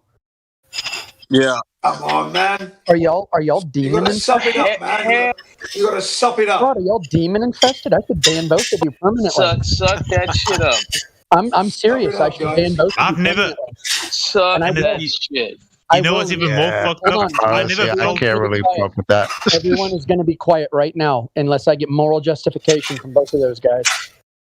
Oh, dude, man, I ain't scared of shit. Please ban me if you got to. I ain't that. No, I'll ban you permanently, fraud, for that. Dude, I ain't that kind of nigga, dude. Dude, listen. Yeah, I dealt with all kinds of shit. Somewhere else. That ain't being racist. That's being real. That's not being real. That's being a dumb That's being real, dude. You've never had it done to you. Time out. What about when the Irish people were taking over here? What about when the Irish people were taking over? What about when the white people were also? Okay, here. Let's talk about it. Forget about that. Let's talk about it. No one's forgetting about anything. Justice? What would be justice for the? First of all, white people. What white people doing in Africa in the first place? That's what I want to know. White people were treated in Africa too, dude. Wait a minute. What kind of shit is that? Why can't anybody be anywhere they want to be? Get real. What would be go anywhere. What would be justice? That shit sounds ignorant as shit, bro. Sorry. Can we tone this back down a bit? Doesn't belong to anyone. I told you before. Never bring it up. Hold on, you bunch of retarded mongoloids. Not even for a fuck. No, Jin, be quiet. Jin, be quiet now. Yeah. I'm going to get in here in a second. Land does not belong to people. People did not spawn out of the dew, out of the grass. Actually, we came from dust. Yeah. People did not spawn out of the grass. The land is not sacred. The Indians did not spawn out of the Black Hills. The Africans did not spawn out of the hills of Africa. They do not belong to Africa. Africa does not belong to a particular people. Certain land was allotted to certain bloodlines by God. Who says that? Who says? God, the creator of existence. Where did he say that? In the Bible. Where? When he was allotting the land to Noah's sons, Shem, Ham, and Japheth. Hamites were given Africa. Say it. You're getting banned. You're getting banned if you don't show me where. Where? Hamites were given Africa. Where? Where does it say that? Go to the scriptures. I've read the Bible 7 times. So you better just tell me. To Ham, it never specifies Africa. It never specifies Africa. It does. No, it doesn't. Let's go to the it doesn't. Okay, let's do it. You should have kept your mouth shut. Fraud, morally justify yourself for laughing at people being murdered. Look, I think what are you talking about? What are you talking about? People being murdered, nigga? What you talking about, bro? White people in South Africa are being murdered all the time. The white farmers, and you're laughing about it. Laughing about what? Dude, don't come at me with some silly shit like that, dude. I'm not some child, bro. Don't talk to me like I talk that a line. Yeah, don't talk to me like I talk that a line. And Jim, you're gone. Don't try me like that. No, don't try me like that. Yeah, but you sound mad ignorant right now, do your punk ass band, bro. You sound mad ignorant, dude. Fuck you, dude. You said good. Y'all niggas think everybody, calm down. Y'all like to abuse your power on here, man. Please. I'm not abusing my power. You said good. You said good. Let it happen to you. It's about. What are you talking about? So you can't simultaneously, even from a logical perspective, you can't simultaneously claim something's an atrocity while then simultaneously advocating for it. That is dumb. Mad dumb. And that's serious, bro? I banned all those guys. I'm sorry. I'm done with that. I'm done with it. I banned everyone. Sorry. I don't know what everyone's problem is with South Africans. With white South Africans, everyone wants to pick on them for being white, despite the fact they're all getting murdered and killed in their own homes and laughing at them. Thank you for appreciating us, dude. Look, I appreciate. Bro, I appreciate everybody. I don't understand how anybody could say something so fucking ignorant. Are you serious? It's crazy, bro. It's crazy. I don't understand this kind of hate. It's kind of like to be honest, in the first moment, I didn't understand that seriously. If I'm honest, Nah, it's rough. It is rough. I know that I know that it's not good to joke on any kind of, but people did that even here, even in the past, and we know that some guy came and say nigger, and we laugh about that, and we said some. I can say honestly, in the beginning, I felt that he is not serious, but whatever. Well, he kept defending it seriously, though. Mic check. I don't know if he wants to defend that argument. Yeah, I don't know. I cannot think. I don't know what was in his mind. I am only saying this. I'll drop all the uncomfortable truths. You can't even track back the Hebrew lineage 100% accurate to modern times. So no one knows what anything was or anybody was or any of the tribes were, what color they were, where they were from. No one knows any of that objectively. So, like, to pretend that it matters is ridiculous. To claim that it's an atrocity that certain groups of people were killed and murdered and slaughtered, and then laugh about it happening to the other people at the same time is just intrinsically dumb. You're making contradictory. It sounds like a Glober. It's like you can't make both of the opposing ideas at the same time. It's ridiculous. Yep. I agree. And if you've watched an atrocity happen to you and your people, why would you want the same atrocity to happen to the next? Exactly. So you should want to stop that bad trend right where you basically said it's a human rights violation. That's why it was changed. And now you're re-implementing that violation onto humans again. It's Which like is basically what modern leftism is, right? It's like there's no such thing as race. Here's the hierarchy of race. It's like, what? Like, it's stupid, bro. You can't have the cycle continue while you simultaneously claim that you're virtuous above it. And the media doesn't report what is actually happening here. There's young boys' bodies being found all over the country, mutilated if they're white, and it's that same sort of demonic response of good. Now you're getting your comeuppance. That same force is rife in this country, where if they see someone like beating up a white, they just jump in, and it's it's just as bad as what apartheid was, but it's completely cloaked because it's good that the white man is finally getting his just dessert, and it's the also children. It's not reverse the children apartheid. It's not reverse apartheid. It's more apartheid. It's just apartheid. Correct. Yeah. It's just apartheid. It's not reverse apartheid. Just like there's no such thing as reverse racism. It's just racism. Yeah, white people, the biggest minority in the world. Just throwing that out there. You know what really sucks is that the majority of the taxpayers of this country don't even vote for our government. That's the saddest part. Yeah, the statistic is basically that. What's really sad is that. Go ahead, now. I'm sorry. Sorry, but the statistic is basically there's about 3 million white people left in South Africa, and we're approaching 60 million total population. And that 3 million white base, there's about 2.6 million taxpayers for the country. And those 2.6 million taxpayers are basically, the majority of them lie. I'm not saying all of them, but the majority of the large corporates and all that stuff, they were originally white owned. So the commercial income tax and the income tax from individuals, the highest proportion comes from the whites, and then that gets redistributed amongst the majority, and then we get sort of just continually lambasted with what our ancestors have done. And it's they won't hire a white person for specific jobs anymore. So that it's really on like a crazy scale, and it's sort of accelerating with a vigor. The more that they kill the white farmers, the more they say good. And they get they wear red berets and they walk through the streets and they shout, "Kill the Boer." How do people not see this is playing right into their hand? Sorry. Well, the problem too is you have a bunch of Western people here who, from afar, are manipulated into butting in and having feelings about things that are none of their business. Yeah, it's Exactly. a bit of human rights. So They also don't live. They also don't live here, so they don't have any idea what is going on here. That's what I mean. Is everyone here has no business butting in and saying y'all deserve that, or even have any idea why you had apartheid in the first place. They have no idea. But we spoke against communism in the same case.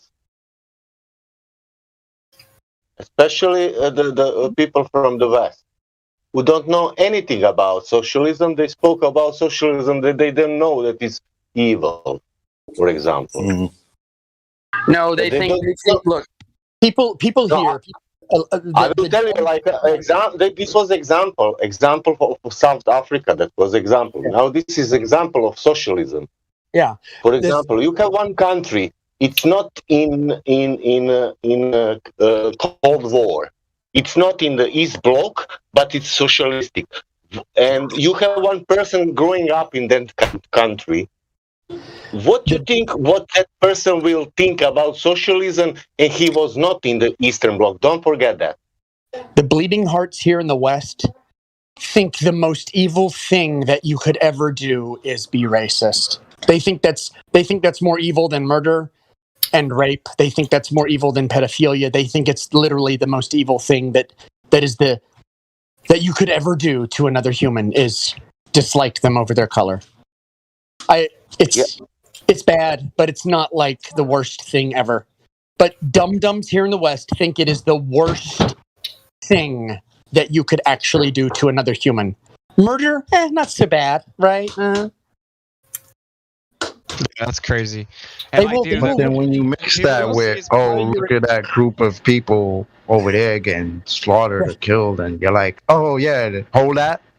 Yeah. Because now it's time for y'all to feel it. Are you serious? Right. You just to me, you just made yourself look so stupid and ignorant, and just like a caveman. Like you just what? And now I gotta look at you like you suspect. That's and crazy, it doesn't matter. man. It doesn't matter skin, because it could be something really different. I during the 90s I should to be careful how I will kiss people and how I will say hello to people, for example. My theory is the reason that they are normalizing this race thing is because once you accept as a society that you can actually judge people holistically based on whatever parameter it is, they can then extend that into who's not genetically modified, who doesn't have the mark, who's not compliant. You as long as people are cool with holistic demonization, they can extend that into the future totalitarian measures of like excluding anyone that isn't compliant. So that's the reason that they brought this back up and made it normal and start trying to teach race, critical race theory in school. Because if you can normalize this type of behavior, then you can push it even further. Santa, nobody need to be discriminated. That's it. Point. Yeah, like I'm organic. I didn't let them genetically modify me. You shouldn't be allowed to discriminate against me, but that's what's coming. Yeah. What is I'm not sure. Have you heard the latest thing from what's his name?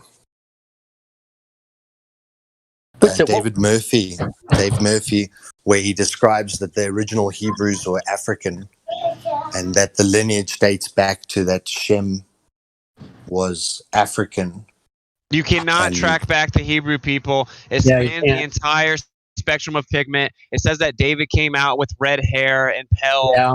So, you can't tell. Like, it's not all white. It's not all black. It's a multitude of people. Yeah. But, yeah. Well, what I found was pretty amazing is that there was a discussion last week or something about the whole race thing. Are we a race or a different species? Or I remember that. Are there different races? But in breeding, you have to be of the same genus or the same race to sire offspring that can continue to reproduce. If you mix species, their offspring are normally infertile. So it's proven that because we can breed across skin colors, we're still the same race. We're still the same genus. It's like if you mix a lion and a tiger and you get the liger is sterile because you've mixed two species and therefore it cannot reproduce. But we as humans can all breed, which means we are the same race. You know who the largest? Can I interject? You know who the largest? I want to interject before you go on. Do you know who the largest tribe of Shemites are? Well, it's in their name because the people who came from the man Shin, who was the father of the Orientals. Shin, he was the first man after the flood. Shem, and that's where the Chinese people come from. Yep. Ah, interesting. And that's the dynasty that's also known as Melchizedek.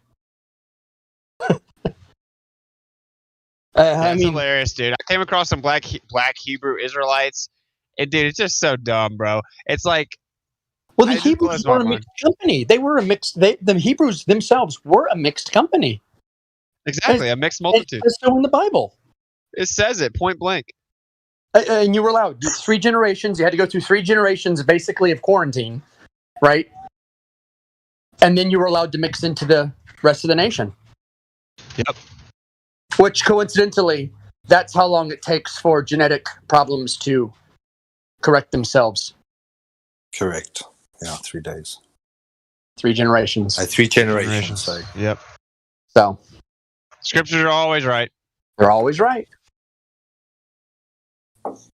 But always metaphorical, you know? You mustn't take it literally, they say. Yeah, except it's just always literally right. Yeah. It's funny how if you always take it literally, it never ends up bad. But you can't think of one day. You can't think of one day as 1 billion years, you know? Like, to God, it can be anything. What was who was that dude? Nija, whatever his name was. He was saying God gave Africa to the Hamites. What? First of all, dude. The Hamites. No, that would have been. First of all, it would have been the Cushites, and no, that was not the case because the Cushites. That was Nimrod was a Cushite. Okay, and Nimrod did not settle Africa. Correct. He settled Babel. You know, the Tower of Babylon. You know, it's just a teaching from the quote unquote black Hebrew Israelites. That's literally where they get it. So. No. I think it's pathetic, you said, bro. It's pathetic. They can't debate me. It's like Galatians 3:28, dude. Kick rocks. Meet me at the halls of debate. It's like trying to debate a Mormon. And talking about the literal point. It's like there are some people that if you debate them, right, they actually are winning just by the fact you even stoop down to engage with them. Yeah, and talking about the literal method.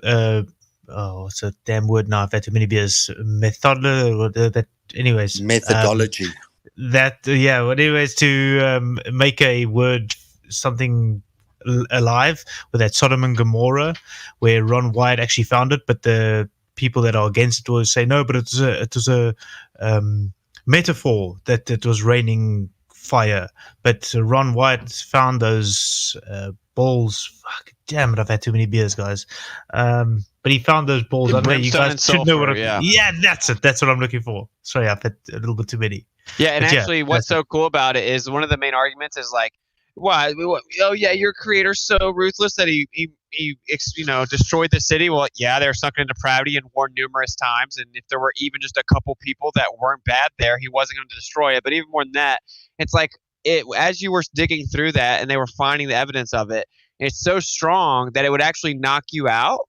So it's like they would have been knocked out before they even got destroyed. It's like even with his judgment, he was merciful. And it's like it's insane that people just can't humble themselves and look at the truth. You know? Yeah. But thanks for helping out there. I was struggling a bit with my words. But like Meme said, no one owns the soil. We're only stewards or custodians. Right. Or temporary stewards. We were literally told to go and take dominion of it. Take dominion of it. And to care for. And to look after it. Well, it's like this argument over here. Like, you know, about the Black Hills in the Dakotas. Well, hold on. 5 tribes murdered each other for that land. Who does it really belong to? Doesn't belong to anyone. Doesn't belong to anybody. Because land is just land. Whoever takes the land and makes something out of it, that's who it belongs to. And it only belongs to them as long as they're making something out of it. Once they die and leave, or if they leave, who does it belong to? Nobody. That's it. There's no spiritual heritage to land. Mm. And I hope, you know, what I was saying earlier as well didn't come across as like arrogant or anything. It didn't. We do believe in retribution. You know? We do believe in redistribution, and you know, we want the upliftment of everyone. We don't want the downtroddenness of one type. We just want everyone to be lifting together. You know, so it's a really peculiar thing when there's, you know, I think the way that certain people have been treated will just foster this anger inside them, that the moment that they see someone else being treated, they will say, good. Yeah. You know, if everyone were perfectly moral, any system would work. That's the truth. If everyone were perfectly moral, any system would work. That was my bad. That was my bad for bringing it up, though. I didn't bring up any racing. I just, sort of did. I just said that, like, wasn't your bad? Us white people get fucking really bad for anything, man. Don't worry about that. No, look, we diverge on topics enough where anyone should be able to bring up something, even if it's mild. That wasn't your bad. I bring stuff up all the time. Look, the topic had started off before you, actually, because someone had brought up something political about someone here, and you had brought up the president there getting convicted, and you said it was unlikely that he was going to serve any time because of something someone had said about something in another country. So you didn't even bring it up. Cool. It's that game of telephone that goes on in this chat. It's a constant cycle of purple monkey dishwasher. Yeah, it's just what I was trying to get at with that whole thing when I started it was just, you know, I don't want to wear the mask. I think it's ridiculous, and I'm asthmatic, and it just makes me feel claustrophobic. And just, you know, if you don't want to wear it, you get locked up. There's no questions asked. You can hand whatever piece of paper, any medical certificate, they'll just chuck you in prison, and it's just fucked up. And you guys have got it a lot easier than us when it comes to the mask wearing, and that's where I got to the whole subject. Crazy because, dude, I go literally wherever I want to, like the White House, like you name it. I go in any place I want to. So it's really just people complying. Like I don't hear anybody's excuses. I don't want to hear it. I go all over the U.S. You gotta start telling people you identify as Fauci ouchied already. Guys, did Donald Rumsfeld die? Well, the answer is yes. Are we happy that Donald Rumsfeld died? I believe that we are. You see what I'm doing? Yeah. Yep. I'm speaking like Donald Rumsfeld. Stop cheering me up, Mimas. Now, the real question is, are we really, really, really, really happy that Donald Rumsfeld is dead? Yes.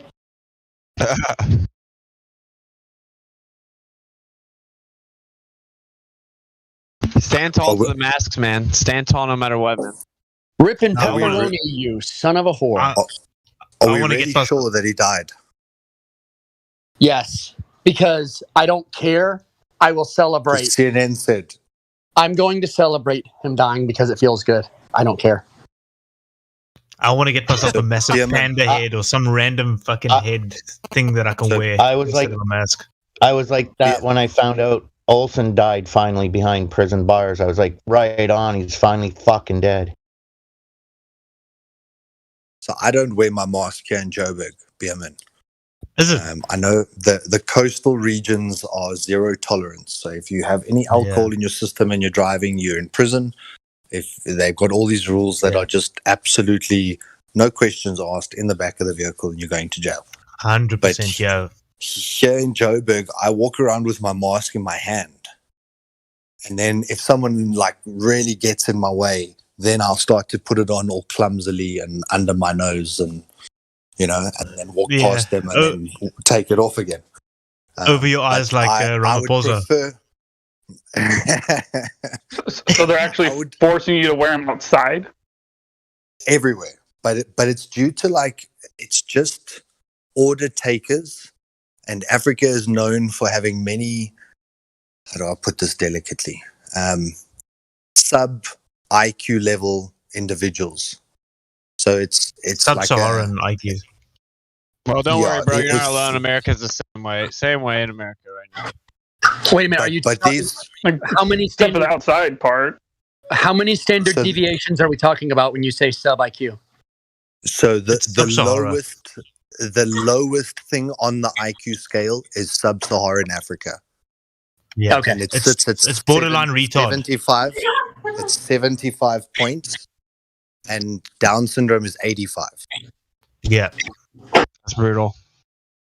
It's rough. Hey, Memius, I have a suggestion for you, Memius. You should go and find a baker that's a Democrat and ask him to make you a cake that says "Yay" or "Celebration." Donald Rumsfeld dead.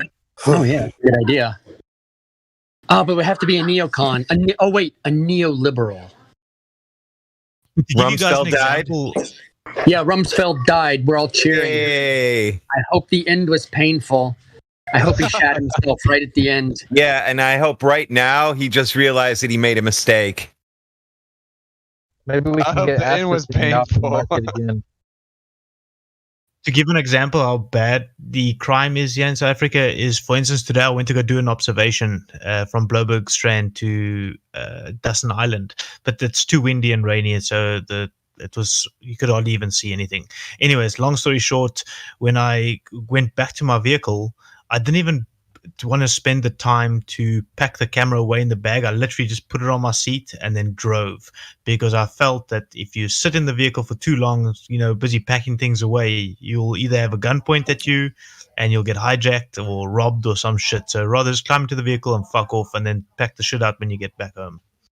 So yeah, that's how bad it is here. And that was today. Has anyone, just tell them, look, man, back up, and they'll listen to you, man. Has anyone heard... Yes. No, I empathize with you, man. My honest suggestion is don't cuck. And many people would say that it's easy to say that from here. I know for a fact I wouldn't, no matter where I'm at. I can honestly say that. But I do empathize with you. Did anyone hear the rumor that supposedly they rolled out Gassara in Portugal? I've not heard that. No. Is that the monster that's supposed to challenge Godzilla? No. Gassara and Nassara, National Economic Security and Recovery Act, Global Economic Security and Recovery Act, where I've been hearing about that for 20 years. Yeah, I agree. But now I've just heard the rumor that, and I'm not in any way saying it's real. I'm just saying I think it's funny that it's a current rumor, but apparently they're starting to roll it out in Portugal right now, and they threw this huge fireworks show to celebrate it at 6:30 in the morning. That thing, yeah, too good. I know that was true. I don't know whether it's true or not, but Nassara is one of those things that is way too good to be true. Like listen to the echo chamber going on. Also, it's way too good to be true. It says abolish the IRS. It says no. All debt is eliminated. All patents are freed. Yeah, dude, it's crazy. But I do think if anything like that begins to happen, it's definitely part of the Great Deception. It's like get everyone involved and take the identifier or whatever. But I agree, it seems definitely far, far too good to be true. I wouldn't trust it though. If they offer it, I'm out. It's that too good to be true.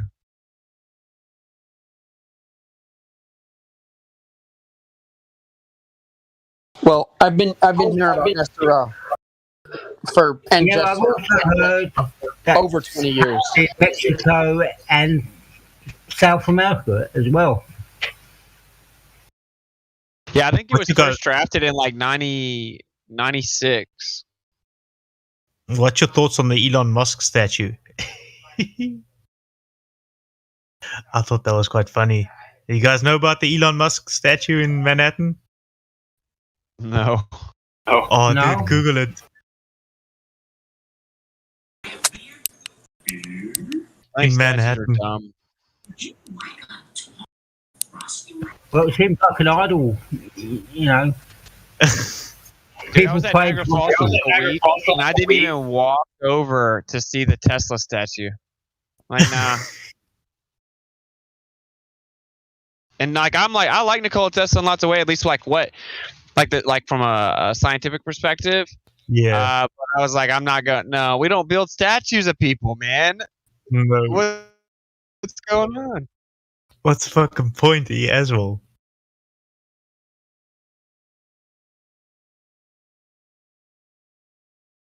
But I just found that comical. I was actually taking a shit this morning and I was checking the news and I saw that and I was like, oh my god. It's actually the funniest shit I've ever had. It doesn't even look like him. Hey, you know, I guess, I mean, let's say you were going to kill off a third of the population, the worst third of the population, like the NPCs, and you were going to reset everything. I guess you could enact Nessera. I guess it would make sense in that respect, because if you're going to do a whole reset, you might as well do it, right? I'm saying, like, if it's, and it might be more like 2/3. I'm just saying, it might be like 2/3, and yeah, it would be a perfect time to do it. I'm trying to go by biblical numbers. Okay, I hear you. Yeah, I actually think that you're right. Like 1/3 would be right because, like, they're aiming for 2/3. But if you look at the people that are restocking, like the staffing, right? Yeah, it's like 50% of the people that have been genetically modified. So just half of the total number would be more towards 1/3. So I was thinking about this the other night. They're taking our DNA through the test, through the nasal swab. That's how you collect DNA on a person. I've never done it. You wipe out that person. And then you clone that person, and then they become your product. And then you still have that person, like insemination. Yeah, insemination. They can't clone. Insemination. Nope. They take an egg, and then they put DNA inside the egg, and then they implant that egg in a human being, real, dude. and they can grow. I 100% do not believe. I'm not talking about Matrix, like human beings hanging from little bags that are just growing in the solution. I'm not talking about that. Yeah, but how are they going to clone artificial the eyeball insemination? When they can't understand how it works yet? No, a human. I'm talking about a artificial. How are they going to clone the eyeballs? Listen, so artificial insemination. You take an egg, and then you insert the DNA, and you start the fertilization process. The same way that they artificially inseminate women is the same way that they could grow humans inside humans, because they can't clone an eyeball or one specific organ, like you say. It's too complex. Inside of another human. Correct, but as their own product. So when you come out now, you won't have rights because they made you. Interesting. I don't think they need to do that. I think that they get most of the NPCs out, and they do it via natural law, so you had to choose to go do it. And they're like, yeah, you weeded yourself out. And then the rest, they lure in with this new world with the promise of peace and prosperity. And then they roll out the new rules. That's, I don't think, and anything else they need for AI, they actually have literal robots, just technological implementation of labor. And then they use the rest of the people to fulfill the rest of the slave labor. And then they got rid of all the NPCs. So that right there. And then also they've removed fertility in lots of these people. So they're like, okay, they're not going to keep reproducing. Many of them are going to kill themselves off. And we'll have no repercussions, which they will metaphysically, right? Like the creator will hold them accountable. But they just look at it from a natural law perspective. I think in a way you can kind of, like, I hate to say it, but in a way it's like I can kind of see where they're coming from, Like if you're dumb enough to do it, I don't know, But on the Georgia Guidestones, I think it's like the second or third point, it says control and manage reproduction wisely. Yeah. Yeah, that's number two. So Guide reproduction wisely. That's easy. So there's a manipulation coming in terms of if they had all the DNA stored the same way that they have seed banks at the moment, where they keep every seed from every continent under one single roof, and they make sure that they're keeping the DNA of all the plant life that fruit bears.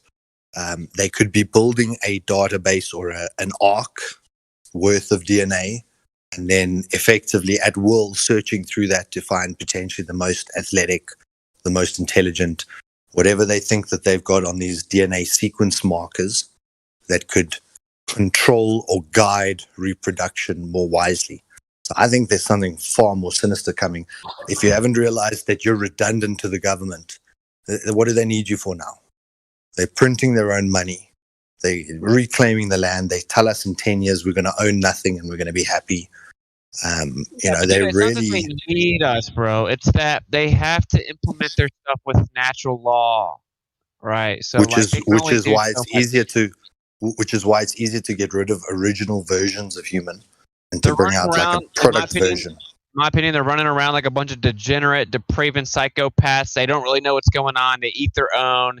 They're just stupid drug addicts, and they don't really know exactly what to do. And they're just trying to get the people tricked in this basic rudimentary way so that they kill themselves off. Like they can only do so much. Yeah. Hey, Witsit, why again do they have to follow natural law that you described? Because that's one of the rules that they have to follow. Yep. Yeah, I mean, what happens if they don't? Rules. It's their rules. Well, the reason they do it is because they think there's a natural repercussion, right? If you go forcibly take someone and kill them, then you would have like this. That's why when they do human sacrifices, they literally have they find like a drug addict, they give them money, they give them drugs, and get them to agree to do it. Because they believe in God. Yeah, they know there's a creator. It's also because they know there's a God, and they know there are rules that they have to go by. Exactly. So they try to skirt around them as efficiently as possible. So a natural man has natural God-given rights. So if they create an unnatural man, he will have no rights. Yeah, in theory. If you force people to do something, do you win? Do you win them? Hey, wait a second. That thing you just said about unnatural rights and creating beings, isn't that something that Alex Jones has been saying for a bunch of years, that they clone animals, and if they're just, part human, part animal, then they have no rights and they can do whatever they want to them in a laboratory? I don't believe in it. It's patented. So the first sheep was cloned in the 90s. It was called Dolly. But it was a sheep cloned inside another sheep. But they got lots of stuff. They've had the ability. It's not real, though. But it was any genetic modification. So if they take out one piece of code and insert one piece of code, it's now their product. You don't believe it, because it looks like their main problem is they think there's too many things running around. Like, why wouldn't you just make a robot? Yeah, because they don't have the abilities that a natural human could be trained into. But once they scrub us of our God-given rights, frankly, I just don't think they have the technology to do any of that. Yeah, it's. I just don't think they can do it. Like they've been cloning since the 80s. I totally believe they'll patent it. I totally believe that they'll say they can do it. I don't think they can. I think they're lying. I think they might even be working on it, but I just don't think they can accomplish it. I think it's easier for them to lie about it. I think it's a lot easier to lie and make them. I think it's a lot easier for them to lie. I'm saying, I think it's a lot easier to lie and make people think that you have godlike powers than for you to actually have godlike powers. Yeah, for sure. The magician has tricks. He can't really make stuff disappear. Yeah, like the Wizard of Oz. But this isn't really a stretch, because we do artificial insemination all the time, and they take either sperm or hair cells or whatever from a father, and they inject the DNA material in. So that is from human to human.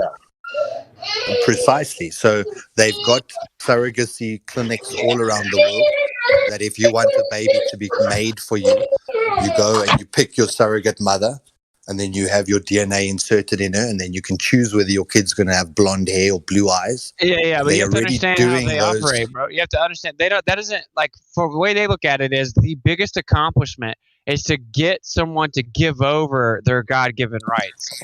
That's their whole game. They get off on you turning your back on your power and your ability and freedom. Like that's they care about the precious people with souls, bro. That's actually the game, right? It's like get you to turn it over. So I don't know. For me, the moment that I think that they that's a have good that point. kind of power, that's me putting my faith in them. Yeah, can I throw in my 2 cents? Sure. What was the problem with Dolly the sheep? Like, why didn't that work?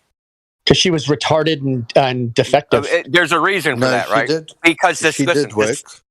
no, Dolly, she didn't. Dolly the sheep lived till like age 7. Yeah, Didn't have but- the success story. Listen, Dolly the sheep was born when that sheep came out of the other sheep. It was 4 years old, right? So every time your cells divide, you lose something at the end of your cells called telomeres, and this is the age of the organism, right? So if you take the nucleus of a cell that's of some animal or a human being, and you stick it in the embryo of something else, swapping the DNA, it's still the same age.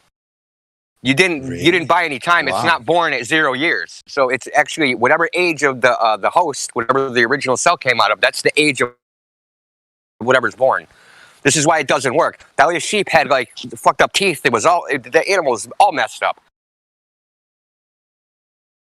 And things like surrogacy, right? That doesn't work that great, right? So they don't just take one egg and do this, right? They take 24 eggs and they implant all 24 eggs. That's why you have things like Octomom, right? So they did like the 15 eggs and they inserted it and they think that like, only 2 or 3 will take.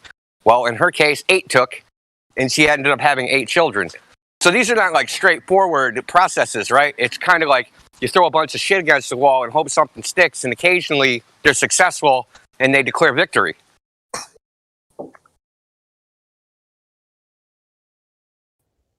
Valid points. Welcome to Flat Earth. I think, yeah, welcome to Flat Earth. But where's the curve, man? It's just, to me, it's so peculiar. Everything ends up on Flat Earth, no matter how you look at it. How they've systematically jabbed our healthcare workers. Now they're jabbing all our education workers. Now they're going to start jabbing the children. And they're going down systematically, almost like wiping us out from the top. I don't know, man. I've been fighting against NPC for years, so if you're going to tell me you're going to dwindle their numbers, I'm not necessarily going to be up in arms. So my nurses that live with me did not participate in that event at all, besides just go to work. One won't even give it to anybody now, so she doesn't even give it out. She just passes it off. She's got her ways of doing things, and she can do that. Awesome. How dare you? I want to know why the fuck they have to. I want to know why the fuck they have to dig into your brain to get a COVID test when they say that you got to stand fucking 6 feet away from someone. That's how contagious it is. But they got to dig into your bloody brain to get a test. My man, if you're gonna try to figure out all the nonsense within this narrative, we'll be talking for 8 hours. Dude. Yeah, it's all stupid. Torture just for the fun of it. Yeah. I saw someone post. Look, I was fully genetically modified.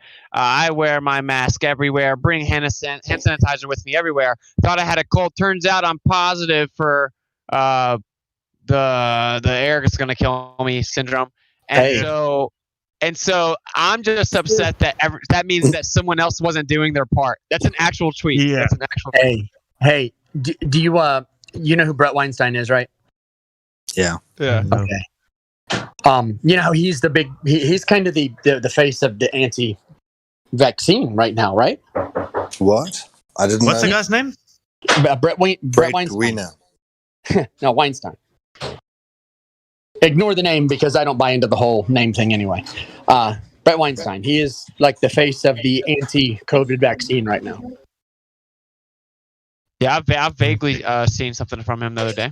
Yes, he was that he's professor. leading the charge against not taking any kind of gene therapy, mRNA. He's really pro ivermectin and these like actual actual medicines that actually have been shown to work, that are like based on actual real like experimental sciences and stuff. But do you know what he actually works on? Actually spent his early career working on motor vehicles. The problem of aging. Oh, that's what he's working on. And Indio reminded me of that when he talked about the telomeres. He's trying to figure all that stuff out. Why we age. Yo, he's trying to Brett solve Weinstein. He has a lot of debates. You guys want supplement advice? And yeah. And so one of the ways that they're gonna, he said, there's no reason cancer should actually, he said cancer could be a good thing. He said we just got to understand how to control it. I say that cancer, everybody gets it and it goes away for normal people. Yeah. It's just your body bottling up toxicity. It's a good thing. Yeah. That's what I say. That's why I'll have a pain one day. I'll go, oh, I got cancer. Hopefully it goes away in a couple of days. Then it goes away. I'm like, oh, the cancer went away. And I say that all the time. So too bad. We'll see. My thing is, I don't think they're going to do like any of this weird chimeric stuff or clone you or patent you or anything like that. I think they're going to offer you something that you're not supposed to have. I think they're going to tell you that they can cure death or something ridiculous. They're going to say they can reverse cell degradation and you won't age anymore. Yeah. Hey, we can. Yeah. We called can adrenochrome.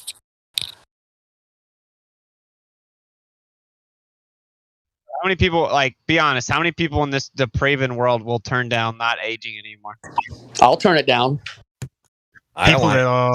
People that don't know where they're going to go. Yeah, I will absolutely turn it down because, buddy boy, I know what's happening. Yep. That's what it makes it. It gets so real, too, because it says that in the end, they will long for death and it will flee from them. What if you take some anti-aging stuff and you're 9 years old? You gonna be stuck at 9 forever? I don't know. Yeah, I'm sure you'll only be allowed to take it when you're a full adult. You have to do it. Has to be informed consent. Except for the side gigs with the criminals will be able to give you your kids at for the wackos at 5 years old. Do you mean informed consent when you make your 5-year-old a boy when it's a girl, like that? Yeah. Girls don't exist, buddy. That's Honey, a rumor. would you like to stay 5 years old forever? Yes, I'd like to stay 5 years old forever. Okay, we'll make it. I was on the mic yesterday at Niagara Falls, and this group of college girls walked up to me, and they were just spamming with stupid questions. There is no free will and all this nonsense. And then the girl's talking about, I have to wear clothes or I'd get arrested. So I choose to put the clothes on. I'm like, yeah, you choose to put them on. Anyway. Then they started talking about all kinds of other nonsense like dinosaurs. And then they said, what would Jesus do? And I said,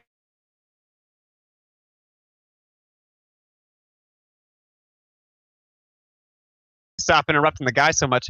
And she said, did you just call me a female? And dude, they freaked out because I called this very blatantly obvious female a female, dude. And they were genuinely mad, 10 people. And so that's the world we live in now. Where a girl that she calls herself a girl, she likes dudes, right? But you're not allowed to call her a female. Hey, you know what's funny? You know what's funny? What's it? When you're with a group of guys and you say, hey, man, do men get insulted? Women are even women are insulted by being called women. Think about it. That's actually true. I was watching a modern day debate chat the other day, and then James was saying you guys, and then they're like, how can you say you guys? There's women in the chat. It's just a general term to use. It's you guys, what's up, you guys? But yeah, they were offended by him saying you guys. Well, it's when you call a woman, she goes, I've been found out. Yeah, I'm paraphrasing. Well, to the youth here in South Africa, they're pushing this whole, you shouldn't be opposed to going with a transgender because then you're being very You know, you're not thinking about their feelings and stuff. And there was a guy who he did a TikTok called Super Straight, saying, I don't want to kiss a tranny. I don't want to be with a gay guy just to explore. Like, I like women, so I'm super straight. And they freaked out because the super straight concept was like so insulting that you wouldn't have the empathy to try and be with a transgender or a whatever 17 other genders that are out there, fluid and, you know, all this other nonsense. And they're pushing these whole, you know, it's about their feelings and you're hurting their feelings. So you must never refer to a tranny the wrong way or, you know, you've got to be super inclusive. And that concept of super straight because a man only wants a woman is like outlawed. You may not think like that. Also with like the 14, 15-year-olds. You hear that thunder? I'm super straight too, guys. I'm super duper straight. Whatever that one is. It doesn't touch any of the other sides. Mine either. I've been with boundary. It just goes only polar opposite. Any only. Like Ali G says, he strongly believes that his exit hole remains his exit hole and never becomes his entry hole. That's the famous words of Ali G. So, yeah. Well, I've been with my wife 17 years, so I'm definitely straight. I know that for a fact. I'll prove that curve.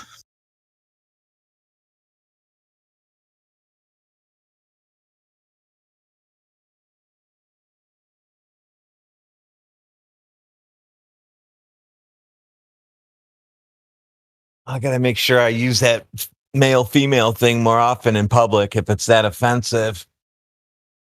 Yeah, call a chick a guy. Like, hey, what's up? Or dude. Hey, what's up, dude? See what they're gonna do. No, it's the word woman because it has the word man in it. They don't care if you call it male or female. It's woman. Probably true. And it's all the propaganda is about do it yourself. You don't need a man. You as a woman are the most wonderful, independent thing that's ever been created. And, you know, it's time for you to step into the spotlight. And reminds me of the movie. Doesn't scripture indicate that she's not a real woman unless she has a husband? I'm not too sure now. Good luck teaching that to the average wife out there. Or take the chat. Female, you man. Fuck, it's funny. Yeah, I know y'all have heard this surely. Like, it's female, human, mankind, dishwasher. Yeah, that's so funny you say that. We got a friend that married a Russian. They're actually getting a divorce now, and we always call her we always used to call her the dishwasher. So yeah, that's become a household joke. Yeah, now the dishwasher. Oh fuck, brilliant! Thanks for reminding me. Yeah, you know you have to maintenance your dishwashers, though, right? Yeah. You have to buy flowers and stuff. Nah, fuck that. No, I mean like serious maintenance.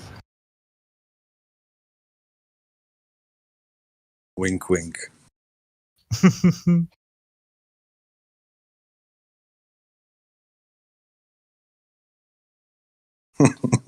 Dishwash her. Yeah, dishwasher her. But so we do it in the African accent. We go dishwasher. Is it dishwasher? Washer. A washer.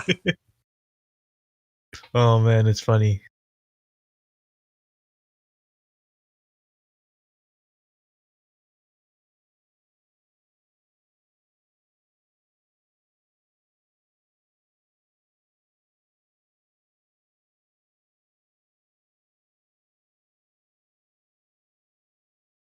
I like to trigger a woman like that.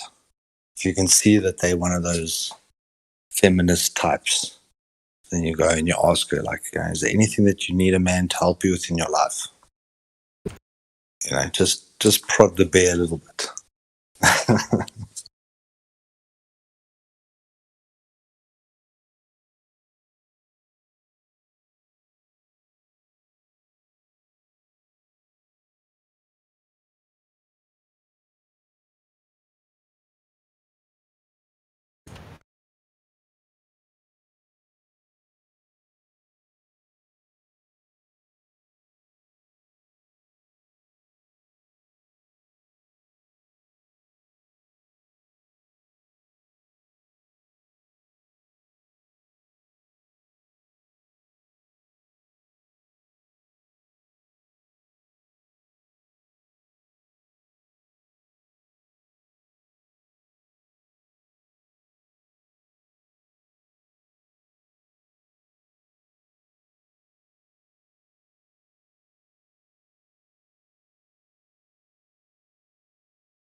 Oh dear.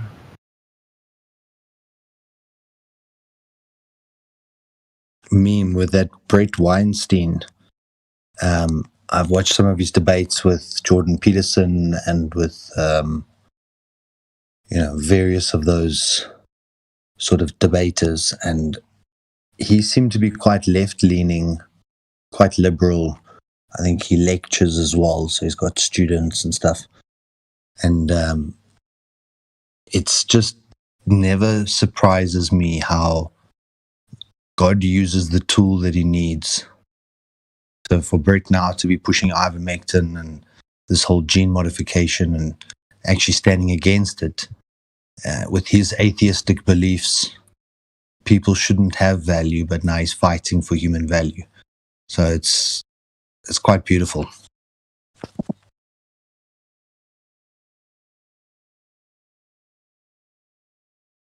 You never know who he's going to use to fulfill his plan. That ivermectin, whatever it's called, isn't that for dogs and parasites? So no, it's for human treatment. It was initially used for malaria, and it's been on the FDA. It's almost zero effects, and it kills virus, quote unquote. But it's got a property inside it that sort of stimulates the body's natural immune system. So it costs 10 cents for it. And if you take a 2-week course or a 1-week course, you're basically protected for life. It's remarkable that such a cheap medication with almost zero side effects that's already been used for 40 plus years has been deliberately withheld in many countries. And I don't know whether it's through incompetence, but it wasn't withheld in South Africa. So you can buy ivermectin at a pharmacy.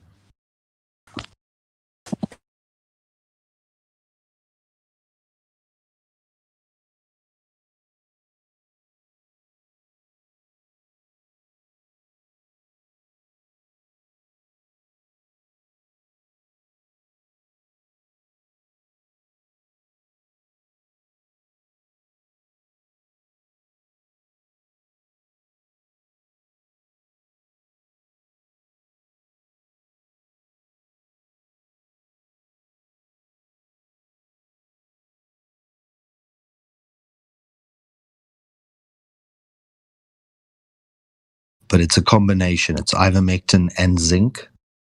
So you can buy zinc tablets from a pharmacy, but ivermectin is a very, very cheap medication, and there's many doctors both in Australia, in Africa, in Asia, and all of them are using ivermectin and have had a 100% success rate. So even with patients that are starting to encounter breathing difficulties, ivermectin has been shown to be successful. yeah, now is that now a legit drug to take? Because my wife was actually just having a conversation with my mother now. My mother's other half is a lung doctor. So yeah, they want to bring 100. It's still presently a 100% success rate. So the doctors are cautious. They're not saying it's 100. They're not saying it's foolproof. But presently, they haven't had one case that hasn't had a positive outcome when using it. Huh, interesting.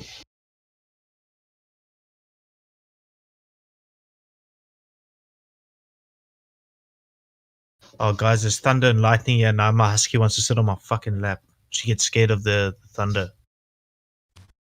Put her on your shoulders. Oh, dude, she's 27 kilograms. That's good. Nice and warm.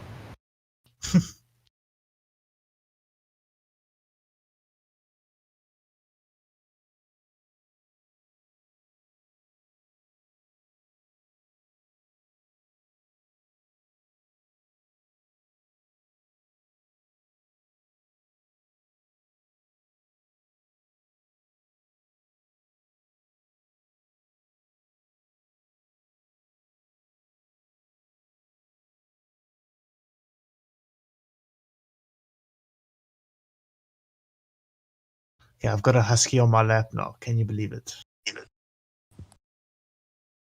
I met someone the other day who said they've had the Johnson & Johnson vaccine. Apparently, it's only a single jab. Yeah. And I put a magnet on their arm and it didn't stick. Okay, so that is nonsense. Well, potentially just for that type, or maybe it's that specific one. I'm not sure. But I tested it all over them and they were keen. They were like, see if I'm magnetic. Go for it. I won't fucking put that shit in my body. Or it's just Moderna. I don't even take I think I've only had vaccines as a baby, but that's about it. I don't take that flu vax shit. None of that nonsense.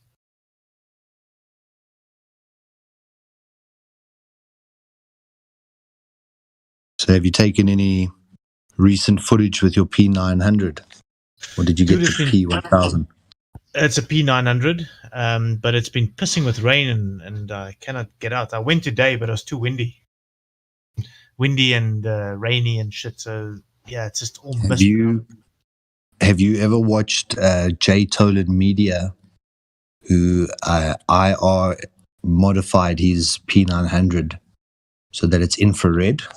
Have you seen any of that stuff? No. I've seen infrared footage. I didn't know it was made with a P900, though.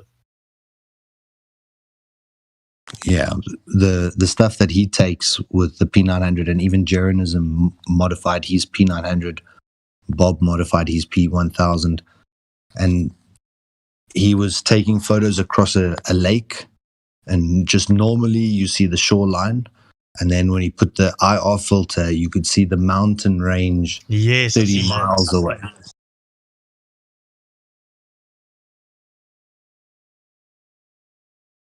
So with the sprawling Cape Town mountains that sort of disappear into the blue haze, if you were to get up high enough, say Table Mountain, with your IR modified P900, you could take pictures like 200 kilometers, 300 kilometers of mountains. Yeah.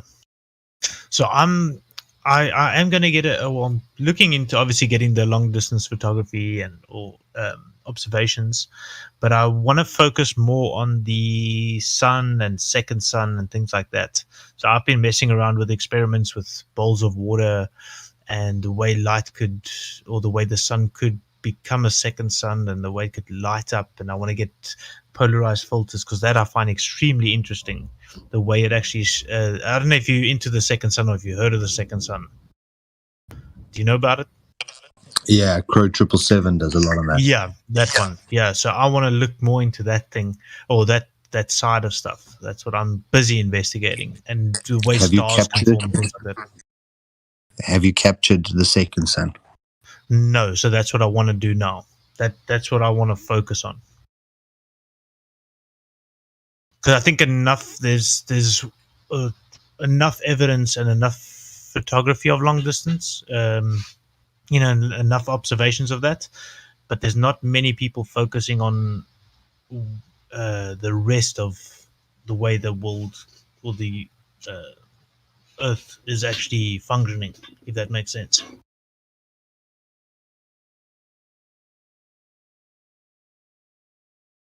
So I want to see what else I can find on that side of things.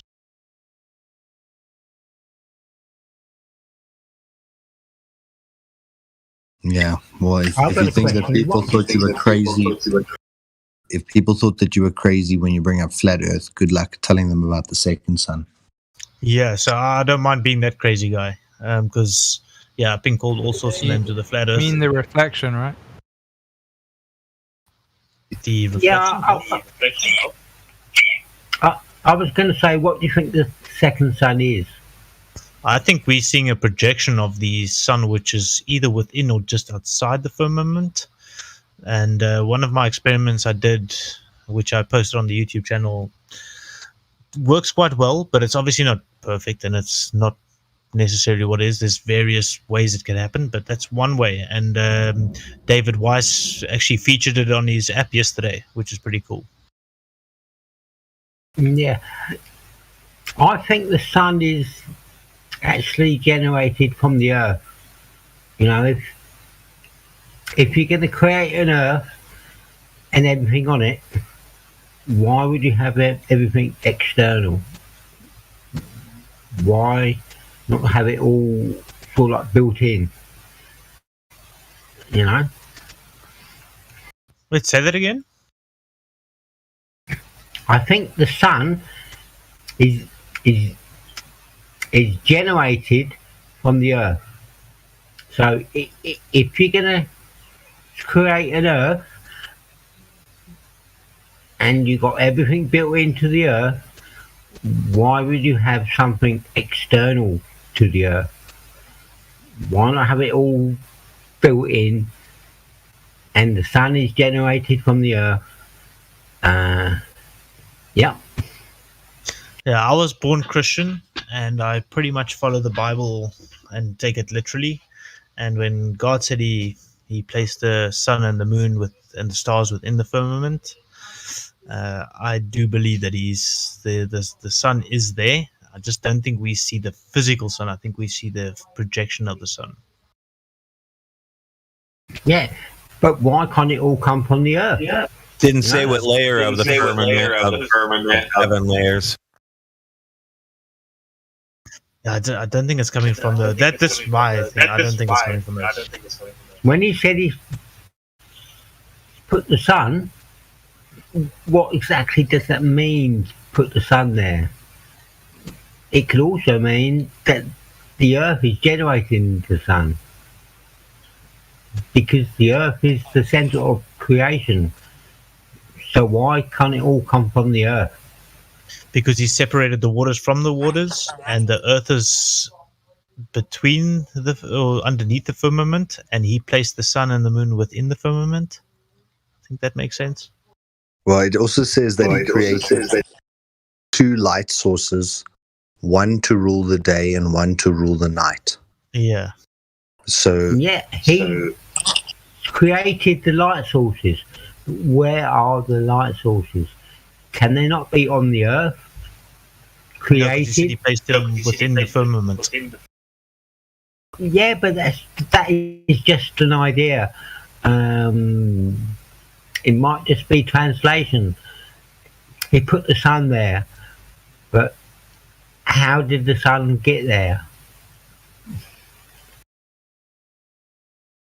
It was created. Yeah, but where's the source of the sun? I think I'm not worried about that anymore. Who has got their microphone? Everything comes from the earth.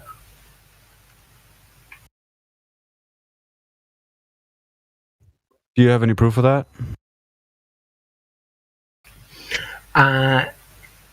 It's just an idea. I have some theories that some pilots have seen the sun completely disappear, gone, on their flights. So I think the sun is generated by some sort of beam technology from the earth. Well, I wish you all the luck with your hypothesis. Now, you go out and prove it. I don't want to hear it again. Yeah, that's out there. Who's got me turned up? Okay, I mean, that's fair enough. I'm just putting my viewpoint across. Oh yeah, we do facts here. Or if you're talking about the Bible, then that's different. Anyway, we just go by what we know. I mean, measure it. It's just a theory, but you know. Anyone can make up any kind of theory. I would just like something to support it before it gets thrown around. Otherwise, this live stream's just going to get filled with infinite theories. Yep. Okay. What about the 14 gates?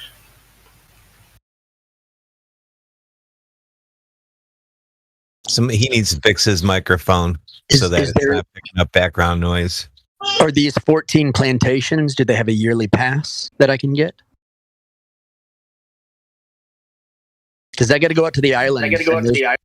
There's 14 gates I got to go through. And let me tell you something. $20 a pop. That adds up. Wow. Well, I guess how long are they? You not heard of the 14 gates? Each one. How long does it take to go through each one? Hilton Head Island, man. You get to the gates and you're like, how much? And they're like, $25 for a day pass. And they're like, it's $80 for a year pass. I'm like, well, can I get a year pass? And they're like, no.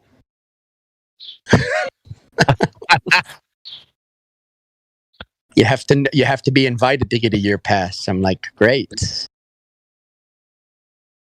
you need to be on the list.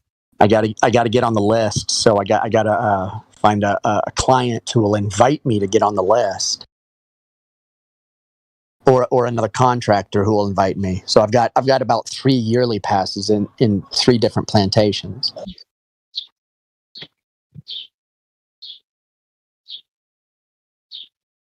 Oh, but you're talking about Heavenly Gates, aren't you? Oh, okay. Now I'm talking about the Sun Gates. The Sun Gates. Oh, for like where the sun changes from one sun to the other sun? Now I'm talking about where the sun goes and where it disappears to. Goes in a circle overhead. Well, I couldn't tell you anything about that because I live on Earth. He's talking about Enoch, the book of Enoch. I could tell you where my car Enoch, goes. yes.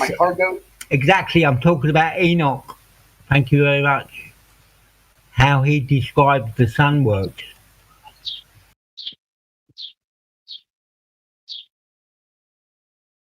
I'm not too familiar with the way he described it. Enoch, haven't you read it? I know about the book. I just haven't read or heard it myself. Well, if you read Enoch, he will describe exactly how the sun works. It says it comes out of 14 gates, and there it goes and disappears. These are the energy. Go through the portals. Portals, yeah. Could those gates be different firmaments? I don't know. These gates are where the sun comes from. So they're like energy beams from the earth. Can you show me the location of one of these gates? Or an energy beam. Yeah, I can show you where I think they might be, where the hidden land is. Yeah.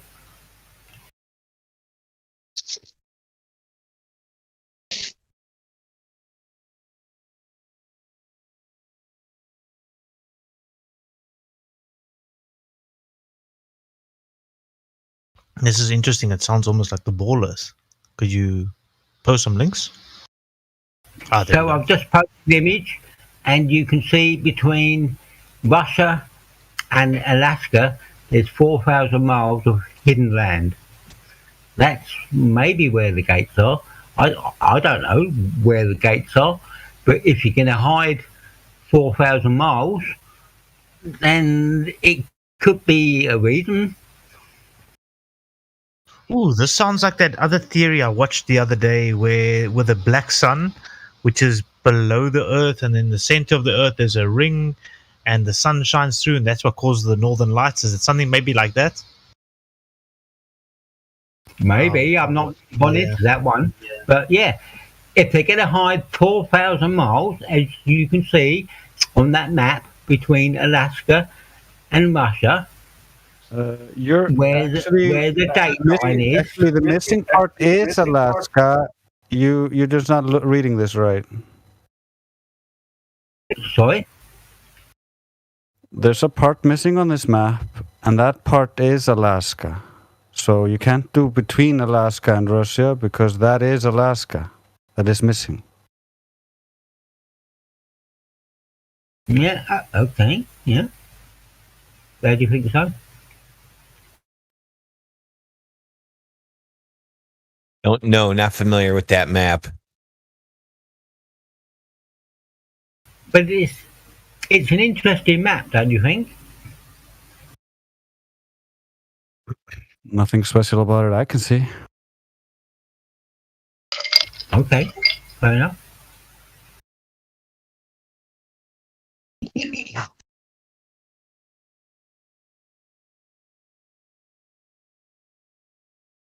does say it's a globe map.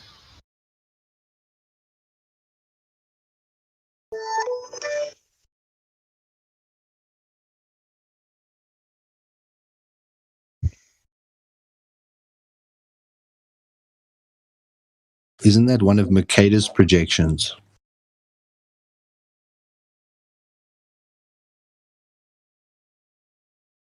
It says the TE globe something represente and dev. I can't speak whatever language that is. Spanish.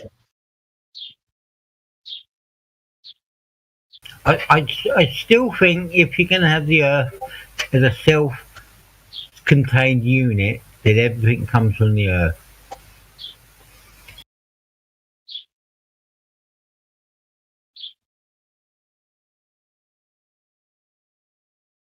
I think it all comes within our own system. And I think the dome is within the system. Does that make sense? Yeah, that makes sense. Yeah. Whatever the system is, it's enclosed and self-contained and probably needs a little bit of maintenance every now and again. And this is when the gods come back and do their maintenance. That's what I think. Hey, Drace, can you maybe elaborate on that first picture you posted that's got all those firmament layers and underlayers? Is that Eastern cosmology? Is that like the Hindus?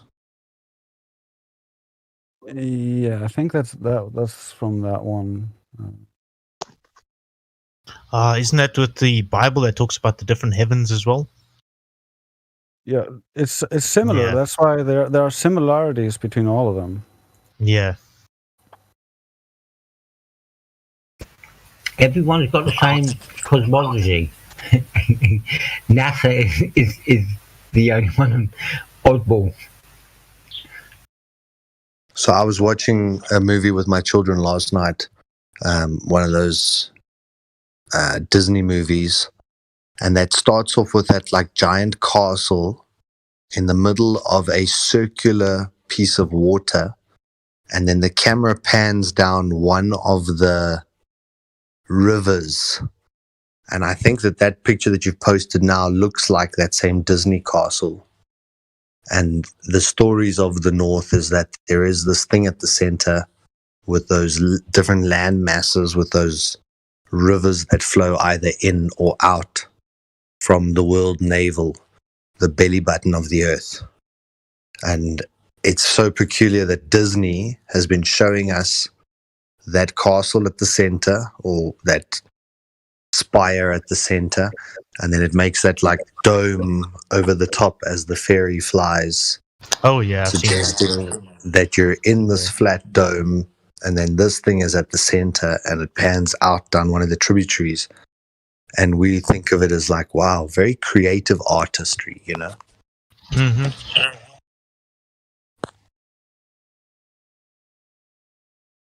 Yeah, they're trying to tell us, but they do it in a sneaky way.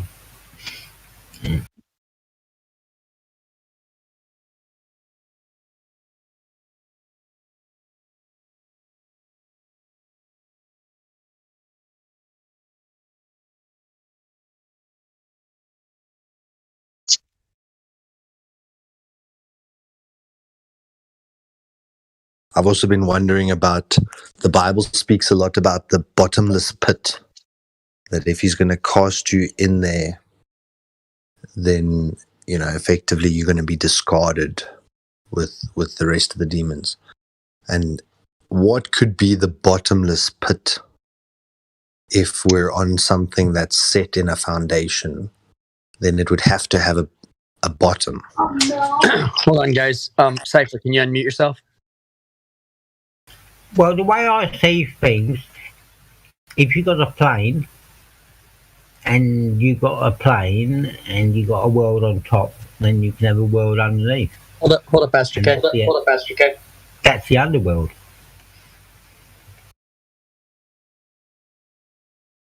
Cypher, you're on the air. Cypher, you're next on 6969 AM WDILDO, Flat Earth 24/7. What? Yeah.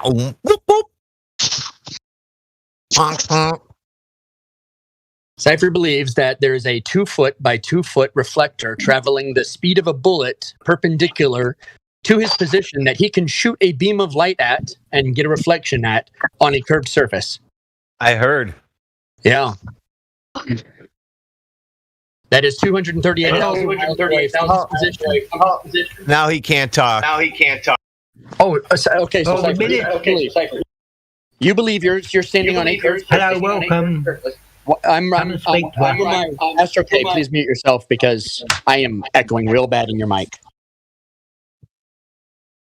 Astro K? Okay, I'm not anymore. Okay. Yeah, fine. Oh, I am echoing real bad in your mic. Yeah, he needs to fix his settings for like his automatic settings. How somebody wants to walk him through that somewhere. Yes, for sure. So Cypher, here's the problem. Yeah, okay. I think it's because I got a speaker. Yeah, picking up on the microphone. I got speakers loud too. I just hear myself like 1 second after I talk, and it's turning me into a simp.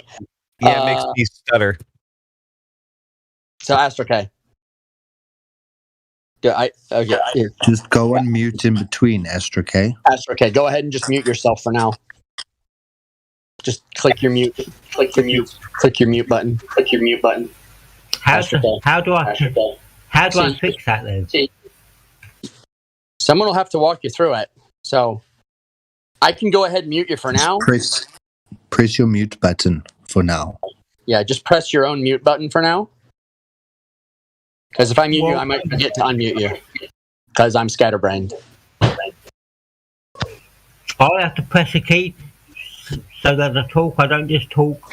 See, boomers and technology. This is it right here. I literally have to press the key before I talk. I don't just talk and it comes out. It is picking up everything from here. Sorry. If someone can tell me how to fix it. Yeah.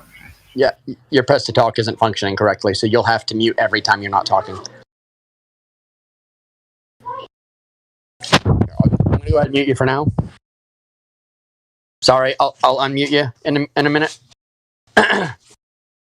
So Cypher, I'll just tell you, and you can respond in text since it's 3 a.m. where you're at. So you think that you're on a curved surface, curved in every direction, shooting at another ball that's 238,000 miles away. And that there's a 2 foot by 2 foot little mirrored reflector on there. And that little mirrored reflector, that is also, by the way, not perpendicular to you, not flat on facing you, is sending a signal directly back to you. All right, I want you to think about that for a second. And that surface is also moving at the speed of a bullet. All right, I want you to think about that for 2 seconds, more than 2 seconds, and respond. And how scattered the light would be at the mirror to then travel that distance back. It would scatter again. Okay, Cypher says everything that doesn't make sense to us doesn't mean it doesn't exist. Now, Cypher, they were shooting stuff at the moon and getting signals back before anyone allegedly went there. Oxford did it. Sorry. They were doing this before. They were doing it with UHF and light rays before the moon landings. So, I mean, that kind of blows a hole in it anyway. Right? So his logic means my unicorn exists. Yeah. So because they do it after they could already do it, means they're doing it? So if they could do it before, why do I have to give you the source? It's your claim. Yeah, first recorded moon bounce was 58. Then they went to the moon in 59 and they set up the reflector to then repeat the experiment that had already been apparently done from Earth. Womp womp. The moon has always been reflecting signals. They already knew they could do this. Go ahead, look it up. Wah, wah, wah, wah. Even on Wikipedia, it states 1958, so you should find it. Next. Since that one was put to sleep, like a sleeper hold. Let's not forget, Cypher, you have another issue. How could they possibly travel to a place that can't exist?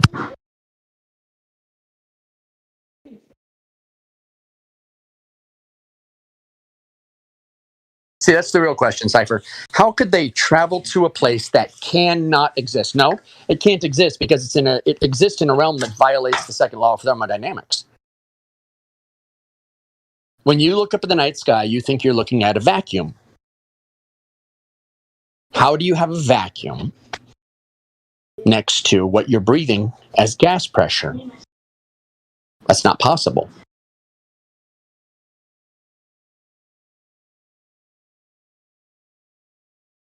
No, gravity is not a force. You're still stuck on Newtonian physics. That was superseded in 1915 by Einsteinian physics. The bending and warping of space-time. Gravity is no longer a force. It is a consequence. It is an effect, not a cause. So you don't have gravity. So he wants to use unicorns, is what I'm saying. Everybody wants to use unicorns. My unicorn's name is Gravity, just so people understand why I say that. Right. So what is holding? So gas is an omnidirectional force.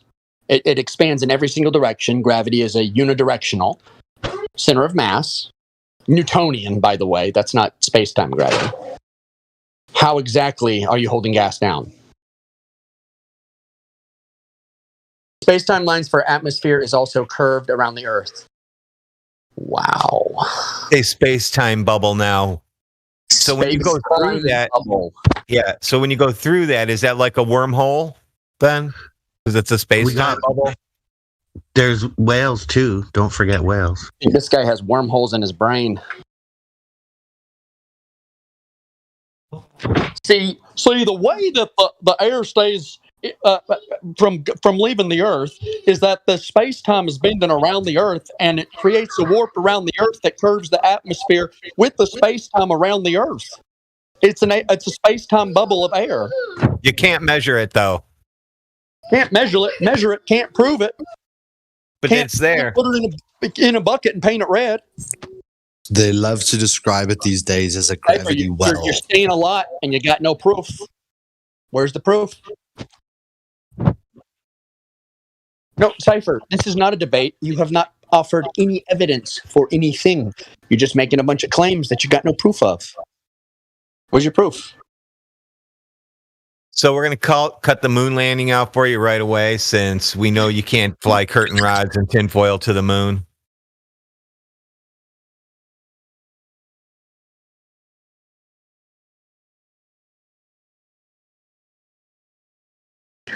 Here's the problem, Cypher. All science, real science, empirical science tells us you need a container for gas pressure. You cannot disprove that. That is an immutable fact of reality. The necessary existing condition for gas pressure is containment, which means you don't have evidence for space. Your claim is that we exist in gas pressure without containment. That's your claim. Which you don't have any proof of, except some invisible force that you can't measure, you can't put in a bucket and paint red. That's just the way it is. That's your claim. Yeah, you can't give it to anybody. I'm not looking up an experiment. You look it up, you post it, you cite it. Cite it and prove me wrong. And it won't be an experiment. I guarantee you it won't be an experiment. What's the hypothesis of the experiment, Cypher? Just cite the hypothesis. Every experiment needs a hypothesis.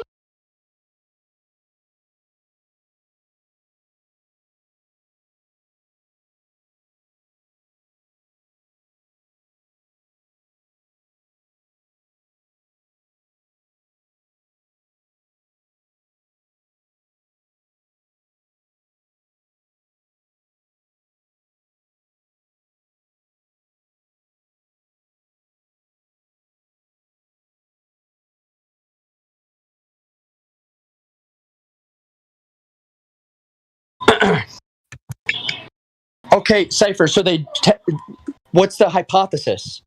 I already know about this. This is retarded. You're measuring the wavelength of something. You're not measuring time.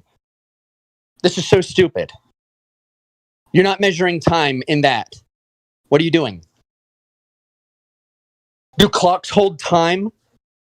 Or are you measuring a wavelength of light? You're measuring a wavelength of light, aren't you? Cypher, are you measuring time or a wavelength of light?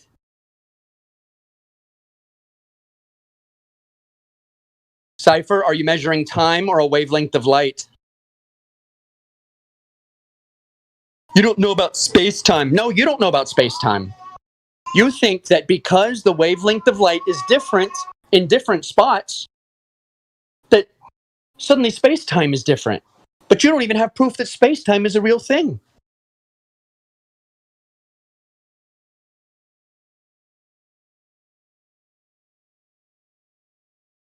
Cypher. Prove that there's not other variables affecting the wavelength of light. Prove it. It's called the Ludic fallacy. There are variables you don't even know about. For one, there's something called the Stark and Z-Man effects. There are variables you don't even know about that affect the wavelength of light.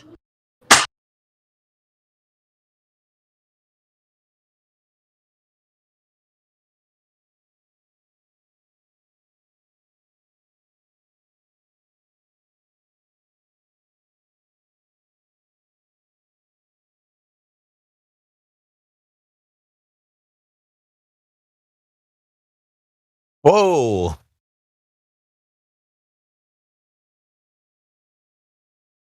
Don't be posting that wall text. You pick a citation out of there.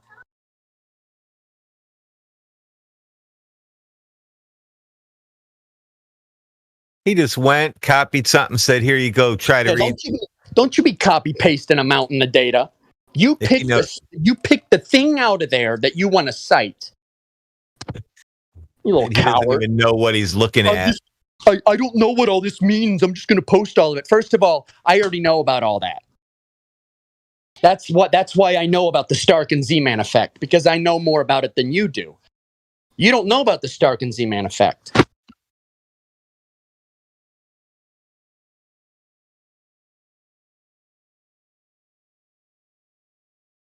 Why don't you tell me? I'll tell you what, Cypher. Why don't you tell me what the Ludic fallacy is? Tell me what that is. And then tell me you still have faith in relativity. Go look up the Ludic fallacy. And then tell me you're okay with space-time. Or you're okay with this observation.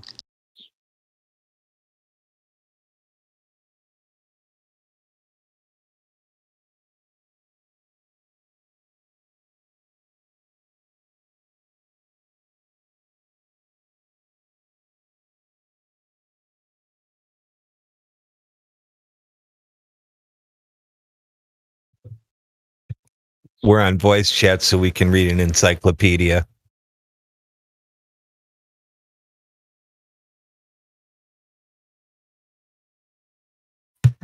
Well, because it's taken so long, I'm pretty sure he didn't find anything in there.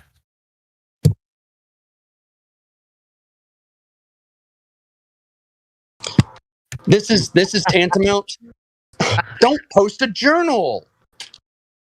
Take a screenshot. I don't care. Cite it. Don't post a source. Give me a citation.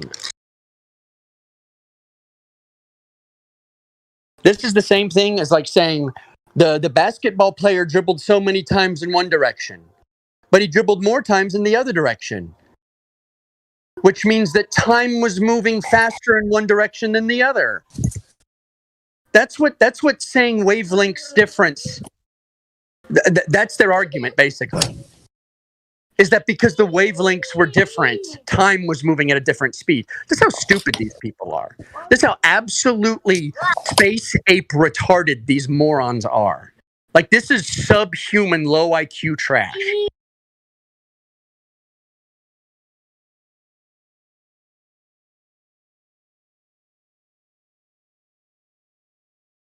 That's what it is, Cypher. You think because wavelengths are different that time is moving at different speeds. That's retarded. That's like stupid people.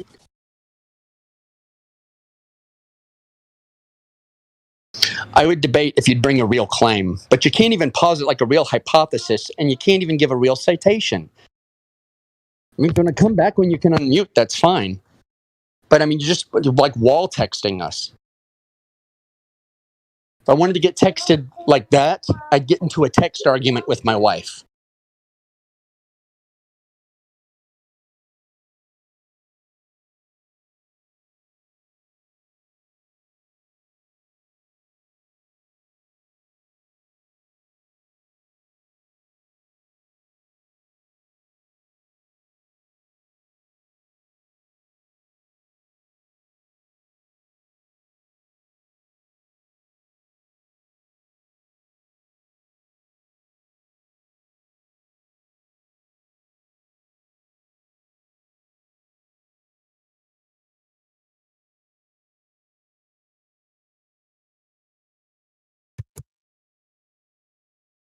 He wants to debate, but he wants to use text. Because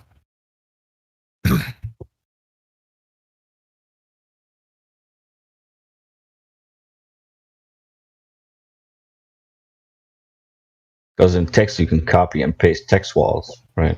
So how do you act different? So we should say, oh, I agree. Yeah, it should be like you say, but it's not. Is that how you do it?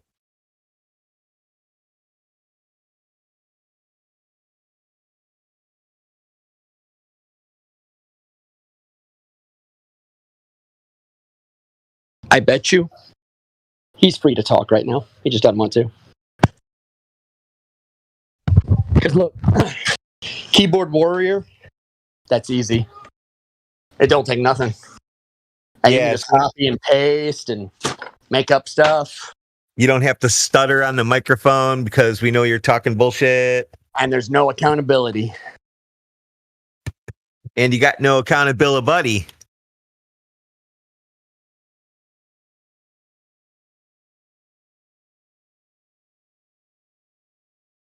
I don't think anyone's spewing slurs, are they? I didn't say anything. What slur did I use? He said he was retarded or something. Is that a slur? God. I told him, man. I want every Zoomer to get the vax so bad. Oh my God. They really think retard is a slur. I want every Zoomer to get the vax. I swear to God, I do.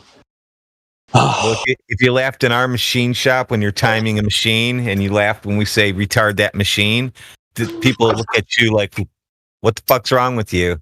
Yeah, that's one of the components of chemistry that I have to deal with in my line of work is retard agent. My child has Down syndrome. I have to deal with it all the time. Well, I have an autistic child, my youngest one. Yeah, and when you need to slow your machine by 10 degrees, you retard your machine by 10 degrees. Yeah. No, I'm from the UK. I'm ultra sensitive. I don't understand like the nuance of human behaviour. I live in a completely secular society and I'm a complete cuck. That was good.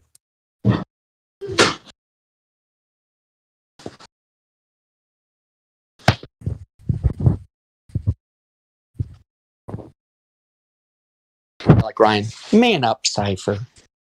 Man up. Oh, by the way, Cypher, we didn't mean to mute you. That was the bot that got you. You must have tried to say retard.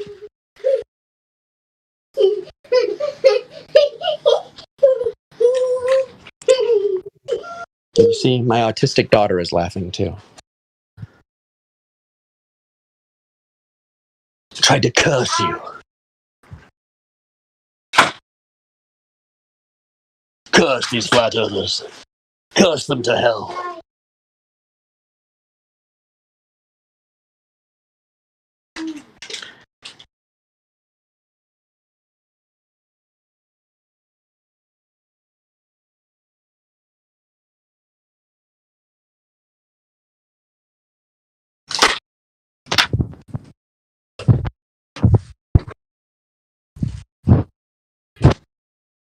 Should rename him to Psy Fear.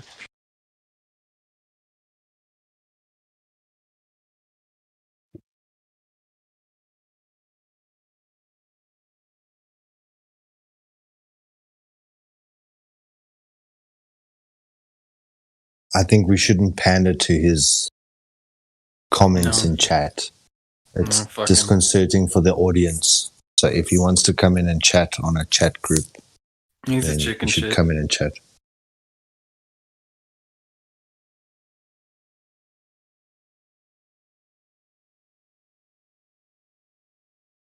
Hey, Fear, it's really hard for the YouTubers to hear your text.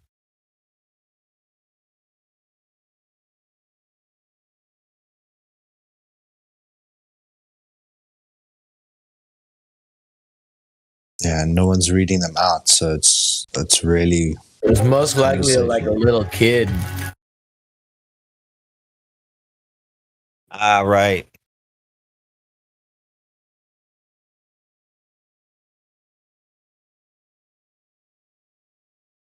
His balls haven't dropped. He doesn't have any cojones. Nah. Let's keep our insults cerebral, at least, guys. I apologize. Yes. At least get out a thesaurus or use Latin.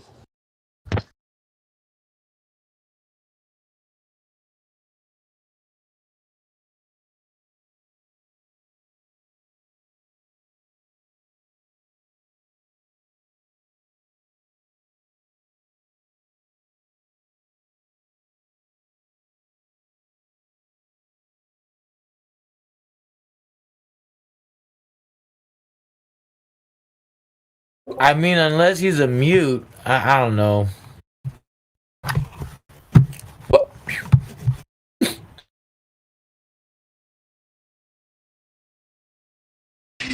No, he's British, so he's obviously, it's like 3 a.m. there. But that also means he's in a single parent household, So is this British no sign language? Wake his mom up. He doesn't want to wake his mom up. His dad went out for cigarettes like 4 years ago. I thought it's always like that, isn't it?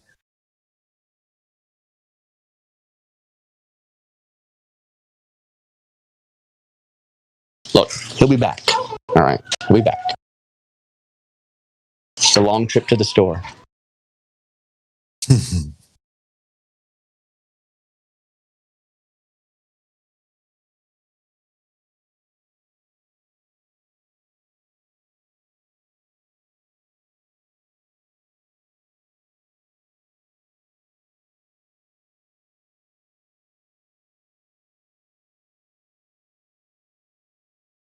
I do apologize for my insults, man. Like, I understand how like irritating it is when somebody's on the screen. They're not saying nothing. They don't have no balls to back up their claim, and it's like retard.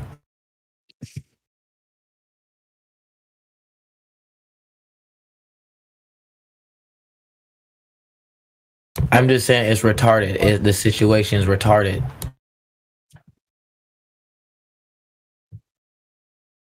Well, I find myself highly offended by your use of the word situation. I'm offended by the word, by the use of the word you. When you said he was using when you said you, I didn't like the way you said that. So how do you like How that? do you know you is his proper pronoun? Correct. And not they.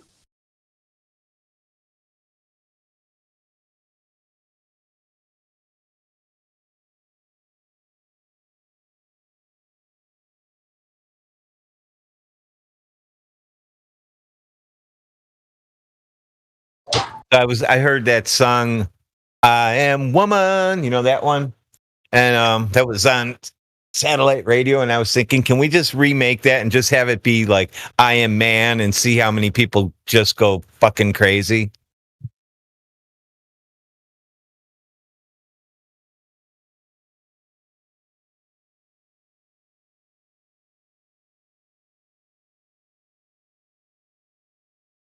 Who's this daughter of the father, White Knight?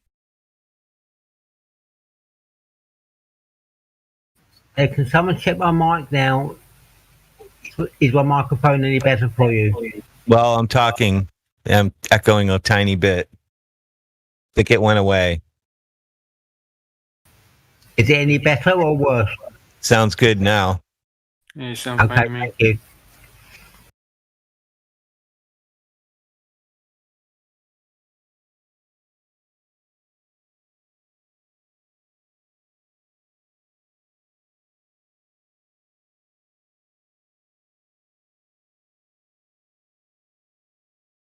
Yeah, well, I think I had the volume 2 up on the speaker. You know, that was causing the problem.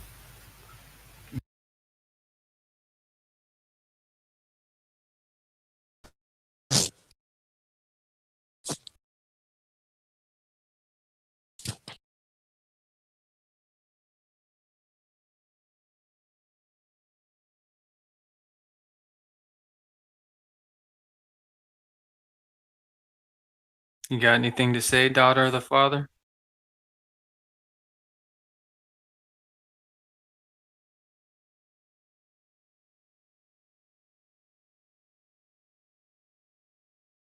Nah.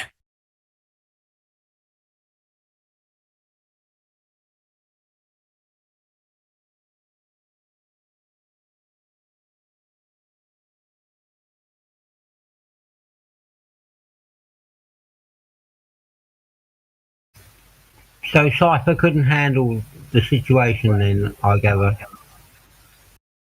No.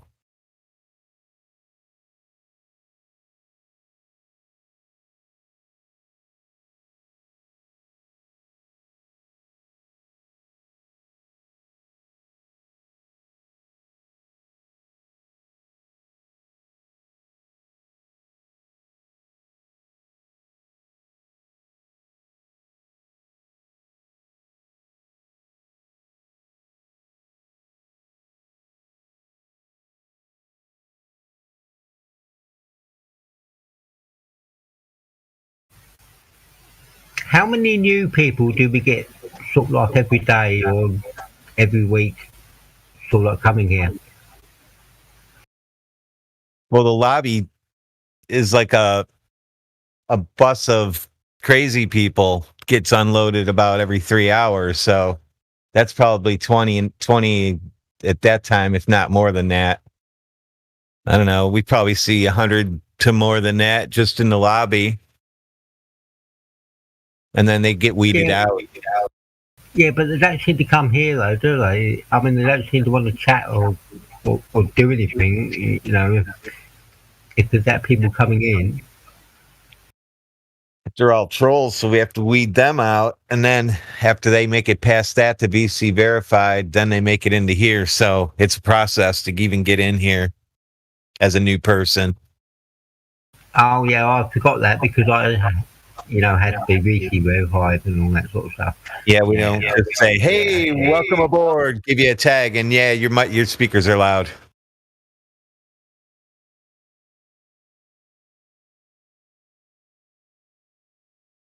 Hey, can I just point out to anyone listening in, any globals out there who are listening to the server or who are in the server, this is a picture I've just posted today, 10:41 p.m.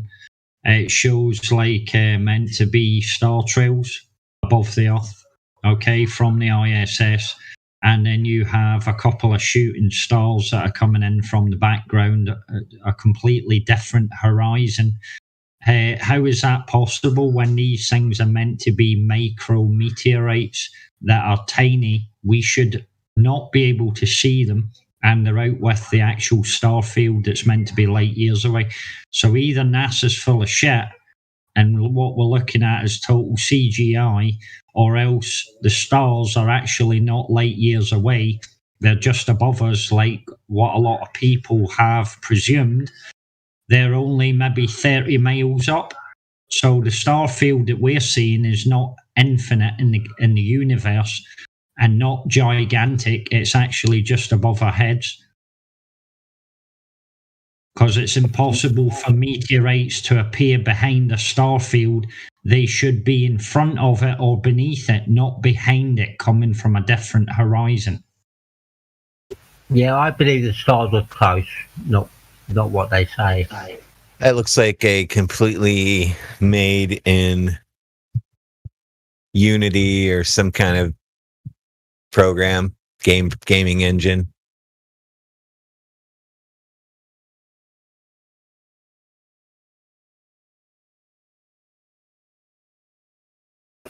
Has anyone seen like stars in front of the moon and sort of like images like that?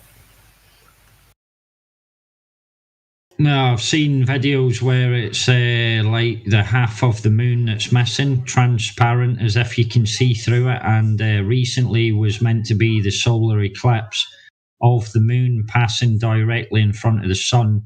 And I managed to grab a video from online of it live, and it shows the moon as being 100% transparent as it passes in front of the sun. Yeah, I don't know whether it's transparent. I've not really seen that, but I've seen stars in front of the moon.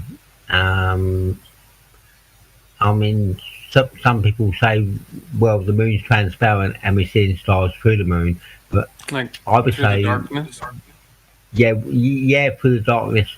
I would say stars in front of the moon, so the moon is further away than the stars, in my opinion. Hey, Astro, have a look at that video. This is a live time lapse of the solar eclipse that just happened on the 10th of the 6th. Have a look at it and see what you think. Or the one sort of like posted in the chat now. Yeah, the one I've just posted, solar eclipse 10/06/2021. Have a look at it and see what you think. It's the actual moon. It's not meant to be a shadow of the moon. It's the actual moon, they say, passing directly in front of the sun, alignment with the earth that's actually creating the darkness. Have a look at it. You'll see exactly what I'm talking about. I've said this for a long time. The moon is nothing more than an image in the sky. It's a light in the sky, and I believe it's projected image, nothing more than that. But this guy here was an old doctor or an old scientist, and he's saying exactly similar to what I believe, that the moon is nothing more than plasma. But I would go further to say that the moon's not even plasma. It's nothing more than an image that is created for us to look at in the sky. What's funny about the interview is you can see in his face. The interview took place just before the moon launching bullshit, and you can see the smile on his face. You can see how ridiculous he thinks it is. Yeah, what time did you say that video was, please? Yeah, that video was live footage of the solar eclipse. Yeah, what time was it posted, please? I've just posted it. Just one with the old guy on the front. You got to go about 3/4 of the way through to see the eclipse that was recorded. Yeah, it's only about 7 minutes long. He's talking, and then I've got a recording of the actual footage of it. So what that exactly looks like is when you have a polarized lens, or if you're wearing polarized eyewear and you look at a computer screen, it disappears. That's exactly what it looks like, because as soon as it moves off to the side, all of a sudden you can see through it. But head on, it's black, like it's polarized.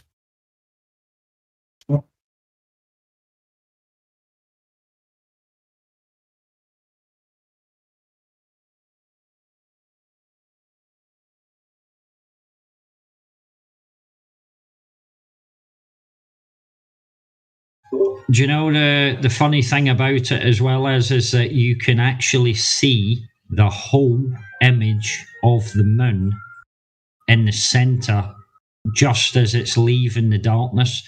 You can see the outline of all the moon. Like if you were looking through, let's say, a nighttime view, if you're looking at the moon and you change the darkness a little, you can see the outline of what is actually on the moon. So it's clear as day to me that the moon is just nothing more than an image in the sky.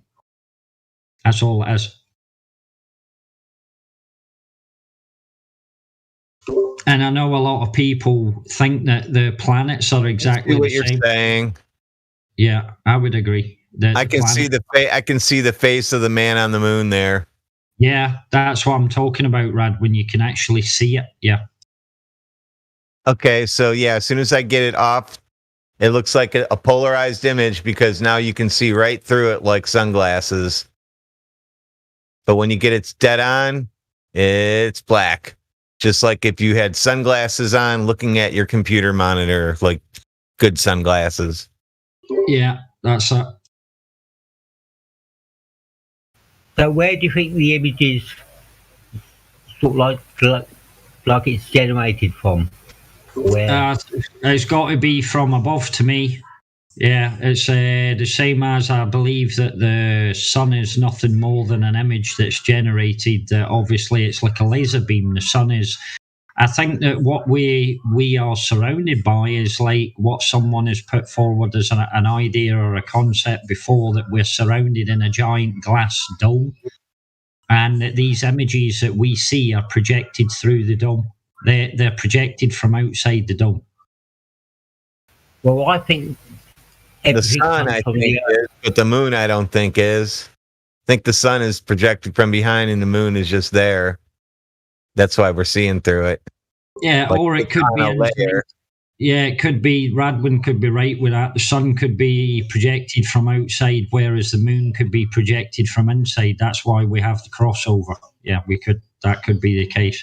Yep, it's polarized because I just watched the second one, and it's doing the exact same thing, but even better with this guy's camera. Yep. That's what polarized lenses exactly look like. Yeah, everything that man said and was shown in that video is just absolutely damning. The globe is photoshopped.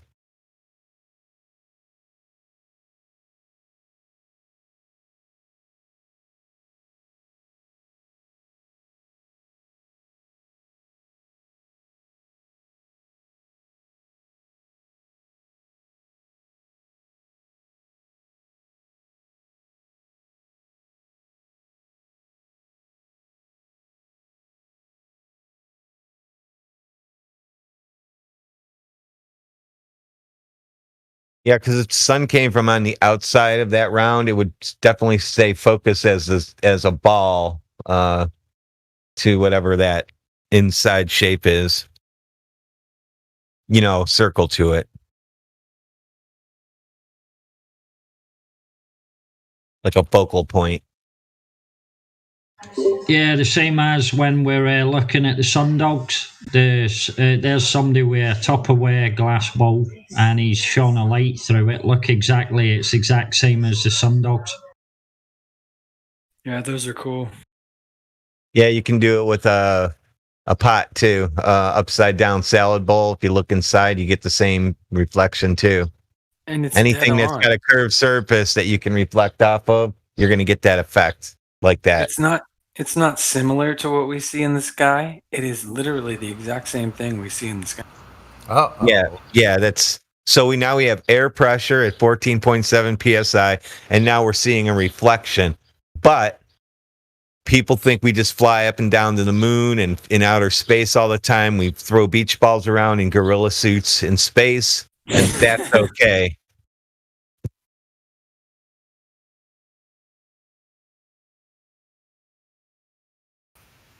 Oh, I always like the think military, the Benny Hill. Sorry. how they say they can target a beach ball on the Empire State Building from the Golden Gate Bridge, and that's what 3,000 miles. How could they do that on the globe? I don't know if it's from a video I've seen before, but that monkey or that gorilla suit chasing around, I always hear the Benny Hill song in the background. Why wouldn't If I you? can just That's what you would expect to hear on something like that. Yeah, ridiculous. Okay, and that shot, by the way, is done. That camera is looking straight up in the air, and those guys are falling towards the ground on cables. That's how you do that effect. Got it. That's why people say, "Oh, there's no cables from above." No kidding. You can't see them because they're directly behind them. It's slapstick comedy. Yeah, it needs something like that going on in the background. I just had to put that in. I had to.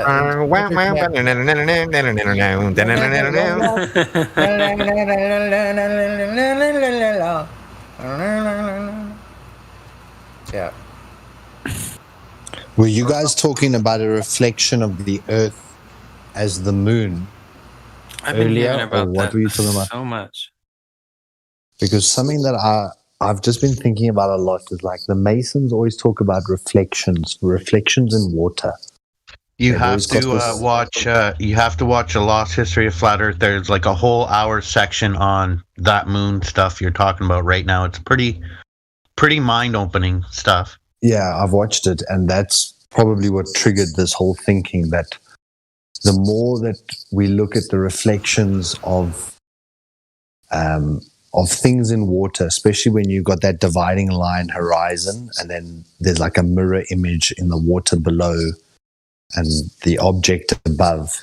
And the Masons are always using this mirror or reversal or now, if the sky is water and we're looking up at water, we should be able to, or it kind of makes a little bit of sense that we might be seeing a reflection because water can have that perfect mirror effect.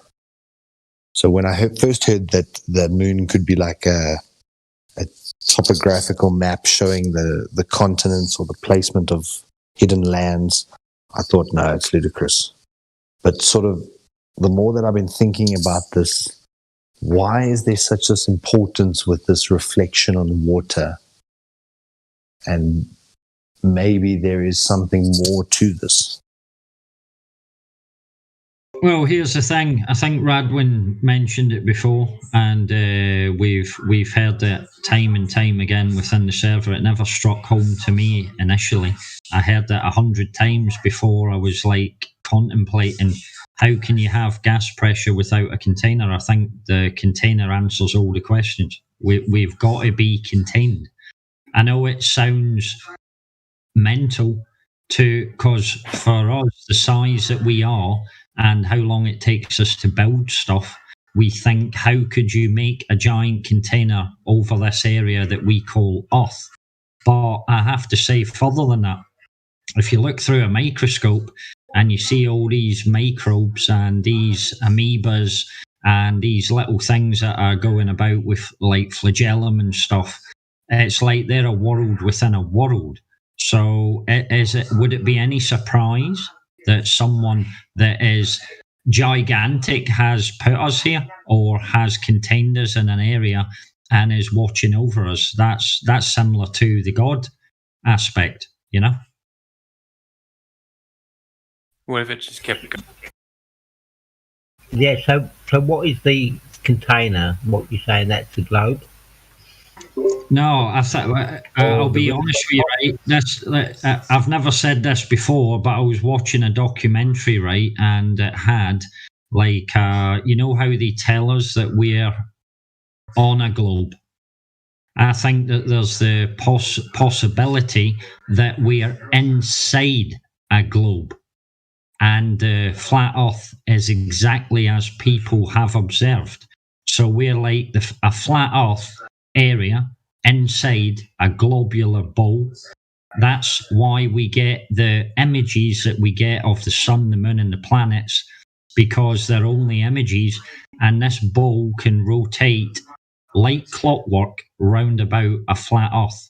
The only way to prove that would be to keep going south as far as you can go, and we need to find out, is there a so-called edge? Is there an area where we are prohibited from going any further south? That's the only way to answer it. Until we do that, we'll never know. Well, what I heard was in the south, the actual height of the dome is about 13,000 feet, and they kept sort of like all the aeroplanes were crashing into the dome because the dome height was so low.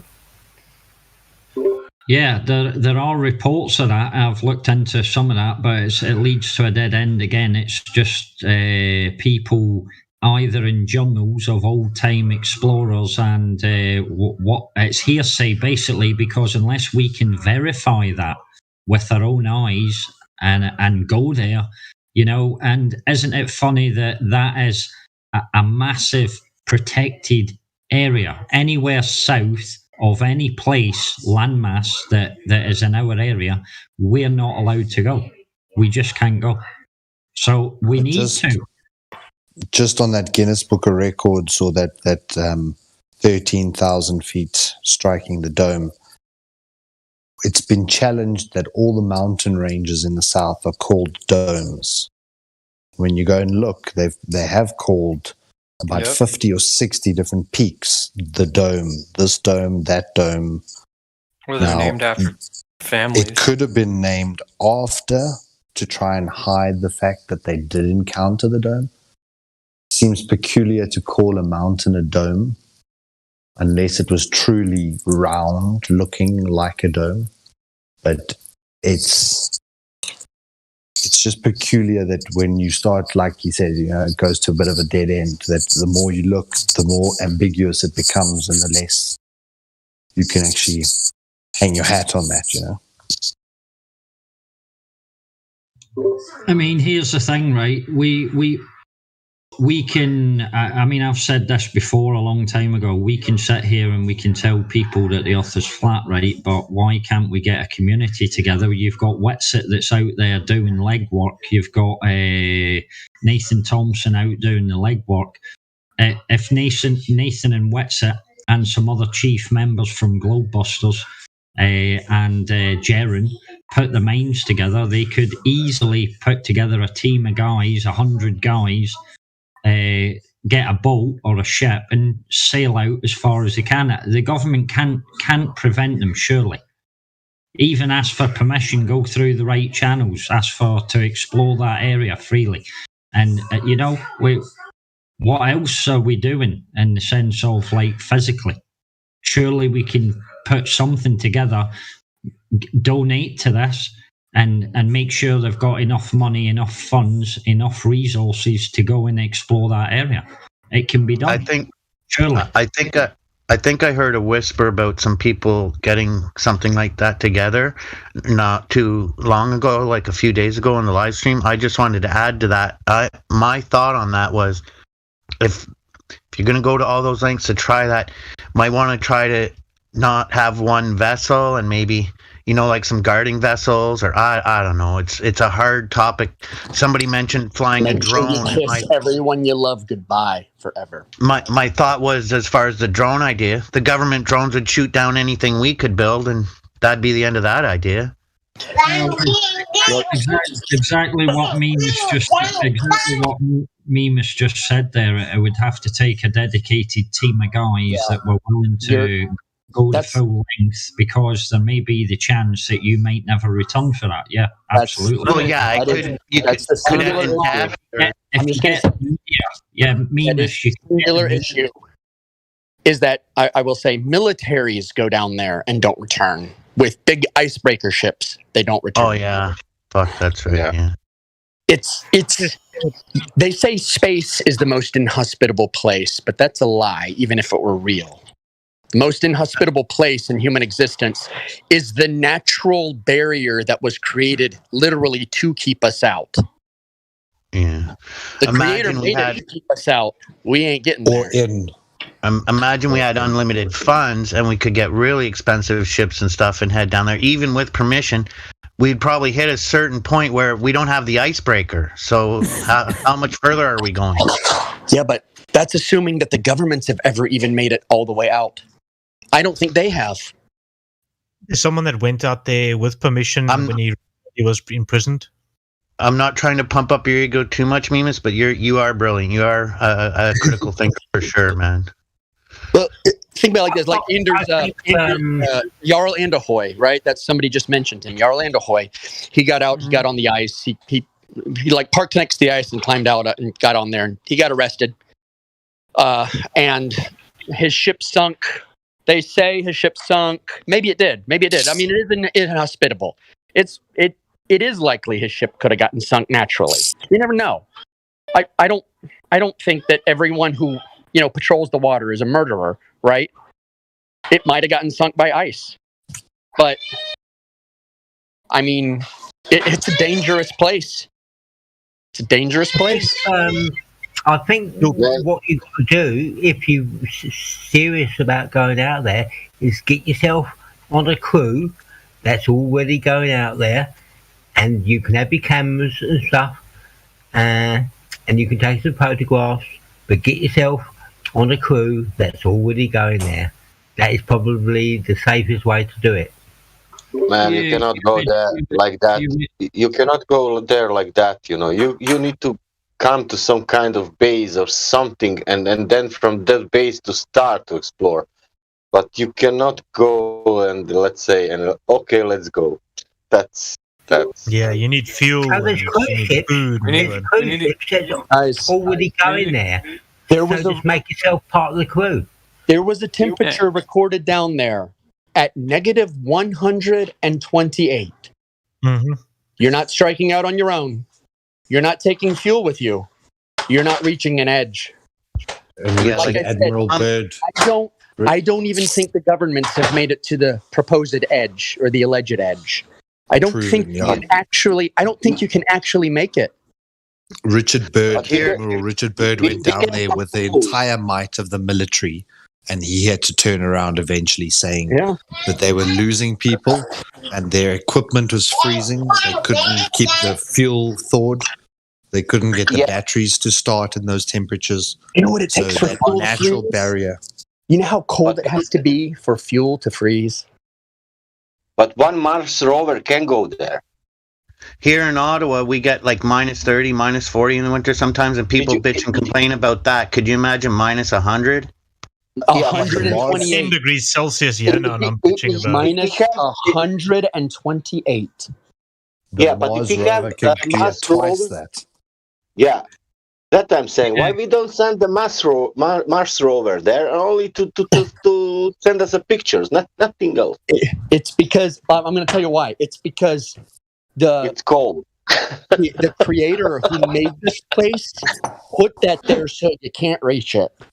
I was going to say Mars is on Devon Island. And there's no solar strength down there. You get very obtuse light. So even using solar panels wouldn't be effective because you're too far away from the source. But that presumption also that we cannot reach. Function in that kind of cold, would they? Maybe we can reach that something, but maybe it's too scary to see that. I don't know.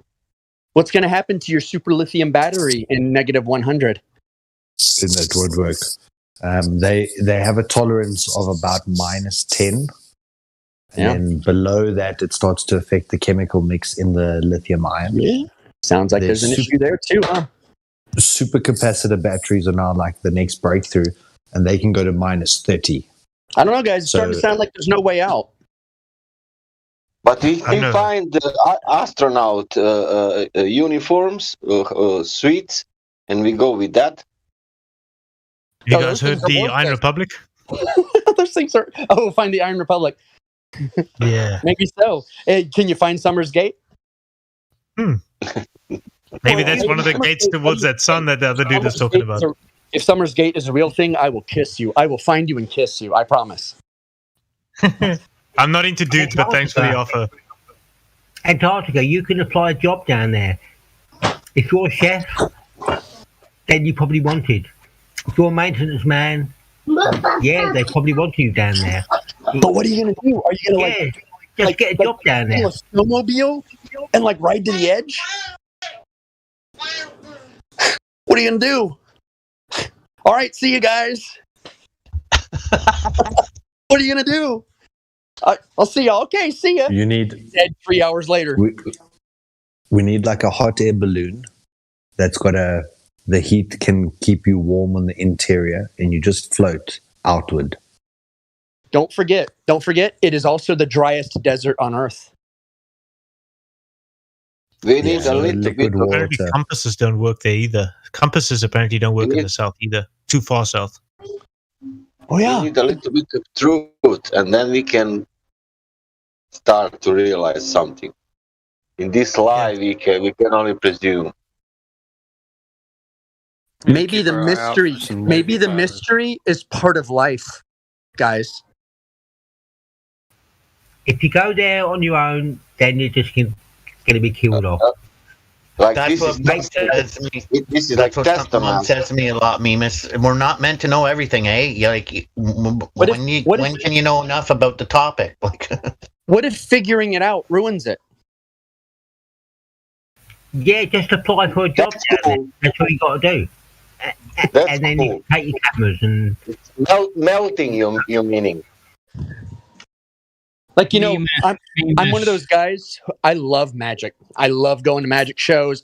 Whenever there's like a magician at a restaurant, I always get him. He's like $45. I'm like, yeah, hey, come over to my table. I always love the close hands magic guys, and I never try and figure it out. I never try and see what he's doing. I just want to be entertained with it. And I never look it up online. I never ask him how he does it or anything, because I love it, and I just want to. And I want to be enthralled by it. I want to, have a sense of wonder about it. Because once you know how it works, it's ruined. Here's the thing, though, Mimas. All us guys are here simply because we are not enthralled any longer by the entertainment of what is round about us. We know it's a deception, So No. The real answer. The world is not a deception, though. Nature is not a deception. The earth is not a deception. Yeah, the world leaders are a deception. The politics are a deception, but I love the earth. I love it. I love it here. It is beautiful. I know it's 100 degrees out today and it's humid, but I love it. I agree with that. But the other thing about Antarctica is if you've ever watched lengthy documentaries on Antarctica, they're down there, they're surviving. There's 5,000 research. Yeah, there's 5,000 they say down there. How do they know where they are?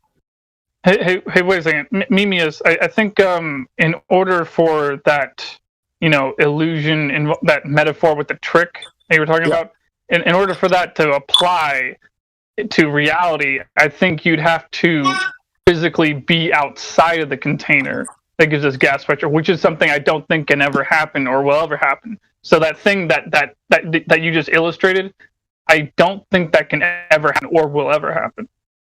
Well, what I mean is, you can. Sometimes figuring something out kind of ruins it, but in this case, and I was just trying to use something small scale, right? That's just using it as an analogy. I wasn't trying to scale it up. What I mean is this: some things you're not meant to know. We're probably not meant to know how the heavens work. Exactly. That's exactly what I mean. Yeah. It might be that if we were to figure it out, it would instantly mean we go insane. Maybe in figuring it out, we just lose our minds.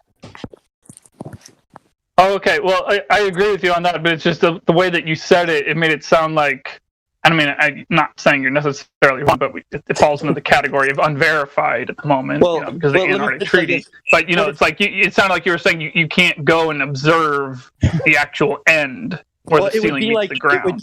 It would be like if I did figure out the hand magician's trick, and it turned out to be like some eldritch truth that drove me insane. It would be like that. For Marion, seemed to Marion. Maybe that's why we can't remember past lives, because it would make us go insane. If we had past lives. Has anyone heard of the 300 Club? Yeah, I don't really care about the What's that? It's the Club of 300. Yeah, not the 300 Club. It's the Club of 300. Yeah, it's where you take a sauna in Antarctica, and then you go outside. So you go from 200 degrees to minus 100 degrees, and that's why it's called the 300 Club. I mean, they say they've done it. Like, I don't even believe they have anyone in, like, Antarctica proper. I think they have them in stations that are off of Antarctica. I don't think they have them in Antarctica. I mean, the people who are stationed there, they wouldn't know where they are anyway. They're just shipped there. It's not like they would know. They're on a ship for a month. Well, the only thing they know is that it's damn cold. They know it's cold. They know their balls are in their chest because it's so cold. They know they're in a parka, and they know that they're trying to get in the heater half the time. That's all they know. That's it. So what if you had not a blimp full of helium, which would be inefficient or not very stable in the wind, also be less efficient.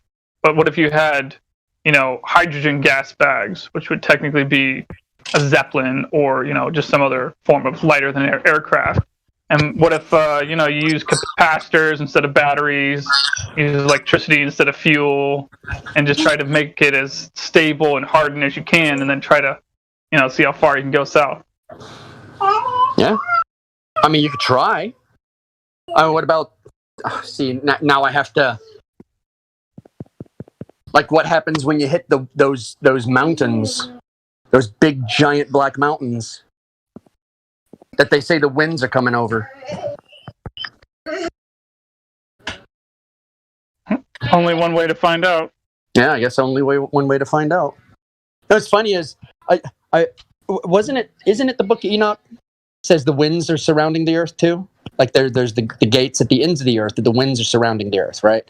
Because there's all these gates at the end of the earth, and that's what replaces the air, like it circulates, right? Yeah, I remember something like that, yeah. Okay. And I hate deferring to Bird, because I cannot stand Bird and his narrative. But one of his narratives were that when they got to the mountains in Antarctica, the big Witch Mountains, that they couldn't even get over them because the wind was just pushing them off of it with the airplanes. The airplanes were just sitting still in the winds. I don't know. I don't know how much of his is just story and how much of it is just... You can see that. But that Null School app showed the same sort of thing, that there's very high velocity winds in the south. And they did encounter that and record that they were 100 kilometer and 150 kilometer, kind of like a typhoon or a... Yeah. It's hard to know what to... That's why I keep just getting more localized on what sources I trust. I just keep rolling it back, like just deleting more and more sources that I trust.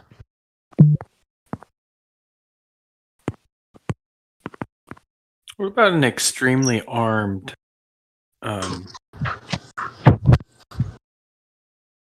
preemptive attack? You're gonna attack the cold? No, I was referring to the military. I mean, is the military gonna bomb the cold? Like, how are you gonna?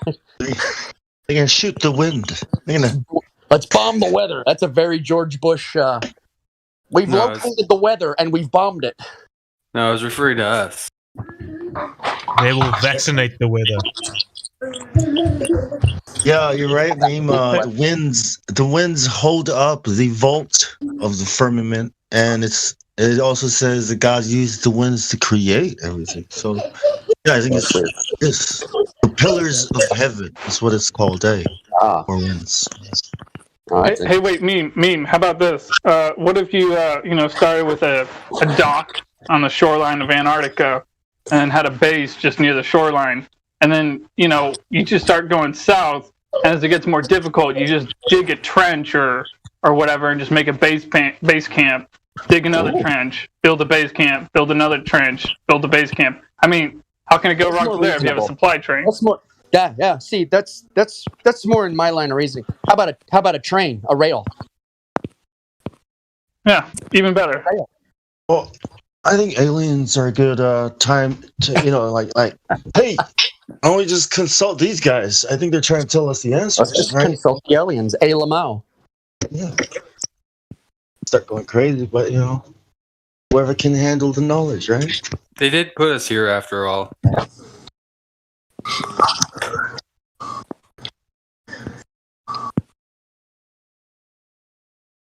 Oh, with all the CERN stuff going on. I was kidding anyway, just in case. Gravity is now, I think, electromagnetism.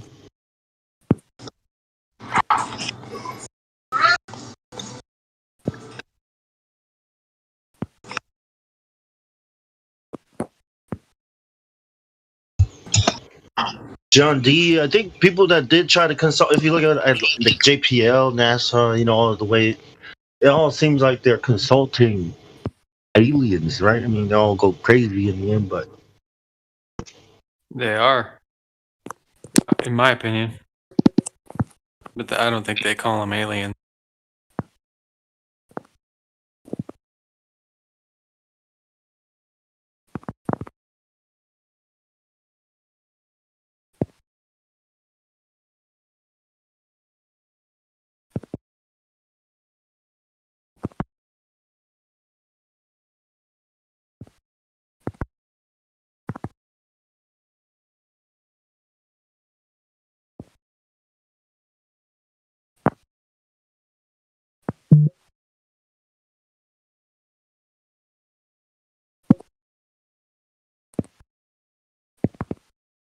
Don't everybody talk at once now.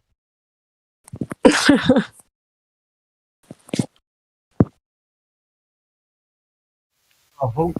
think the Native Americans called them spirit guides, didn't they? Correct.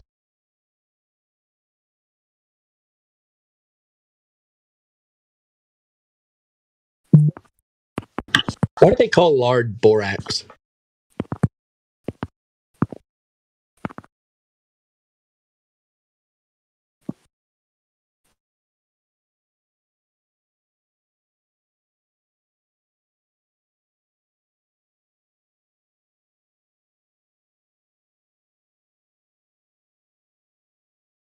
It is interesting because I got a spirit guide.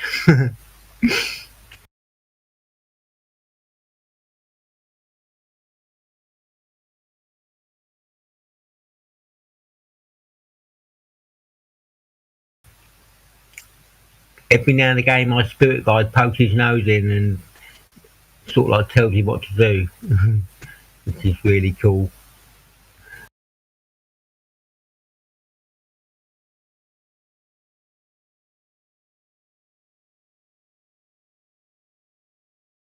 because lard comes from pork.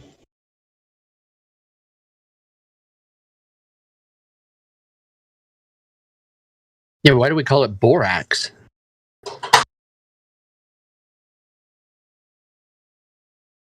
Because I buy it. I use it whenever I screw together boards. I keep borax in my truck, a tub of lard, and I put it on the end of the screws so that when the concrete grows over the board, you can just clean it off and you get all your screws back because it keeps the head of the screws from getting concrete in them. I got some borax. I take it off and eat it every now and again. Put it in a bit of water. And have sort of like a bit of borax. I'm quite healthy. The hell. I'm super cheap, man. I get like 95% materials recovery on all my jobs. Why don't you just lick your screws first? Because you don't get your screws back if you do that. My grandfather used to make me straighten out nails, dude, from like pallets that he took apart. We could build our pig pen. That is such a Mexican and Philippines thing to do. Oh yeah, good time. I'm telling you, man. Just crews of them sitting there, giant fucking nails, just a crew of them straightening out 16-penny duplex nails. Hey, those are expensive. Those duplex nails are expensive, man. Yeah. I'm like, you got that's nails that are bent? I'll take that bucket. Rainy day. I ain't got nothing else to do. That's $100 a nails. I ain't ashamed to say it. I've done it. I didn't know you were talking about like your scaffolding and whatnot. You were talking about. I thought you were just talking about your normal building. No. Whenever I form up for concrete and I'm screwing together, or like when I build it forms, or when I screw together from the outside the forms, when I'm like putting up the battering for them, and I'm using I use star-headed screws because obviously you don't use like Phillips head or flatheads because you don't want to be an idiot. Because those are just going to strip out in like 1 second. So you take the lard, you just, after you screw it in, you just press a dot of lard in there. It's done. Concrete can slather all over it. You just chip the concrete off, and that's it. It's preserved the entry easy. Just unscrew it. Doesn't fill up. Gotcha. I just didn't know that's what you were talking about. A lot of people, a lot of guys will use grease, but grease costs a lot more money. Borax is cheap.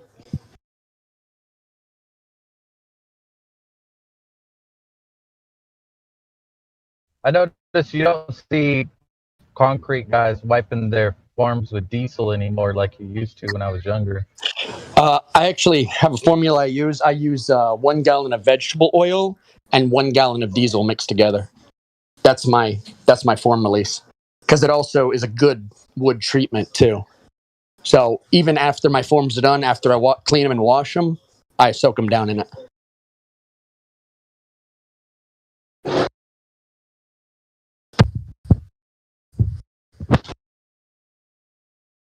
I'm an old Especially with the price of wood. Say what? The price of wood right now. Especially with the price of wood right now. Yeah, that's crazy. Actually, it's going back down. It's going back down finally. Have you ever tried boiled linseed oil in that mixture you were speaking of? No, I haven't. You should give it a try. Boiled linseed oil, man. What it does to wood is amazing. It's the same stuff they put on like gun stocks. You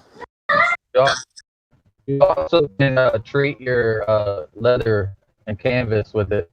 Like you got a drip, you just spray it on. You can't do it thick, because it'll catch on fire. But do thin coats, let it dry. 1 coat's usually good enough, and the water will just feed. You can also use it as a protective layer. Like for instance, I literally just last night patinaed a brass Zippo and then dipped it in some boiled linseed oil and then baked it at 250 for a few hours, and it puts a really antique looking aged hard and protective surface on it. It worked really good.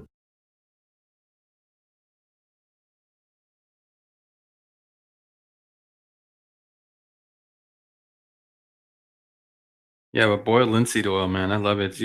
I use it for so many different things. The only thing is it's dangerous because just like gasoline, if you don't, as it dries, it heats up and causes fires like that. So you always got to rinse out your rags and your paper towels, whatever.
Don't everybody all talk at once.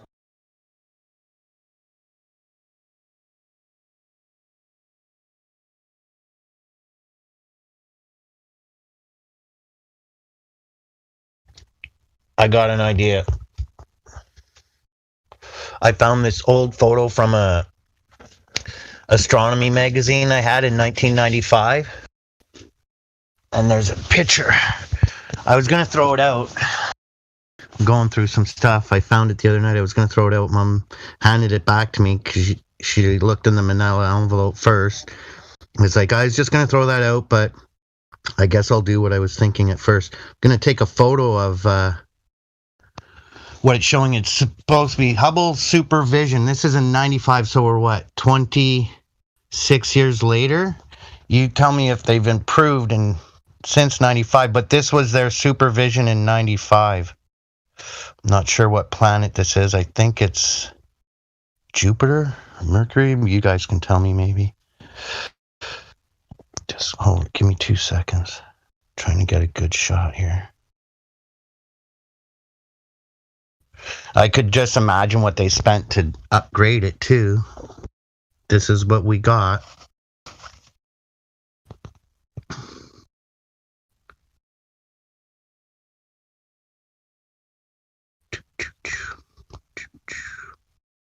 Back to the live stream.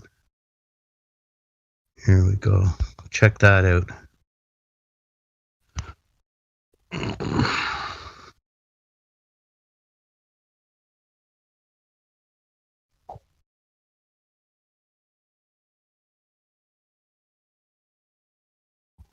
Like the outer edges of the sphere aren't even as crisp as the Earth photos. Well, that's not very good, is it? You know? Refurbished. You see that little black fucking dot on it too? I'm like, what's that supposed to be? The shadow of the moon orbiting it, or a moon going around it or something? Like, what the hell's that little black dot on it?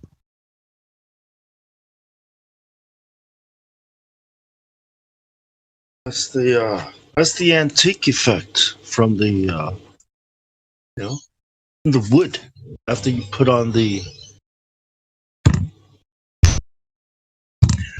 refurbished parts for the Hubble.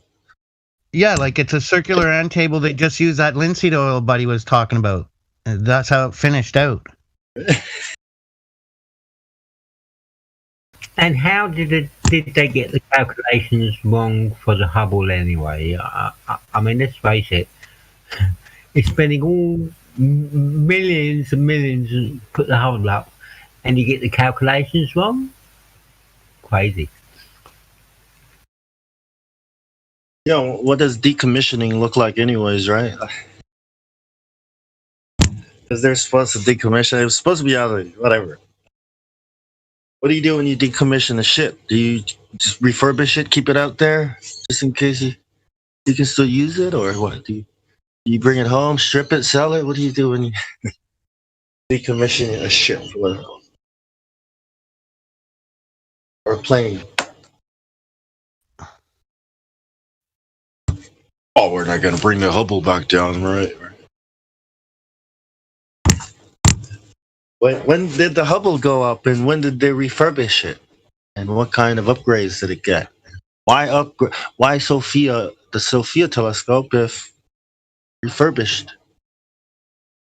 Hubble, I mean, they just want you to look at the photos. I mean, they're the CGI.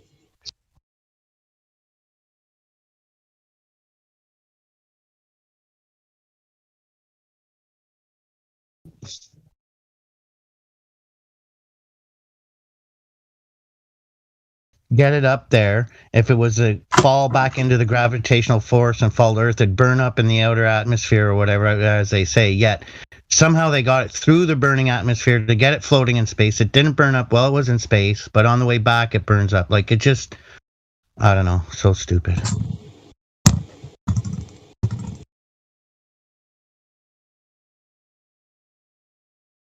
Is that supposed to be Jupiter?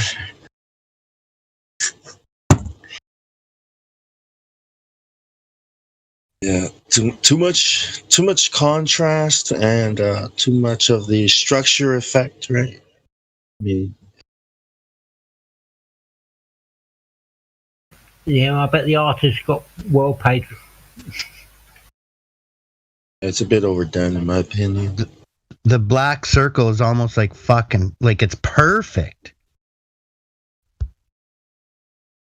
They'll. I guess that's supposed to be a moon orbiting it. I think. That's the.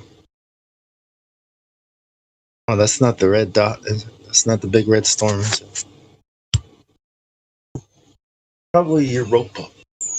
Those two, the red storms you're talking about are just to the right of it. You can see kind of the two of them there. Boom, boom. Aren't those constantly going and freaking out like 24/7 all the time? Yeah, way bigger, I think, than that. On the other side, I don't know. I used to love looking at Hubble telescope photos until I found out it was fake, and then it just pisses me off every time I look at it now. Like, liars on my schedule. Fake ass. You know, I start mumbling stuff. You know, all those times I used to daydream and.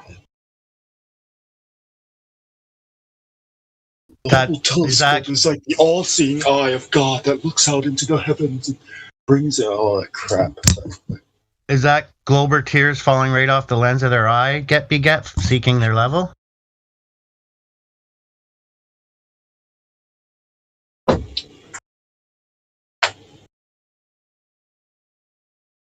I think I think it's in Antarctica. The oracles. Is it oracles? No.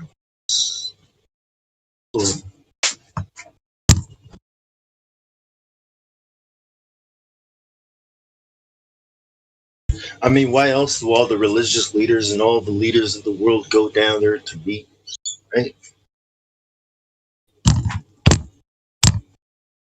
Doing science with the Catholic Church and Pope. And John Kerry. Sometimes George Bush.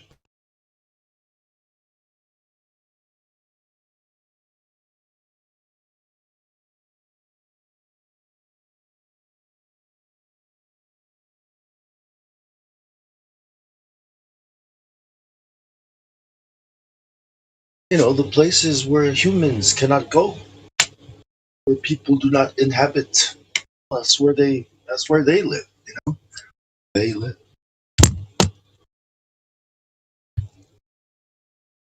Wastelands.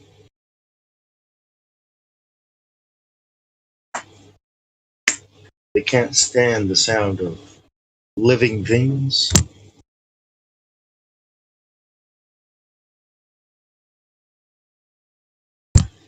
They go live where there are no living things, you know, the wastelands, the empty places, the dry places. That sounds scary. Who wants to go to Antarctica and see some oracles?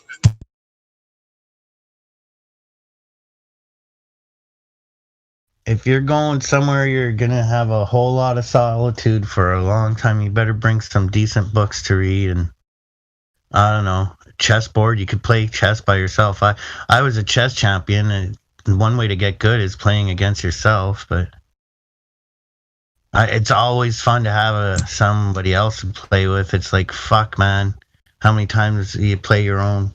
You know, you're playing against yourself. How many stalemates? yeah.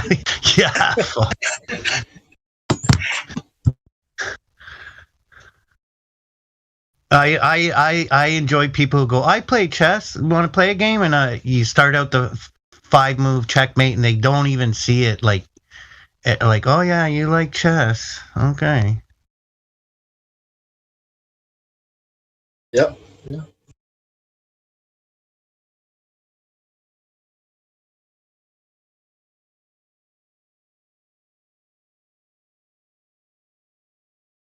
Now I hate chess. I can never work out moves ahead. So you know, sort of like chess was a waste of time for me. Yeah, it's broken because computers can pretty much predict any of the moves, but it's a good strategy game. Learn some strategy, learn some principles of what to do, how to move your pieces around. If you were commanding a big force, Yeah, I could work out about one move ahead. That's as far as it goes.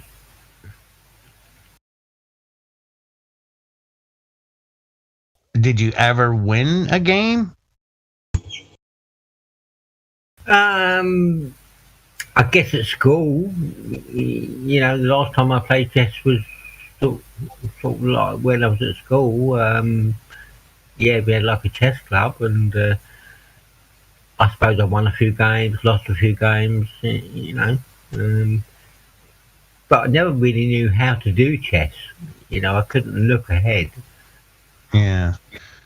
You kind of want to think 3-4 at least moves ahead of what you're doing. When I was a champion in my public school years, it was part of the reason was probably because I played my mom's boyfriend at home after school and stuff, and a lot older people all the time rather than just people my own age group,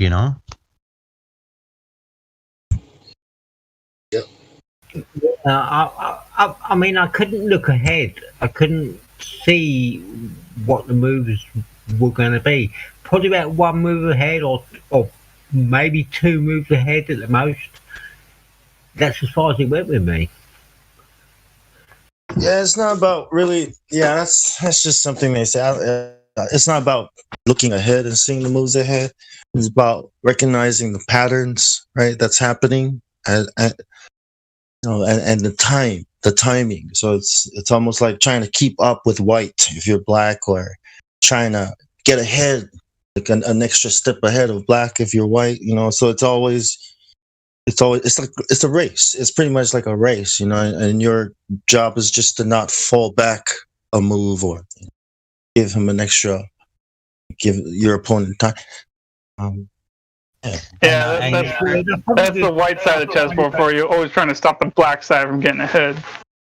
Right, from catching up or equalizing. Don't turn it racist. Don't turn it racist. But you start learning things like distracting and sacrificing pieces, or what happens if he takes that. I was thinking of doing that with that if he doesn't, but if he does, what do I do? And stuff like that. Yeah, almost like business decisions, or decisions you make at home with your time. If I can take this job, what's going to happen in 3 months versus if I take that job. You know what I mean? It's the same kind of way of thinking where you're prioritizing the most efficient. It all depends on your long-term plan.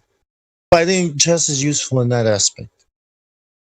But mastering the game is just mastering the game. But understanding the principles of the game is I think, the value of the game, chess. It's a war on the board. If you think about it.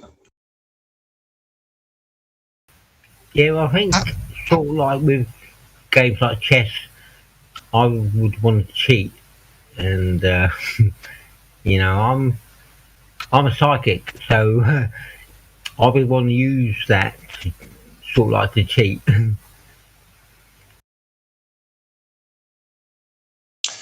I read something. Chess is a game an Indian wise man created to teach the king that the most important pieces in your kingdom are the lowest, are also the lowest. The pawn. The essence of chess is the pawn. So if you understand how to protect and maneuver and use your pawns, you think about a pawn. When a pawn reaches the most lives, yeah. Like the pawn is the most powerful piece because it can gain a queen. Well, without the pawns, the other pieces can't move. So by protecting and keeping once it reaches the 8th rank, it's a queen or king, or it can be anything you want it to be. Right. Can you have 2 kings? No, you can't have 2 kings. But the point is, the pawn allows for the other major pieces to advance or to move at all without the pawns. So it's kind of like a very cool game to teach you to value all your pieces, especially the pieces you think are not important, are the most important. Like your pancreas, can't see them, but it does the most important job. When you think about it too, they're kind of like the infantry. They're the first ones on the battlefield. Like they're taking the first steps out there, Yeah. So in theory, you could have 9 queens. Is that correct? Yeah, hypothetically, yeah. But if you've got 2 queens, the game's over. Once your pawn makes it past once your pawns make it past the center, that's a lot of pressure. You got the winning, pressing on your opponent.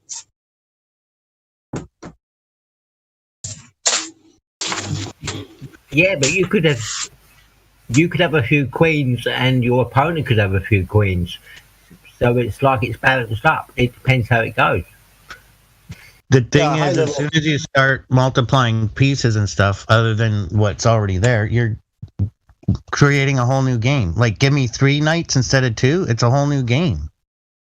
Yeah, high level games never reach that. High level games will never reach that far.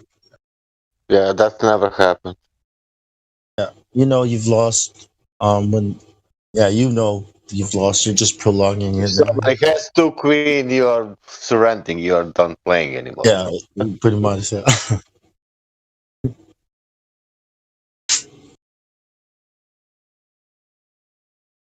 But yeah, when that kid Magnus Carlsen came, showed up, I was like, oh man, let me go learn how to play Go.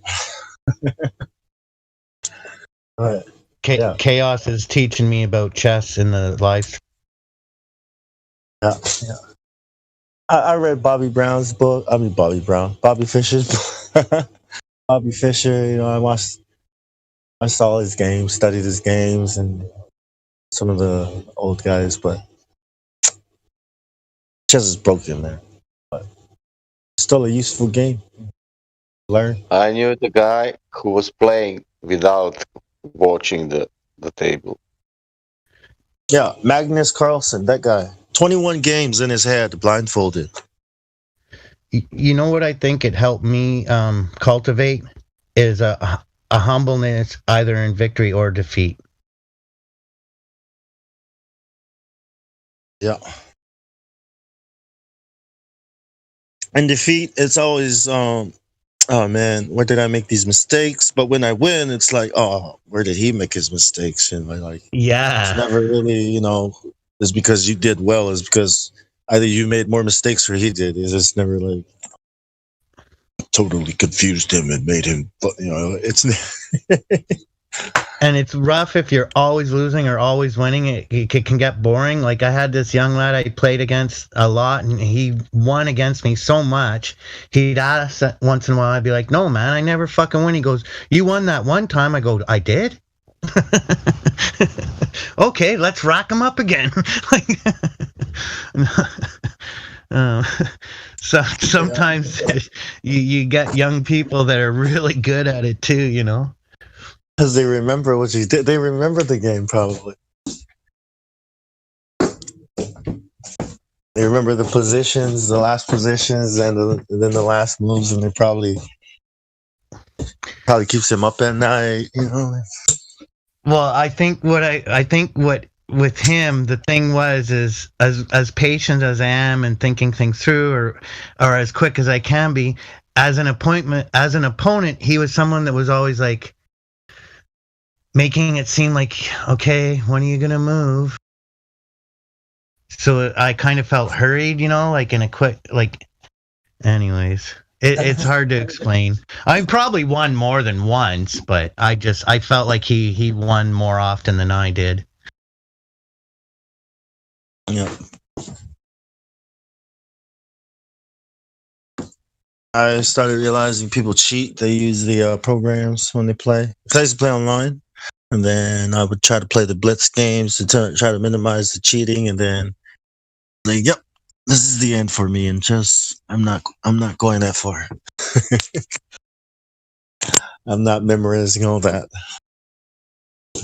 This is my brain is not built now to do these things like those guys do. That young lad that was like a very worthy opponent for me, I introduced him to the ladies with. They have 3 beautiful kids and stuff. I think his middle daughter has a kid now, so they're grandparents already. And oh boy. Yeah, I watch sort of like chess players. You know, I've watched 3-minute chess, which is quite interesting. Yeah, 3-minute chess. That is like amazing to watch. Yeah. Yeah, I hope you get better too playing those short games because you're forced to see as far and as fast as you can and think. But it does help you become better. It's just you want to go through the frustration, the whole process. So I picked up my guitar again. Like I better go back and learn my guitar.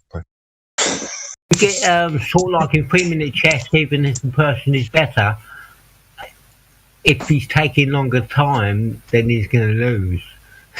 Which is because of the pressure. The pressure to think under time real fast.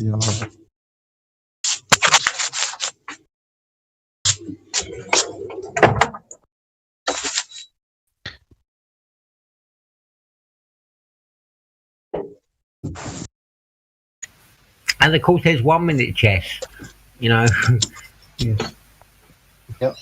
How do people play 1-minute chess? As fast as they can. Did you ever play a game? You take the spherical object and then you look for the curvature. Every day. Yeah, but how can you get all the moves in 1 minute? You don't.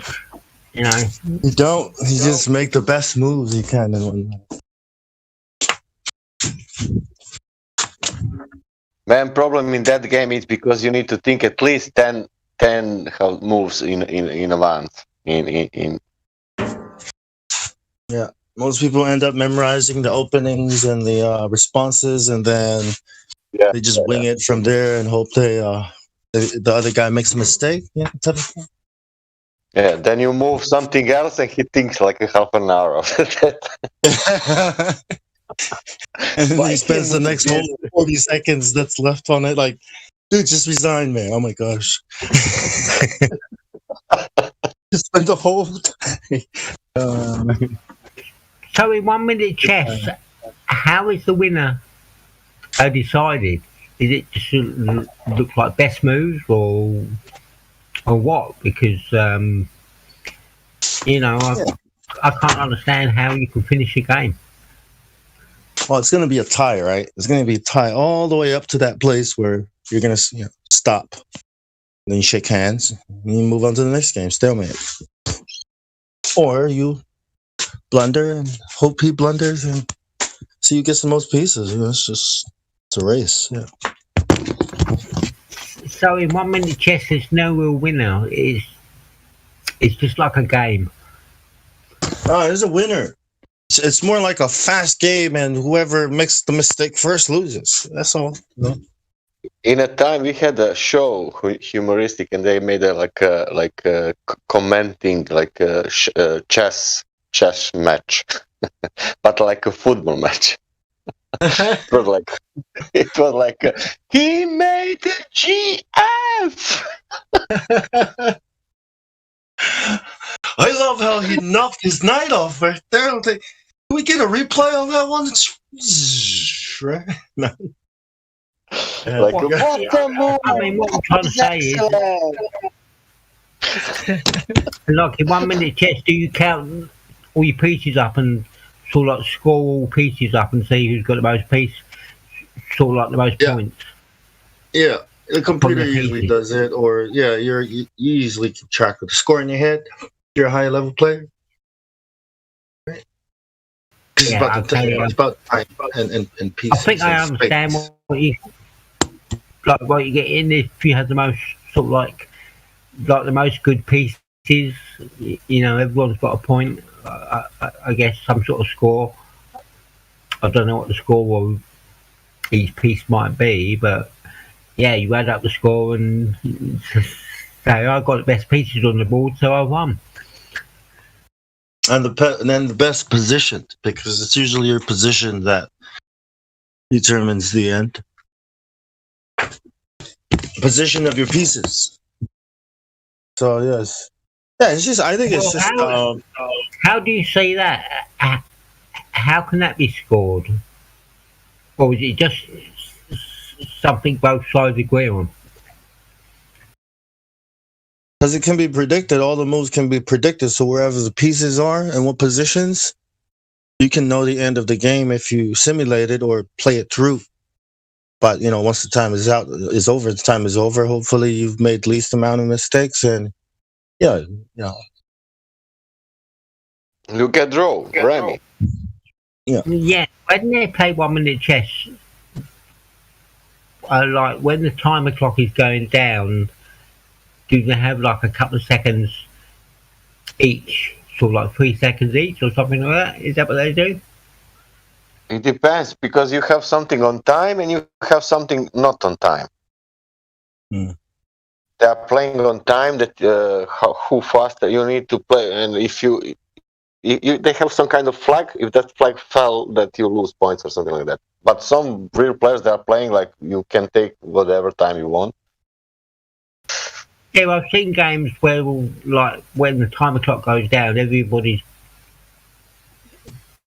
they're all sort of like near zero, everybody's got like 3 seconds to play. It's kind of rules, yeah. 3 seconds is not enough time to set up pieces. See, 1 minute games is probably the best because you can get your pieces into position and maybe get a real game going in that time. But yeah, it's about time. I think chess and time is very important. But do you know what is good in that game? Beautiful. You can make a pact. You know what? A pact.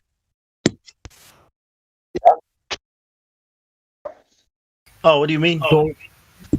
Yeah, like me personally, I like loads of time to think. I made the move, and your king cannot move anymore.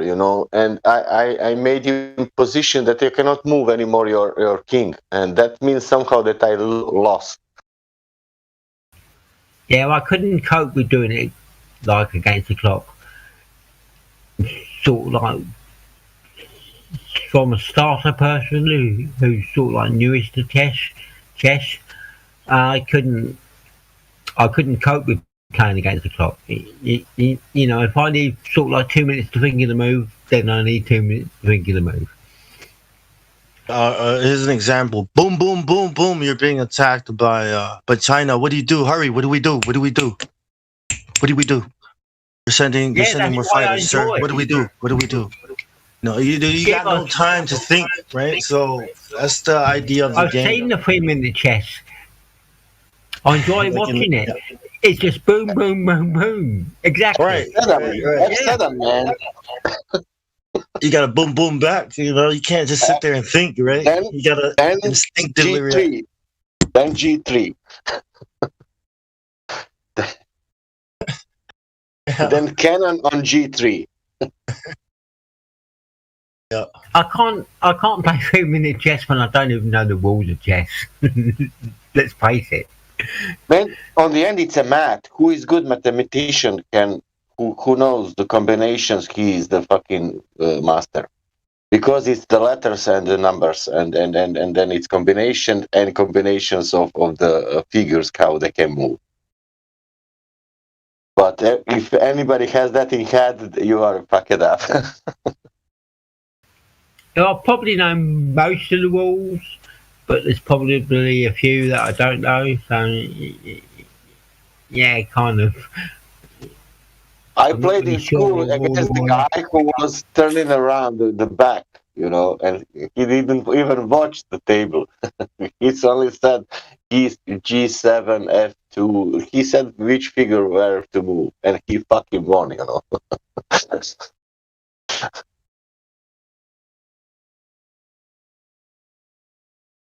I look at the patterns that try. Yeah, I'm not the kind of player that knows, that goes for the math. I look at the position and the patterns and yeah. Work off of that. Do you know what we played? Like me and my friend, we take a weed and stoned. Then we didn't play like rules. You know that you put figures like in orders. We put that LP, or some border that we cannot see each other's lines, and then we put figures however we want, and then we move that and we start from then. Like a random play, yeah. Those are fun. Yeah, no one has expandables, and I haven't looked the walls up, so I don't really know what we call that stoned chess. I think you can learn the same skills from martial arts or cooking or culinary. It's about managing your time and resources efficiently. You know what I mean? But oh yeah, I'm a big cook myself, and that's a huge part of it. Yeah. Especially if you're in the restaurant, you know what I mean, and you're good, and it's a famous restaurant. I mean, those orders are coming in. You're probably playing the same opening every.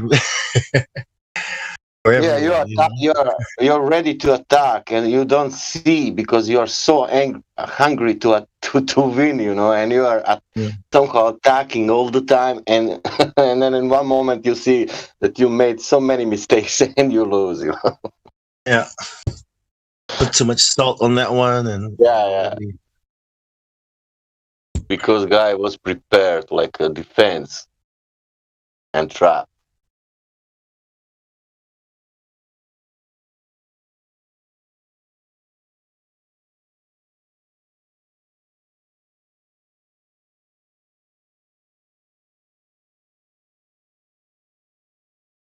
I think everybody should at least learn how to play chess proficiently. Not play to master, or but to play. To play like a game. Yeah. Shit, man, I think everybody should try to learn as much as they can, experience as much as they can. Like, I played soccer for a bit when I was younger. Like, there's all types. You should explore it all, And if you like it, stick with it. If you don't, move on. Like, when people come to me for martial arts advice, I usually say, try out a few different dojos. They usually give the first lesson free. Find one you like and go there. Because if I suggest my path, you know what I mean? That's not correct in my opinion. I could give my recommendations, what I think is the best one to start with, but to stick with any one is limiting yourself. Yeah. But you know what I think about martial arts? I think it's so simple. Like some of the solutions is so simple. It's like it's almost like flat Earth. Like it's that simple. It looks flat because it is flat. Like eye gouging. I always try to teach that to people, and people look at me like, no. It's like, oh no, you want to do like a roundhouse kick or something? Like, what do you want to learn? Like, you know what I mean? It's like. They want to learn the most complicated way to do it, right? And not the easiest way, the simplest way. Just finger to the eye and it's over. I mean, if you only trained that your whole life, woman. There's a lot of Hollywood. It's like, why even lift your foot above the waist if you're throwing a kick? That's just that's not even scientific, right? That's like, not even biomechanically sound. It's like what? But eye gouging, that sounds like a glow. Right? So simple. Oh. It also depends on situations, right? Like, you might have the opportunity to throw a fancy Hollywood kick, but you're not going to do it to start off. I think that's too much work. I mean, like, why would I want to do all that when I can just punch him, right? I mean, martial arts. How do you? I'm more or less referring to someone that take a bit of a beating. They're still standing there, kind of wobbling. Drop kick them. That's it. They're done. And how do you do a 1-inch punch? You throw your whole body weight into it. That's you just gotta like, practice it. It's more like a golf swing than anything else. It's like a push. 1-inch punch is about power and focus, and it's close quarters. And it's all in the hips for the most part. You know, when you step forward and push, you know, when you step forward and you push somebody and your weight goes into that push, that's the 1-inch punch in slow motion. And you're just focusing all of that weight into 2 knuckles or 3 knuckles on your fist. Be water, my friend. Yeah. But, you know, if you think about chess, I mean, you know, it's just E4, E4, E4. You know, that's just the other just thing going to take over the arts, center. And the other thing with martial arts is you're responsible for what you teach and who you teach it to. You don't want to be showing things that are very deadly to somebody that's just going to go out there willy-nilly and using it, you know what I mean? Irresponsibly. Yep.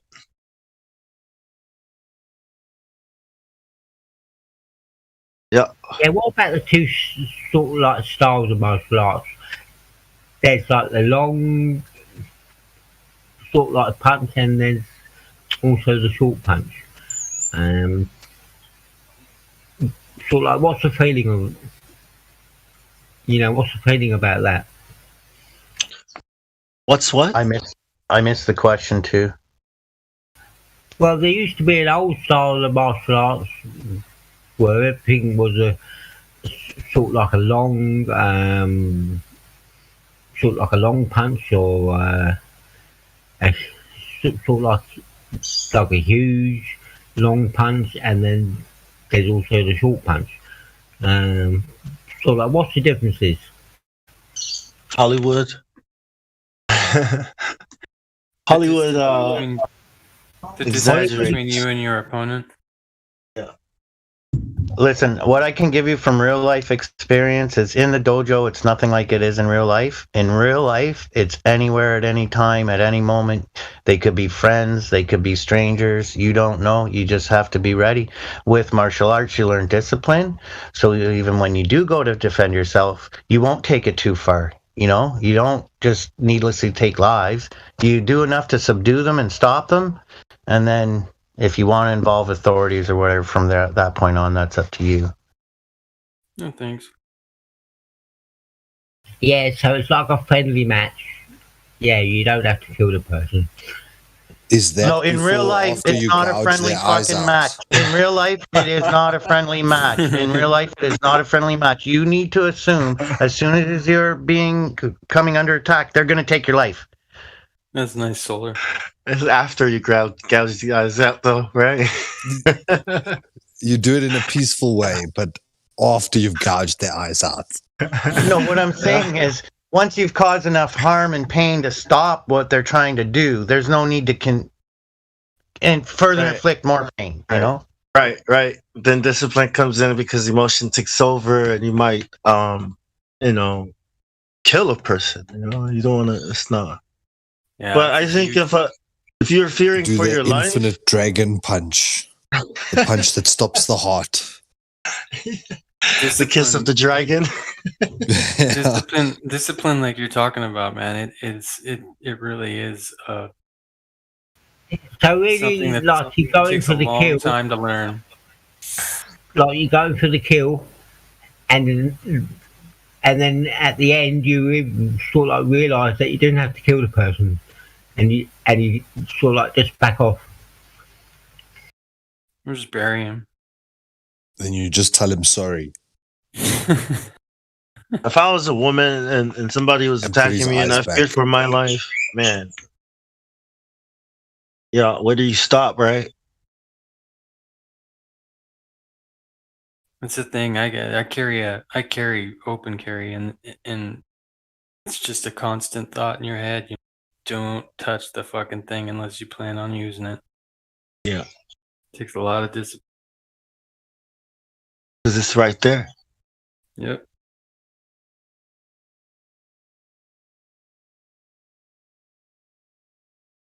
No, but I don't think Styles. I think Styles is like, you know, the idea is to get the fist is to take the shortest, quickest path to the target. And I think if you can just practice just the punch, Yeah. just punching every day, I mean, you'll be unstoppable. You know, there's no styles required there, right? It's just speed and technique. I can't say enough about pressure points. That's key too. I carry a karambit as well. What's that? Yeah, I'll show you. Yeah, as for carrying, I think I'm gonna get in a fight like at work in the past or something. I'll give my sidearm to a friend or something. Be like, here, hold this for a while. Yeah, just get that instinct. No, I just don't even want it to be involved because say I whoop the dude's ass, but in the process my gun falls out on the floor. Yeah, someone sees it, you know. Then the altercation just went up a total level, like authority figure wise. Yeah. Like all charges and all kinds of crazy stories coming out of that. Yeah. Yeah, rule 1 is don't ever let your weapon be used against you. That's a toughie with karambit. It's such close quarter.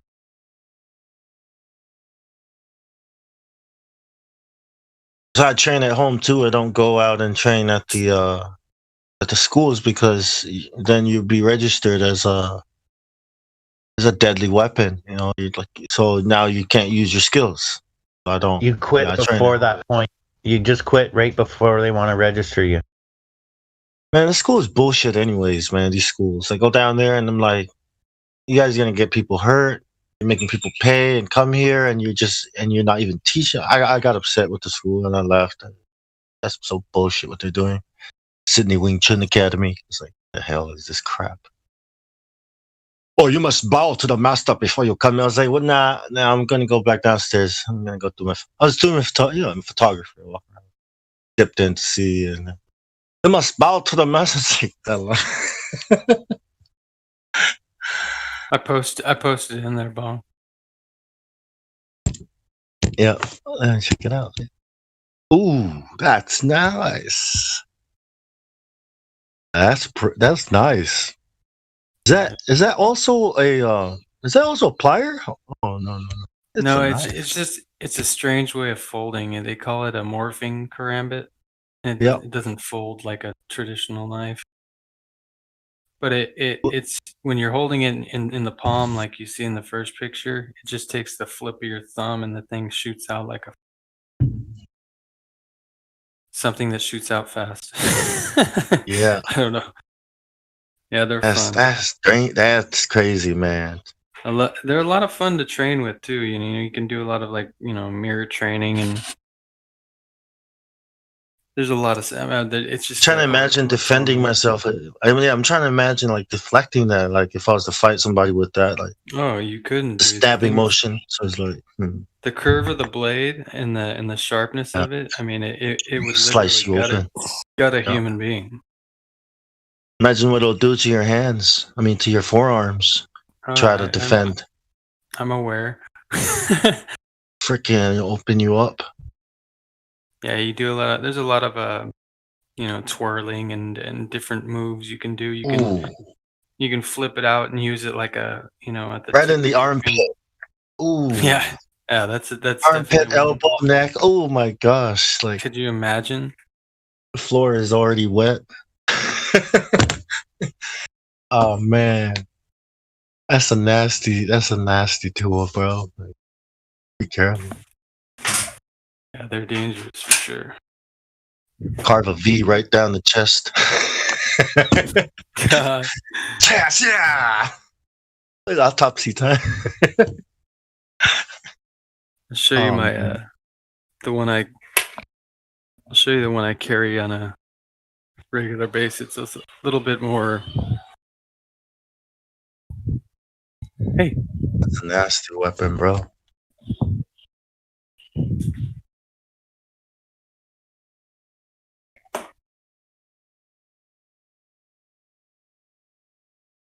Some dude came at me with a butcher knife. I grabbed a stick, scared him off. I was like, really? You're not even gonna throw it?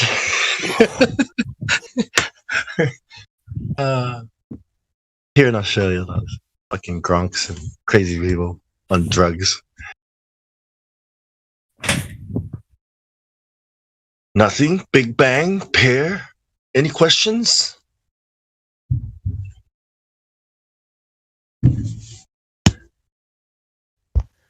How do you get to 5th and Figueroa?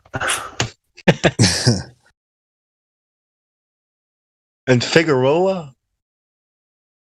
And also, I forgot the part where explosions stop and then start pulling back inward. Explosions are normally outward. So the Big Bang, there would never be a